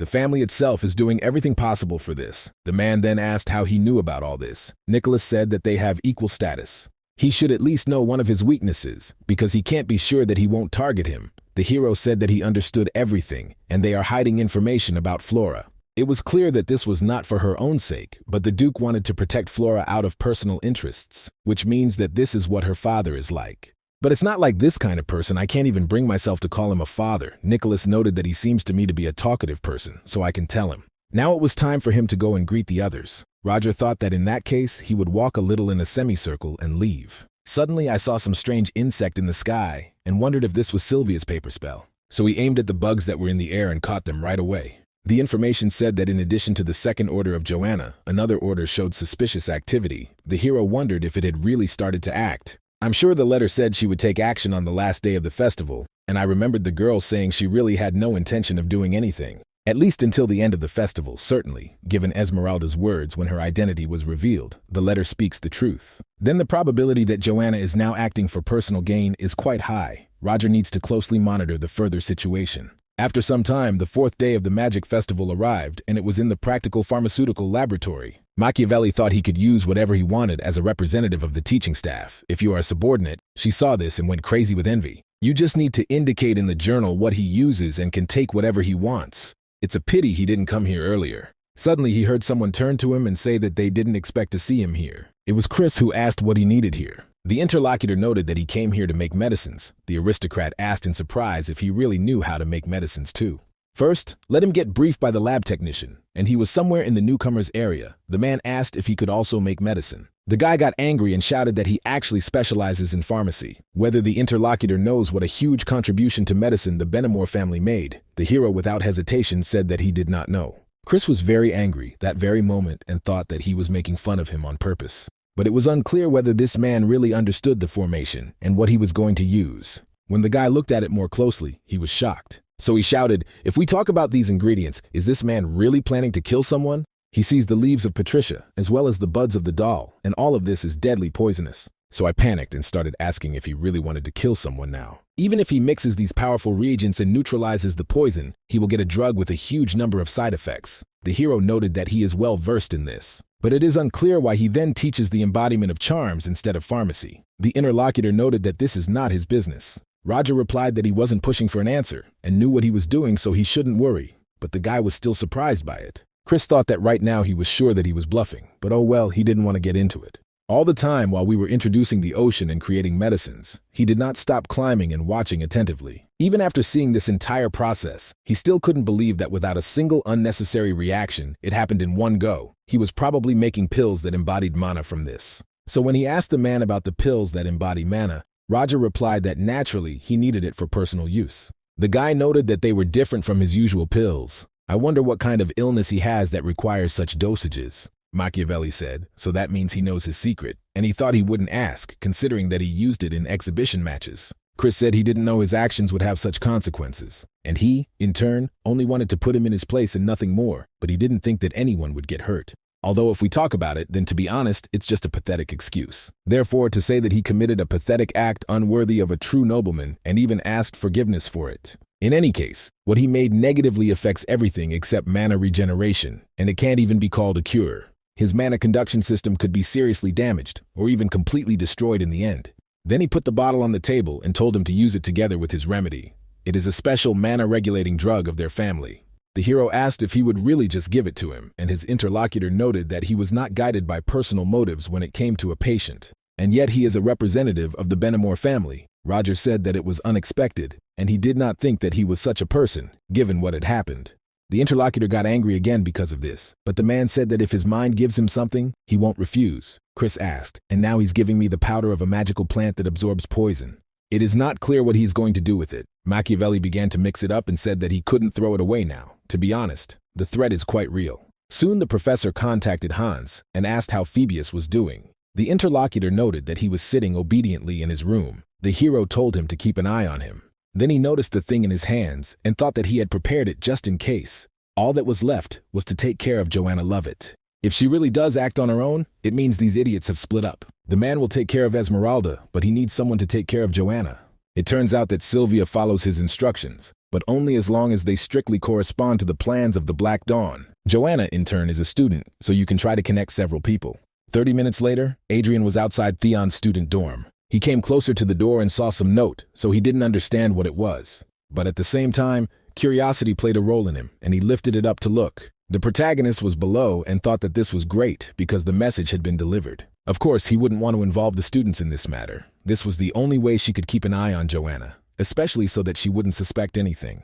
He thinks that Adrian will take the contents of the note seriously and take up the matter. Even if he has to fight with his skill level, he will not lose. But alone, he can act rashly, so he needs insurance. Tracy also received a message. Like Katie, the hero thought that with friends, he wouldn't take unnecessary risks. It doesn't matter what he does, whether he asks other professors for help or takes care of Joanna himself. But he'll still have to do one more thing. Roger contacted Hans and said that there was one more place to check, and now all the preparations were complete. Leo also received a note, which he read. It was said that suspicious individuals had appeared in Theon plotting evil, and on the last day of the festival, Joanna Lovett should be found and taken care of. The guy didn't understand that all this, therefore, is sure that the organ is a joke. Quite accurate information for a simple one. He remembers that he himself came to this conclusion. But at the same time, it was unclear who sent it to him. Was he really caught? Now thoughts have arisen. This is not a tip for the Liberation Army.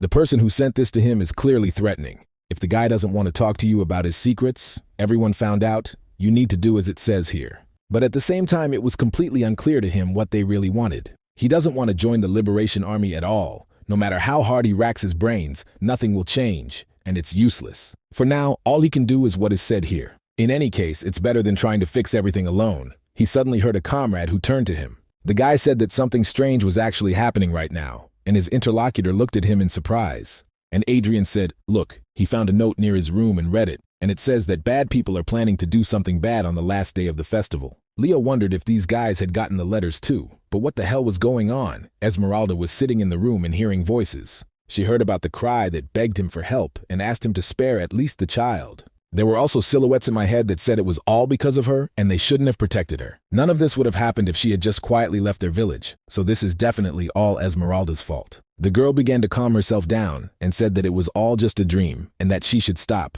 She didn't want to hear criticism from the nanny who raised her. Indeed, very soon all this will end, and she will take revenge on Charlie by killing him tomorrow. But it is not clear whether all this is enough and what will happen after her revenge, because if she continues to take revenge like this, she will finally destroy her own soul. And then she can never become who she was before. Selena is her second essence, which she created in longing for the past. And if we talk about it honestly enough, then she would like to continue to be, innocently laughing and enjoying life together with everyone else. But it is not clear what she should actually do. Perhaps she should stop right now. The girl's thoughts were interrupted by Quasimodo, who asked what she was doing. It was unclear to him whether she was really going to visit the one because of whom they were all killed. Esmeralda wanted to answer something to this, but she couldn't, because the spirit continued to press on her and told her to avenge them. She is, after all, a pretty kind girl, and he knows it very well. After a few moments, the girl smiled and said that he was right. After this, madness flared up in her head again, and she said that she had to take revenge. Soon the 5th day of the festival arrived, and it was the last night of this holiday. Esmeralda changed her image and walked in the guise of Selena, strolling leisurely. When she saw that there were no people nearby and approached the right place, she immediately began to change her appearance. Charlie sat in his room and said that this day had come, but it was unclear where the hell he was. And at the same time, a girl who was supposed to take revenge was slowly approaching his house. The guy sat on the bed and trembled, and also said that he didn't even leave him any contacts, just let them not tell him that he was cheated. Just in front of the entrance door to this room, a shadow appeared and fell on it. Charlie began to peer through the gap that appeared from the opening door. It was Esmeralda's turn to ask if there was anyone at home, and she was addressing Mr. Charlie Phoebe. But when she entered the room completely, she saw only an open window and no one else was there. Although it was surprising because she definitely felt someone's presence there. Just before this, Charlie was wondering what it was, whether the mice had opened the door. He immediately began to run out of the house after them and did not understand whether the man had really sent the mice, but if he followed them, he would be safe. On the way, he began to think about the fact that he knew that Professor Roger would not abandon him after all. Esmeralda looked out the open window and thought that he usually didn't leave the room. So had he really decided to run away? But in the end, he repeats all the same actions that he should, because it is much more fun when he tries to resist her. Let her victim start running right now to the very end and not stop. Hans informed Roger that the girl was already on her way. The mice he sent pulled out that same guy, and his ability always helps out in such situations. Machiavelli told his interlocutor that this was an excellent job, and that they were performing in such a way that they should prepare themselves. Adrian and his friends were going somewhere. Tracy said that going there was pure madness. They should at least warn the professors. Then she shouted at Leo to tell him at least something. He is always so proactive, but it is unclear why he is silent today. The guy noted that he thought Adrian was right. Let her judge for herself what they would say when asked where they got this information from. The girl noticed that notes were slipped under their door. The interlocutor asked if she really thought that the teachers would believe it, since they didn't even know who the sender was, and even if they did believe it, it was too late to turn back. The one who sent him the note thought that he wanted him to sort everything out himself. Even the fact that they involved his friends is an attempt to keep him under control. This is done in case he goes against their will. It is subtly thought out, but it is also necessary to simply do it as quietly as possible, and that's it. Suddenly they heard the voice, and everyone is ready. Joanna asked if they could act independently if they were going to personally take down someone. Wouldn't it be better to coordinate this with their superiors? The girl said that the commotion in Tion was in the interests of the First Order, and now was the best time since everyone was busy with the festival. There is no need to be afraid, because it is all for the benefit of the Black Dawn. Adrian said that it was the round glasses and black hair. It must be Joanna. Tracy said that means the notes were not lying. So they were also about to set out. Charlie just continued to follow the mice and ran into some hangar. But very soon Esmeralda came after her, who said to look and see if this man was already exhausted. It was unclear what happened and why he stopped. He had been running so well all this time. Let him listen. All his closest relatives have already been burned to the ground, and only he is left, so he should learn to run if he wanted to survive. Charlie started swearing and didn't understand why this was happening to him. He shouted for her to stop all this. Wasn't that enough? And the girl, the judge, asked her what she was saying.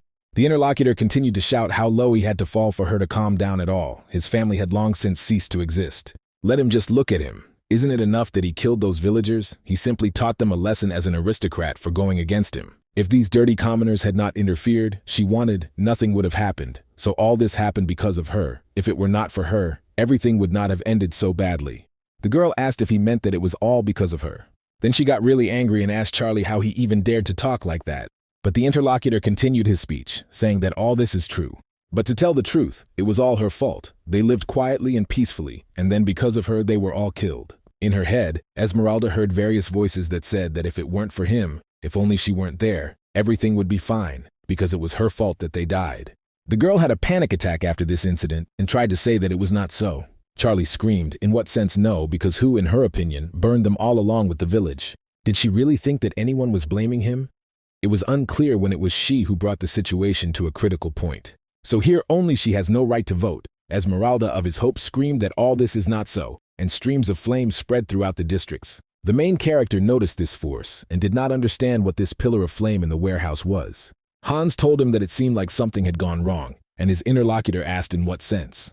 The comrade stated that he had successfully led Charlie straight to the witch at first. They began to argue, when suddenly the witch exploded into flames, and now the entire warehouse is on fire. Thanks to the fire extinguishing equipment, the fire has not yet spread, but he fears it is only a matter of time before the mice are incinerated and he can no longer control the situation.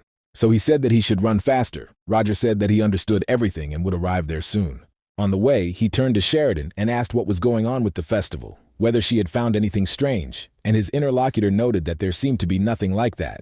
Judging by his reaction, he needed help. The professor said that was right. Could she accidentally distract the crowd's attention? The girl smiled and said, "Of course, no problem, she just needs to be given a reason." Moments after she announced this, fireworks appeared in the skies above the festival. Some people were happily watching this action, but someone said that there were still 30 minutes left before the fireworks show, so why were they exploding already? Naturally, they were released by Sheridan, who was delighted and thought that fireworks were no worse than explosions. Perhaps she should make something similar when she returned to the shelter. Roger thought everything was fine, they were all focused on it for now, but he didn't think he could get there in time at that speed. He has to defeat his mom anyway, so he can't use Adavern, Nocturnus. But suddenly he noticed something strange and immediately stopped. He saw some strange metal balls and realized what they were. Hans said that everything was very bad. At this rate, the flame would reach the festival site, so he didn't understand where his brother was. Suddenly, I heard some strange sound coming from the side and turned my attention there.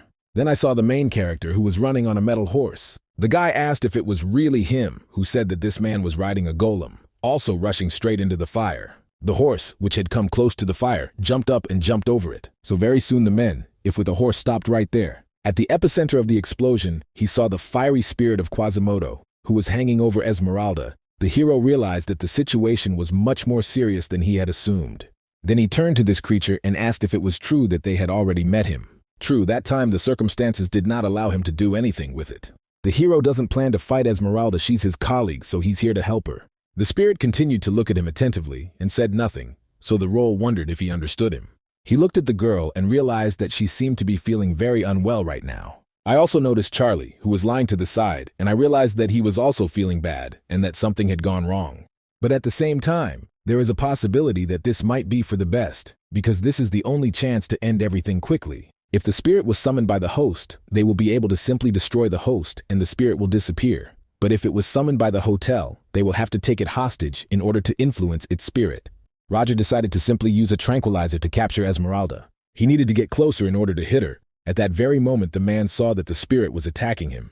A few moments later, his huge hand landed where the man stood. The main character managed to use his movement technique to dodge. He did not understand what was happening because he was being attacked. Although most likely it can be said that this creature did not believe him from the very beginning. Somewhere in the forest, Rachel walked, thinking that she had finally felt the silence. She just wanted to look around, but people kept bombarding her with questions. But at least Betty liked everything, and at such moments she even envies her. Suddenly the girl heard some strange voices and immediately paid attention to them. It turned out that there she saw people from the Black Dawn who were going to do something. The detective wondered what kind of gathering this was. Joanna told the others not to be afraid somewhere for the sake of the Black Dawn. The girl wondered if this very Black Dawn really needed to follow them. Nearby in the bushes, Adrian said that she had round and black glasses and opened it must be Joanna. The guy said that those same people started moving, so he told the others to follow them. The detective also noticed these students and thought that she would follow them quietly at first. The fire, in turn, continued to spread from this place where the epicenter of the explosion occurred. Quasimodo told the man that it was such a pity, since he should have killed him right away. At this point, he turned towards the professor and swinging his huge fist, tried to hit him. But the hero saw perfectly well what was happening, so you easily managed to jump away. Then he thought that everything was pretty bad, because Esmeralda was blocking his visibility, and because of this, he couldn't use homing magic. On top of all this, it's hard to believe that he would be able to navigate a battle so well without a direct order from his mistress. Perhaps this is the power of the First Order of the Black Dawn. The fire spirit immediately directed a stream of fire at the man. Roger saw what happened and used his spatial movement technique. Therefore, very soon he found himself far away in the sky, but the creature saw him perfectly well. The main character thought that all this looks pretty bad, because he doesn't have time to use the spell. Quasimodo screamed, "Look at him, he is still a persistent fly," and continued to attack him with fire. Machiavelli realized that now was not the time to think. He flew away from the place where he had been a few moments ago, and a loud explosion was heard there. After this, the hero landed on the ground next to the golem on which he had arrived recently. Then he thought that he really didn't like all this. Would he really have to resort to divine power again? I soon realized that I shouldn't do this because the risk was too high. So he turned to the metal horse he had arrived on and told it to select defense mode and block the attack. The golem immediately obeyed him and using his strength covered the man. The system then announced that a life-threatening temperature had been detected, so it would now go into emergency defensive mode. Quasimodo wondered if he really wanted to block this attack, but he was even curious about how long he could last. Machiavelli, in turn, understood that this was only a temporary measure. When the golem's reserves of defensive forces were depleted, there would be no way to fight face to face. If we talk about the toxic byproduct that he made, it's good that he took it with him, because we have to use all possible methods in the fight. Beatrice told the boss that the mana inside the byproduct exceeds the normal limits. After consumption, it must be immediately thrown out. Otherwise, the circulation circle will be damaged. The man replied that she shouldn't be afraid because he could handle it. The girl said that this thing was also poisonous and wasn't that dangerous. But the man continued to say that he could handle it, while understanding that his resistance to the ranks was developed to a sufficient degree. Using this very poisonous substance, Roger said, does he really want to compete in strength? Also calling this creature Quasimodo and rank 5, the monster thought that the air around began to change. The protagonist used an attack called Ocean's Wrath a few moments later. The creature saw that the current was heading towards him first. Joanna turned around and asked who they were, but Adrian and his group realized that they had been spotted. The girl continued to say that she had asked who they were.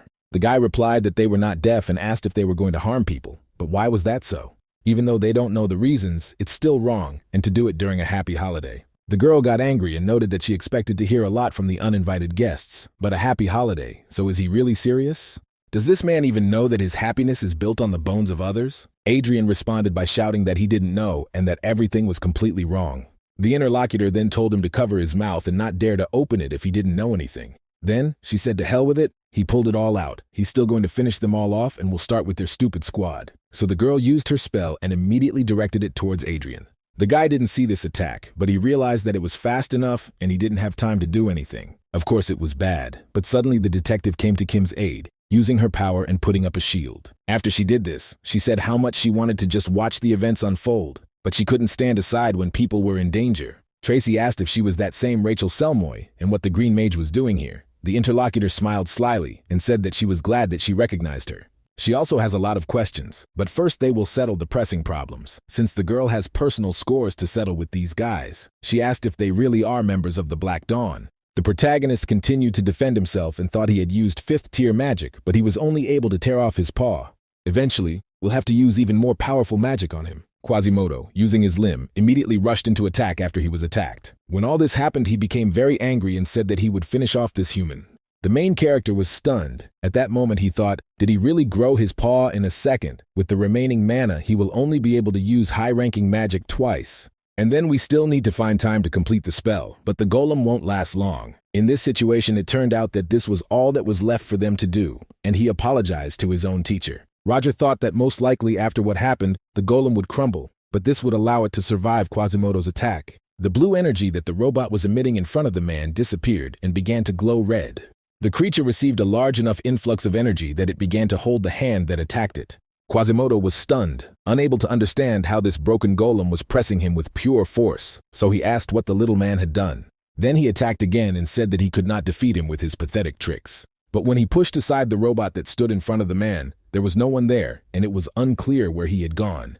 The fire spirit immediately began to look around and asked where he was hiding, telling the little man to come out immediately. Literally a few moments later, the main characters answered and said that he was here, and he himself was floating in the sky. There, he prepared himself to make another attack, so he had a ship in his hands, so he told the monster to try it. Soon the members of the Black Dawn began to fall to the ground one after another. Only Joanna was left standing, and so Rachel said that she was the only one left and maybe she should listen, give up. Tracy told the boys to stop and look away because there was something strange in the sky. After hearing these words, everyone immediately turned their attention to the side and saw a ship there, but they did not understand how this was even possible. Joanna realized what had happened because Esmeralda was there, and she started running away. Naturally, the detective noticed this and started running after her, telling her to stop. Rachel didn't understand why this girl was running to the ship. Were there representatives of the Black Dawn there? The main thing now is that this spell does not reach the walls of Theon. If she is not mistaken, then these are the same spells from the ancient book that she once read. A spell developed by Lexler, a wandering wizard. This spell was ranked as high as 6th. It was the main character who used this spell and said that it was called an ocean icebreaker. A few moments after the phrase was spoken, the spell immediately began to move downwards towards the fire monster. Quasimodo got angry when he saw it and asked how he dared to use it at all. The last thing he said before the attack hit him was that Roger Chaliki was a scoundrel. A few moments later, the attack reached its target, and a very powerful explosion was heard below.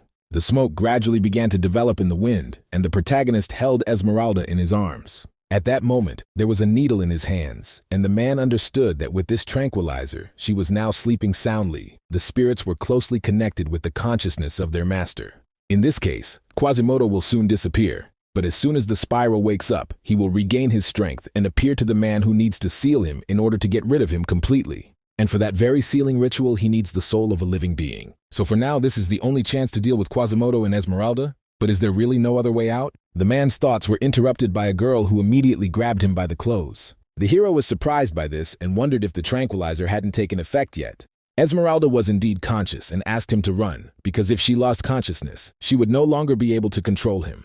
Roger asked what she was saying, but the fire spirit was already behind him. At that very moment, he was really very angry and attacked the place where the man and woman were. Naturally, Machiavelli used his protective magic, but asked what was going on. Then he saw that there was a monster in front of him, who said that it had really been close recently. Roger thought that he was hit by 6th level magic, but he had already managed to recover. That is, the summoner lost control, and the monster is now independent. Suddenly, the man turned his attention to the side and saw that there was a red thread there. He immediately decided that it was she who connected Esmeralda and Quasimodo. Then he shouted that everything was bad, because memories come from the threads, so could this really be a memory lapse? The hero saw a fragment of memory in which a man approached and said that this was already interesting. A spirit that consumes Maya, multiplying the hatred and thirst of its contractor many times over, although it is more of a cryptid with spirit traits. It's not clear who cares what he's like. He turned to Quasimodo and asked if he would perhaps join them. What would he say to that? In return, this man would help him get what he wanted. Having seen these memories of the main character, he said that now everything is clear to him. He knows why he is able to move without being ordered to be summoned. Esmeralda judged only the master to the magical power and mind, which he sucked like a leech. In fact, it is the spirit that controls her. The man said that in the end she was just a follower and a puppet, and therefore this was Quasimodo's first order. The monster smiled and then said that he admitted that he had figured him out. But even if he managed to do this, it was already too late. Since he had already disabled Esmeralda, he would be able to use his power to its fullest. And right now, for him and everyone else, it's the end. Rachel got to the place where the fire was and said that she was definitely heading there, but it was unclear where the flames were coming from. Behind the cover of flames, she feels echoes of the icebreaker's magic. The fire blocks visibility, so it is unclear what is happening there. Suddenly, the girl began to step back and said that the fire was getting even stronger. In order to calm him down a little, she used her water power and directed it at the flame. The rest of the students, along with Adrian, also arrived here. Rachel shouted at them not to come closer. It would be better if they brought help. Because she won't be able to hold back this flame for long, so she should hurry. The interlocutor noted that he understood everything. At the epicenter of the battle was the main character, who was trying to protect himself from the flames. He thought that he wouldn't be able to hold out for long, and that was bad, because at this rate he couldn't do without a ritual. So could he really not protect anyone again right now? Suddenly he heard Selena's voice saying that everything was fine. So was he hesitating because of her? She doesn't care, so let him do what he has planned, while we have Paula feeling and realizing everything she has done. She wished that all this was just a nightmare, because she had been so happy these last few days, but she had enjoyed her own power for too long. The hero only paid attention to her, and then turned around himself.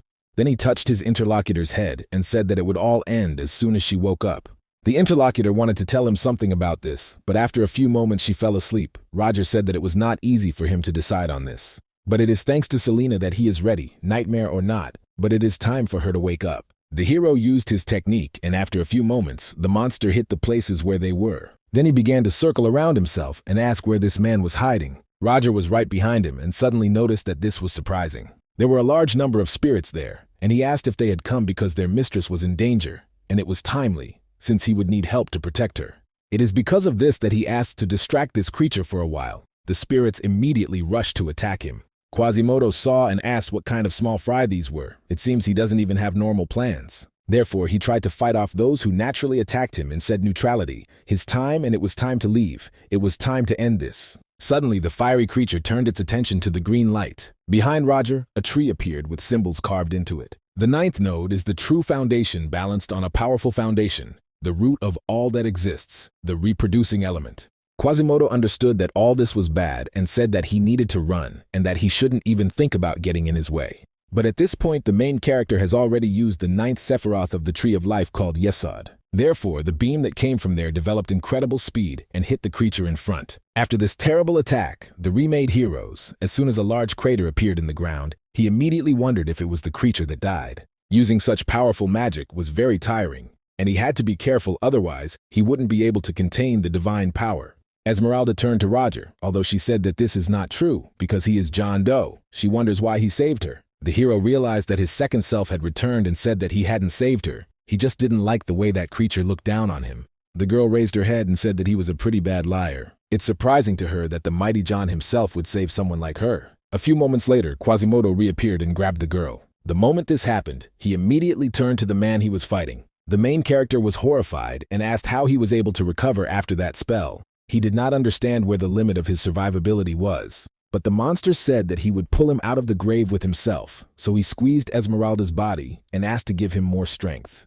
Roger turned his attention there and realized that he was draining her mana through their connection, so he used spells and told him to let her go quickly. Naturally, this attack achieved its goal, but did not cause significant damage to the monster. So Quasimodo looked at him in surprise and asked what kind of weak attack this was. Would he really not be able to use powerful spells anymore?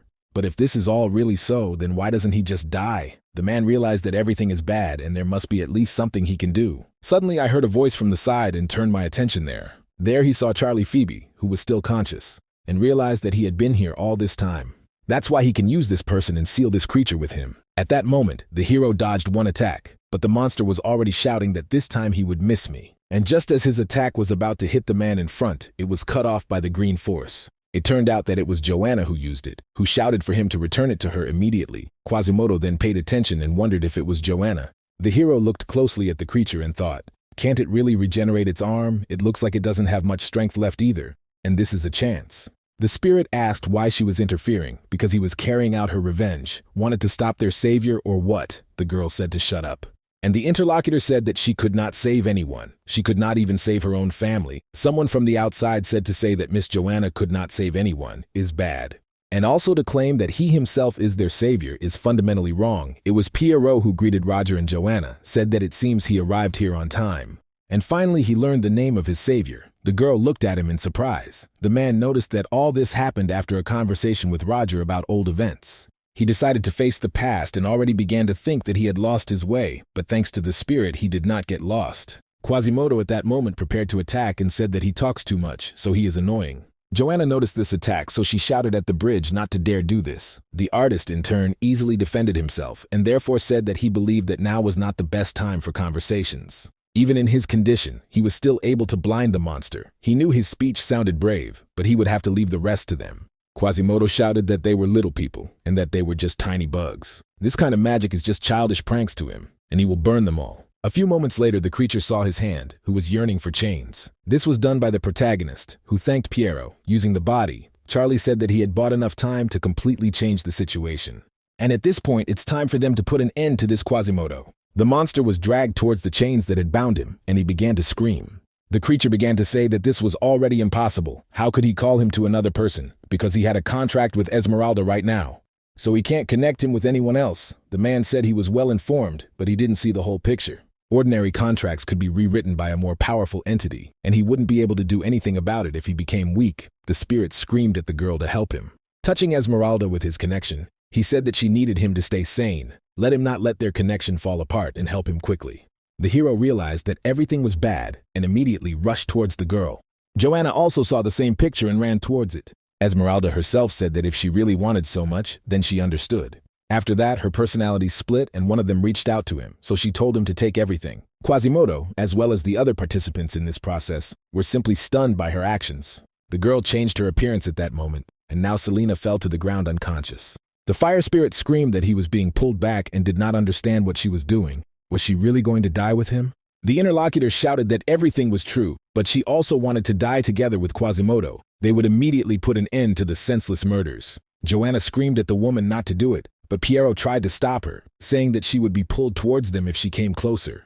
Quasimodo tried to somehow save himself and asked what was wrong with this fire, why the flame was burning him. Esmeralda understood perfectly well that this flame devouring souls was so, after all, this was a fitting end for her. It would at least somehow atone for her guilt before the villagers. But if we talk about this, then she really does regret it in front of the guys. Let them wait just a little bit, because she is already on her way to them. Suddenly the main character appeared, who destroyed the threads that connected her with the spirit and asked why she was smiling.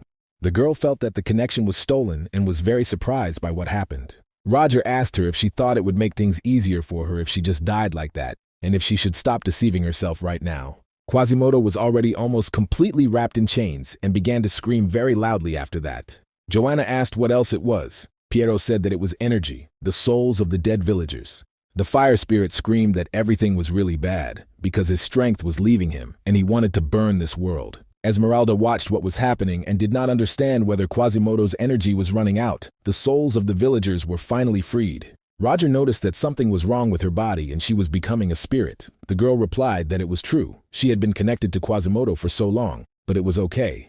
In these, she knew from the very beginning that this would happen. And suddenly she heard that someone had approached her from the outside. When she looked there, she saw that Sister was there. The girl cried and said that she was so sorry because she was weak and stupid, so because of her everyone died. The woman replied that this was not so because everything was fine and it was not her fault. Then she hugged her tenderly and told her how hard it had been for her all this time. After these words, Esmeralda began to cry and could not say anything else. Her interlocutor continued to say that she greatly regretted that she could not support her. Immediately after this, she invited her to leave with her. The woman cried even harder and said that she agreed to this. A few moments later, these souls flew into the sky, and the hero wondered if the half-destroyed souls had returned to normal. Salvation is the end for a soul that has been forced to wander aimlessly on earth for a long time. That moment is still far away, but one day his path will also come to an end. Soon Piero said that everyone had already left, and the girl asked if this meant that everything was over. The main character turned to her and said that nothing was over yet. He tells her to leave Theon immediately, and the interlocutor asks why. Roger replied that she had died here today for the Black Dawn, so she should leave and simply never return. But Piero can take Joanna out unnoticed with the help of his magic, the interlocutor said. Of course, that's true, and let him rely on him. The girl said that she would do so, but why? And the man added that it seemed that Professor Roger still had things to do, so they should return. Joanna asked where they were going back to. The artist noted in what sense this is, because they are returning to their native village. Roger walked up to Selena and realized that she was still breathing.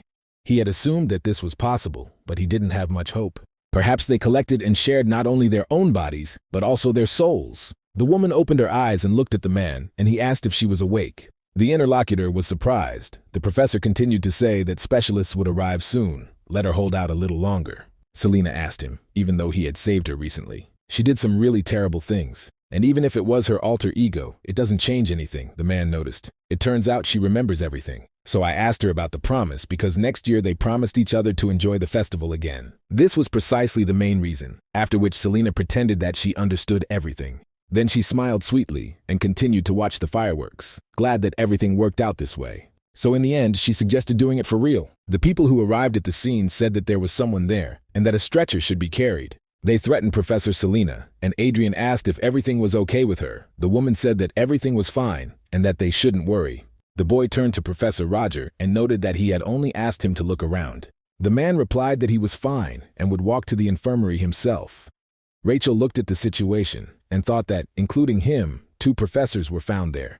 But the member of the Black Dawn that she was pursuing disappeared without a trace. In addition, there was 6th-level magic that she sensed behind the curtain of fire. And this same professor who made an indelible impression on her, could it just be a coincidence? Her thoughts were interrupted by a man who asked to call the fire brigade, and the girl agreed. Hans told his brother that his mice had gotten rid of the evidence at the scene. Roger thanked him for that and said that he would see him later at their hideout. On the way, he thought that his comrade had successfully escaped, and that was great. He would finally be free when he cooked up a report to the rector about what had happened. Then he sat down on the bench and breathed a sigh of relief while realizing that they had already sorted out the most important thing. A few moments after he crouched behind the tree, a stranger appeared and said it was a great job. More surprising to the protagonist was that he was named John Doe. Roger immediately thought that he hadn't felt his presence at all, and he had heard that voice before. It is the same man who spoke to Quasimodo in the memory he caught during his memory lapse. He addressed him, that is John Doe, as someone below his rank, so could this really be the Zero Order of the Black Dawn? The stranger said that he had just dropped by the festival, and then such an exciting turn of events occurred. And would he by chance tell him what was actually going on here? Roger thought that no one had even told him that the Zero Order would visit the festival. So does he really know that it was he who killed Quasimodo? Although if he knew, he would not ask such stupid questions. Now we can accept the fact that he doesn't know what exactly happened, and we just need to calmly answer questions. Roger said that he asked for forgiveness from Mr. Zero Order, asking for understanding, since this unexpected meeting left him speechless for a moment. The interlocutor noticed, of course, this is true, since he did not warn him in advance, but there is no need to worry about this. The hero said first of all, the First Order of Esmeralda, that is, Quasimodo is dead? The stranger asked. So did he really understand this? He is, after all, a different species from them, so he needed a master. In any case, this person is interested in how he died. Roger understood that he definitely couldn't tell the truth, but he could build a coherent speech on its basis. Therefore, he stated that if we speak in the end of this situation, he was sealed by Charlie Phoebe. The Zero noticed that he sees spirits. Sealing techniques work on him, but something doesn't add up. Did Esmeralda just stand and watch when her spirit was attacked? And what about that person? Does he really have such skills? But either someone helped him. The hero realized that he knew this person would not just buy into all his lies. Therefore, he stated that the exact circumstances of the case were unknown to him, and, being a professor, he controlled the outskirts of Theon, which is where he ran into Charlie. The man, in turn, seemed to be running away from something, and it seems that those who were pursuing him were Esmeralda and Quasimodo First Order. And before that incident at the banquet, Esmeralda personally asked him for support, and there he met that spirit and established his identity. The Zero Order said that it was now clear to him, since he knew about the plan in place of this girl, so was it supposed to be carried out today, and what happened next? The hero said that he assumed that the Black Dawn would be discovered due to the girl's possession, so he followed them to prevent the worst from happening.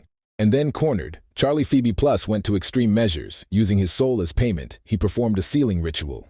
The man could not foresee this, so Quasimodo was unable to carry out his revenge. He was dragged into the seal along with Esmeralda, since their souls were connected.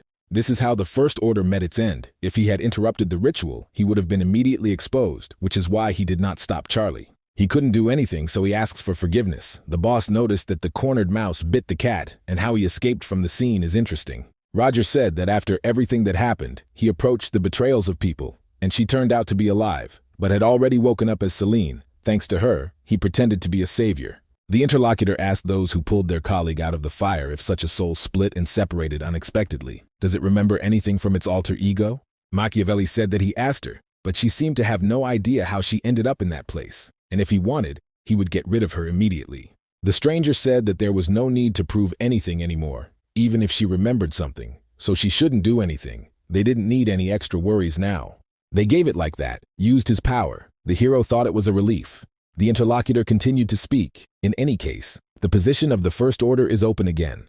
So he would soon be taken to the top, Roger thought, which meant that very soon he would see all the First Orders, but he didn't even know where they usually gathered. The Zero Order said that they hadn't met for a long time and asked if he still had the thing that he gave him the last time. The man understood, judging by the context, that this was something important for the meeting, some kind of key to how risky he would have to act. And in the end, he said that he should apologize for this too, and the interlocutor asked what he meant. The hero noted that he should remember that he had come here by train. He, in turn, was subjected to a terrorist attack. To his deep shame, he lost part of his luggage in this brawl. The interlocutor did not respond to this, and soon an awkward silence hung between them. Then he held out some little thing and said that there was nothing he could do. Let him keep it. And very soon they will see each other again at the same place, after which his interlocutor suddenly disappeared. Machiavelli thought that he seemed to have escaped and that he had cleverly resolved the situation, when suddenly his thoughts were interrupted by a woman.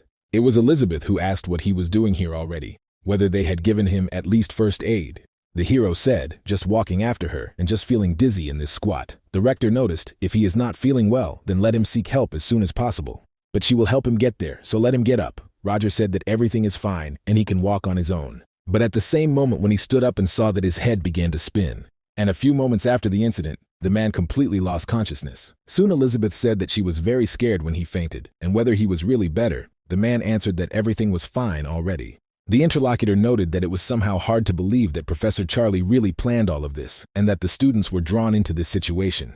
Roger said it was all true. Even the incident at the banquet happened because of this man and Joanna Lovett. The girl asked if he remembered the incident with the lying stone. The hero answered, of course he remembers. The rector noted that it seemed that these two were somehow connected with the criminals who were trying to get the stone. The interlocutor asked why she thought so. Elizabeth asked what Professor Charlie said when he set Theon on fire. The man remarked that he said it all for the benefit of the Black Dawn. The rector noticed exactly that. They found out that those who were hunting for the almighty stone were also connected to the Black Dawn, so those people had already put down roots in the academy. Machiavelli said that then they had to do everything they could to figure them out and interrogate them. The girl said that it was not necessary. The two of them were finally safe, so that was enough. Despite all these crimes, no one has been hurt yet, so she is glad about that. Now it is time for her to run, so she asked to take care of herself. The interlocutor wished her the same. Then he rushed around a little, assessing the situation in the room. When the rector left here, he breathed a sigh of relief and thought that it seemed like he was not being suspected. Although she doesn't think she trusts him completely, she needs them as leaders, so she won't take action even if she suspects. They are on good terms with Professor Selena, and we need to check the hidden items, because hopefully he still has them, especially worried about giving him a zero order. And that amber stone that fell after Quasimodo's death, the stone itself is in place, but the box from the zero order is too. The hero immediately took it in his hands, and then opened it, and saw that there was a ring inside. When he looked at it more closely, he realized that there was a magical seal inside, and it was designed in such a way that the magic was activated when put on. Judging by the structure of the seal, this is some kind of dream magic, which moves the knowledge of the carrier into the reality of dreams, who generally appoints dreams as a meeting place. Although it is quite a long time ago. After Quasimodo's death, there are 6 first orders left, excluding his 5, and one of them is Victor Dreadpool. If everything goes smoothly, then he knows who the others are at the upcoming meeting. Elizabeth said she was glad to meet Rachel Selma. She not only supported the spirit of the holiday, but also helped to identify suspicious individuals in Theon. The woman called her to express her gratitude, and also to listen to her version of yesterday's events. She, in turn, thought that it would be better for her to make sure of everything else once again. The detective replied that she would be happy to help her in any way she could, but she would have a small favor to ask of her. The woman stated that she could not find out anything about the fire, and her interlocutor replied that everything was correct because of the blazing fire they could not see anything. At the same time, I thought that her testimony did not seem suspicious. She followed a strange group of people who mentioned a secret organization, and they led her to the scene. Once the wall of fire cleared, there were only 2 professors there, and the one who had brought her to them turned out to be one of Professor Roger's students. The woman does not see any correspondence with the professor's testimony. On the contrary, his condition speaks for itself. Nevertheless, she feels that she is missing something. Then I noticed that there is that person that the professor mentioned, but who is he? The rector looked at her in surprise and said that he was a retired professor, but that something was worrying her. The girl thought that she just knew. She wouldn't tell her anything, although she herself doubted his suspiciousness. So she said, nothing special, he just interested her a little. Her interlocutor laughed, remarked that he was an interesting person. It seems that it remains to trust the testimony of Professor Roger, since he is the only witness to those events. The detective noted that this is probably so. Elizabeth thanked her for her cooperation and asked what her request was. Rachel replied that she would like to personally interrogate the people who had contact with the secret organization of the previous intrigue in Theon, since she herself was hunting them. The main character heard some strange voices coming from behind the screen. So he opened the curtain and told the boys that they were great because they came to visit their loved ones. She asked them to try not to disturb those around them because they also need to rest. The students apologized and said that they were already leaving. The man told Professor Selena that she should be firmer, not oblige her to listen to every one of her students. She apologized for the inconvenience. She seems to be nothing but trouble for him, because he was only here because of her. Roger said that it was his personal choice. So right now, and not too worried, Flora entered the room and said that she heard the professor was hurt. I wonder if it hurts anywhere. Her conversation was interrupted by Adrian, who ran in and asked the man how he was doing there. Leo told him not to shout, because it was not allowed here, and the boy apologized, but Flora wondered who else he was. Renee also came in and said that the other guys were here too. Selena greeted her and asked if she had come to visit someone too. The girl noted that everything was correct and asked how she felt. The woman noted that she was fine and how many of them were asking to come closer. Roger thought it was noisy here, but then again it was for the best. It looked like he hadn't been an understanding professor all this time for nothing. Suddenly I noticed a man there whom I didn't expect to see there. Flora said that it was Freddie Wolberg, and Leo asked what he was doing here. Adriana told her friend to take a look, because he really showed up alone. Her friend noted that he said he wanted to go with them. The guy turned to Professor Roger and said that they hadn't seen each other recently.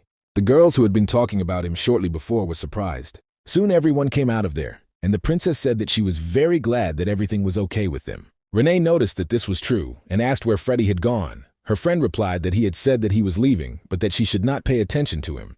Before this, Roger asked how it was that they hadn't seen each other for so long, because they understood what he was talking about, because he believed that this was the first conversation with him. The guy noticed that everything was clear to him, and it seemed he was wrong. Remembering this, the princess said that she did not understand what he was thinking at all, because he was talking nonsense, and then he said that he was wrong. No one can moan about what's going on in a lone wolf's head. And suddenly, the guy and girl didn't turn to him and said that they apparently attend the same lectures. Adrian noticed that everything was correct. He would like to ask her as the eldest, but it was a little difficult for him to get close to her. The girl was glad that he was finally recognized. She beamed with happiness and said that she was so polite and could call her sister if she wanted. Tracy asked if they were too close now. Flora thought that because of that annoying student she couldn't finish speaking that time, and then that crowd around her didn't even let her get a word in. By the way, it's not clear why Freddie behaved like that with the professor. To say that he hadn't seen the person he was talking to for the first time for a long time is a bit strange. Isn't he one of those people who never visits people he knows in the hospital? The guy saw Roger and said, "That's where he is." The man asked if he was following him, and if there was some business. He personally had nothing to say to this guy, so let him go. The student said he first thought he was imagining things when he first met him. It's about the time when he gave Renee a book on attributeless magic. This book could only belong to one person who possessed that very attributeless magic. That man died, and he could only give his book to him. Isn't it too brazen to show up here after everything that happened, and it's unclear what he had in mind? Roger smiled and remarked that he should have hidden his face better then, although who would have thought that he would remember so much, and it was his miscalculation. The Folberg puppy for a long time. Back then he was an ordinary child, but now he looks like a real aristocrat, so he's really grown up quite well. I wonder how many years have passed, 10 or 12. The guy said that he had enough of his useless chatter. Let him lay out what he had planned. The professor asked why Freddie thought he had a good reason to be in Theon. Freddie expressed bewilderment as to whether the professor really did not understand his question, hinting at his stubbornness. According to Freddie, it is most likely the professor who killed Renee's mother. He added whether the professor would continue to pretend that he did not understand anything, or would he finally answer. Roger objected that all this sounded absurd, since he had no reason to do such a thing. His interlocutor did not get the point, and Roger noted that all this was long in the past. Roger explained that the guy most likely got it all wrong, because he was not here because of the events of 12 years ago. Then the student asked why he needed it, but heard in response only that it did not concern him. Roger did not understand why he was being interrogated, since the student himself chose to remain silent, despite the fact that he had seen everything that day. The guy indignantly shouted that he was not at all like Roger. Roger didn't believe it, saying it was a very convenient excuse. Turning his back on him, he added that he could do whatever he wanted with his conclusions. Roger added that he knew the boy wouldn't do anything bad. In response to this, Freddie said nothing, only clenched his fist tightly. Soon Renee noticed Freddie and asked if he was still there. He said he was about to leave and asked what she was doing there. She replied that she had simply left something there. The aristocrat noted that this was just the right moment, because he had something to tell her. The girl was surprised by this and waited impatiently for what he would say. At this time, memories of that bloody night that happened long ago immediately appeared in Freddie's head. That night, he and the girl witnessed what happened to Renee's mother. Remembering these terrible events, Freddie turned away and, apologizing, said that he did not want to say anything and did not want to distract her. He himself didn't know what exactly to say, because the professor she trusted so much was actually her mother's killer and had erased her memories. Without evidence, this story would seem absurd and would only push her away from him. Besides, he didn't want to hurt her, and that was the only reason for his silence. But he was hurt by the words of the protagonist, who noted that he knew Freddie wouldn't say anything. The situation was causing Freddie great irritation, and he realized that he would have to admit it, because for now he was not able to eliminate the enemy. However, he couldn't allow himself to relax because in the end everything could change. The Wolfsburg Wolves have never missed an opportunity to corner their prey. The protagonist sat on the bench, wondering why this stupid thought had appeared in his memory again. He turned to Hans, who asked what had happened to his voice, but the man replied that it did not matter and asked if Hans had learned the information he needed. The subordinate reported that they were trying to make the fire look like a malfunction of the fireworks, to which Roger remarked that he knew they would try to cover it all up. Roger also asked if Hans had heard that several members of the Black Dawn had been detained in the square, and if he had any information about it. The boy replied that they were being held in Theon. According to Hans, they are being interrogated by a woman with blue hair, who is probably a detective, and the rats saw her and the rector going down to the interrogation room. The question arose whether everything would be okay, because if they were given away, the consequences would be dire. The hero answered that it would not be possible to hide forever anyway. So he decided that he would deal with problems as they arose, to which Hans indignantly asked if he really thought so. In any case, this incident is already being resolved internally, and besides, he got rid of the First Order, which was also useful. Roger agreed that this was correct, but stressed that there was no time to relax just yet, although things were going quite well. His partner asked if Roger could step outside for a minute, and Machiavelli nodded, although he asked if something serious had happened. The guy replied that they needed to discuss their underground business. Sometime later, in another place, a man was beaten and fell to the ground. Their boss said with displeasure that this would not do. These people had completely lost their fear of the Silver Sun. They can't even cope with the vagrants from the alleys and asked for help. The head of the Silver Sun, named Carlon, asked if they understood who they were dealing with. The old man nodded, confirming that he understood, but added that the problem was not with these mongrels, but with their leader, who gave them orders. The man asked if they were talking about the guy who had closed their competitor's business and clarified that he had heard about him, so that meant he was being asked to deal with this guy, but first he needed to find out what was known about him. The interlocutor said that the only thing they know is that his name is Master, but nothing more. Suddenly, one of the guys there cried out that he knew something, and when the noise died down, he said the name James Moriarty. Carlin, having praised the guy for being a good guy, immediately killed the man who was next to him. He then announced that he congratulated the young man, as he would now take Timalana's place. After this, Carlin asked his name, and the subordinate, a little embarrassed, said that his name was Kelton. The boss said he would get to work on the case soon, and stressed that it would not be cheap. Kelton said he understood everything, and in response the man said that he could go, but let him clean up the body. Discussing James Moriarty, he noted that all this was nonsense, because this man had long since died in the kingdom of Delica. Most likely, someone is using this name to cover up their criminal business, and perhaps this person has certain abilities since someone turned to him for help. Let them clean up the mongrels for now. Some need to suffer as a demonstration, and those who survive need to be thoroughly intimidated. The subordinate said that everything would be prepared soon. Carlin decided to see how long they could hold out. Soon the main character met his subordinate Hans. Roger noted that he had arrived early and asked what had happened, whether it was related to their business. But the guy replied that everything was going smoothly so far. However, some rivals started to cause problems, so the hero asked to explain what was going on. His interlocutor noted that the business was moving forward, but their closest competitors began to set them up or file complaints. Machiavelli asked if the rivals had gone quiet lately. Hans confirmed that this was true. They had been annoying for a long time, but suddenly disappeared. The professor suggested that they were clearly up to something and asked if there was any information, but the interlocutor noted that there was very little data.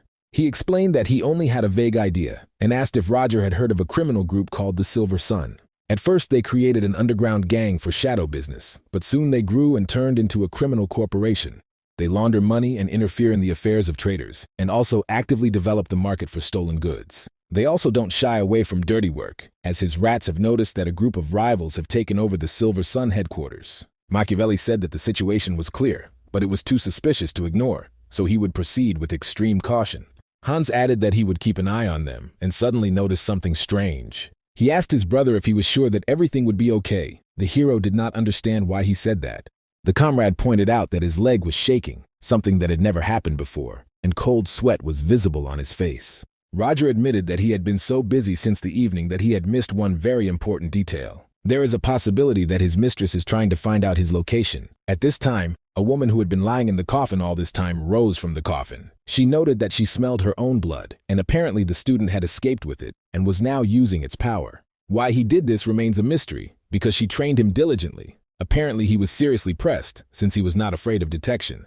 The situation is quite interesting, and now there is finally a reason to come out into the light. She even asked the student to greet her properly. Hans asked if Roger was too excited, as if his teacher were the goddess of death herself. Roger replied that she was almost as he said. The interlocutor did not believe him, but Roger asked him if he really thought he was joking, and reminded him who taught him all these magic tricks. Roger noted that he has reworked other people's ideas to fit his own projects, although he admits that his creations look complicated in the eyes of others. He did not make this widely public. This is because most of what he invented would not have satisfied his mentor. The interlocutor noted that most people can only dream of such power, which means that his mentor is truly great. The hero said that his teacher was a real monster, and he had been on the brink of death more than once because of her. Hans thought that calling his mentor a monster was a bit weird. Maybe he just needed to speak up. So he said that such a mentor was a real challenge, but Roger reminded that she was his teacher and he shouldn't offend her. A couple of days later, the man found himself on the Royal Street, where he had not been since the Esmeralda affair. Then he still had time to meet with a friend. Suddenly he noticed a man with a symbol on his back that seemed familiar to him, probably the priests of Bredis. The hero admitted that the fight for the throne must be ended, but events are developing much faster than he expected. This was definitely not good, and he needed to hurry, so he soon found himself in Violetta's clothing store, House of Verdi. The girl served him tea and noted that he was early. Roger replied that he had come early on purpose to assess the situation on the streets. Even at this time, there are plenty of people there, full of enthusiasm. The interviewee noted that this is thanks to their owner. She was surprised when he contacted her and said he was going to visit them, but apparently he had new business. The hero noted that he had heard that competitors had become more active recently and that there were serious instigators among them. Violetta knew that nothing would escape his notice, although she wanted to figure it out herself. He was already here and understood everything. These ringleaders call themselves Silver Sun, and they are up to something with a local merchant group. Suspicious people have been hanging around the store lately. The professor asked her to tell him more, because he needed to know everything she knew. Suddenly, her subordinate burst into the room and informed Mrs. Violetta that something bad had happened. The factory was attacked, and Violetta responded to the alarm and learned of it. People tried to put out the flames, but the thick smoke became a serious obstacle, preventing them from getting inside. When Violetta arrived at the scene, she was told that the attackers were wearing white bandanas, which immediately attracted attention. The professor focused on putting out the fire and decided to use his magic to eliminate the threat. However, when he tried to use magical power, he felt something strange and incomprehensible inside himself. The stone that remained from Quasimodo began to emit light, and it was associated with fire, as if the two elements had some kind of connection. It was extremely unusual, because the flame seemed to be reaching out to the stone, as if it was connected to it on an energetic level. Violetta, amazed by what was happening, asked about the stone's ability to absorb fire, but immediately focused on saving people. Her subordinates followed her instructions and rushed to help the victims. They soon reported that they could not find Stella and Dave, but perhaps they had found shelter and managed to escape the fire. The professor expressed concern that the attack could be linked to these two, although this has not yet been confirmed. He asked Violetta if she knew where they might be, to which she replied that they lived in the same place where they had lived before. Roger insisted that she stay and deal with the situation with the factory while he went to check out the information. Upon arrival at the house, he saw a terrible picture of murdered people, next to whom stood masks. There was a girl in the house who apologized and said that she was unable to greet him properly, despite the circumstances. He asked what had happened, and the girl told him how an unknown person had broken into the house and how her grandfather had sacrificed himself to save her. The girl was in a panic, not understanding the reasons for what happened, wondering why such a tragedy happened to them. At that moment, she had hoped for the best, but everything was destroyed in an instant, and they only dreamed of a quiet life. Roger made it clear to her that she should wait outside while he dealt with the situation. In a calm and determined tone, he warned her not to enter the room until he returned, no matter what happened. The interlocutor silently met his gaze, after which, without saying a word, she quickly left the room. Using his power, the hero confidently removed the magic seal and ordered to concentrate, tuning his energy to the necessary wave. He turned to the dark creature with a request to help heal the wounded man, promising a generous reward for his help. The hero warned that if the creature refused, he would call another spirit, but if it agreed to help, it would receive a considerable reward. Soon, people on the street noticed a figure coming out of the house and were surprised to recognize it as the main character, who was walking next to his living grandfather. Stella, unable to contain her emotions, ran up to the elder, hugging him, as if not believing that he was alive, and he, smiling, confirmed that he was okay. With joy and relief, she exclaimed that he was alive, and he replied with a smile that this was indeed the case and that nothing threatened him. Hans apologized to his brother for being late, but was told that everything was fine, as he had handled the situation quickly and without any problems. He reported that he had found something unusual in the house where Dave and Stella were and asked if she could find out what it was. The girl carefully examined the find and immediately recognized the symbol of the silver sun, noting that she had seen the same ones on suspicious individuals near the store. The hero realized that the situation was getting out of control, and although he was in no hurry to reveal all his cards, he promised that he would no longer allow events to develop without intervention. His words were resolute as he left the place, assuring everyone that he could handle it himself and that no one should follow him this time. At this time, in the Carlon mansion, located on the main street, the situation was developing completely differently. The guards discussed how everything remained in its place, and the influence of the silver sun was so great that no one would even dare to disturb them. The conversation briefly mentioned the bar they were planning to go to, but there was a more interesting option in mind. Suddenly, one of the guards' attention was drawn to a shadow moving ahead, and perhaps it was a wild animal, but something about it alerted him. The shadow looked more like a person, but suddenly, before he could realize what was happening, it disappeared, leaving behind only a feeling of anxiety.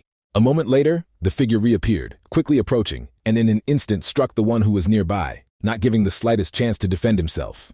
The second guard stood frozen in horror as he watched his partner killed in an instant, and quickly realized that the situation was much more serious than he thought. Tension tightened in his chest, and he asked warily who was standing in front of him, preparing for a possible attack. The man, without showing any emotion, glanced at his opponent and said evenly that his name was Jack, and there was not a shadow of doubt in these words. Meanwhile, the protagonist had already entered the estate, where disorder reigned no less than on the street, and despite the obvious chaos, he continued to move forward, confident in his goal. Those present at the scene of the battle were shocked at how one could fight such a man and still not win when he seemed invincible. The mysterious attacker rushed towards his enemy like a ghost, and in just one moment, his life was gone. The head of the organization was sitting in his office and was surprised to see the doors swing open and someone disturbing his peace, invading his personal space. Calmly raising his glass, he asked in a slightly mocking tone if all his men in the corridor were dead, despite their unreliability. He sat waiting for his visitor to appear and nodded calmly, bidding him sit down, as if he knew he would not dare do otherwise. The hero removed his hood, his face became visible, and the tension in the room immediately became almost tangible, as if he was ready to break the silence. Sitting down in the offered place, the hero quietly noted that he expected to see a more dramatic meeting, and not the calm of this man, who seemed to know what would happen next. Carlin's eyes said with confidence that, of course, he knew he would come, because the morning noise was only part of his plan. He mockingly asked if they liked the gift he left his subordinates in the form of a horror show in a burning factory, where screaming people were just part of the show. The hero, interrupting him, said in a cold tone that he had sat down there to watch him justify his actions. But then he realized that it was not worth irritating this person any further, since he himself had revealed his vulnerability. The man removed his mask, and his gaze became dark and aggressive, as if he was ready to devour the one standing in front of him. Carlin, frowning, asked in what sense he should justify himself, since he had rightly admitted that he had gotten here alone. So what was there to justify himself for? The hero answered with cold confidence that he did not understand how this man with such methods was able to get to power at all, and he did not believe in his strength. Carlin chuckled and noted that even if his fighters were only rank and file, they had now been turned into experienced knights, and that was great progress. He mockingly said that this hero should stop his threats and surrender. Perhaps he would be merciful, taking his people from the alleys. Roger, with a smile on his face, remarked that he had to correct Carlin first, since he had clearly forgotten that his methods were not as good as he thought. First of all, he noted that he was not bragging, but was in fact shocked by the low standards that Carlin was displaying. Then, with ease, the hero walked up to Carlin, striking him with lightning speed, because violence had become an integral part of him. At the moment of impact, one of the enemies was thrown aside, and his body seemed to disappear into the dark energy, leaving only a trace on the ground. Alex, seeing how many of them there were, with confident determination noted that it was time to finish with these losers and go on all fronts. And in such a fight, nothing threatened him. The professor, analyzing the situation, noticed that this was the power of the Silver Sun, and it seemed that its power was truly impressive. The leader of the group shouted in rage that this guy was clearly bluffing and insisted that he be destroyed immediately. But before they could react, the hero disappeared, as if he had dissolved into thin air, and no one could understand how he did it. He remained in the same room, assuring everyone that he had not done anything. Not that he had not done anything, he just had not moved. One of the men rushed into the attack without thinking, deciding to deal with the hero, considering him insignificant. But the moment he took a step, dark energy touched him, and his body began to shrink, as if he was being consumed by the darkness itself. And soon, all his life force was taken away, and his body disappeared into the dark shadows, leaving only emptiness and silence. Carlin, as well as his subordinates, were in complete shock, unable to understand what kind of sinister and incomprehensible force now rules this place. Roger reminded him with cold calm that he had already said that he had done nothing, and that all this was happening at the behest of other forces of which Carlin was unaware. The dark energy continued to swirl and fill the air, emanating from the ceiling, and the hero, with an icy gaze, asked if the interlocutor believed in God, as if this was the key to solving what was happening. The being that these black tentacles belonged to was none other than the lost goddess whose name had faded from the memory of men when she was betrayed in the dark times. Condemned as an evil god, she was stripped of everything she once symbolized, and now she was no longer in people's memories, like a vanished name in the annals. But even though she was betrayed, she still retained a feeling of love for them, strong enough to make herself out of shadow and flesh out of those souls. The man knew that her appearance could be stunning, but she was able to heal any wound if the person was still alive, but always at a price that not everyone could pay. Of course, help was not free, and this morning he had to turn to it to save someone who was on the verge of life and death. Since these were the people who had caused this man's death, he offered them as sacrifices, considering it a just retribution. Carlin, with horror and despair in his voice, cried out that no god could be here, and demanded that he be immediately delivered from this terrible goddess. But the hero, touching the bony hand of this god, said with incredible calmness that he should not worry, because she would not kill him, despite all the threats. The man felt his heart sink in horror, and in a desperate impulse he began to beg for this goddess to be removed immediately, and he would rather accept death than face this. Soon his pleas became even more insistent, but the darkness continued to consume his body, drawing his consciousness into its cold, soulless world. Everything was mixed up before my eyes, the pictures became foggy, and it seemed that everything around was disappearing into a dark void, but all this happened so quickly that no one had time to understand anything. Silence enveloped everything around, and the world seemed to freeze, as if in a dark dream where there was no time, no life, no future. In the alley, Alex, with slight bewilderment, said that it was just a warm-up, and they had not yet started in earnest, while Hans added that he did not see any more threats. The guy noted with surprise that he did not expect that Violetta knew about the attempt on her in advance, because how could she have found out about it so early? Violetta, with a slight smile on her lips, replied that these predictable guys were always like that, and in any case, they had only created a mess, and she had long known that this would happen. Sheridan, with a serious expression, suggested that since their houses were going to be torn down, perhaps they should work with these people some more, but Hans couldn't understand what the child was talking about. And so, while they were arguing, the main character appeared, interrupting their conversation and asking if everyone had done their job, to which Alex calmly replied that everything was fine and that they had also done their job. Roger, with tension in his voice, asked how Dave was, and Violet replied that he was fine, even seemed healthier than before. The hero declared with satisfaction that this was wonderful, and since everyone was gathered, he was ready to report that the Silver Sun was finished. The girl asked with amazement in her voice if all this had really happened so quickly, and he had killed all the members of the organization in such a short period of time. The man, with cold determination, replied that yes, he had destroyed each of them, and now they would no longer interfere with their plans, and their remaining affairs were their problem. Suddenly, several people approached them, insistently demanding that they release the girl, and their appearance attracted the attention of everyone in the alley. The locals, with confidence in their voices, said that the fight was over, and they had come to help, since the situation was already under control.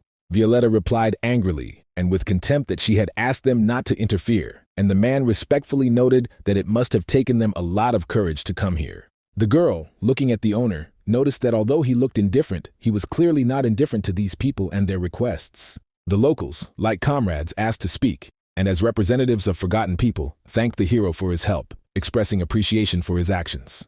The next day, several people were driving in a car, discussing how all the members of the Silver Sun had disappeared in a few days, and no one knew where they had gone, how they had disappeared from the face of the earth in an instant. The girl quietly said that it seemed that while she was away, something big had happened, something that had turned everything upside down this time. She asked Annie to tell her in detail every detail she could find out about the incident, because the mysteries were more pressing than ever before. The subordinate noted that according to the latest report, everything points to the fact that one of the regions may be behind this case, hiding much more than it seems. And most likely, we are talking about the Laservelk slums, where, according to rumors, secrets are hidden that were not supposed to come to light. Jessica's lips curled as she noticed that the scene looked so clean, as if there had been no struggle or bloodshed, as if everything had been wiped off the map.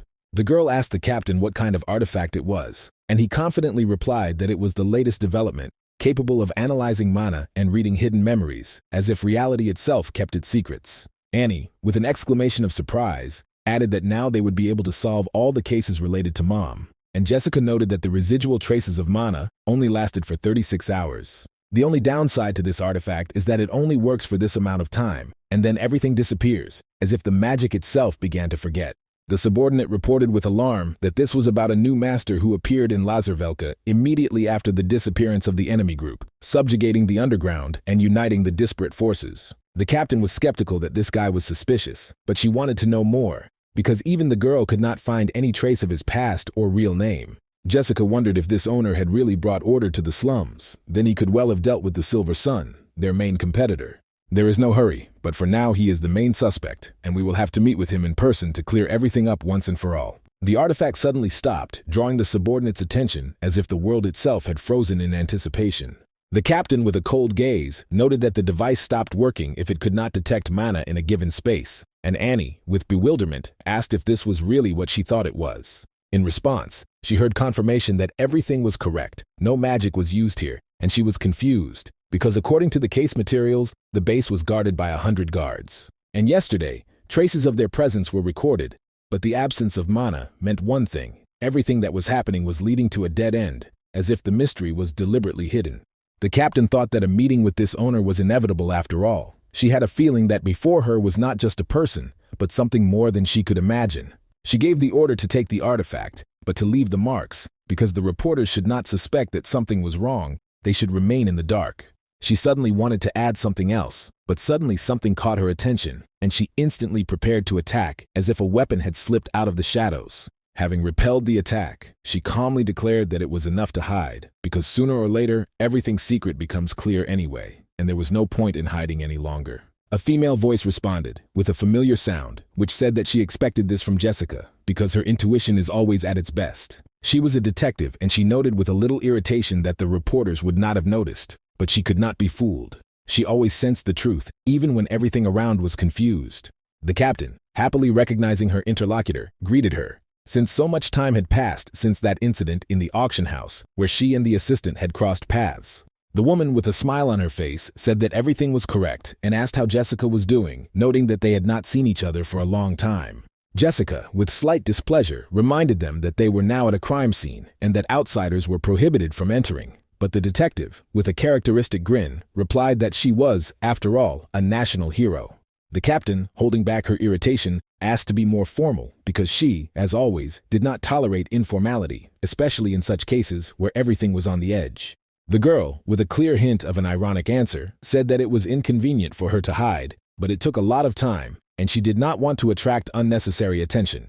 This case was so exciting that she simply could not sit still, because every moment something new was discovered, and their investigation did not stand still. Jessica, with a knowing look, noted that she needed to hold back from helping, not because she didn't trust, but because official investigations couldn't depend on outside interference. Richard, with a little regret, remarked that she would very much like to ask one favor if she could help it, but still, it did not matter much. The woman showed interest in the item, and the captain immediately realized that it had drawn her in more than she had expected.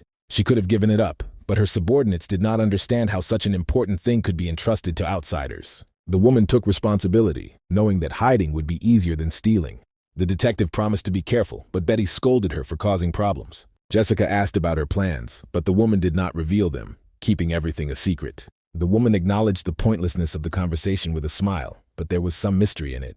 The colleague thanked her and hurried to leave, promising to meet later. The captain announced that their path lay in the slums, where new mysteries awaited them. While the plan was being discussed, the rats hid in the shadows, carefully watching every movement. The hero praised Hans, but he was worried that he was left to monitor the situation. A friend offered to help, but Roger assured him that he could handle it himself. Roger was confident that this area was not so easy to fool and prepared to meet his opponents. The hero prepared for the inevitable and gave Violetta instructions to organize everything. Jessica was surprised by the changes in the streets, as if she had entered a completely different place. She noticed the hostility of the locals towards the knights, but the atmosphere was tense. Violetta appeared in the darkness and declared that she would be their guide, as instructed by her master. She introduced herself and added that her task was to accompany them to the right place. Annie asked a question, but Jessica confidently stated that there was no danger. They arrived at a false refuge, surrounded by darkness and mystery. The man greeted them with a bow, claiming that he was the host and that it was an honor to meet them. The man hides his face behind a mask, claiming his burns are so bad that he is forced to hide his true identity. The interlocutor wondered if he was hiding his real name and asked with interest what his name was, to which the hero acknowledged her suspicions with a smile. Oliver revealed that he grew up in these slums and hides his origins for safety because many do not like such stories. The captain was surprised that this was really the only reason he was hiding, and the man, in turn, was puzzled by her distrust. Jessica felt something was wrong. Too many coincidences. The man who had everything under control got rid of the competition. It sounded more plausible. Oliver was outraged by her words, saying that his goal was to hide from people, and now he became a leader, but her words sounded like a memorized answer. She decided not to waste time on guesswork and got to the point. The Silver Sun disappeared without a trace during the night. Besides, she knew about the conflict between his people and the Silver Sun and was waiting for an explanation. He confidently stated that he had nothing to do with their disappearance. Oliver noted that many members of Silver Sun had dark pasts, and the disappearance was just a coincidence. He asked ironically why the knights who hid in the night suddenly took it upon themselves to defend the guilty, if it was not really their business. Jessica said she understood his point of view, but asked him not to make accusations without basis, adding menacingly that if they truly believed in his guilt, her sword would have long since been saturated with his blood. At that very moment, dark energy filled the room. The atmosphere became so tense that it could be cut with a knife. Soon the hero, smiling, thanked them for their time, promising to remember this moment. Annie was shocked that he was not afraid of the threat from the captain, and she did not believe in his calmness. She was sure that this man was far from ordinary, and something about him did not give her peace. The looks in his men's eyes spoke of a real affection for their master. Clearly, he was more than just a leader to them. Jessica realized that if a fight broke out, the civilians would not be able to stay away, and this had to be avoided. She thanked the hero for his cooperation and stated that it was time to leave, as the situation was getting tense. Roger nodded, adding that he would not see them out, and the girl said with a smile that she was just about to ask him the same thing. Suddenly the door swung open and a guy burst into the room, saying that they were all here and that he had just returned from reconnaissance. It was Alex, and his gaze met Annie's as if time had frozen and there was a drawn-out pause between them. The former lovers looked at each other, both not realizing that their destinies had crossed again in this place and at this moment. The main character realized that everything was not going as planned, because who could have thought that he would return so quickly? Annie rushed after Alex, her voice filled with pain as she asked if he had lied when he said he was going home. He waved her off, coldly replying that her questions were of no importance, and suggested that she simply go about her business. Her heart sank at these words, and she, holding back her rage, said that he remained the same, soulless and cold. Angry, she promised not to interfere in his life anymore, and perhaps they would never meet again. Although Alex tried to hide his feelings, he felt an inner uneasiness. He was worried about whether other people he knew were here. When he noticed his comrades, he became indignant, saying that he wanted to be here alone, but circumstances turned out differently. He apologized, explaining that he had not warned in advance because he considered it unnecessary, and the assistant, with an ironic smile, reminded him that he had come without warning. Alex told how he entered the school for nights and how he once found himself in conflict with the coaches, and Violetta remembered that he was expelled for a dishonorable act. Alex admitted that a few days ago he had gotten into a fight with an instructor and his classmates, and his comrades asked in surprise why. He explained, smiling, that they could not accept the fact that he was a commoner and he could not stand their company for another 3 years. The allies realized that it had been too long and he simply could not stand the pressure that was being put on him. Richard, noticing the girl's reaction, realized that it was not about the expulsion and wondered if Alex might have offended her with something else. Alex turned to them in surprise and asked if they were a couple with Annie, because it was hard to believe that they could be together. But this did not happen immediately, because initially they were competitors in the fight for the place of the best student. Very often their duels during training ended in fierce battles, and at some point he realized that he not only wanted to win, but also to protect her. Annie, in turn, felt the same, and it was an unforgettable time that changed their destinies forever. But despite everything, Annie remained an aristocrat, and with each passing day, their relationship became more and more dangerous, because the environment did not forgive such a relationship. Hans asked in surprise if she didn't know about it, to which the guy replied that he did everything possible to hide the truth and protect her from harm. He partially agreed with what his entourage told him. Even if he became a knight, as a commoner he would always be nothing but a hindrance to her. In order not to harm her, he pretended to break off the relationship, but the further it went, the more painful it was from this decision, and those around him rejoiced at their breakup. He simply overestimated his strength, and as a commoner, he was too ambitious, which ultimately only worsened his situation. Annie also shared her story, and the captain bitterly noted that it was a tragedy because he was truly talented, and his efforts could have changed the slums. Remembering everything that happened, the girl said that there was nothing to worry about because now their paths no longer crossed. And even if something connected them before, now it doesn't matter. It's all long gone. The hero, watching what was happening, realized that Alex could have easily dealt with these people, but instead, he resigned himself to their blows. Alex, seeing the man, frowned and shouted at him to get out, stating that his business was none of this stranger's business. Jason didn't back down. Smiling, he suggested that Alex think about it. Maybe he liked this life, and he was ready to offer his help. He invited him over, promising not to tolerate the humiliation any longer, and offered to help Alex get what he deserved. But first he asked her to stop doing what continued to hurt, and asked if it didn't torment him himself. Alex, remembering the past, said that the leader saved him, taking him in like a lost mongrel, and if it weren't for that meeting, he would have died long ago. The leader was his light in this dark world, but the hero, smiling, noted that Alex was exaggerating the significance of this meeting. At this moment, his comrades noticed that Alex was embarrassed for the first time, and this did not go unnoticed. Beatrice noted that, if you think about it, they really don't know anything about their boss or his past. Sheridan intervened in the conversation, asking to tell at least something about himself, and it seemed that everyone was waiting for some amazing story. Alex, thinking, said that he had been planning to do this for a long time, but now that everyone was gathered, everything seemed much more complicated than he expected. The hero suddenly said that they were actually collecting relics not for their own benefit, but to break their shackles in order to gain freedom. He asked them if they had ever thought that the world was a huge birdcage, where they were all suffocating, and the girl asked in surprise if it was a mystery. Holding on to one of the relics, the hero said that it wasn't that complicated, and that they were collecting these artifacts in order to destroy the chains that were holding them back. Alex, surprised, asked if he was an instrument of world destruction, but the hero answered with a smile that this was not the case at all. His subordinates, hearing his words, asked if his constant name change was connected with the relics, and soon the hero asked to be told his real name. After a while, Renee opened her eyes and found herself in a completely unfamiliar place. The girl who saw her explained that she came here after feeling a strange energy, and it was curious for her. The girl turned out to be Julia Plumhart, a top first-year student, and Renee noticed that she was often in Professor Rogers' classes.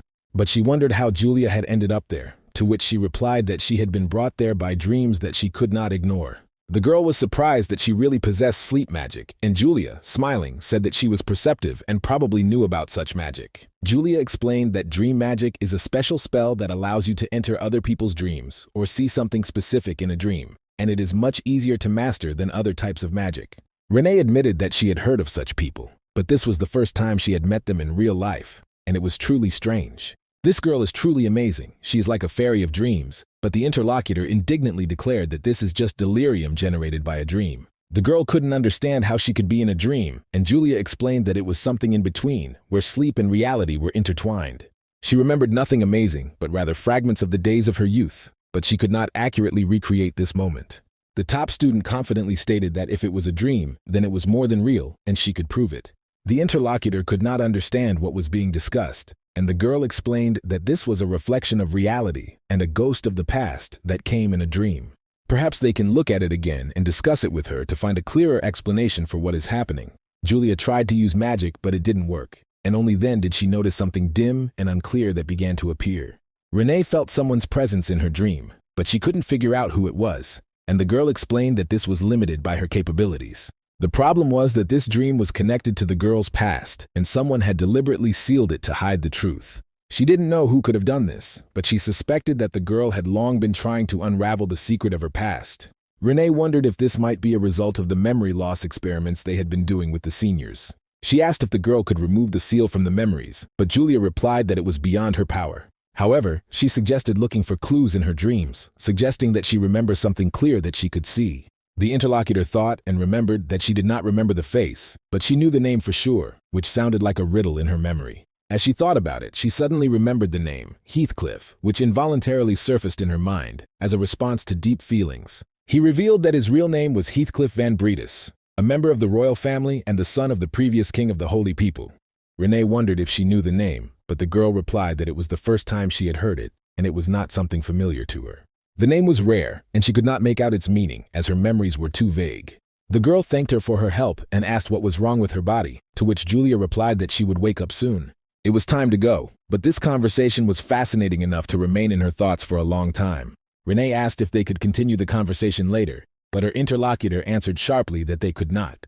Their conversation was a brief breakthrough, and Julia had no intention of continuing the relationship with her or building a friendship. If she wants to continue, she will need to try to intrigue her again, because Julia does not tolerate boring conversations. With a quick farewell, Julia left, leaving Renee to ponder how interesting and busy this mysterious woman was. But Renee couldn't figure out where to look for a man like Heathcliff, who suddenly entered her life like a ghost. Alex smiled and remarked that the son of the previous emperor, this was amazing, but generally not surprising for this kind of people. His abilities were most likely inherited, but Roger clarified that this was not entirely true. He only inherited one unnecessary trait from the emperor. It was about a predisposition to obsession, which was never observed in his blood relatives, which was alarming. Richard said that in his kingdom they did not worship gods, and that this was perhaps not a gift, but rather a curse that was coming upon his family. In the struggle for the throne, this illness becomes just a minor detail, having almost no effect on the course of events. The real reason for his constant wanderings around the area is that he is hiding from his relatives in order to simply survive in this dangerous world. His biological father, the previous emperor, was not the healthiest man, and when it became clear who the next heir would be, those who were enamored with the throne began to act to get rid of their rival. Beatrice noted with surprise that his fatigue with poisons was now obvious, and Heathcliff calmly replied that it was the result of countless attempts to poison him, each time with an unsuccessful outcome. The aristocracy has recently resumed its activity after a 20-year hiatus, and they have now determined who will be the temporary king. But once he discovers that the man is alive, they will be ready to do anything to rid the world of this threat forever. Betty was seething with anger at her boss for her sloppiness in the room, but the girl only shamelessly promised to clean everything up, although she knew perfectly well that this would not happen. Betty didn't even have time to listen to her subordinate to the end because her attention was completely absorbed by her own affairs and concerns. There was a picture of what was happening hanging on the wall, like one big puzzle, and Rachel felt it was time to take stock. First, there was that horrible incident with the werewolves at the abandoned factory that nearly wiped out everyone in the area. Then came the attacks on the Konst auction house and the mystical revival of the Givaudan monster, which left everyone frozen in horror. And soon it became known that a certain Black Dawn had appeared in Theon's academy, which was gaining more and more frightening strength. All this happened against the backdrop of the disappearance of people from the Silver Sun in Lazarvelka, and too many mysteries began to surround this city. She suspects that all these events are somehow connected with the slums, which began to develop too quickly and unexpectedly, but she decides to leave this secret for Jessica. The only clue she now has is a fleeting piece of information she received from the stenographers in Theon about the Black Dawn. Of course, no one told her where exactly these people were based, but after several attempts to find out the details, one location still caught her attention. The place is called Valtown, and the girl is sure that James Moriarty must be there, hiding in the shadows. A few days later, Roger noted that he had asked his subordinate to leave out all unnecessary details, to which she replied that she had done so. However, she had something else, a letter that looked truly important and unusual. The letter turned out to be an invitation to a mystical night, and the hero, noticing it, said that this was an annual event where magicians from all over the world came together. Sylvia happily reported that the professors had finally recognized her efforts, but the hero, in turn, was more intrigued by something completely different that had happened that day. The association of the old and new magic tower, as well as free scientists, incredibly, but they invite him to their ranks, offering unexpected opportunities. The magical community is conditionally divided into 3 groups. The old sages honor traditions, considering magic a privilege of the chosen ones. The new magic tower wants to bring elements of modern science into magic, breaking ties with the traditions of the old masters. The Association of Free Scientists holds completely different views, which do not agree with the opinions of both towers in conflict. The hero does not support any of the associations, knowing that any choice will lead to hostility with the others. The subordinate reported that all 3 associations had sent gifts and suggested that he start with them if he was having difficulty making a decision. The professor happily agreed, declaring that he was not going to choose and would simply keep all the gifts for himself. Nobody asked him to give them anything, so he doesn't owe them anything at all. Sylvia was delighted because her mentor was once again reaping the benefits of profit, as always. The hero thought, already accustomed to her bright reactions, and noted that her loyalty was clearly deep, but to whom did it belong? But who was she really devoted to, him or the first? Roger didn't know what was driving her. Their conversation was interrupted by a knock on the door, and the hero allowed them to enter. An elf professor entered the room, and the hero, seeing him, asked what brought Virano here. The colleague replied that he had come to talk to his assistant and wanted to discuss something important. Coming closer, he asked if she had finally decided what she would do. The girl became embarrassed and said that everything was fine with her, and the man realized that perhaps he had bothered her for nothing. The student immediately became wary, noticing that she had a lesson soon, and hurried to leave. Virano joked that he didn't seem to like her, but the hero assured him that was not the case. It's strange because he didn't know that he and his assistant knew each other. The professor explained that they were just very similar. The hero asked how exactly they were similar, and the professor replied that they communicated often, and he thought he already knew. The elf wasn't sure he had the right to speak unless she revealed it herself, but it seemed she trusted him. So the professor asked if Roger ever thought she was a little weird. By the way, had he ever seen what her ears were like before? Being a half-elf, she inherited elven blood, which explains her characteristics. After the conversation, the hero asked her to come in for a minute to clarify something important. In the greenhouse, the man wondered if she took care of flowers as a hobby, and she replied that she had been doing this since childhood. Roger apologized for the professor telling her about her origins, not thinking that she wanted to keep it a secret. If she decides to return to the elven community as the professor suggests, she can leave her family and live happily ever after. The hero is ready to accept any of her decisions and settle all issues with the organization, promising not to worry about her. Grateful for his kindness, she decided to stay with him because it was he who recognized her true place. Heathcliff, hearing her decision, only nodded, realizing that her desire was undeniably important to her. But he himself was hiding something important from her, which could turn everything upside down. If he had told her the truth, she would have realized that he did not belong to the First Order at all. Recently, the heroes had a hard time believing that she was really a half-elf. There was no limit to their surprise. Sylvia Roshan, the daughter of a noble, knew little about her mother, who was an elf, and rumors of elven slavery spoke of the terrible truth. If these rumors are true, then her origins are filled with darkness and pain, but she still remains who she is. The man asked what exactly his colleague was proposing, and he replied that he wanted to save her from that family and return her to her people. In her world, looks at her are offensive, and among those who are like her, she will have a much easier time. Roger doubted it. She was only a half-elf, and the past of humans with elves was dark, so who could guarantee that she would not be betrayed? If he has no power in this matter, how can he protect her? Virano confidently said that he has such a resource. The hero was stunned. The elder of the community exists, and he could help, which he did not expect. The elf revealed that he was one of the 7 roots of the world tree, the head of the dentist family, who protected the elven forests. His family not only protects the forests, but also supports those far from their homelands, protecting children like Sylvia. He promised to guarantee her safety, but Roger still doubted and apologized for his doubts. The elf said that he wished to see her happy, and Roger could not help but acknowledge his good intentions. He has no right to decide for her, and if he tries, it will no longer be her choice, but manipulation. The colleague noted that he understood, but still hoped that he would listen to his request. When he first suggested this to her, she responded cryptically that she needed to discuss it with Professor Roger.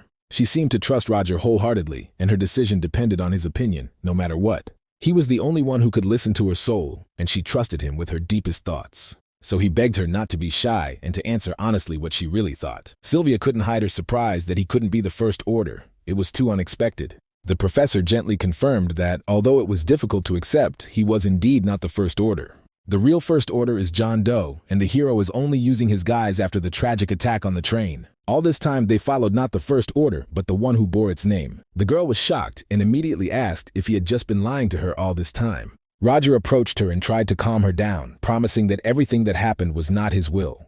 The calm she had maintained soon turned to anger, and she screamed at him not to touch her. Sylvia ran, and the hero realized that her reaction was exactly what he expected. Soon she stopped and asked why he had hidden the truth for so long, not understanding what she had gone to such lengths for. The hero apologized and asked to answer one important question that was tormenting him. He asked if she followed the First Order of her own free will, or if it was just his manipulation. Sylvia replied that it was all connected with the Black Dawn that was drawing her along with it. The hero, thinking, asked why she was still there and why she didn't leave if her heart contradicted her actions. He hid the truth from her, but now he decided to open up and is ready to listen to her decision. She had said before that she wanted to follow him, Professor Roger, and he had always supported her until the end. Now the time has come to choose, and he said if her path is with the Black Dawn, let her go. He knew what he was getting into and was ready to respect any of her decisions, no matter what they sounded like. The subordinate not only helped him, but also tirelessly developed her abilities, becoming stronger all the time.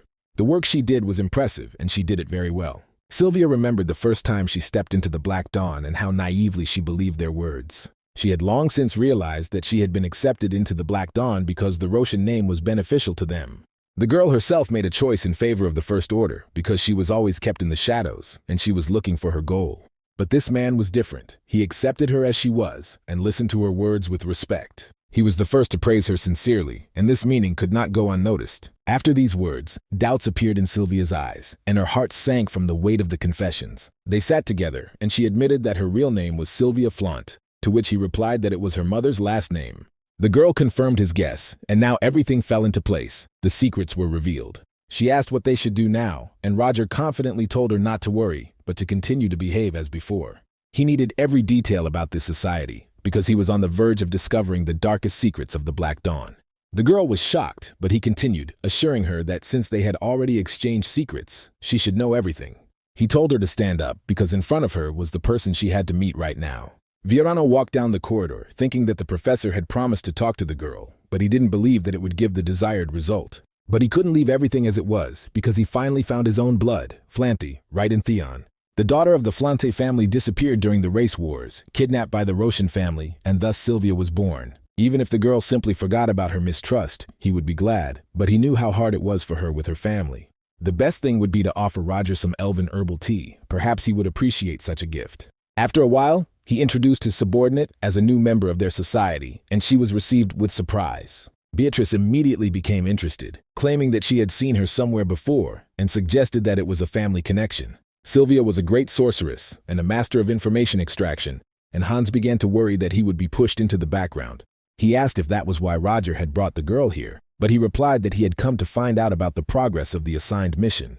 It was a mission related to the relic, but the guy doubted whether it was possible to discuss it in the presence of his new subordinate. The head confirmed that it was possible, because now she was on their side, and all questions would be open.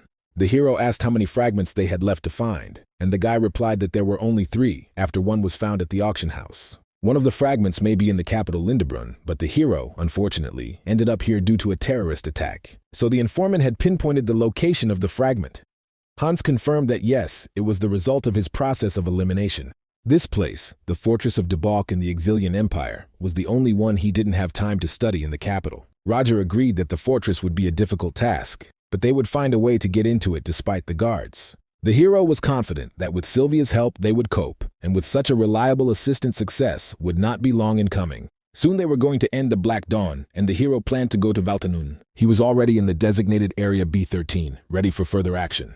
Heathcliff thought that this abandoned factory was the perfect hiding place for all sorts of evil spirits. The man was sure that it would be difficult to find the Black Dawn here, because this place hides many secrets. Suddenly the smell of chemicals filled the air, and he wondered if they really had a lab with access to the local sewers. The smell was so strong that the hero began to suspect the presence of a hidden laboratory complex. Suddenly a female voice was heard asking what he was doing here. It was Detective Rachel, who didn't understand why the professor was there. The hero, perplexed, asked her what she was doing in this place, but the girl insisted that he answer her question first. The professor replied that he was investigating the arson at the festival and had come here following new information that had led him to this place. The detective was shocked, stating that this was not just a coincidence. She had the same reasons for coming here. She came here after feeling a familiar manna while wandering around and was surprised that he still had her card. The man thought that this was unpleasant. Who could have thought that an ordinary card in his pocket would cause such consequences? The girl continued that perhaps it was time to stop pretending. She was sure that he would definitely come here. It was strange that the new professor would investigate the incident alone, rather than come up with a cover story so as not to make her look like a fool. Rachel asked him to turn around slowly, and he realized there was no point in hiding anymore. The hero turned around and looked intently into her eyes, ready for any turn of events. The detective screamed and said that she was not mistaken. He could have deceived anyone, but not her. It was James Moriarty. Roger was stunned, not understanding why she immediately went on the attack. But without wasting any time, he used his power to deflect her attack. He quickly rushed forward, realizing that there was no point in hesitating. When they collided, the girl realized that he was fast enough and would not catch up with her so easily. Soon he had her down, and with cold determination told her not to move, or he would put a hole in her neck. Rachel challenged him, saying that if he really wanted to, he could do it now, but she had already used water magic. The man noticed her magic and praised her for her progress in counterattacking. The rival smiled, assuring that she would not let herself be attacked so easily. Now they would find out who was faster. As Roger prepared for his next attack, he saw her magic suddenly dissipate. He realized that something was wrong and looked at the girl's face, seeing a rat next to her. He asked if she was afraid, and that made her magic weaken. The girl tried to hide her fear and told him not to talk nonsense. The hero quickly grabbed the rat and brought it to her face, causing her to scream in fear. He let the animal go and said that enough was enough. There was no point in playing any further. He didn't want to fight her, and she couldn't understand why he was doing this, because now she was ready to tell everything to the police. In response, the man said that if she wanted to, she would have turned him in long ago, but her pride would not allow her to do so. It was pride that made her hunt for him alone for all these 3 years without giving up. He has no time for her games. He is ready to go attack the shelter, and she should not be disturbed. The detective asked what he was talking about. Wasn't he one of them? To which he replied that she was too talkative, let her go. With this, he immediately headed towards the shaft and, without wasting time, jumped down. Rachel tried to follow him, but realized with irritation that he had blocked the entrance with magic. This made her very angry, and she promised to use her own methods so as not to lose him. His carelessness paid off, gathering enough mana to use Memory Break to penetrate his past. 30 minutes later, the situation in the research laboratory became completely unusual and not as expected. The main character destroyed another enemy, and he muttered something incoherently, trying to understand what was happening to him. Heathcliff smelled a strong chemical odor that literally burned his receptors and caused an unpleasant feeling. This is probably the same drug from the Paluma, but more importantly, where are the research records hidden? They might be in a safe nearby, so I had to carefully peek out and investigate. While Roger was thinking, a voice came from behind him, asking what was going on here and why there was such a mess. It was an old man who said that he had come to personally check how things were going, but his surprise knew no bounds when he noticed an unknown guest. The hero wondered who it could be and remembered a conversation with his subordinate before his visit to Valtown. Sylvia said she had something important to tell him before he left, and these words puzzled him. According to her data, the First Order operates here and controls this territory. This order never hides its identity, and its leader is an elderly man dressed like a scholar. The hero immediately realized that it was Victor Dreadpool in front of him, and remembering all this, decided to attack without delay. He decided that it was better to eliminate him before this old man started acting towards him. However, his magic field did not reach its target. because a sudden obstacle appeared in front of him. Heathcliff was stunned, not understanding how a golden wall could appear out of the ground. The old man smiled and said that this guest was clearly nervous because it looked like he was a hired killer. The man shouldn't worry so much because the old man will sort everything out himself, as expected. His liquid golem, the result of magic, alchemy, and metallurgy, and now he ordered his pet to deal with the enemy. The old man ordered the golem to come out and strike at this unworthy opponent, leaving him no chance. The hero tried to dodge the attack, wondering what kind of golem it was, since it clearly stood out from all the standards. But if he focused on the golem, the master would remain vulnerable, and this was his chance. The old man, unable to dodge, asked what had happened and why the hero had disappeared so suddenly. The protagonist, without saying a word, used his power and appeared right above him, ready for the decisive blow. Without thinking, he attacked, but his attack was suddenly interrupted by a knight in heavy armor. The man was surprised to realize that spatial technology was being used in front of him. This knight turned out to be a representative of the First Order of Ver, who asked the doctor what he was doing, having missed such an attack. The knight pushed the hero away, and he flew far away, but did not lose his fighting spirit. Victor thanked the Baron for saving him, but he angrily asked him to keep quiet, since he always had to clean up after him. The hero realized that he had met a truly dangerous opponent, and this was probably also the First Order, two of which he did not expect to meet at once. The scientist wondered how he managed to dodge it. Perhaps he is not vulnerable to physical damage, but that is unlikely, he thinks. He then asked him not to say that it was a spatial leap. The hero was surprised to learn how much he understood at first glance. Victor smiled madly, asking how the hero did it, begging him to reveal the secret and share this incredible technique.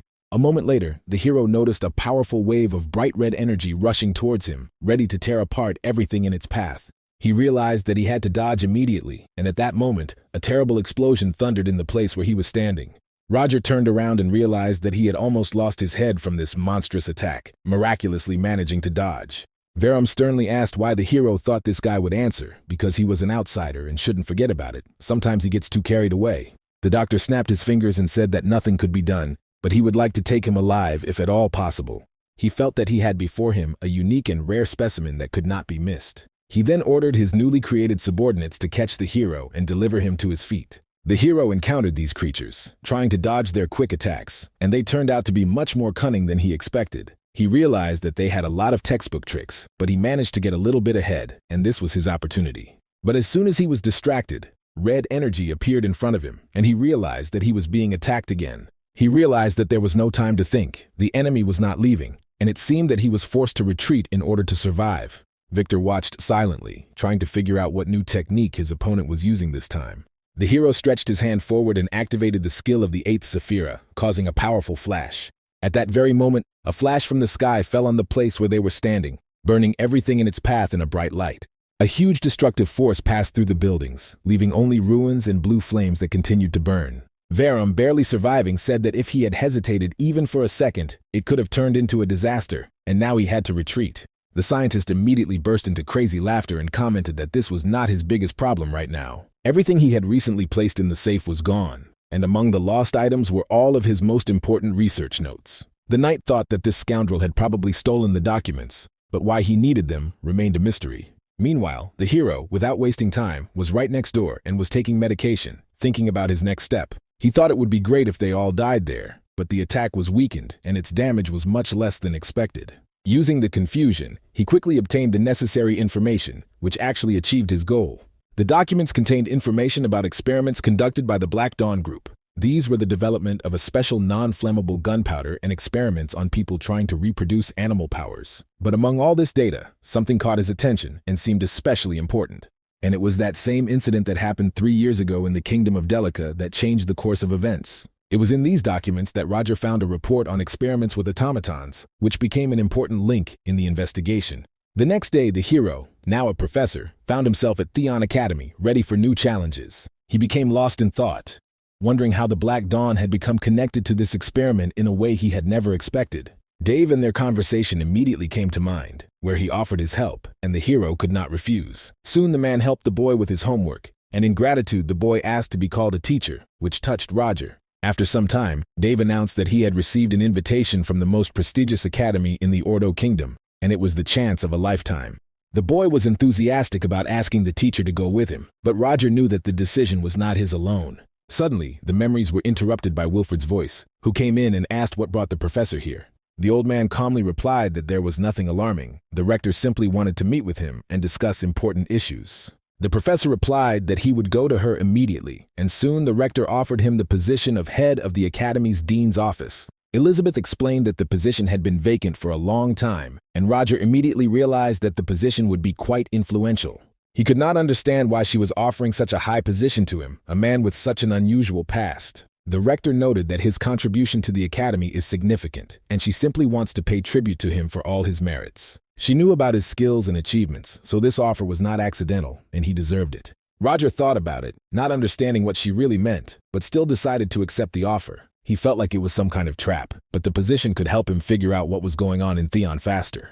He thanked her for the offer, but noted that he considered her recommendation alone insufficient to obtain the post. Elizabeth confirmed that this was just the beginning, and now he had to prove his professional suitability. She offered him time to prepare, but he was quick to say that a week would be enough. Renee was surprised and asked what he could accomplish in such a short time, but Roger was confident in his abilities. He said he had something important that he would complete soon, and then show her right away and come back after the lecture. The lecture ended, and Roger asked the students to prepare papers on the topic and submit them in a week. Suddenly Renee came up to him, and he asked what was bothering her, as she looked a little worried. The girl admitted that she did not understand one formula and wanted to figure it out, not knowing where to start. The teacher explained that the basis of the formula was completely mixed up, and she should carefully review it. Roger said it was not difficult, and if she worked carefully, it would all become clear as she looked at him intently. She wondered why every word he said seemed familiar to her, as if she had already met this man. Heathcliff burst from her lips, and she herself could not understand why it came so easily to her mind. Roger was stunned to hear his name spoken by the girl and immediately felt that something was wrong. He became wary, and without hiding his surprise, asked Renee what she had just said, trying to understand where she knew it from. Renee was embarrassed, apologized, and explained that she hadn't had enough sleep and that the name had slipped out by accident and had nothing to do with the conversation. The professor smiled and said that students should sleep well. He was proud of her diligence, but the balance between work and rest was important. Rena thought it was good that he didn't ask about her words. Otherwise, she would have had to admit to strange dreams, and he would definitely have started to lecture her. But inside the girl, there was a strange uneasiness, as if something important was now hidden from her, and she could not understand what exactly. Soon the students began to discuss the news posted by the professor's assistant, and a recruitment of participants for a scientific project was announced. The professor himself was the initiator of the research, which concerned ways of artificially increasing the released mana. The topic was fascinating. Rena thought that if the project was successful, the man would easily get the position of head of the dean's office, and the magical world would be shocked by this achievement. She became curious about when he started working on this project and who he really was, what kind of person was hiding behind the professor. In his office, Heathcliff thought about the way Rena had said his name and decided that she shouldn't remember too much. He noticed that she didn't seem to remember anything important, but that was a reason for his caution, because she might suddenly remember everything. He knew for sure that the girl should not remember too much, and he did not know what consequences her unexpected, insightful words could have. After some time, the assistant returned and reported that advertisements for recruitment of participants had been posted everywhere. She added that it was already lunchtime and asked if the professor had eaten. He replied that he had not, as he would have a magical snack a little later. Sylvia was seething with indignation and shouted that he could not eat such artificial things and that it was unacceptable for his health. She firmly stated that if this habit entered his life, it would certainly harm his body, despite the convenience. But he could not skip meals. She decided to take care of all the paperwork and strongly recommended that Roger eat, so he sat down with his colleagues. Selena noticed that there was something strange on the men's faces. They looked somehow different from usual. Professor Brino had been looking particularly thin lately, and it had not gone unnoticed. The old man said that on the last day of the festival, someone stole his masterpiece of golem art, and he was still upset about it. The teacher added that the project had already entered the clinical trial stage, and Selena confirmed that she had also heard about ways to increase mana. Brino was amazed by the number of students who agreed to participate in the project and asked the hero in surprise that he had simply posted an ad. "There is a possibility that there will be no response to them," the girl asked, not to worry, because she is sure that many will agree. 3 days later, 6 people showed up who wanted to join. The hero said that he wanted more, of course, but that would do. He asks everyone to sign the non-disclosure papers that are in front of them and will only begin his explanation after they have done so. Renee was surprised that a royal was participating, and the princess replied that it was more fun together. The man looked at Freddie and thought that he considered him an enemy, so he thought badly of him. Julia thought that Sylvia was her childhood friend, to whom she first opened her heart, but one day she began to distance herself, and a distance formed between them. The girl sees in the dream state of other people through color rendition. The emotions of most do not change so easily. What colors of their dreams? When she and her friend met again at the academy, her dreams had become worse. The bright colors from the past had disappeared, and she was mired in black. But today, although not as bright as before, the color that envelops her is so pure that it cannot go unnoticed. Dreams reflect a person's desire and ideals, and essentially reflect the essence. Only strong emotions can affect a person's current state of sleep. And judging by what she knows, the only person her friend has gotten close to lately is Professor Roger. Only he is one of those who does not dream, and he is sleepless, so it is unclear how he could have influenced Sylvia at all. You can take this chance to watch him for a while, and Sylvia too. The professor said that there were no problems with the signatures, so they all already knew the topic of their research. Adrian happily repeated the topic. The hero noticed that he was saying everything correctly, just no need to shout. And Flora joined the conversation and said that similar research exists. He's researching something innovative, and since he's collected signatures, he should understand this correctly, Roger said. That's right. The results will speak for themselves. First, they measure their starting mana levels, and then they will begin removing this drug once a week, starting tomorrow. He calls this substance that, but in fact it is a sanction for a huge number of different medicinal herbs. Looking at him, Flora said that she looked disgusting. Renee asked if they drank it immediately, would it increase the amount of redeemed mana? The man replied, that is not true. On the contrary, they will experience difficulties, and will also be unable to use more than 3% of their magical potential. It is in this state that they will begin to train. This will be the basis for the type of spell control, as well as their materialization. Training starts tomorrow, so he asked to make sure that tomorrow they can dedicate themselves to it. The next day, Heathcliff realized that it was already dark, and he had barely managed to do a couple of things before that. Suddenly I noticed a box that was located to the side. It turns out that the ring he received from the Zero Order is emitting energy, so has the meeting already begun? Although, if you think about it, he is already ready, and this is a good opportunity for him to get information. He will, of course, accept the invitation of the Black Dawn and go to them. So he immediately put on the ring, and the dark energy began to penetrate into him. And then he gradually fell asleep and began to hear discussions about how the kingdom had decided to make its move on his brother. Those present thought that the monsters had started to appear because of this, and it was bad enough before, but the hero realized that all the people present were First Orders. In addition to all this, it seems that everyone is present except Esmeralda. On the left are the two weirdos the man recently met, and their silhouettes are familiar to him. And now on the right there are people he has never met before, and they are not familiar to him. Victor stated that, judging by how quietly he approached, this was John Doe, so he asked to sit down quickly, because he and the thief wanted to chat. While the knight and the doctor were sorting things out, the hero realized that the knight's tone had become much harsher, so was he really not a human being at all? The stranger noticed that nothing was changing. They were constantly chatting, but she wondered when Esmeralda would come. The scientist asked Miss Ventman if she hadn't heard anything. The woman became angry when she heard her name, since she had asked not to call her that. Another stranger joined the conversation and said that Esmeralda was no longer there, so she would not come again. He surprised his interlocutor and said that he didn't know, but it would be better if he asked John Doe, because he probably knew more, and the man successfully joined Theon. The hero realized that it would be better to remove them as briefly as possible, so he noted that the Zero Order would explain all this to them. A few moments later, a familiar voice appeared and told Nikolai that everything was correct. Leslie stated that the Zero Order was here, and the chief greeted him. He thanked everyone for coming to this unscheduled meeting. And right now he's going to start their meeting immediately. In the end, the man told how Quasimodo and Esmeralda died. Leslie said he heard it from Nikolai, but this was the first time he knew the details. The hero thought, if this man sniffed out the hanging round, then it means he is responsible for obtaining information. Nikolai noted, who would have thought that this monster was the First Order? Even someone like him had a hard time finding out such a thing. The girl asked the Zero Order if he was going to replace Esmeralda with someone.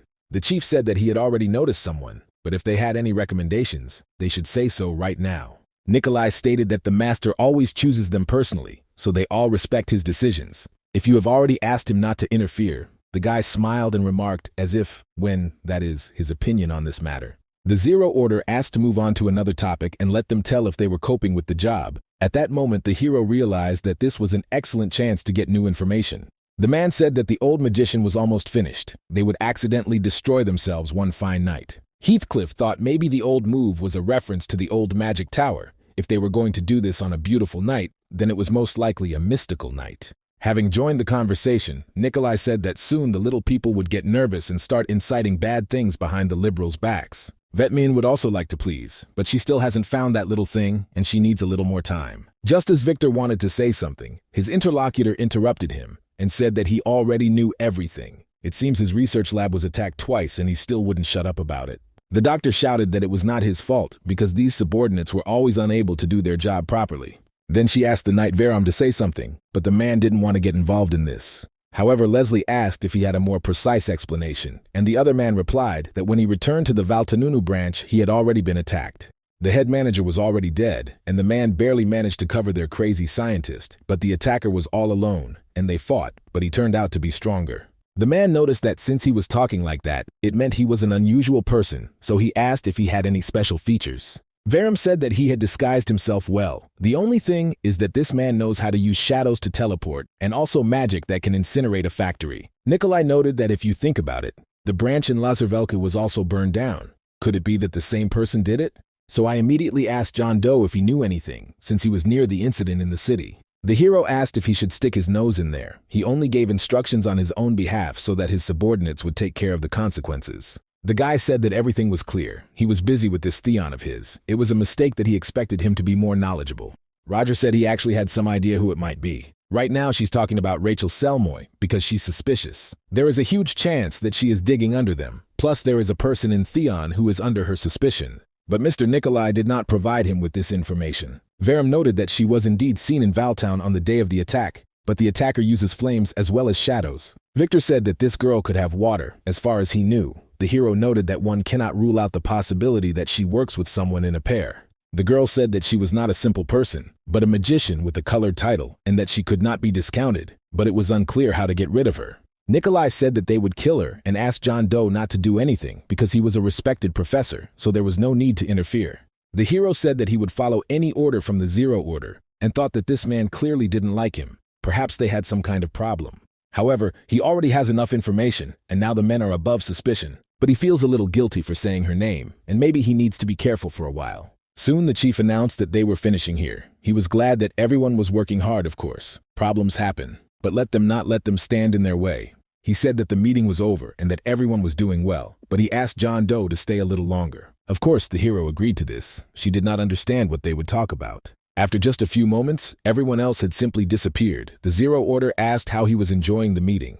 Roger said everything went well, without any surprises, and so he asked if there was anything he wanted to tell him. The interlocutor noted that he had the same idea, and thought that he would no longer be able to personally monitor Theon. Therefore, I would like him to find a person there who is blessed by fate. The hero thought that it was not at all simple that he was asking someone to find him, so I asked if this man had any special features. The boss didn't notice. He can't say for sure, but he only knows that this is a girl, and that she is able to see what others cannot. Roger immediately thought of the two girls and hoped it wasn't them. The Zero Order said that everything was clear to him, and if he found anyone, let him know, and that she had already detained him, so she could go now.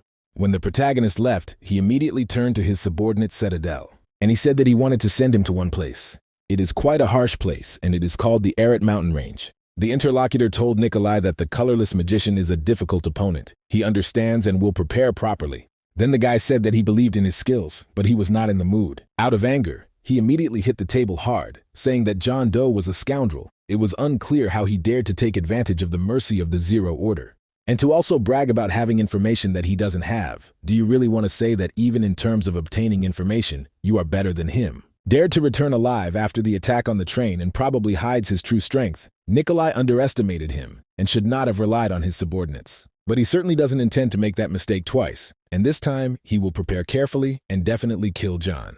The ward of the Zero Order was already heading along the mountain ridge. He noticed the cave and wondered if it was really here, so I headed there because I was carrying out assignments. When he saw the skeleton, he said that he had tried hard to crawl all the way here after falling off the cliff, but apparently he had not lived long after that. What a miserable end there John Doe met. The man used force and asked the sleeping spirit to open his eyes and let him raise his head and speak. A dark entity appeared from the skeleton, and the man asked John Doe if he recognized him.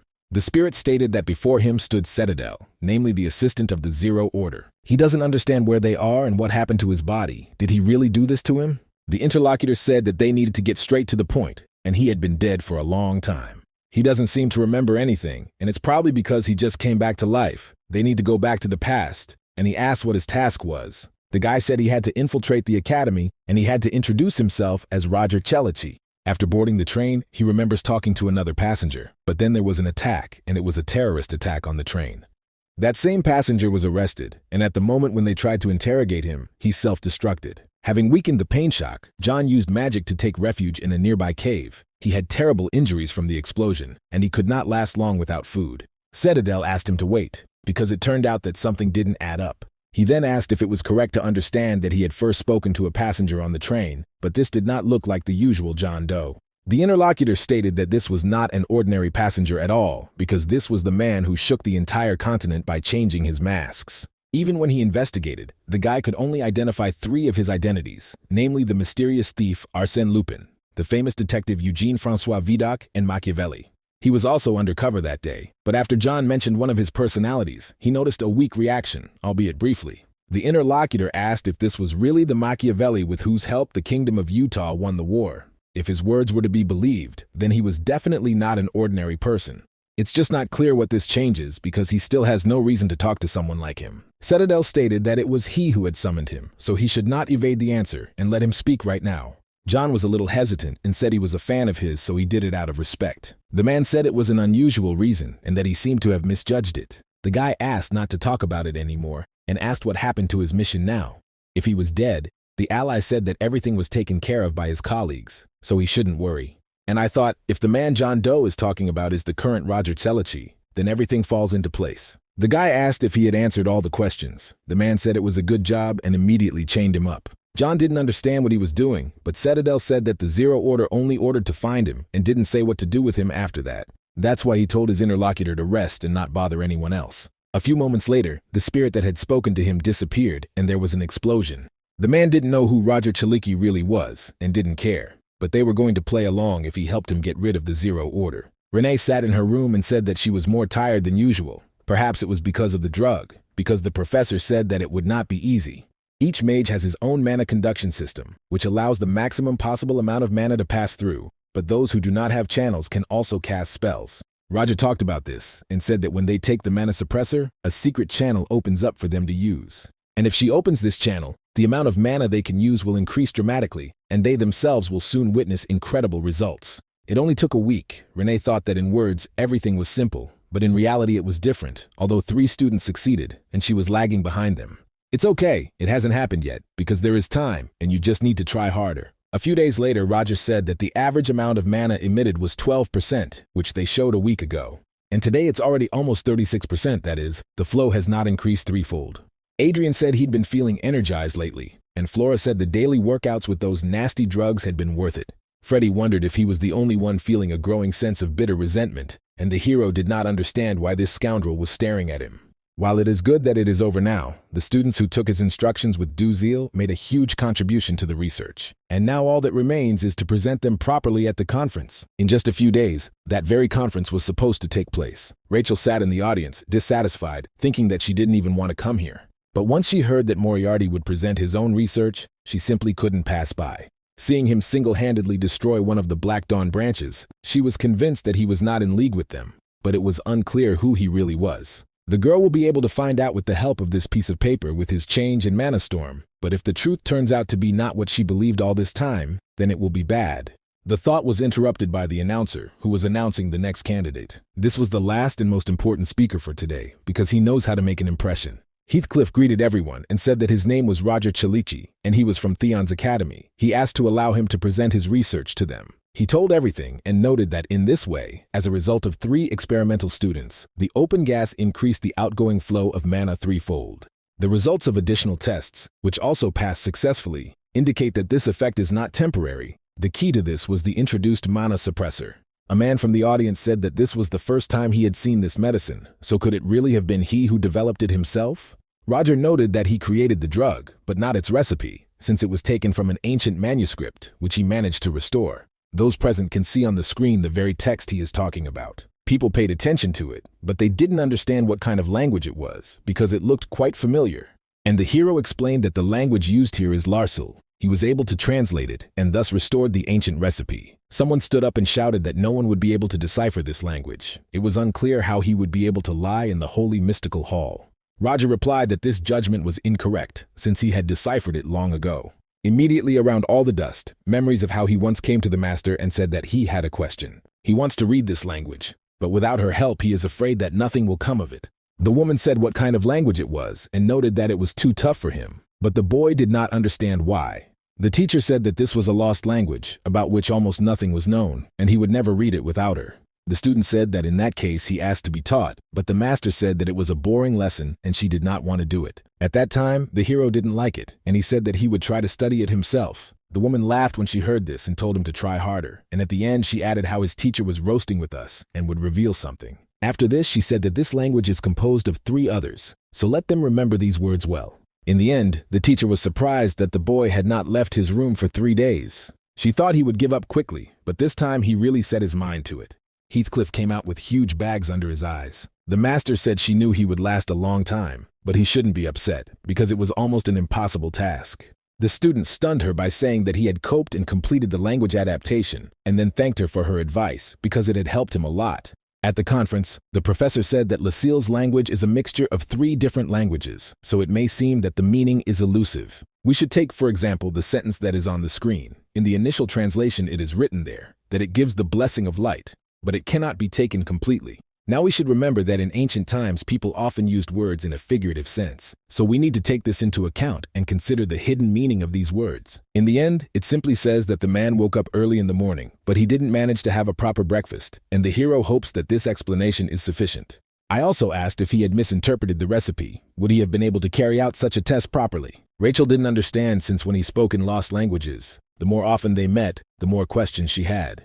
With such outstanding knowledge, he would be a hot commodity anywhere. But why is he involved in such dangerous things as personality change? The girl is sure there is a reason for this, and she should not put off the memory loss any longer, because she needs to find out the whole truth about this person as soon as possible. Soon Elizabeth was saying that it was a great presentation from the professor, but she is not sure whether it was worth revealing such details, because he even showed everyone the recipe for the substance. Roger said it was okay because he had planned to reveal all this from the beginning. The value of the recipe, unfortunately, does not guarantee success in this matter. The girl noticed that he is very harmful, it turns out the person, and asked to take care of her as a tax from the head of planning. Suddenly their conversation was interrupted by a girl who asked Roger for 1 minute. It turned out that it was the head of the trading company, the Monarch, and Caroline the Monarch. Elizabeth asked what kind of savage she was. How could she forget herself in decent society? The girl asked her to shut her mouth because, frankly speaking, she wanted to apologize to Roger, because she thought that he would not provide us with any information for his presentation, and even cursed at him. The man should have immediately announced that he would reveal the recipe, and she already thought that he just came to brag and didn't reveal anything to anyone, and at the same time, she apologized. The man said that it was his own fault, and there was no need to apologize to him. Caroline was glad how cool he was, and she knew it. Then she handed him something and said that she liked it, so let him take it. This is a special VIP client card of the Monarch Trading Company, so they can get him anything. Just let him contact them at any time. Soon the interlocutor left, and the hero asked if she and the rector were really acquainted. The woman replied that she was her rival from school. This girl was impulsive and spontaneous, so they were 2 different. But Elizabeth recognizes her skill, and she is still the same 6th circle magician. In fact, she is a commoner, but thanks to her excellent skills, she received a title and a surname. The rector realized that she had given a VIP client card to Roger, who even the emperor didn't have, and it seemed that she really liked the professor. At night, Rachel was going to do what she had planned. It turns out to be a scroll filled with mana. She needs to place it like this. The girl did this right above the artifact she received from Jessica. She really wanted to see what Jason Moriarty was really hiding. And so she found herself 3 years ago in the kingdom of Delica. It was unclear. Shouldn't she be looking at the world through the eyes of the owner of the memory, when it is not clear where he himself is, because this is his memory, and he must be nearby? Suddenly her attention was drawn to a man who was taking the boy into account for stealing money, and what he wanted to buy from him was for dishonest money. In the same place, the girl saw the main character who was heading there. She wanted that man to stop bullying the boy, because it looked extremely sad. James asked to pay for this child. Rachel realized that this was the one she was looking for. Soon the boy thanked the man for his help and asked if it was his first time with them, because if there was nowhere to stay, he could help. The hero just relied on him. He said that this was a fateful meeting and asked his name. The boy smiled and said to call him Artie. Soon the owner of the art portamento begged the hero to come in, also praising the boy for bringing the guest and asking him to take him to the 2nd floor. There the boy was met by a girl who asked who he was. He replied that he was their new visitor and also his savior. Sally immediately greeted him, and the heroes did so too. Together with the boy, they reached the room, and he showed it to them. James noted that it looked simple and inexpensive, but the boy asked for help with his luggage, for which he received gratitude. In his things, he found a book and said that it was a book with scientific articles. They say there are also supplements with the tasks of the rarest academicians of the Ordo. It seems that he is not ready to accept those who will deal with these tasks, and he envies them. The hero asked if he really knows about this too. From what he saw today, he was a science fanatic. Artie smiled and said that he dreamed of becoming an outstanding scientist. The man added that if he didn't mind, he could help him improve his knowledge while he lived here. The boy was very happy and immediately began to study, and also asked if he could call him a teacher. James smiled and told him to call him whatever he wanted and suggested that he get to work. Rachel was surprised when she saw all this and thought, who is this? Is he really that person? Let's see, this guy has such a pure and emotional aura about him. Although it is unclear why the girl reacts so strangely, because she is even more infuriated that it is because of him. Either way, this boy was definitely happy, and she felt like she knew him. 2 weeks later, the boy burst into the teacher's room and addressed him. He happily stated that an invitation had come from the most prestigious academy in the kingdom, Ordo University. This was truly a great opportunity for him. James asked if it was because of the problems he helped him answer. The boy replied that everything seemed right. They liked the answers. At the same time, he asked whether he would accept their invitation, since the head was personally inviting him, and the teacher replied that he had no reason to refuse. Besides, the research process has slowed down a bit, and he will probably go. The next day, the boy looked at the man with joy and said that he was very cool. The hero said goodbye to him, but Rachel thought that this was definitely the image of James Moriarty. That same day, the man was at Ordo University and said that the explanations were over. The teacher shook his hand and said that this was an amazing content. His name is Gord Himble, and he's the head of this place. A talented person like James deserves a proper reward. If I wish her something other than prize money, just let her say so. The hero thought about whether he should perhaps get a teaching position at the university.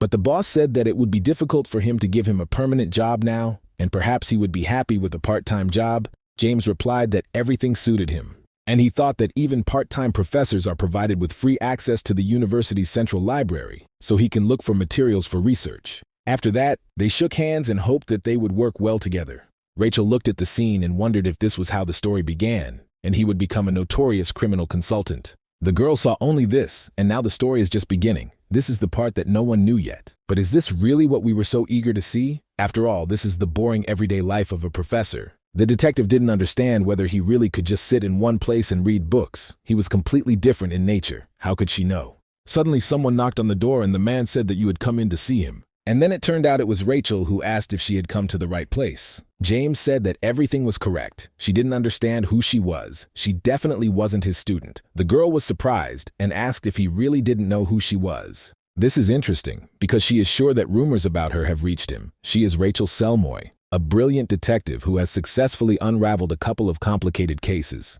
The hero said that he had come across such a name in the newspapers, but what such a respectable detective needed here was unclear. The interlocutor said that the newly minted professor is also quite famous. She just wanted to see him for herself. He was so incredible, and he should be proud that he caught her attention.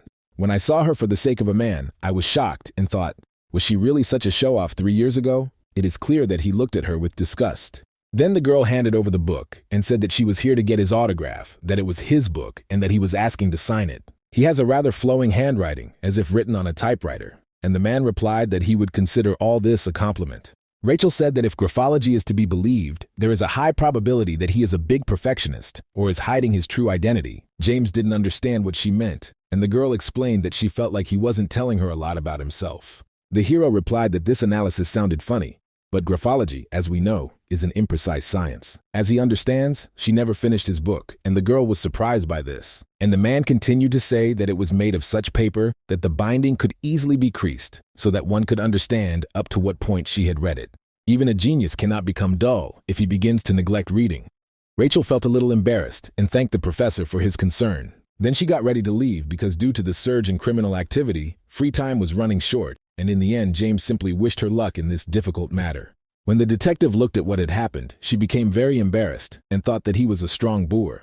Only now does she realize how annoying she was back then and didn't even try to be nice to him. It turns out that's how it was, and she was too self-confident because everyone called her a genius. It didn't last long. Even though she was idolized, she was still very lonely. This is precisely why she became interested in this man, because she wanted to understand whether he was the same as her or not. And looking at him right now, she understands that he is a good person, but it is unclear why he ended up becoming a villain. To make sure of everything that was there, she decided to look further and followed him. After just a week, I noticed what he was trying so hard to find there. The disappearances of children continued, and it was suspicious, so he decided to investigate the situation with the help of Hans. Not only did reporters barely write about it, but the police also did nothing, despite the ever-growing number of missing people. Even if they are children of just ice floes, it is unclear how this is possible, although if someone with sufficient power is involved, everything is clear. Rachel came to him and noticed that she was interested in this same article about missing people recently, but that he was studying it so intently all the time. James said that she had left without knocking and at such a late hour, but the detective shouted that he had not answered the knock, and it was unclear why he was looking into the case. The man said he was simply afraid that one day he would find his students among the names, especially since the police were not investigating the case properly. Rachel said that she was also one of the participants in the investigation. After all, it was her job to solve such cases. If he asks nicely, she will kindly share the latest information. The hero did not trust that he wanted to help him, and he should not trust her too much. So he said that he wasn't particularly interested, and that he was sure she had everything under control, and his interlocutor indignantly declared that he was very boring. Suddenly, a man entered their room who was looking for Rachel. She treated the main character and left immediately after that, James thought. Considering that the detective was working closely with the local police, he definitely shouldn't trust her. First, he needed to tell Artie and Sally to be careful. And suddenly he noticed that his personal crystal began to flicker very strongly. The boy contacted the man and asked why he was calling so late. Artie was worried and noticed that Sally had recently run away on an errand and had not returned. He didn't understand what to do because suddenly something happened to her. Otherwise, it would be bad. James asked to calm down because they don't know what happened yet. The student said that children have been disappearing very often lately. The hero noted that he would sort everything out, so let him not worry and stay at the hotel. But he was thinking that something was wrong here. He was not so sure. This was the same case of a missing child. So I contacted Hans and asked if he could look for a child for him. We were talking about a girl of 10 years old. The comrade said that he would send the mice right away and also asked if they could meet right now, because it seems he has found a clue in the missing persons case. The owner of the apartment where the professor lived was worried that he himself would find Sally. Perhaps Artie would get better when he ate. As soon as the man entered his room, he saw that there was no one there, and the thought immediately flashed through his head that he could not stand it and went to look for her himself. In a remote place in one of the caves, workers were just heading out. The boy was nearby in the bushes and realized that this was where the kidnappers of these children were hiding.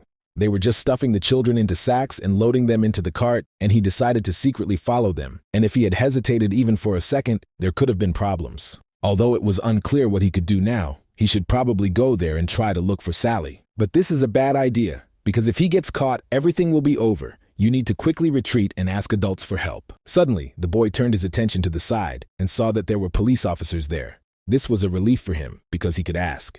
And so he ran out of the bushes in despair and asked for help because the children had been kidnapped and were nearby. And one of the policemen asked in surprise what these scoundrels were doing, since one of the children managed to escape. Soon the heroes met the assistant and asked if he had really found the child. The guy replied that he hadn't had time to do that yet. The mice that had been sent hadn't returned yet. Rachel wondered if this was the kind of person who had been with him during the festival. The hero agreed to wait and asked what he wanted to talk about. Hans stated that the disappearances of people were quite strange. James asked why he thought so.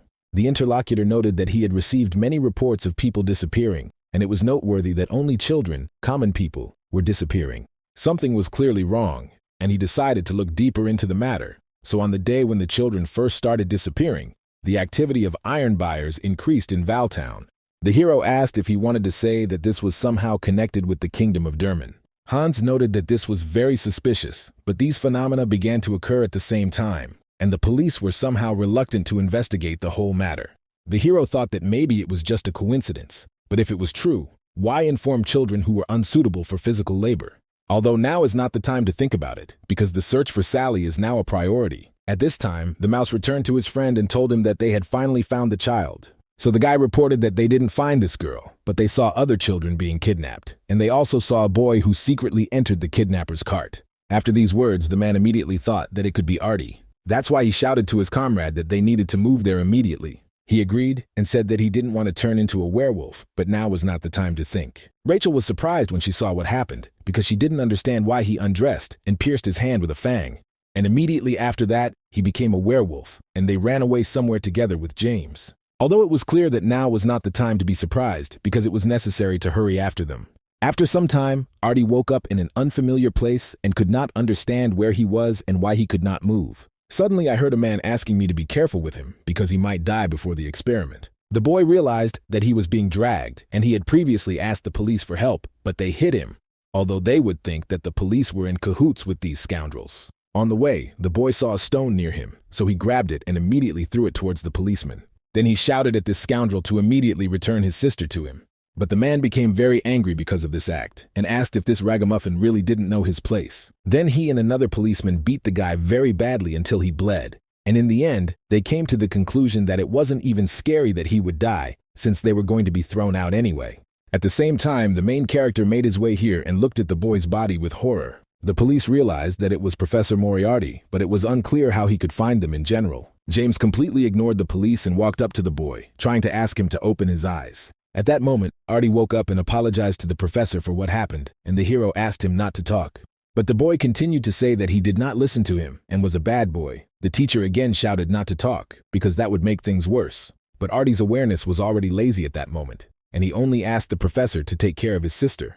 And after just a few moments, his hand dropped completely, and he finally lost consciousness. The police were just discussing what to do, because if they killed the professor, they would not be able to take over the case. And one of them rushed to attack and said, "What are they talking about there? He needs to be killed immediately." But he was unable to carry out the attack because the dark entity pierced him right through. And after just a few moments, this dark energy filled the entire space. The main character was very angry at that moment and said that these creatures killed this boy, so he killed everyone else. Rachel looked at the terrible scene and did not understand what was happening. Then she actually showed up at the factory and asked Moriarty what he was doing there. Then she said this, probably not what she thought, because she is sure that she understood everything wrong. Before this, the girl, thanks to her connections, easily met with high-ranking police officers, but she had doubts about their involvement. The hero thought that she wanted to believe him even in this situation, and it was quite a pity. But if he tells the truth, then it will be easy to dispel all the misunderstandings. It is already too late, but he can cooperate with her and resolve this matter. Although he immediately wondered if this was the best choice he had at the moment. No matter how, he is desperate for justice, and those behind this have money and power, so they will hush this up. These last bastards killed an innocent child and they won't get anything for it, so it's not forgivable. So the man decided that he would put them through the same thing. Rachel screamed for him to answer her immediately. James replied that it was unexpected because he thought she would understand if she really thought that living among ordinary people she would remain like them. Didn't they fit into their low standards? The detective thought that now she felt what he had before, so she couldn't breathe because her chest was just bursting. While the man was saying something, she felt like she was going crazy from the stuffiness and from his disappointment. Then Rachel asked if that was the reason he loved the child, to tease her. The hero asked if she really thought this was some kind of monstrous mistake, since deep down she heard the same voice as he did. With her head down, the girl said that she hoped he was not a bad person at all. Also, that he could solve everything through negotiations, but this was all just a misunderstanding, because it turned out that she didn't understand anything at all. But if this is the path he chose, then she will arrest him right now.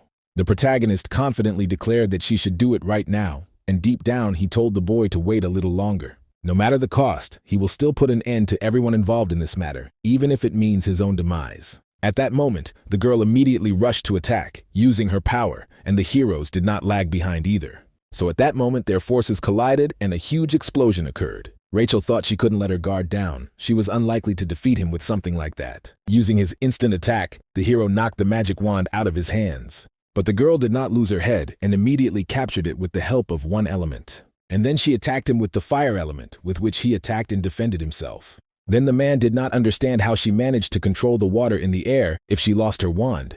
Perhaps such is the overwhelming power of the element of one attribute. Then Rachel said that she knew perfectly well that he was strong, but he couldn't defeat her with just this method. James noted that he had only planned to disarm her and just leave, but a single attribute mage was not so easily incapacitated. After that, he cut the pipe at the top and steam began to leak out through it. At that moment, Hans appeared and told his brother that they had to leave. The girl rushed to the attack and thought that she would not allow this to happen, but suddenly she realized that the pipe had burst and the roof would soon collapse. So the situation is really bad, and we need to get out of here, but the next time we meet, she will definitely catch Moriarty. Soon the main character, along with his friend and the boy's body, got out. The guy asked, "But what kind of child is this? After all, no matter how you look at it, he looks dead." With bitterness in his voice, James replied that he knew, he just didn't want to leave him there. He then asked where they were not, because that was definitely not where they came from. Hans noted that he himself said to look at the other side when they arrived, and he found this corridor. And here it leads to a huge research laboratory. This room was filled with automatons that looked like lifeless bodies of people. Further in this very room, there were glass flasks with children floating in some kind of green liquid. The hero wondered if this was where they were conducting experiments on children. So he asked his assistant to carry the boy's body and not to lag behind. Then he rushed forward, because he understood that he needed to hurry, because perhaps Sally could at least be saved. Soon the policemen he managed to find were begging for mercy. The hero said that if they want to live, let them answer questions about where the children they recently kidnapped are. One of them replied that they are dead. As soon as they enter the laboratory, the process of extracting souls begins, and this is the first stage of the experiment. A few moments later, all the interlocutors were killed on the spot. Suddenly, Hans turned to the hero and said that he had found the materials for this study. Oda Steel is a project in which the souls of children are extracted to be placed into automatons and used as soldiers in war.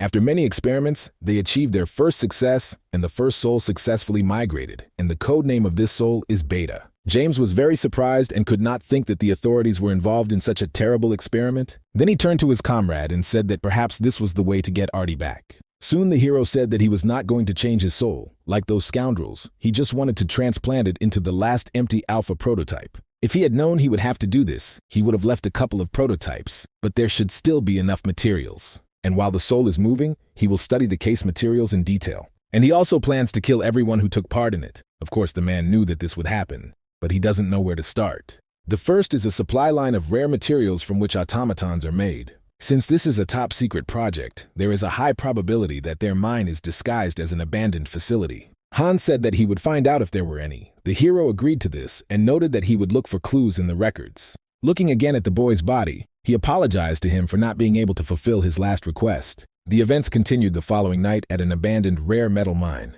There the police were shouting at the workers to hurry up because they won't be messing around here for long. And the main characters were there with their comrade, and the latter said that these people use the working class as slaves. Besides, there are a lot of guards, and not only soldiers are here, but even a magician has been brought in. James said it wouldn't be that hard if they got some support. He saw one nimble lady, and therefore he needed to approach her as soon as everyone was asleep. That night, Sheridan talked to herself about how she was going to tear this place apart. Suddenly she heard James's voice, who said that he didn't know what she was talking about, but it was better to stop. The girl was surprised and asked how they got here. If so, then she is going to blow everything up here right now. But the man asked her to stop, because they had come to free her. She was surprised, asking how to free it. The interlocutor said that they noticed that she had very skillful hands, and it was simply amazing that she created so much explosives. If used correctly, it will reduce the number of guards, and they will then get rid of the remaining people. Sheridan smiled and said, well then she just needed to blow up these bastards, and if so, she was in. And when she shook his hand, she said that she would call him Mr., then introduced herself and said that she was pleased to meet him. And after some time, their plan was already put into action and people got out of this mine. The proud girl asked if they liked her bombs. Hans replied that they were so good that the mine almost collapsed. The hero asked him to escort the people to a safe place, and his comrade asked what about him. James replied that he was going to finish what was necessary. At midnight, the head of the university, Horde, sat and read the newspaper. The title revealed the true face of James Moriarty and the dirty criminal. The man felt very sorry that he was a truly gifted person, but in just one night he had to become a terrible criminal. The university is about to get noisy, so it's time to go home. It's already late. Suddenly, the main character appeared behind him and asked for forgiveness for such a late visit. Gord knew the voice, so he asked if it was Professor Moriarty. Rumors about this man have already reached him, and does even the man understand that the entire university is now in an uproar because of this? The hero replied that he understood everything. Thanks to him, he successfully completed his research, and it was a pity that he disgraced the name of such a glorious educational institution. So he would like to offer the head an opportunity. The interlocutor asked what opportunity he was talking about. James told him not to worry, because if he told the whole truth, nothing bad would happen. And then he asked if this man was involved in the Oda of Steel project. The old man shouted that he didn't understand what he was talking about, but the hero stabbed him with a knife. He then went on to say, of course, that he understood everything perfectly well and that he could not escape retribution.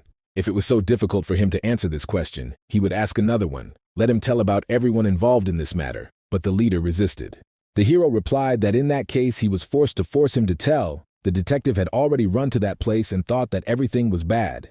And when you burst into the room, you immediately shouted for the man to move away from the head of the university. James asked if the girl knew he was coming here, although she had plenty of opportunities to do so. A few moments later, the man used his weapon and blood gushed out. Rachel screamed at him to stop doing that right now and turned her attack on him. But this attack was again unsuccessful because the girl missed again and only made a hole in the wall. The hero said that she had good instincts, but they were often late. and his interlocutor did not understand where he was now.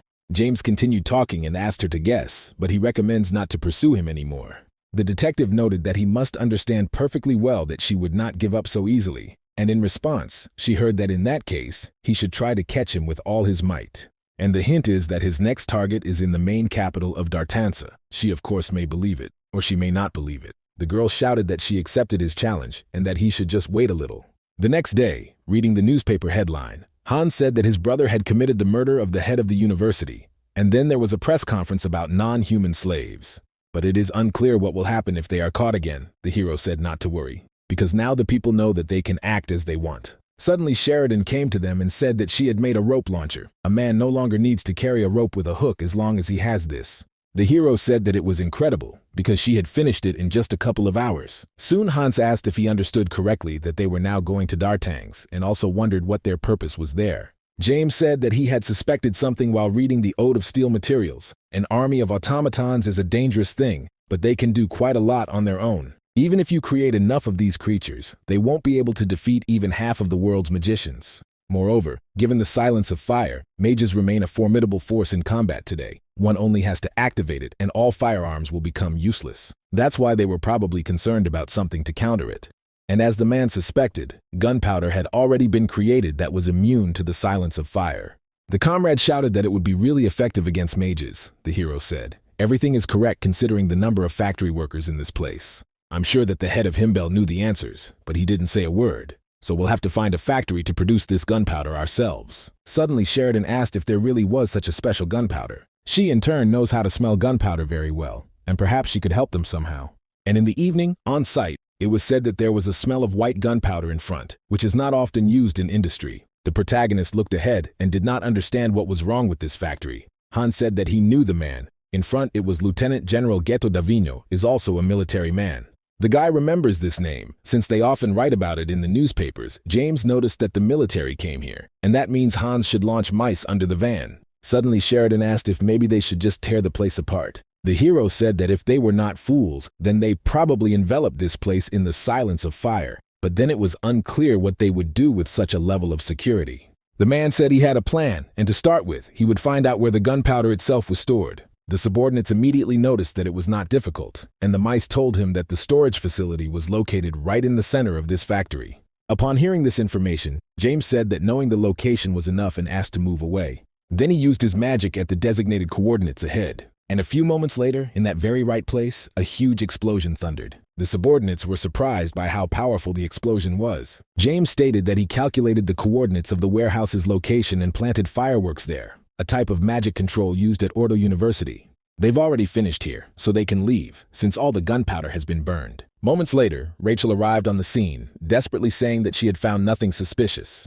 I thought that earlier Moriarty said that he would show up here, and here a factory suddenly explodes. But if you believe the report, it produces machine parts. But she is worried about the military vehicles and the smell of unusual gunpowder all around, and the traces of the explosions are too large for machine parts. Perhaps there is some secret factory here that produces military equipment, which means the army is involved and more information is needed. In the basement, the hero said that they had indeed created gunpowder that was resistant to the effects of the silence of fire, and considering that soldiers were walking around with it, the project was already complete. The general asked if these scoundrels were really behind the explosion of the factory, but it was unclear who he was, perhaps someone from Imperial Intelligence. James asked if he looked like an informer, since he was more of an investigator. I wonder what their goal was if they were kidnapping people.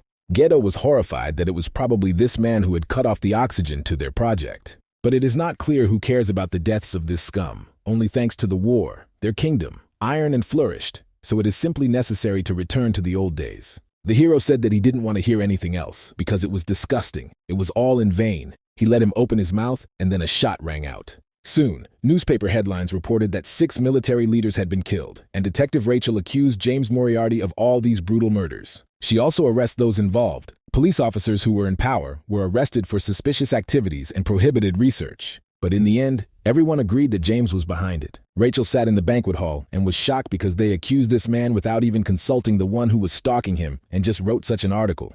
She uncovered the motives behind this secret project and arrested most of those involved, but was unable to catch Moriarty himself, who was behind it all. And today he's going to put an end to all this, but if I understood correctly, his goal today is right here. This time he definitely won't get away, because the girl promises that she will put an end to his criminal activity. Soon the organizer introduced himself and stated that he was Duke Ludwig Belcanto. He was sorry that crime had increased lately because of this Moriarty, but they weren't so easy to get over. He is grateful to everyone who came today to celebrate the moment of sacrifice and should enjoy this banquet to at least partially make up for the loss. Rachel was horrified by these words because she knew that all this was different and they did not even have a moment of silence. It is unclear what the veneration of the fallen has to do with this. These people are not at all concerned with other people's sorrows, and they are simply enjoying the party.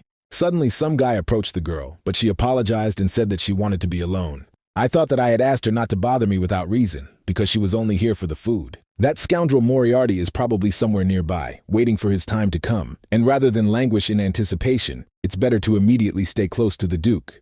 That's why she approached the aristocrat and immediately greeted him. She said that she was not here on behalf of the family, so she could contact him informally, and asked if they could talk alone, to which the man agreed. After a while, he said that they could talk calmly in this living room, but it was still interesting what it was she wanted to tell him. The detective replied that his life was in danger. It was James Moriarty, and he was already targeting him. The Duke was surprised because it was unclear why he needed it. If he had not quarreled with anyone, he did not think that he had reasons to do this. The girl asked him not to play the fool because he was connected with that lieutenant and his subordinates, and they all became victims in Moriarty. Of course, no one talks about it openly, but everyone knows it very well. The man noted that this could be allowed, but what, in her opinion, should be done, Rachel asked to offend in the safest place that he only had. The Duke smiled and asked what was wrong with this place. Since it was packed to the brim with soldiers defending it, he guaranteed there was no safer place. But since that was the case, he would take more escort knights with him. The girl understood everything. Soon Ludwig said what a noisy lady she was. That man was killing everyone involved in the project, and naturally the man was aware of all this. So right now he is also waiting, and if everything is done properly, one magician will not be a problem for them. Suddenly he heard a voice asking if he was so sure about it. It turned out that it was the main character who dropped his mask and said that they would check it now. The aristocrat smiled and asked why he showed up if he knew it was a trap, although it didn't matter, and he was interested in how he liked the performance. And are you ready to fully enjoy the reception that he has prepared for him? Let him just look. This is a special magical barrier that can block magic up to the 6th grade. James said the Duke was a little different from the blockheads he had met so far. They were all smug turkeys, lost in action. But let this man know, if this is all he has prepared, then the man is truly disappointed. Rachel translated and said that the usual clothes were more comfortable. If only the skirts would hang a little less, it would be wonderful. In the end, Duke Ludwig simply brushed her off and she was sure he was hiding something. But since he doesn't intend to cooperate, she'll have to act on her own, and if her guess is correct, Moriarty will soon attack him. The aristocrats he was subordinate to were dead at the time, and he himself was sitting on the ground and did not understand what the hell was going on, since everyone he had hired had died so quickly. The hero replied that he had used the demons of Goetia. Such was his real power, which none of them even suspected. The Duke noted that he had no idea what he was talking about, but it was useless, because as he had said, while he was behind the barrier, no magic up to the 6th level would harm him. But at that moment, before he even had time to finish speaking, the barrier was destroyed, and the demons immediately rushed at the aristocrat, who sat in despair. Soon people saw that Ludwig was being held by some man on the balcony. The hero said that he really forced him to do some magic properly. So let him speak out at the end. The Duke said that if he had known that he was so strong, he would have prepared better. But in any case, he does not always lead, in his opinion.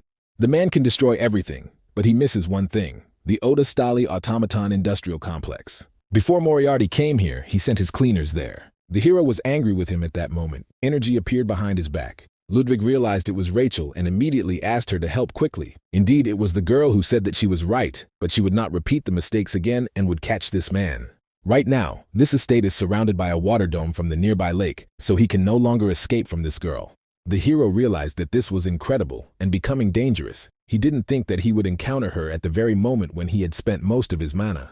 Once he kills this man, these water tentacles will fall on him. If he uses him as a hostage, then he will lose the opportunity to kill him. But if he doesn't hurry, then Artie might also die for good. So he let go of the Duke and he began to fall down, and the girl rushed to save him. Luckily, she managed to do it, and she asked him if everything was okay. And then she realized that Moriarty had managed to slip away from her while she was redirecting underwater. Ludwig yelled at her to follow him and get him back before he got to the factory. Rachel said she thought he knew where Moriarty was going, so she asked him for details. The cleaners were just heading into the industrial complex, and the mice were watching them. Suddenly, the person in front asked to stop. Then he cut the thread and said what a crude trap it was. If they touched it, the ceiling would collapse on them, and the boys worked hard to buy time. They need to move at a pace but be careful of traps. Very soon the mice informed Hans that the cleaners were approaching through their traps. Sheridan noted that she had said that they should have hidden the stretch marks. The guy replied that there was no time. They should have kept an eye on the child. The girl asked that she didn't know what they should do now. But Hans took out his glue and said that if they couldn't run, then they should attack. Then he plunged it into his hand and realized that until his brother came to help, he would fight.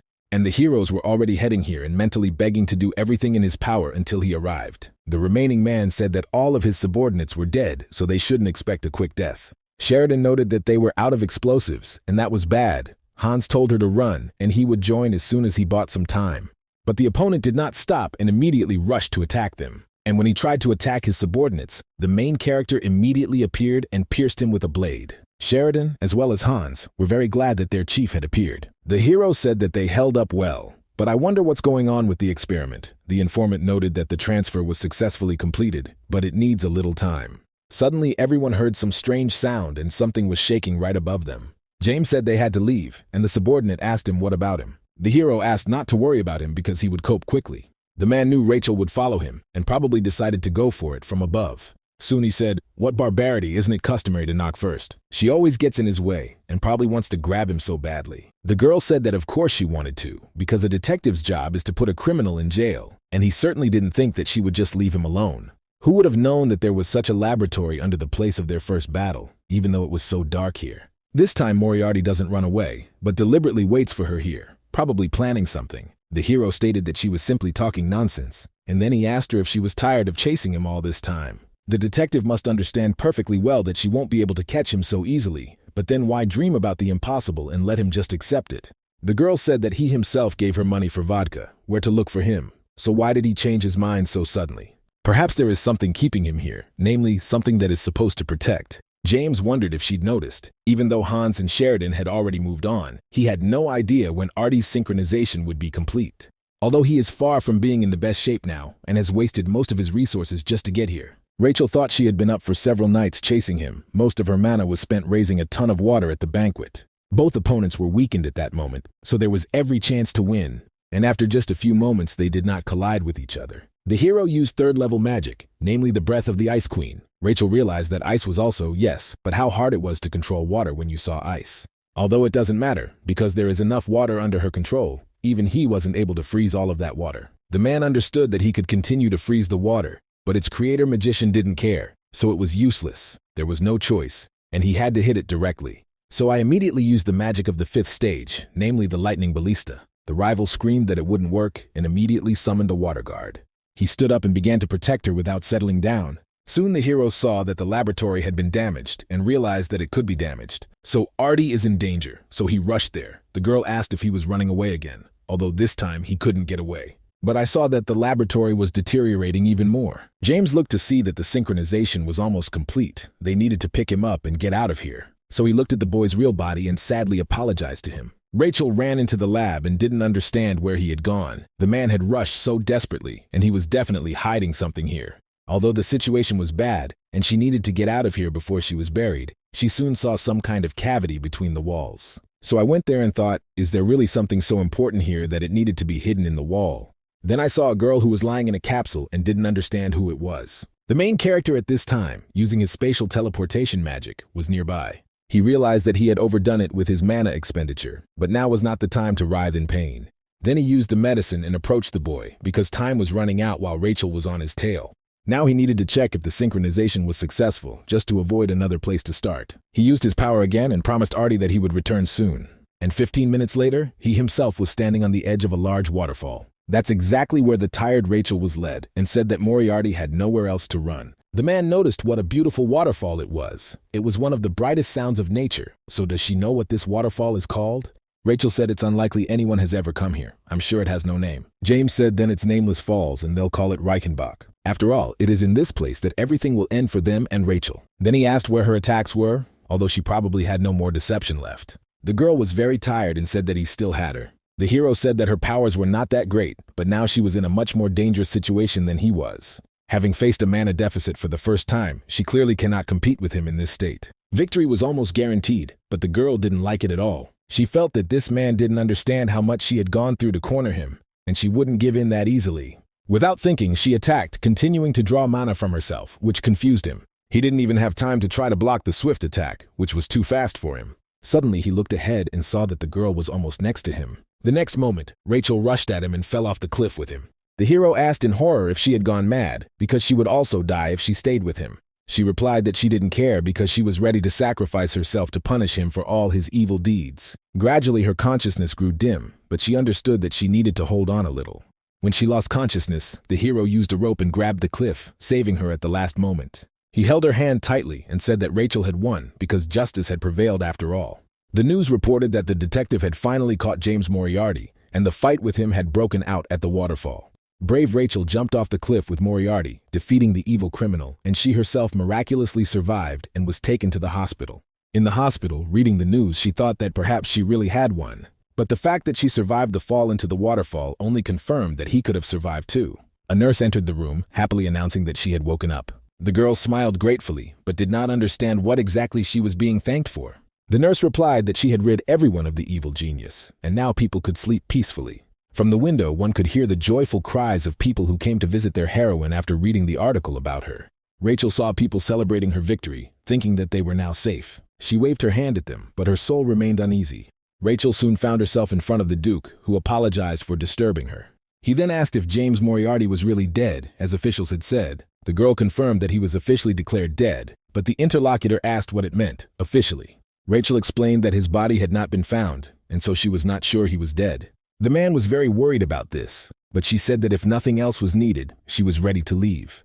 The Duke panicked and noted that the danger was not over yet, especially for her, to which Rachel replied that she would catch him if he decided to try. If he is alive, he will let her know soon, but it seems to her that the Duke should be much more careful than she herself. The girl left, thinking that while Moriarty may be guilty, Ludwig was far from perfect either, which further complicated her conclusions. The rumors couldn't possibly spread beyond the automaton factory, given its size, but nevertheless, something strange was in the air. The Duke, without hesitation, named the location of the laboratory, which confirmed his participation in the project, although there was still no evidence. She couldn't catch Moriarty, but punishing the criminal who was hiding right in front of her was even more painful. A few hours later, she returned to the lab and was glad that the girl was still in the capsule and had not been taken away. It might be possible to find evidence on the automaton that was found, but this would require a thorough examination of it. When she opened the flask, a girl began to rise from it and asked who saved her. The detective was surprised, but immediately replied that she was the one who found her, feeling a strange uneasiness.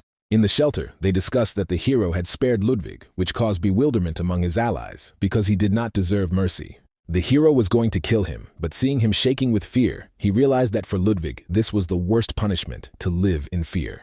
The mission in Delica was accomplished, and although Moriarty remained dead to the outside world, their goal was achieved. Hans agreed with the decision and noted that they would have to wait for the next target, hoping for a successful completion of the mission. He asked about the automaton the hero had worked with and what would happen to it now, since the situation remained unclear. The hero remained silent, and Hans thought that the silence meant failure, although in fact he was not sure of the reasons. Hans tried to console the hero, assuring him that there was no need to despair, and ended the conversation by suggesting that they break off the connection. The hero asked to wait, explaining that his words had been misunderstood and that the situation was not as bad as it seemed. He explained that it was never too late to explain his intentions, and invited the boy to follow him to discuss further. The boy said that he would do whatever his master told him, but the hero quickly reminded him that he should not call him that. The hero noticed that the boy was still too naive, and that he should explore the world while he had the opportunity. The boy did not quite understand what this meant, but promised to do everything that was necessary, and the hero said that he would soon introduce him to someone important. Artie asked why the teacher wouldn't stay with him, which caused a strange reaction from the hero, who realized that he had said something wrong. The hero realized that the boy had misunderstood his words, and suggested changing the address if he didn't like it. The hero was prepared for anything, but still hoped that the boy's personality was preserved, despite the transfer of the soul.